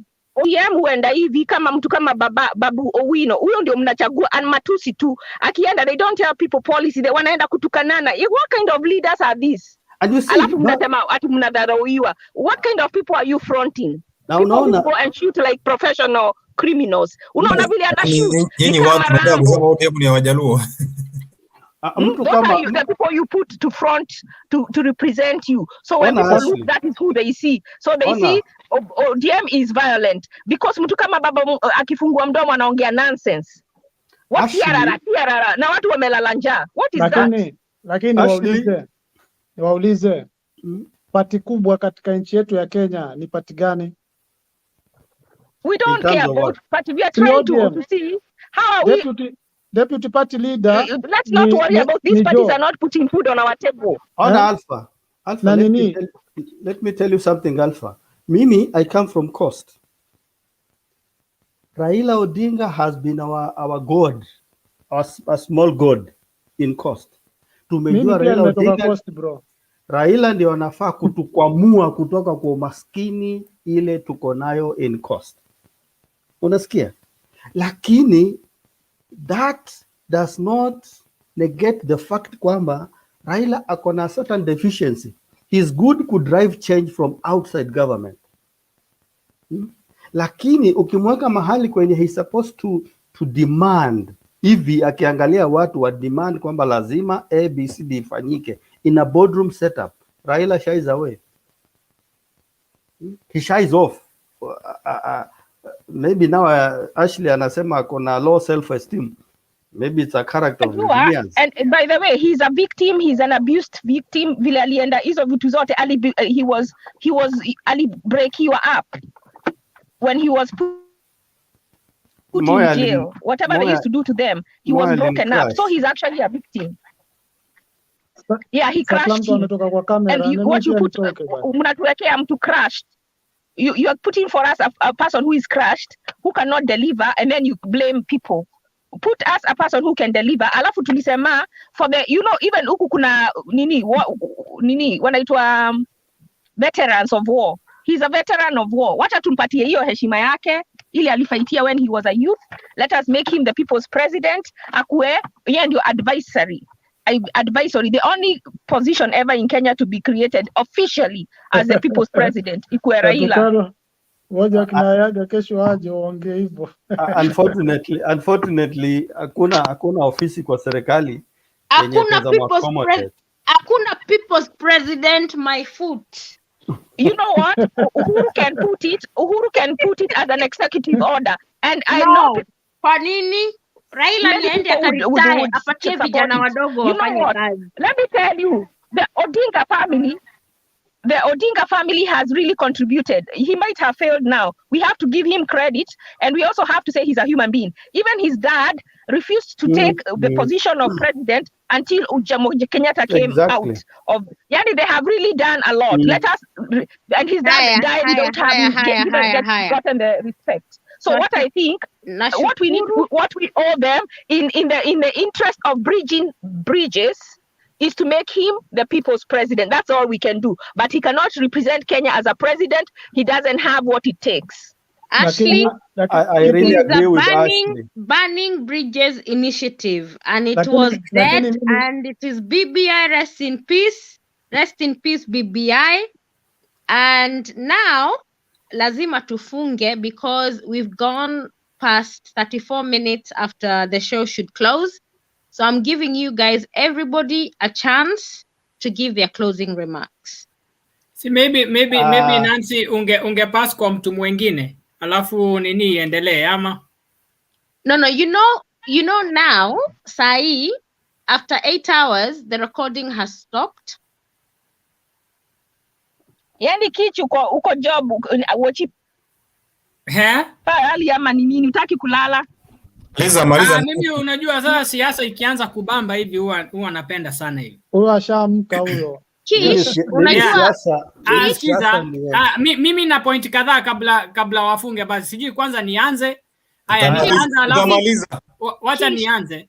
Kish, wait. The live recording has ended. So it's only live on Facebook. So we've been past 35 minutes. So you have the time 5 minutes. By 40 past, you stop. No, 41 past. So go ahead. Hata yangu ni kidogo sana alafu mimi nichomoke. Haya. Mimi point yangu ni kama 2-3 hivi. Ya kwanza ni kwamba BBI vile wameifanya hivi I'm pretty sure itarudi. Na ukiona hawa majamaa wamenyamaza vile, mimi nina uhakika kuna maneno wanachora. Hawataenda through ile appeal, hiyo wakienda through that way wataanguka. Lakini vile mimi naona BBI itarudi, lakini itarudi na kwa parliamentary. Mimi hivyo ndivyo naona. Haya, hiyo ni ya kwanza. Ya pili, mimi naona nani huyu wanaweza jaribu kumuimpeach Ruto. Inaweza kuwa ni a tall order, lakini watajaribu. I'm thinking of that. Inaweza jaribu, inaweza enda mbele, inaweza kosa kwenda, lakini hivyo ndivyo mimi naona. Hizo vitu mbili, kwa sababu unakumbuka ukiwa impeached ni hard sana wewe usimame kama president. Na yule mtu ambaye wanaona kama atawapatia hard time ni Ruto mwenyewe. Kwa hivyo lazima watajaribu kumshika in a different way, wamuimpeach. Alafu sasa watumie ile integrity waseme alitolewa ofisini kwa sababu sijui ya kufanya hivi na vile. Alafu sasa kama vile Waititu alifanywa. Kwa hivyo mimi point zangu ni hizo mbili. BBI sioni kama imekufa. Watakuja through option 2 ambayo itakuwa ni parliamentary. Na wakienda through court of appeal huko watalose kabisa kwa sababu zile grounds ambao wao majudges wa town walitumia ni nyingi sana. Kwa hivyo kupata judges ambao watatoa all that alafu waseme BBI iko sawa, hiyo ni next to nothing. Ni kama kutafuta maziwa ya kuku. Kwa hivyo hiyo haiwezekani kabisa. So BBI itarudi na option 2. na alafu bado watajaribu kumtoa Ruto ndio on 2020, kama vile unasikia Atwoli akisema ati jina ya Ruto haitakuwa kwa ballot hivyo vile yasema.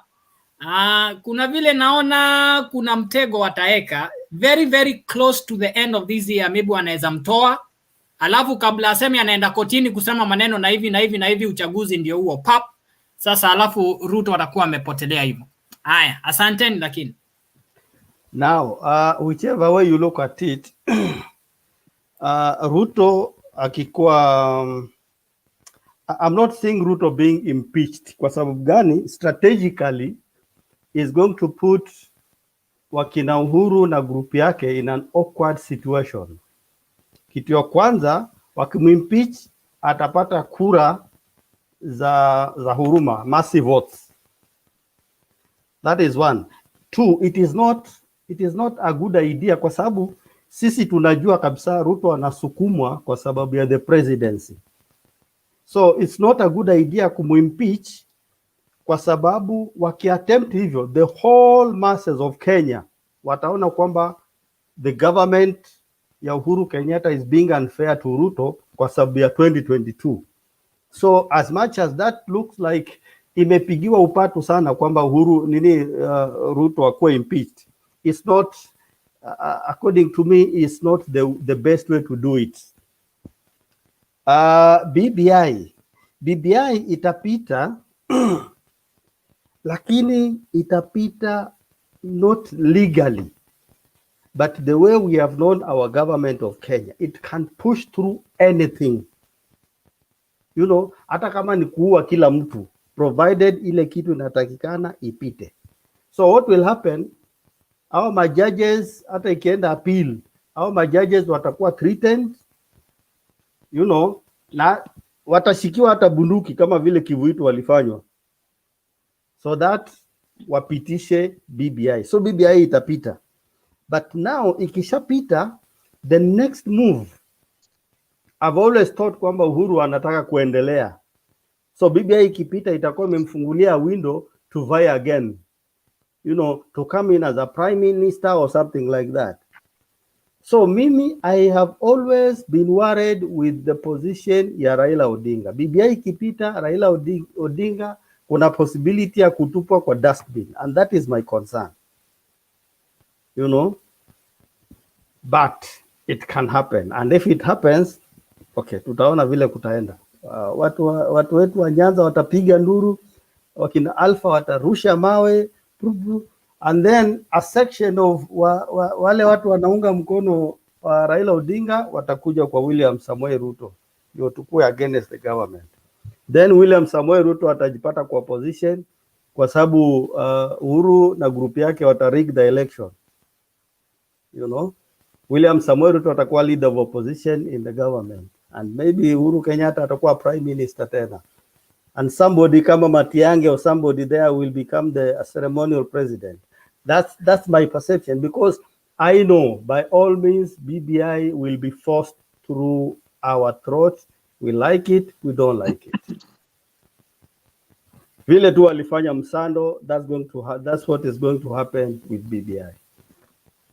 I have always thought the central, the MPs from Central Province, when you want to support Ruto, they are just, you know, they are playing around with his mind. Kwa sababu, kikijawa, mambo ikifika pale inakuwa hot kabisa, they will all go back to congregate behind Uhuru Kenyatta. And that is where I'm picking my theory kwamba Uhuru Kenyatta will probably become the prime minister, BBI ikipita. I got so much to talk about because this is my first time to join this site. But then why you didn't? We need to see your face. I've told you I have a problem with my cam.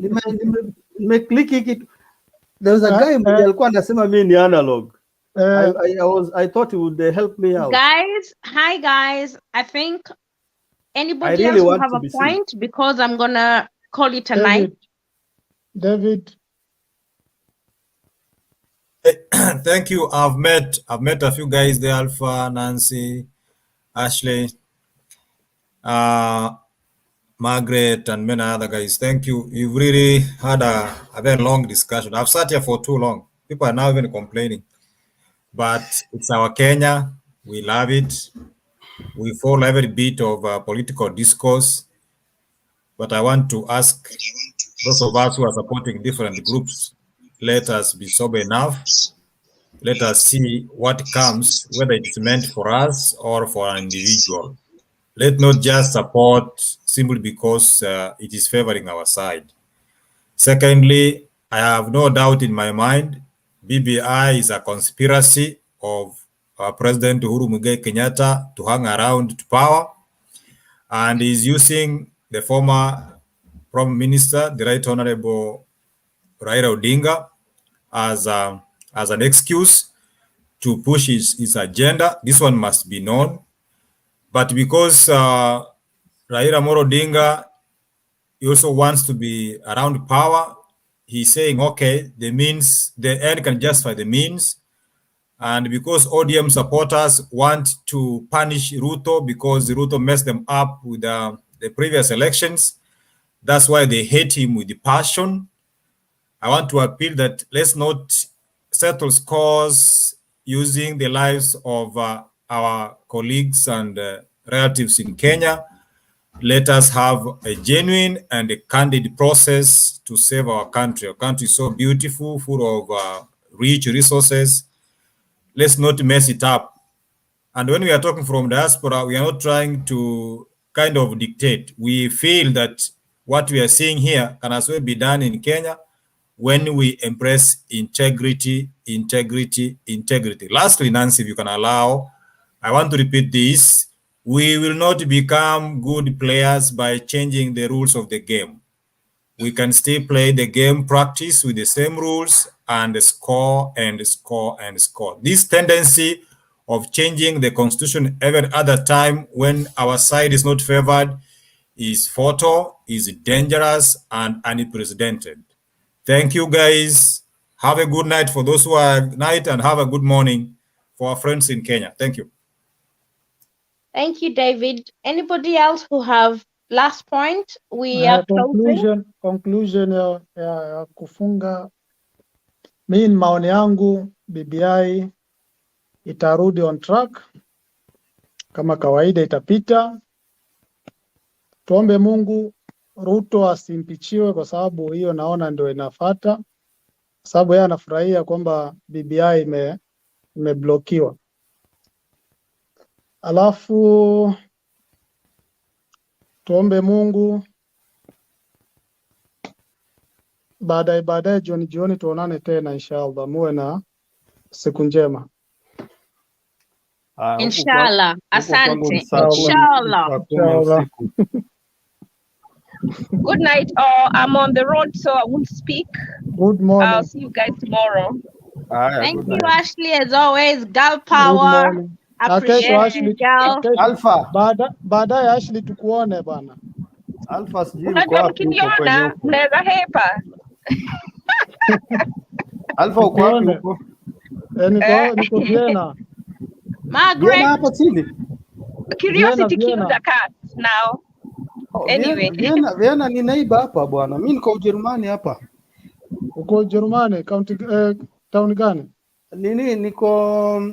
Niko East Germany hapa Dresden. Hapa kwa border ya Czech Republic na Germany. Uko Dresden wewe? Yeah, some town hapo mbele ya Dresden inaitwa Freiburg. Kuja Vienna basi. Wewe ni utanini? Alpha. Uko kwenye WhatsApp group ya Motembei? Sija join. Kuna namba? You know, on the message anyway, I must say, do you want to join? Yeah. So if you send a message on, you know, there is a private chat. Yeah. On the group. Yeah. Oh. Nitumia hiyo link Nancy basi ama Hakuna link. I think Motembei now, because nimemtext hajajibu. I think Motembei is sleeping. So what I'll do, there is a Motembei WhatsApp group. You send your number here, and then I'll send Mutembei your number. Mutembei huyo hapo. Ameamka. Mutembei ameamka. Nawasikiza tu. Yeah, so you send your number on this chat, then Mutembei will add you on the private chat. Yes, kuna private chat hapa. Utatuma wapi sasa hiyo namba hapo? Kwa hii private chat hapa tunaangalia. Nimekutumia namba yangu ya Ujerumani. Acha nitumie ya Kenya pia. Yes. Sawa sawa. Unatuma hapo kwa YouTube ama hapo kwa message ama? Kuna private chat on your right. Kuna private. Hapa kwa private chat on this stream ya 2573. This is my Kenyan number. They all on WhatsApp. Umeona namba zangu Alpha? On your extreme right. Hapo juu sign free login, kuna private chat na comments. Oh, okay. Nimeweka namba zangu mbili hapo. Yes, nimeziona. So you can add. So Alpha, you can add your number there, and we can be linked in the week. Whenever there is no debate, you can chat on that. Acha niweke hapa. Jana kulikuwa na debate kali sana, ni vile sikupata nafasi ya kuingia. Watu walikuwa wengi, wakina Bernard lakini wacha nikwambie, unajua watu wa Kenya wanasemanga watu wa diaspora amna, you cannot tell them. Uliza Mutembei, wanaletanga shida. Oh my God.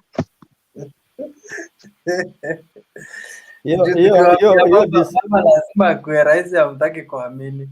Hiyo discussion ikikuwa na Bernard na some other guy wakina Joram. Inakuanga moto sana bwana, mpaka inafika mahali wengine wanatolewa, wanakaa nje kidogo alafu narudishwa. Margaret, are you still there, Margaret? Margaret amelala. Aya, good night everybody. I'm off. Ashley, thank you. Malcolm, Mutembei, asante. You've been holding on and you're back. Yes. We are signing out. Thank you for your platform. Okay, tuonane usiku leo, tunaanza tena 8. We are here again leo. Aya. 8 in the morning. Yes, Sunday. Leo ni Sunday, tuko hapa jioni kutoka saa 2.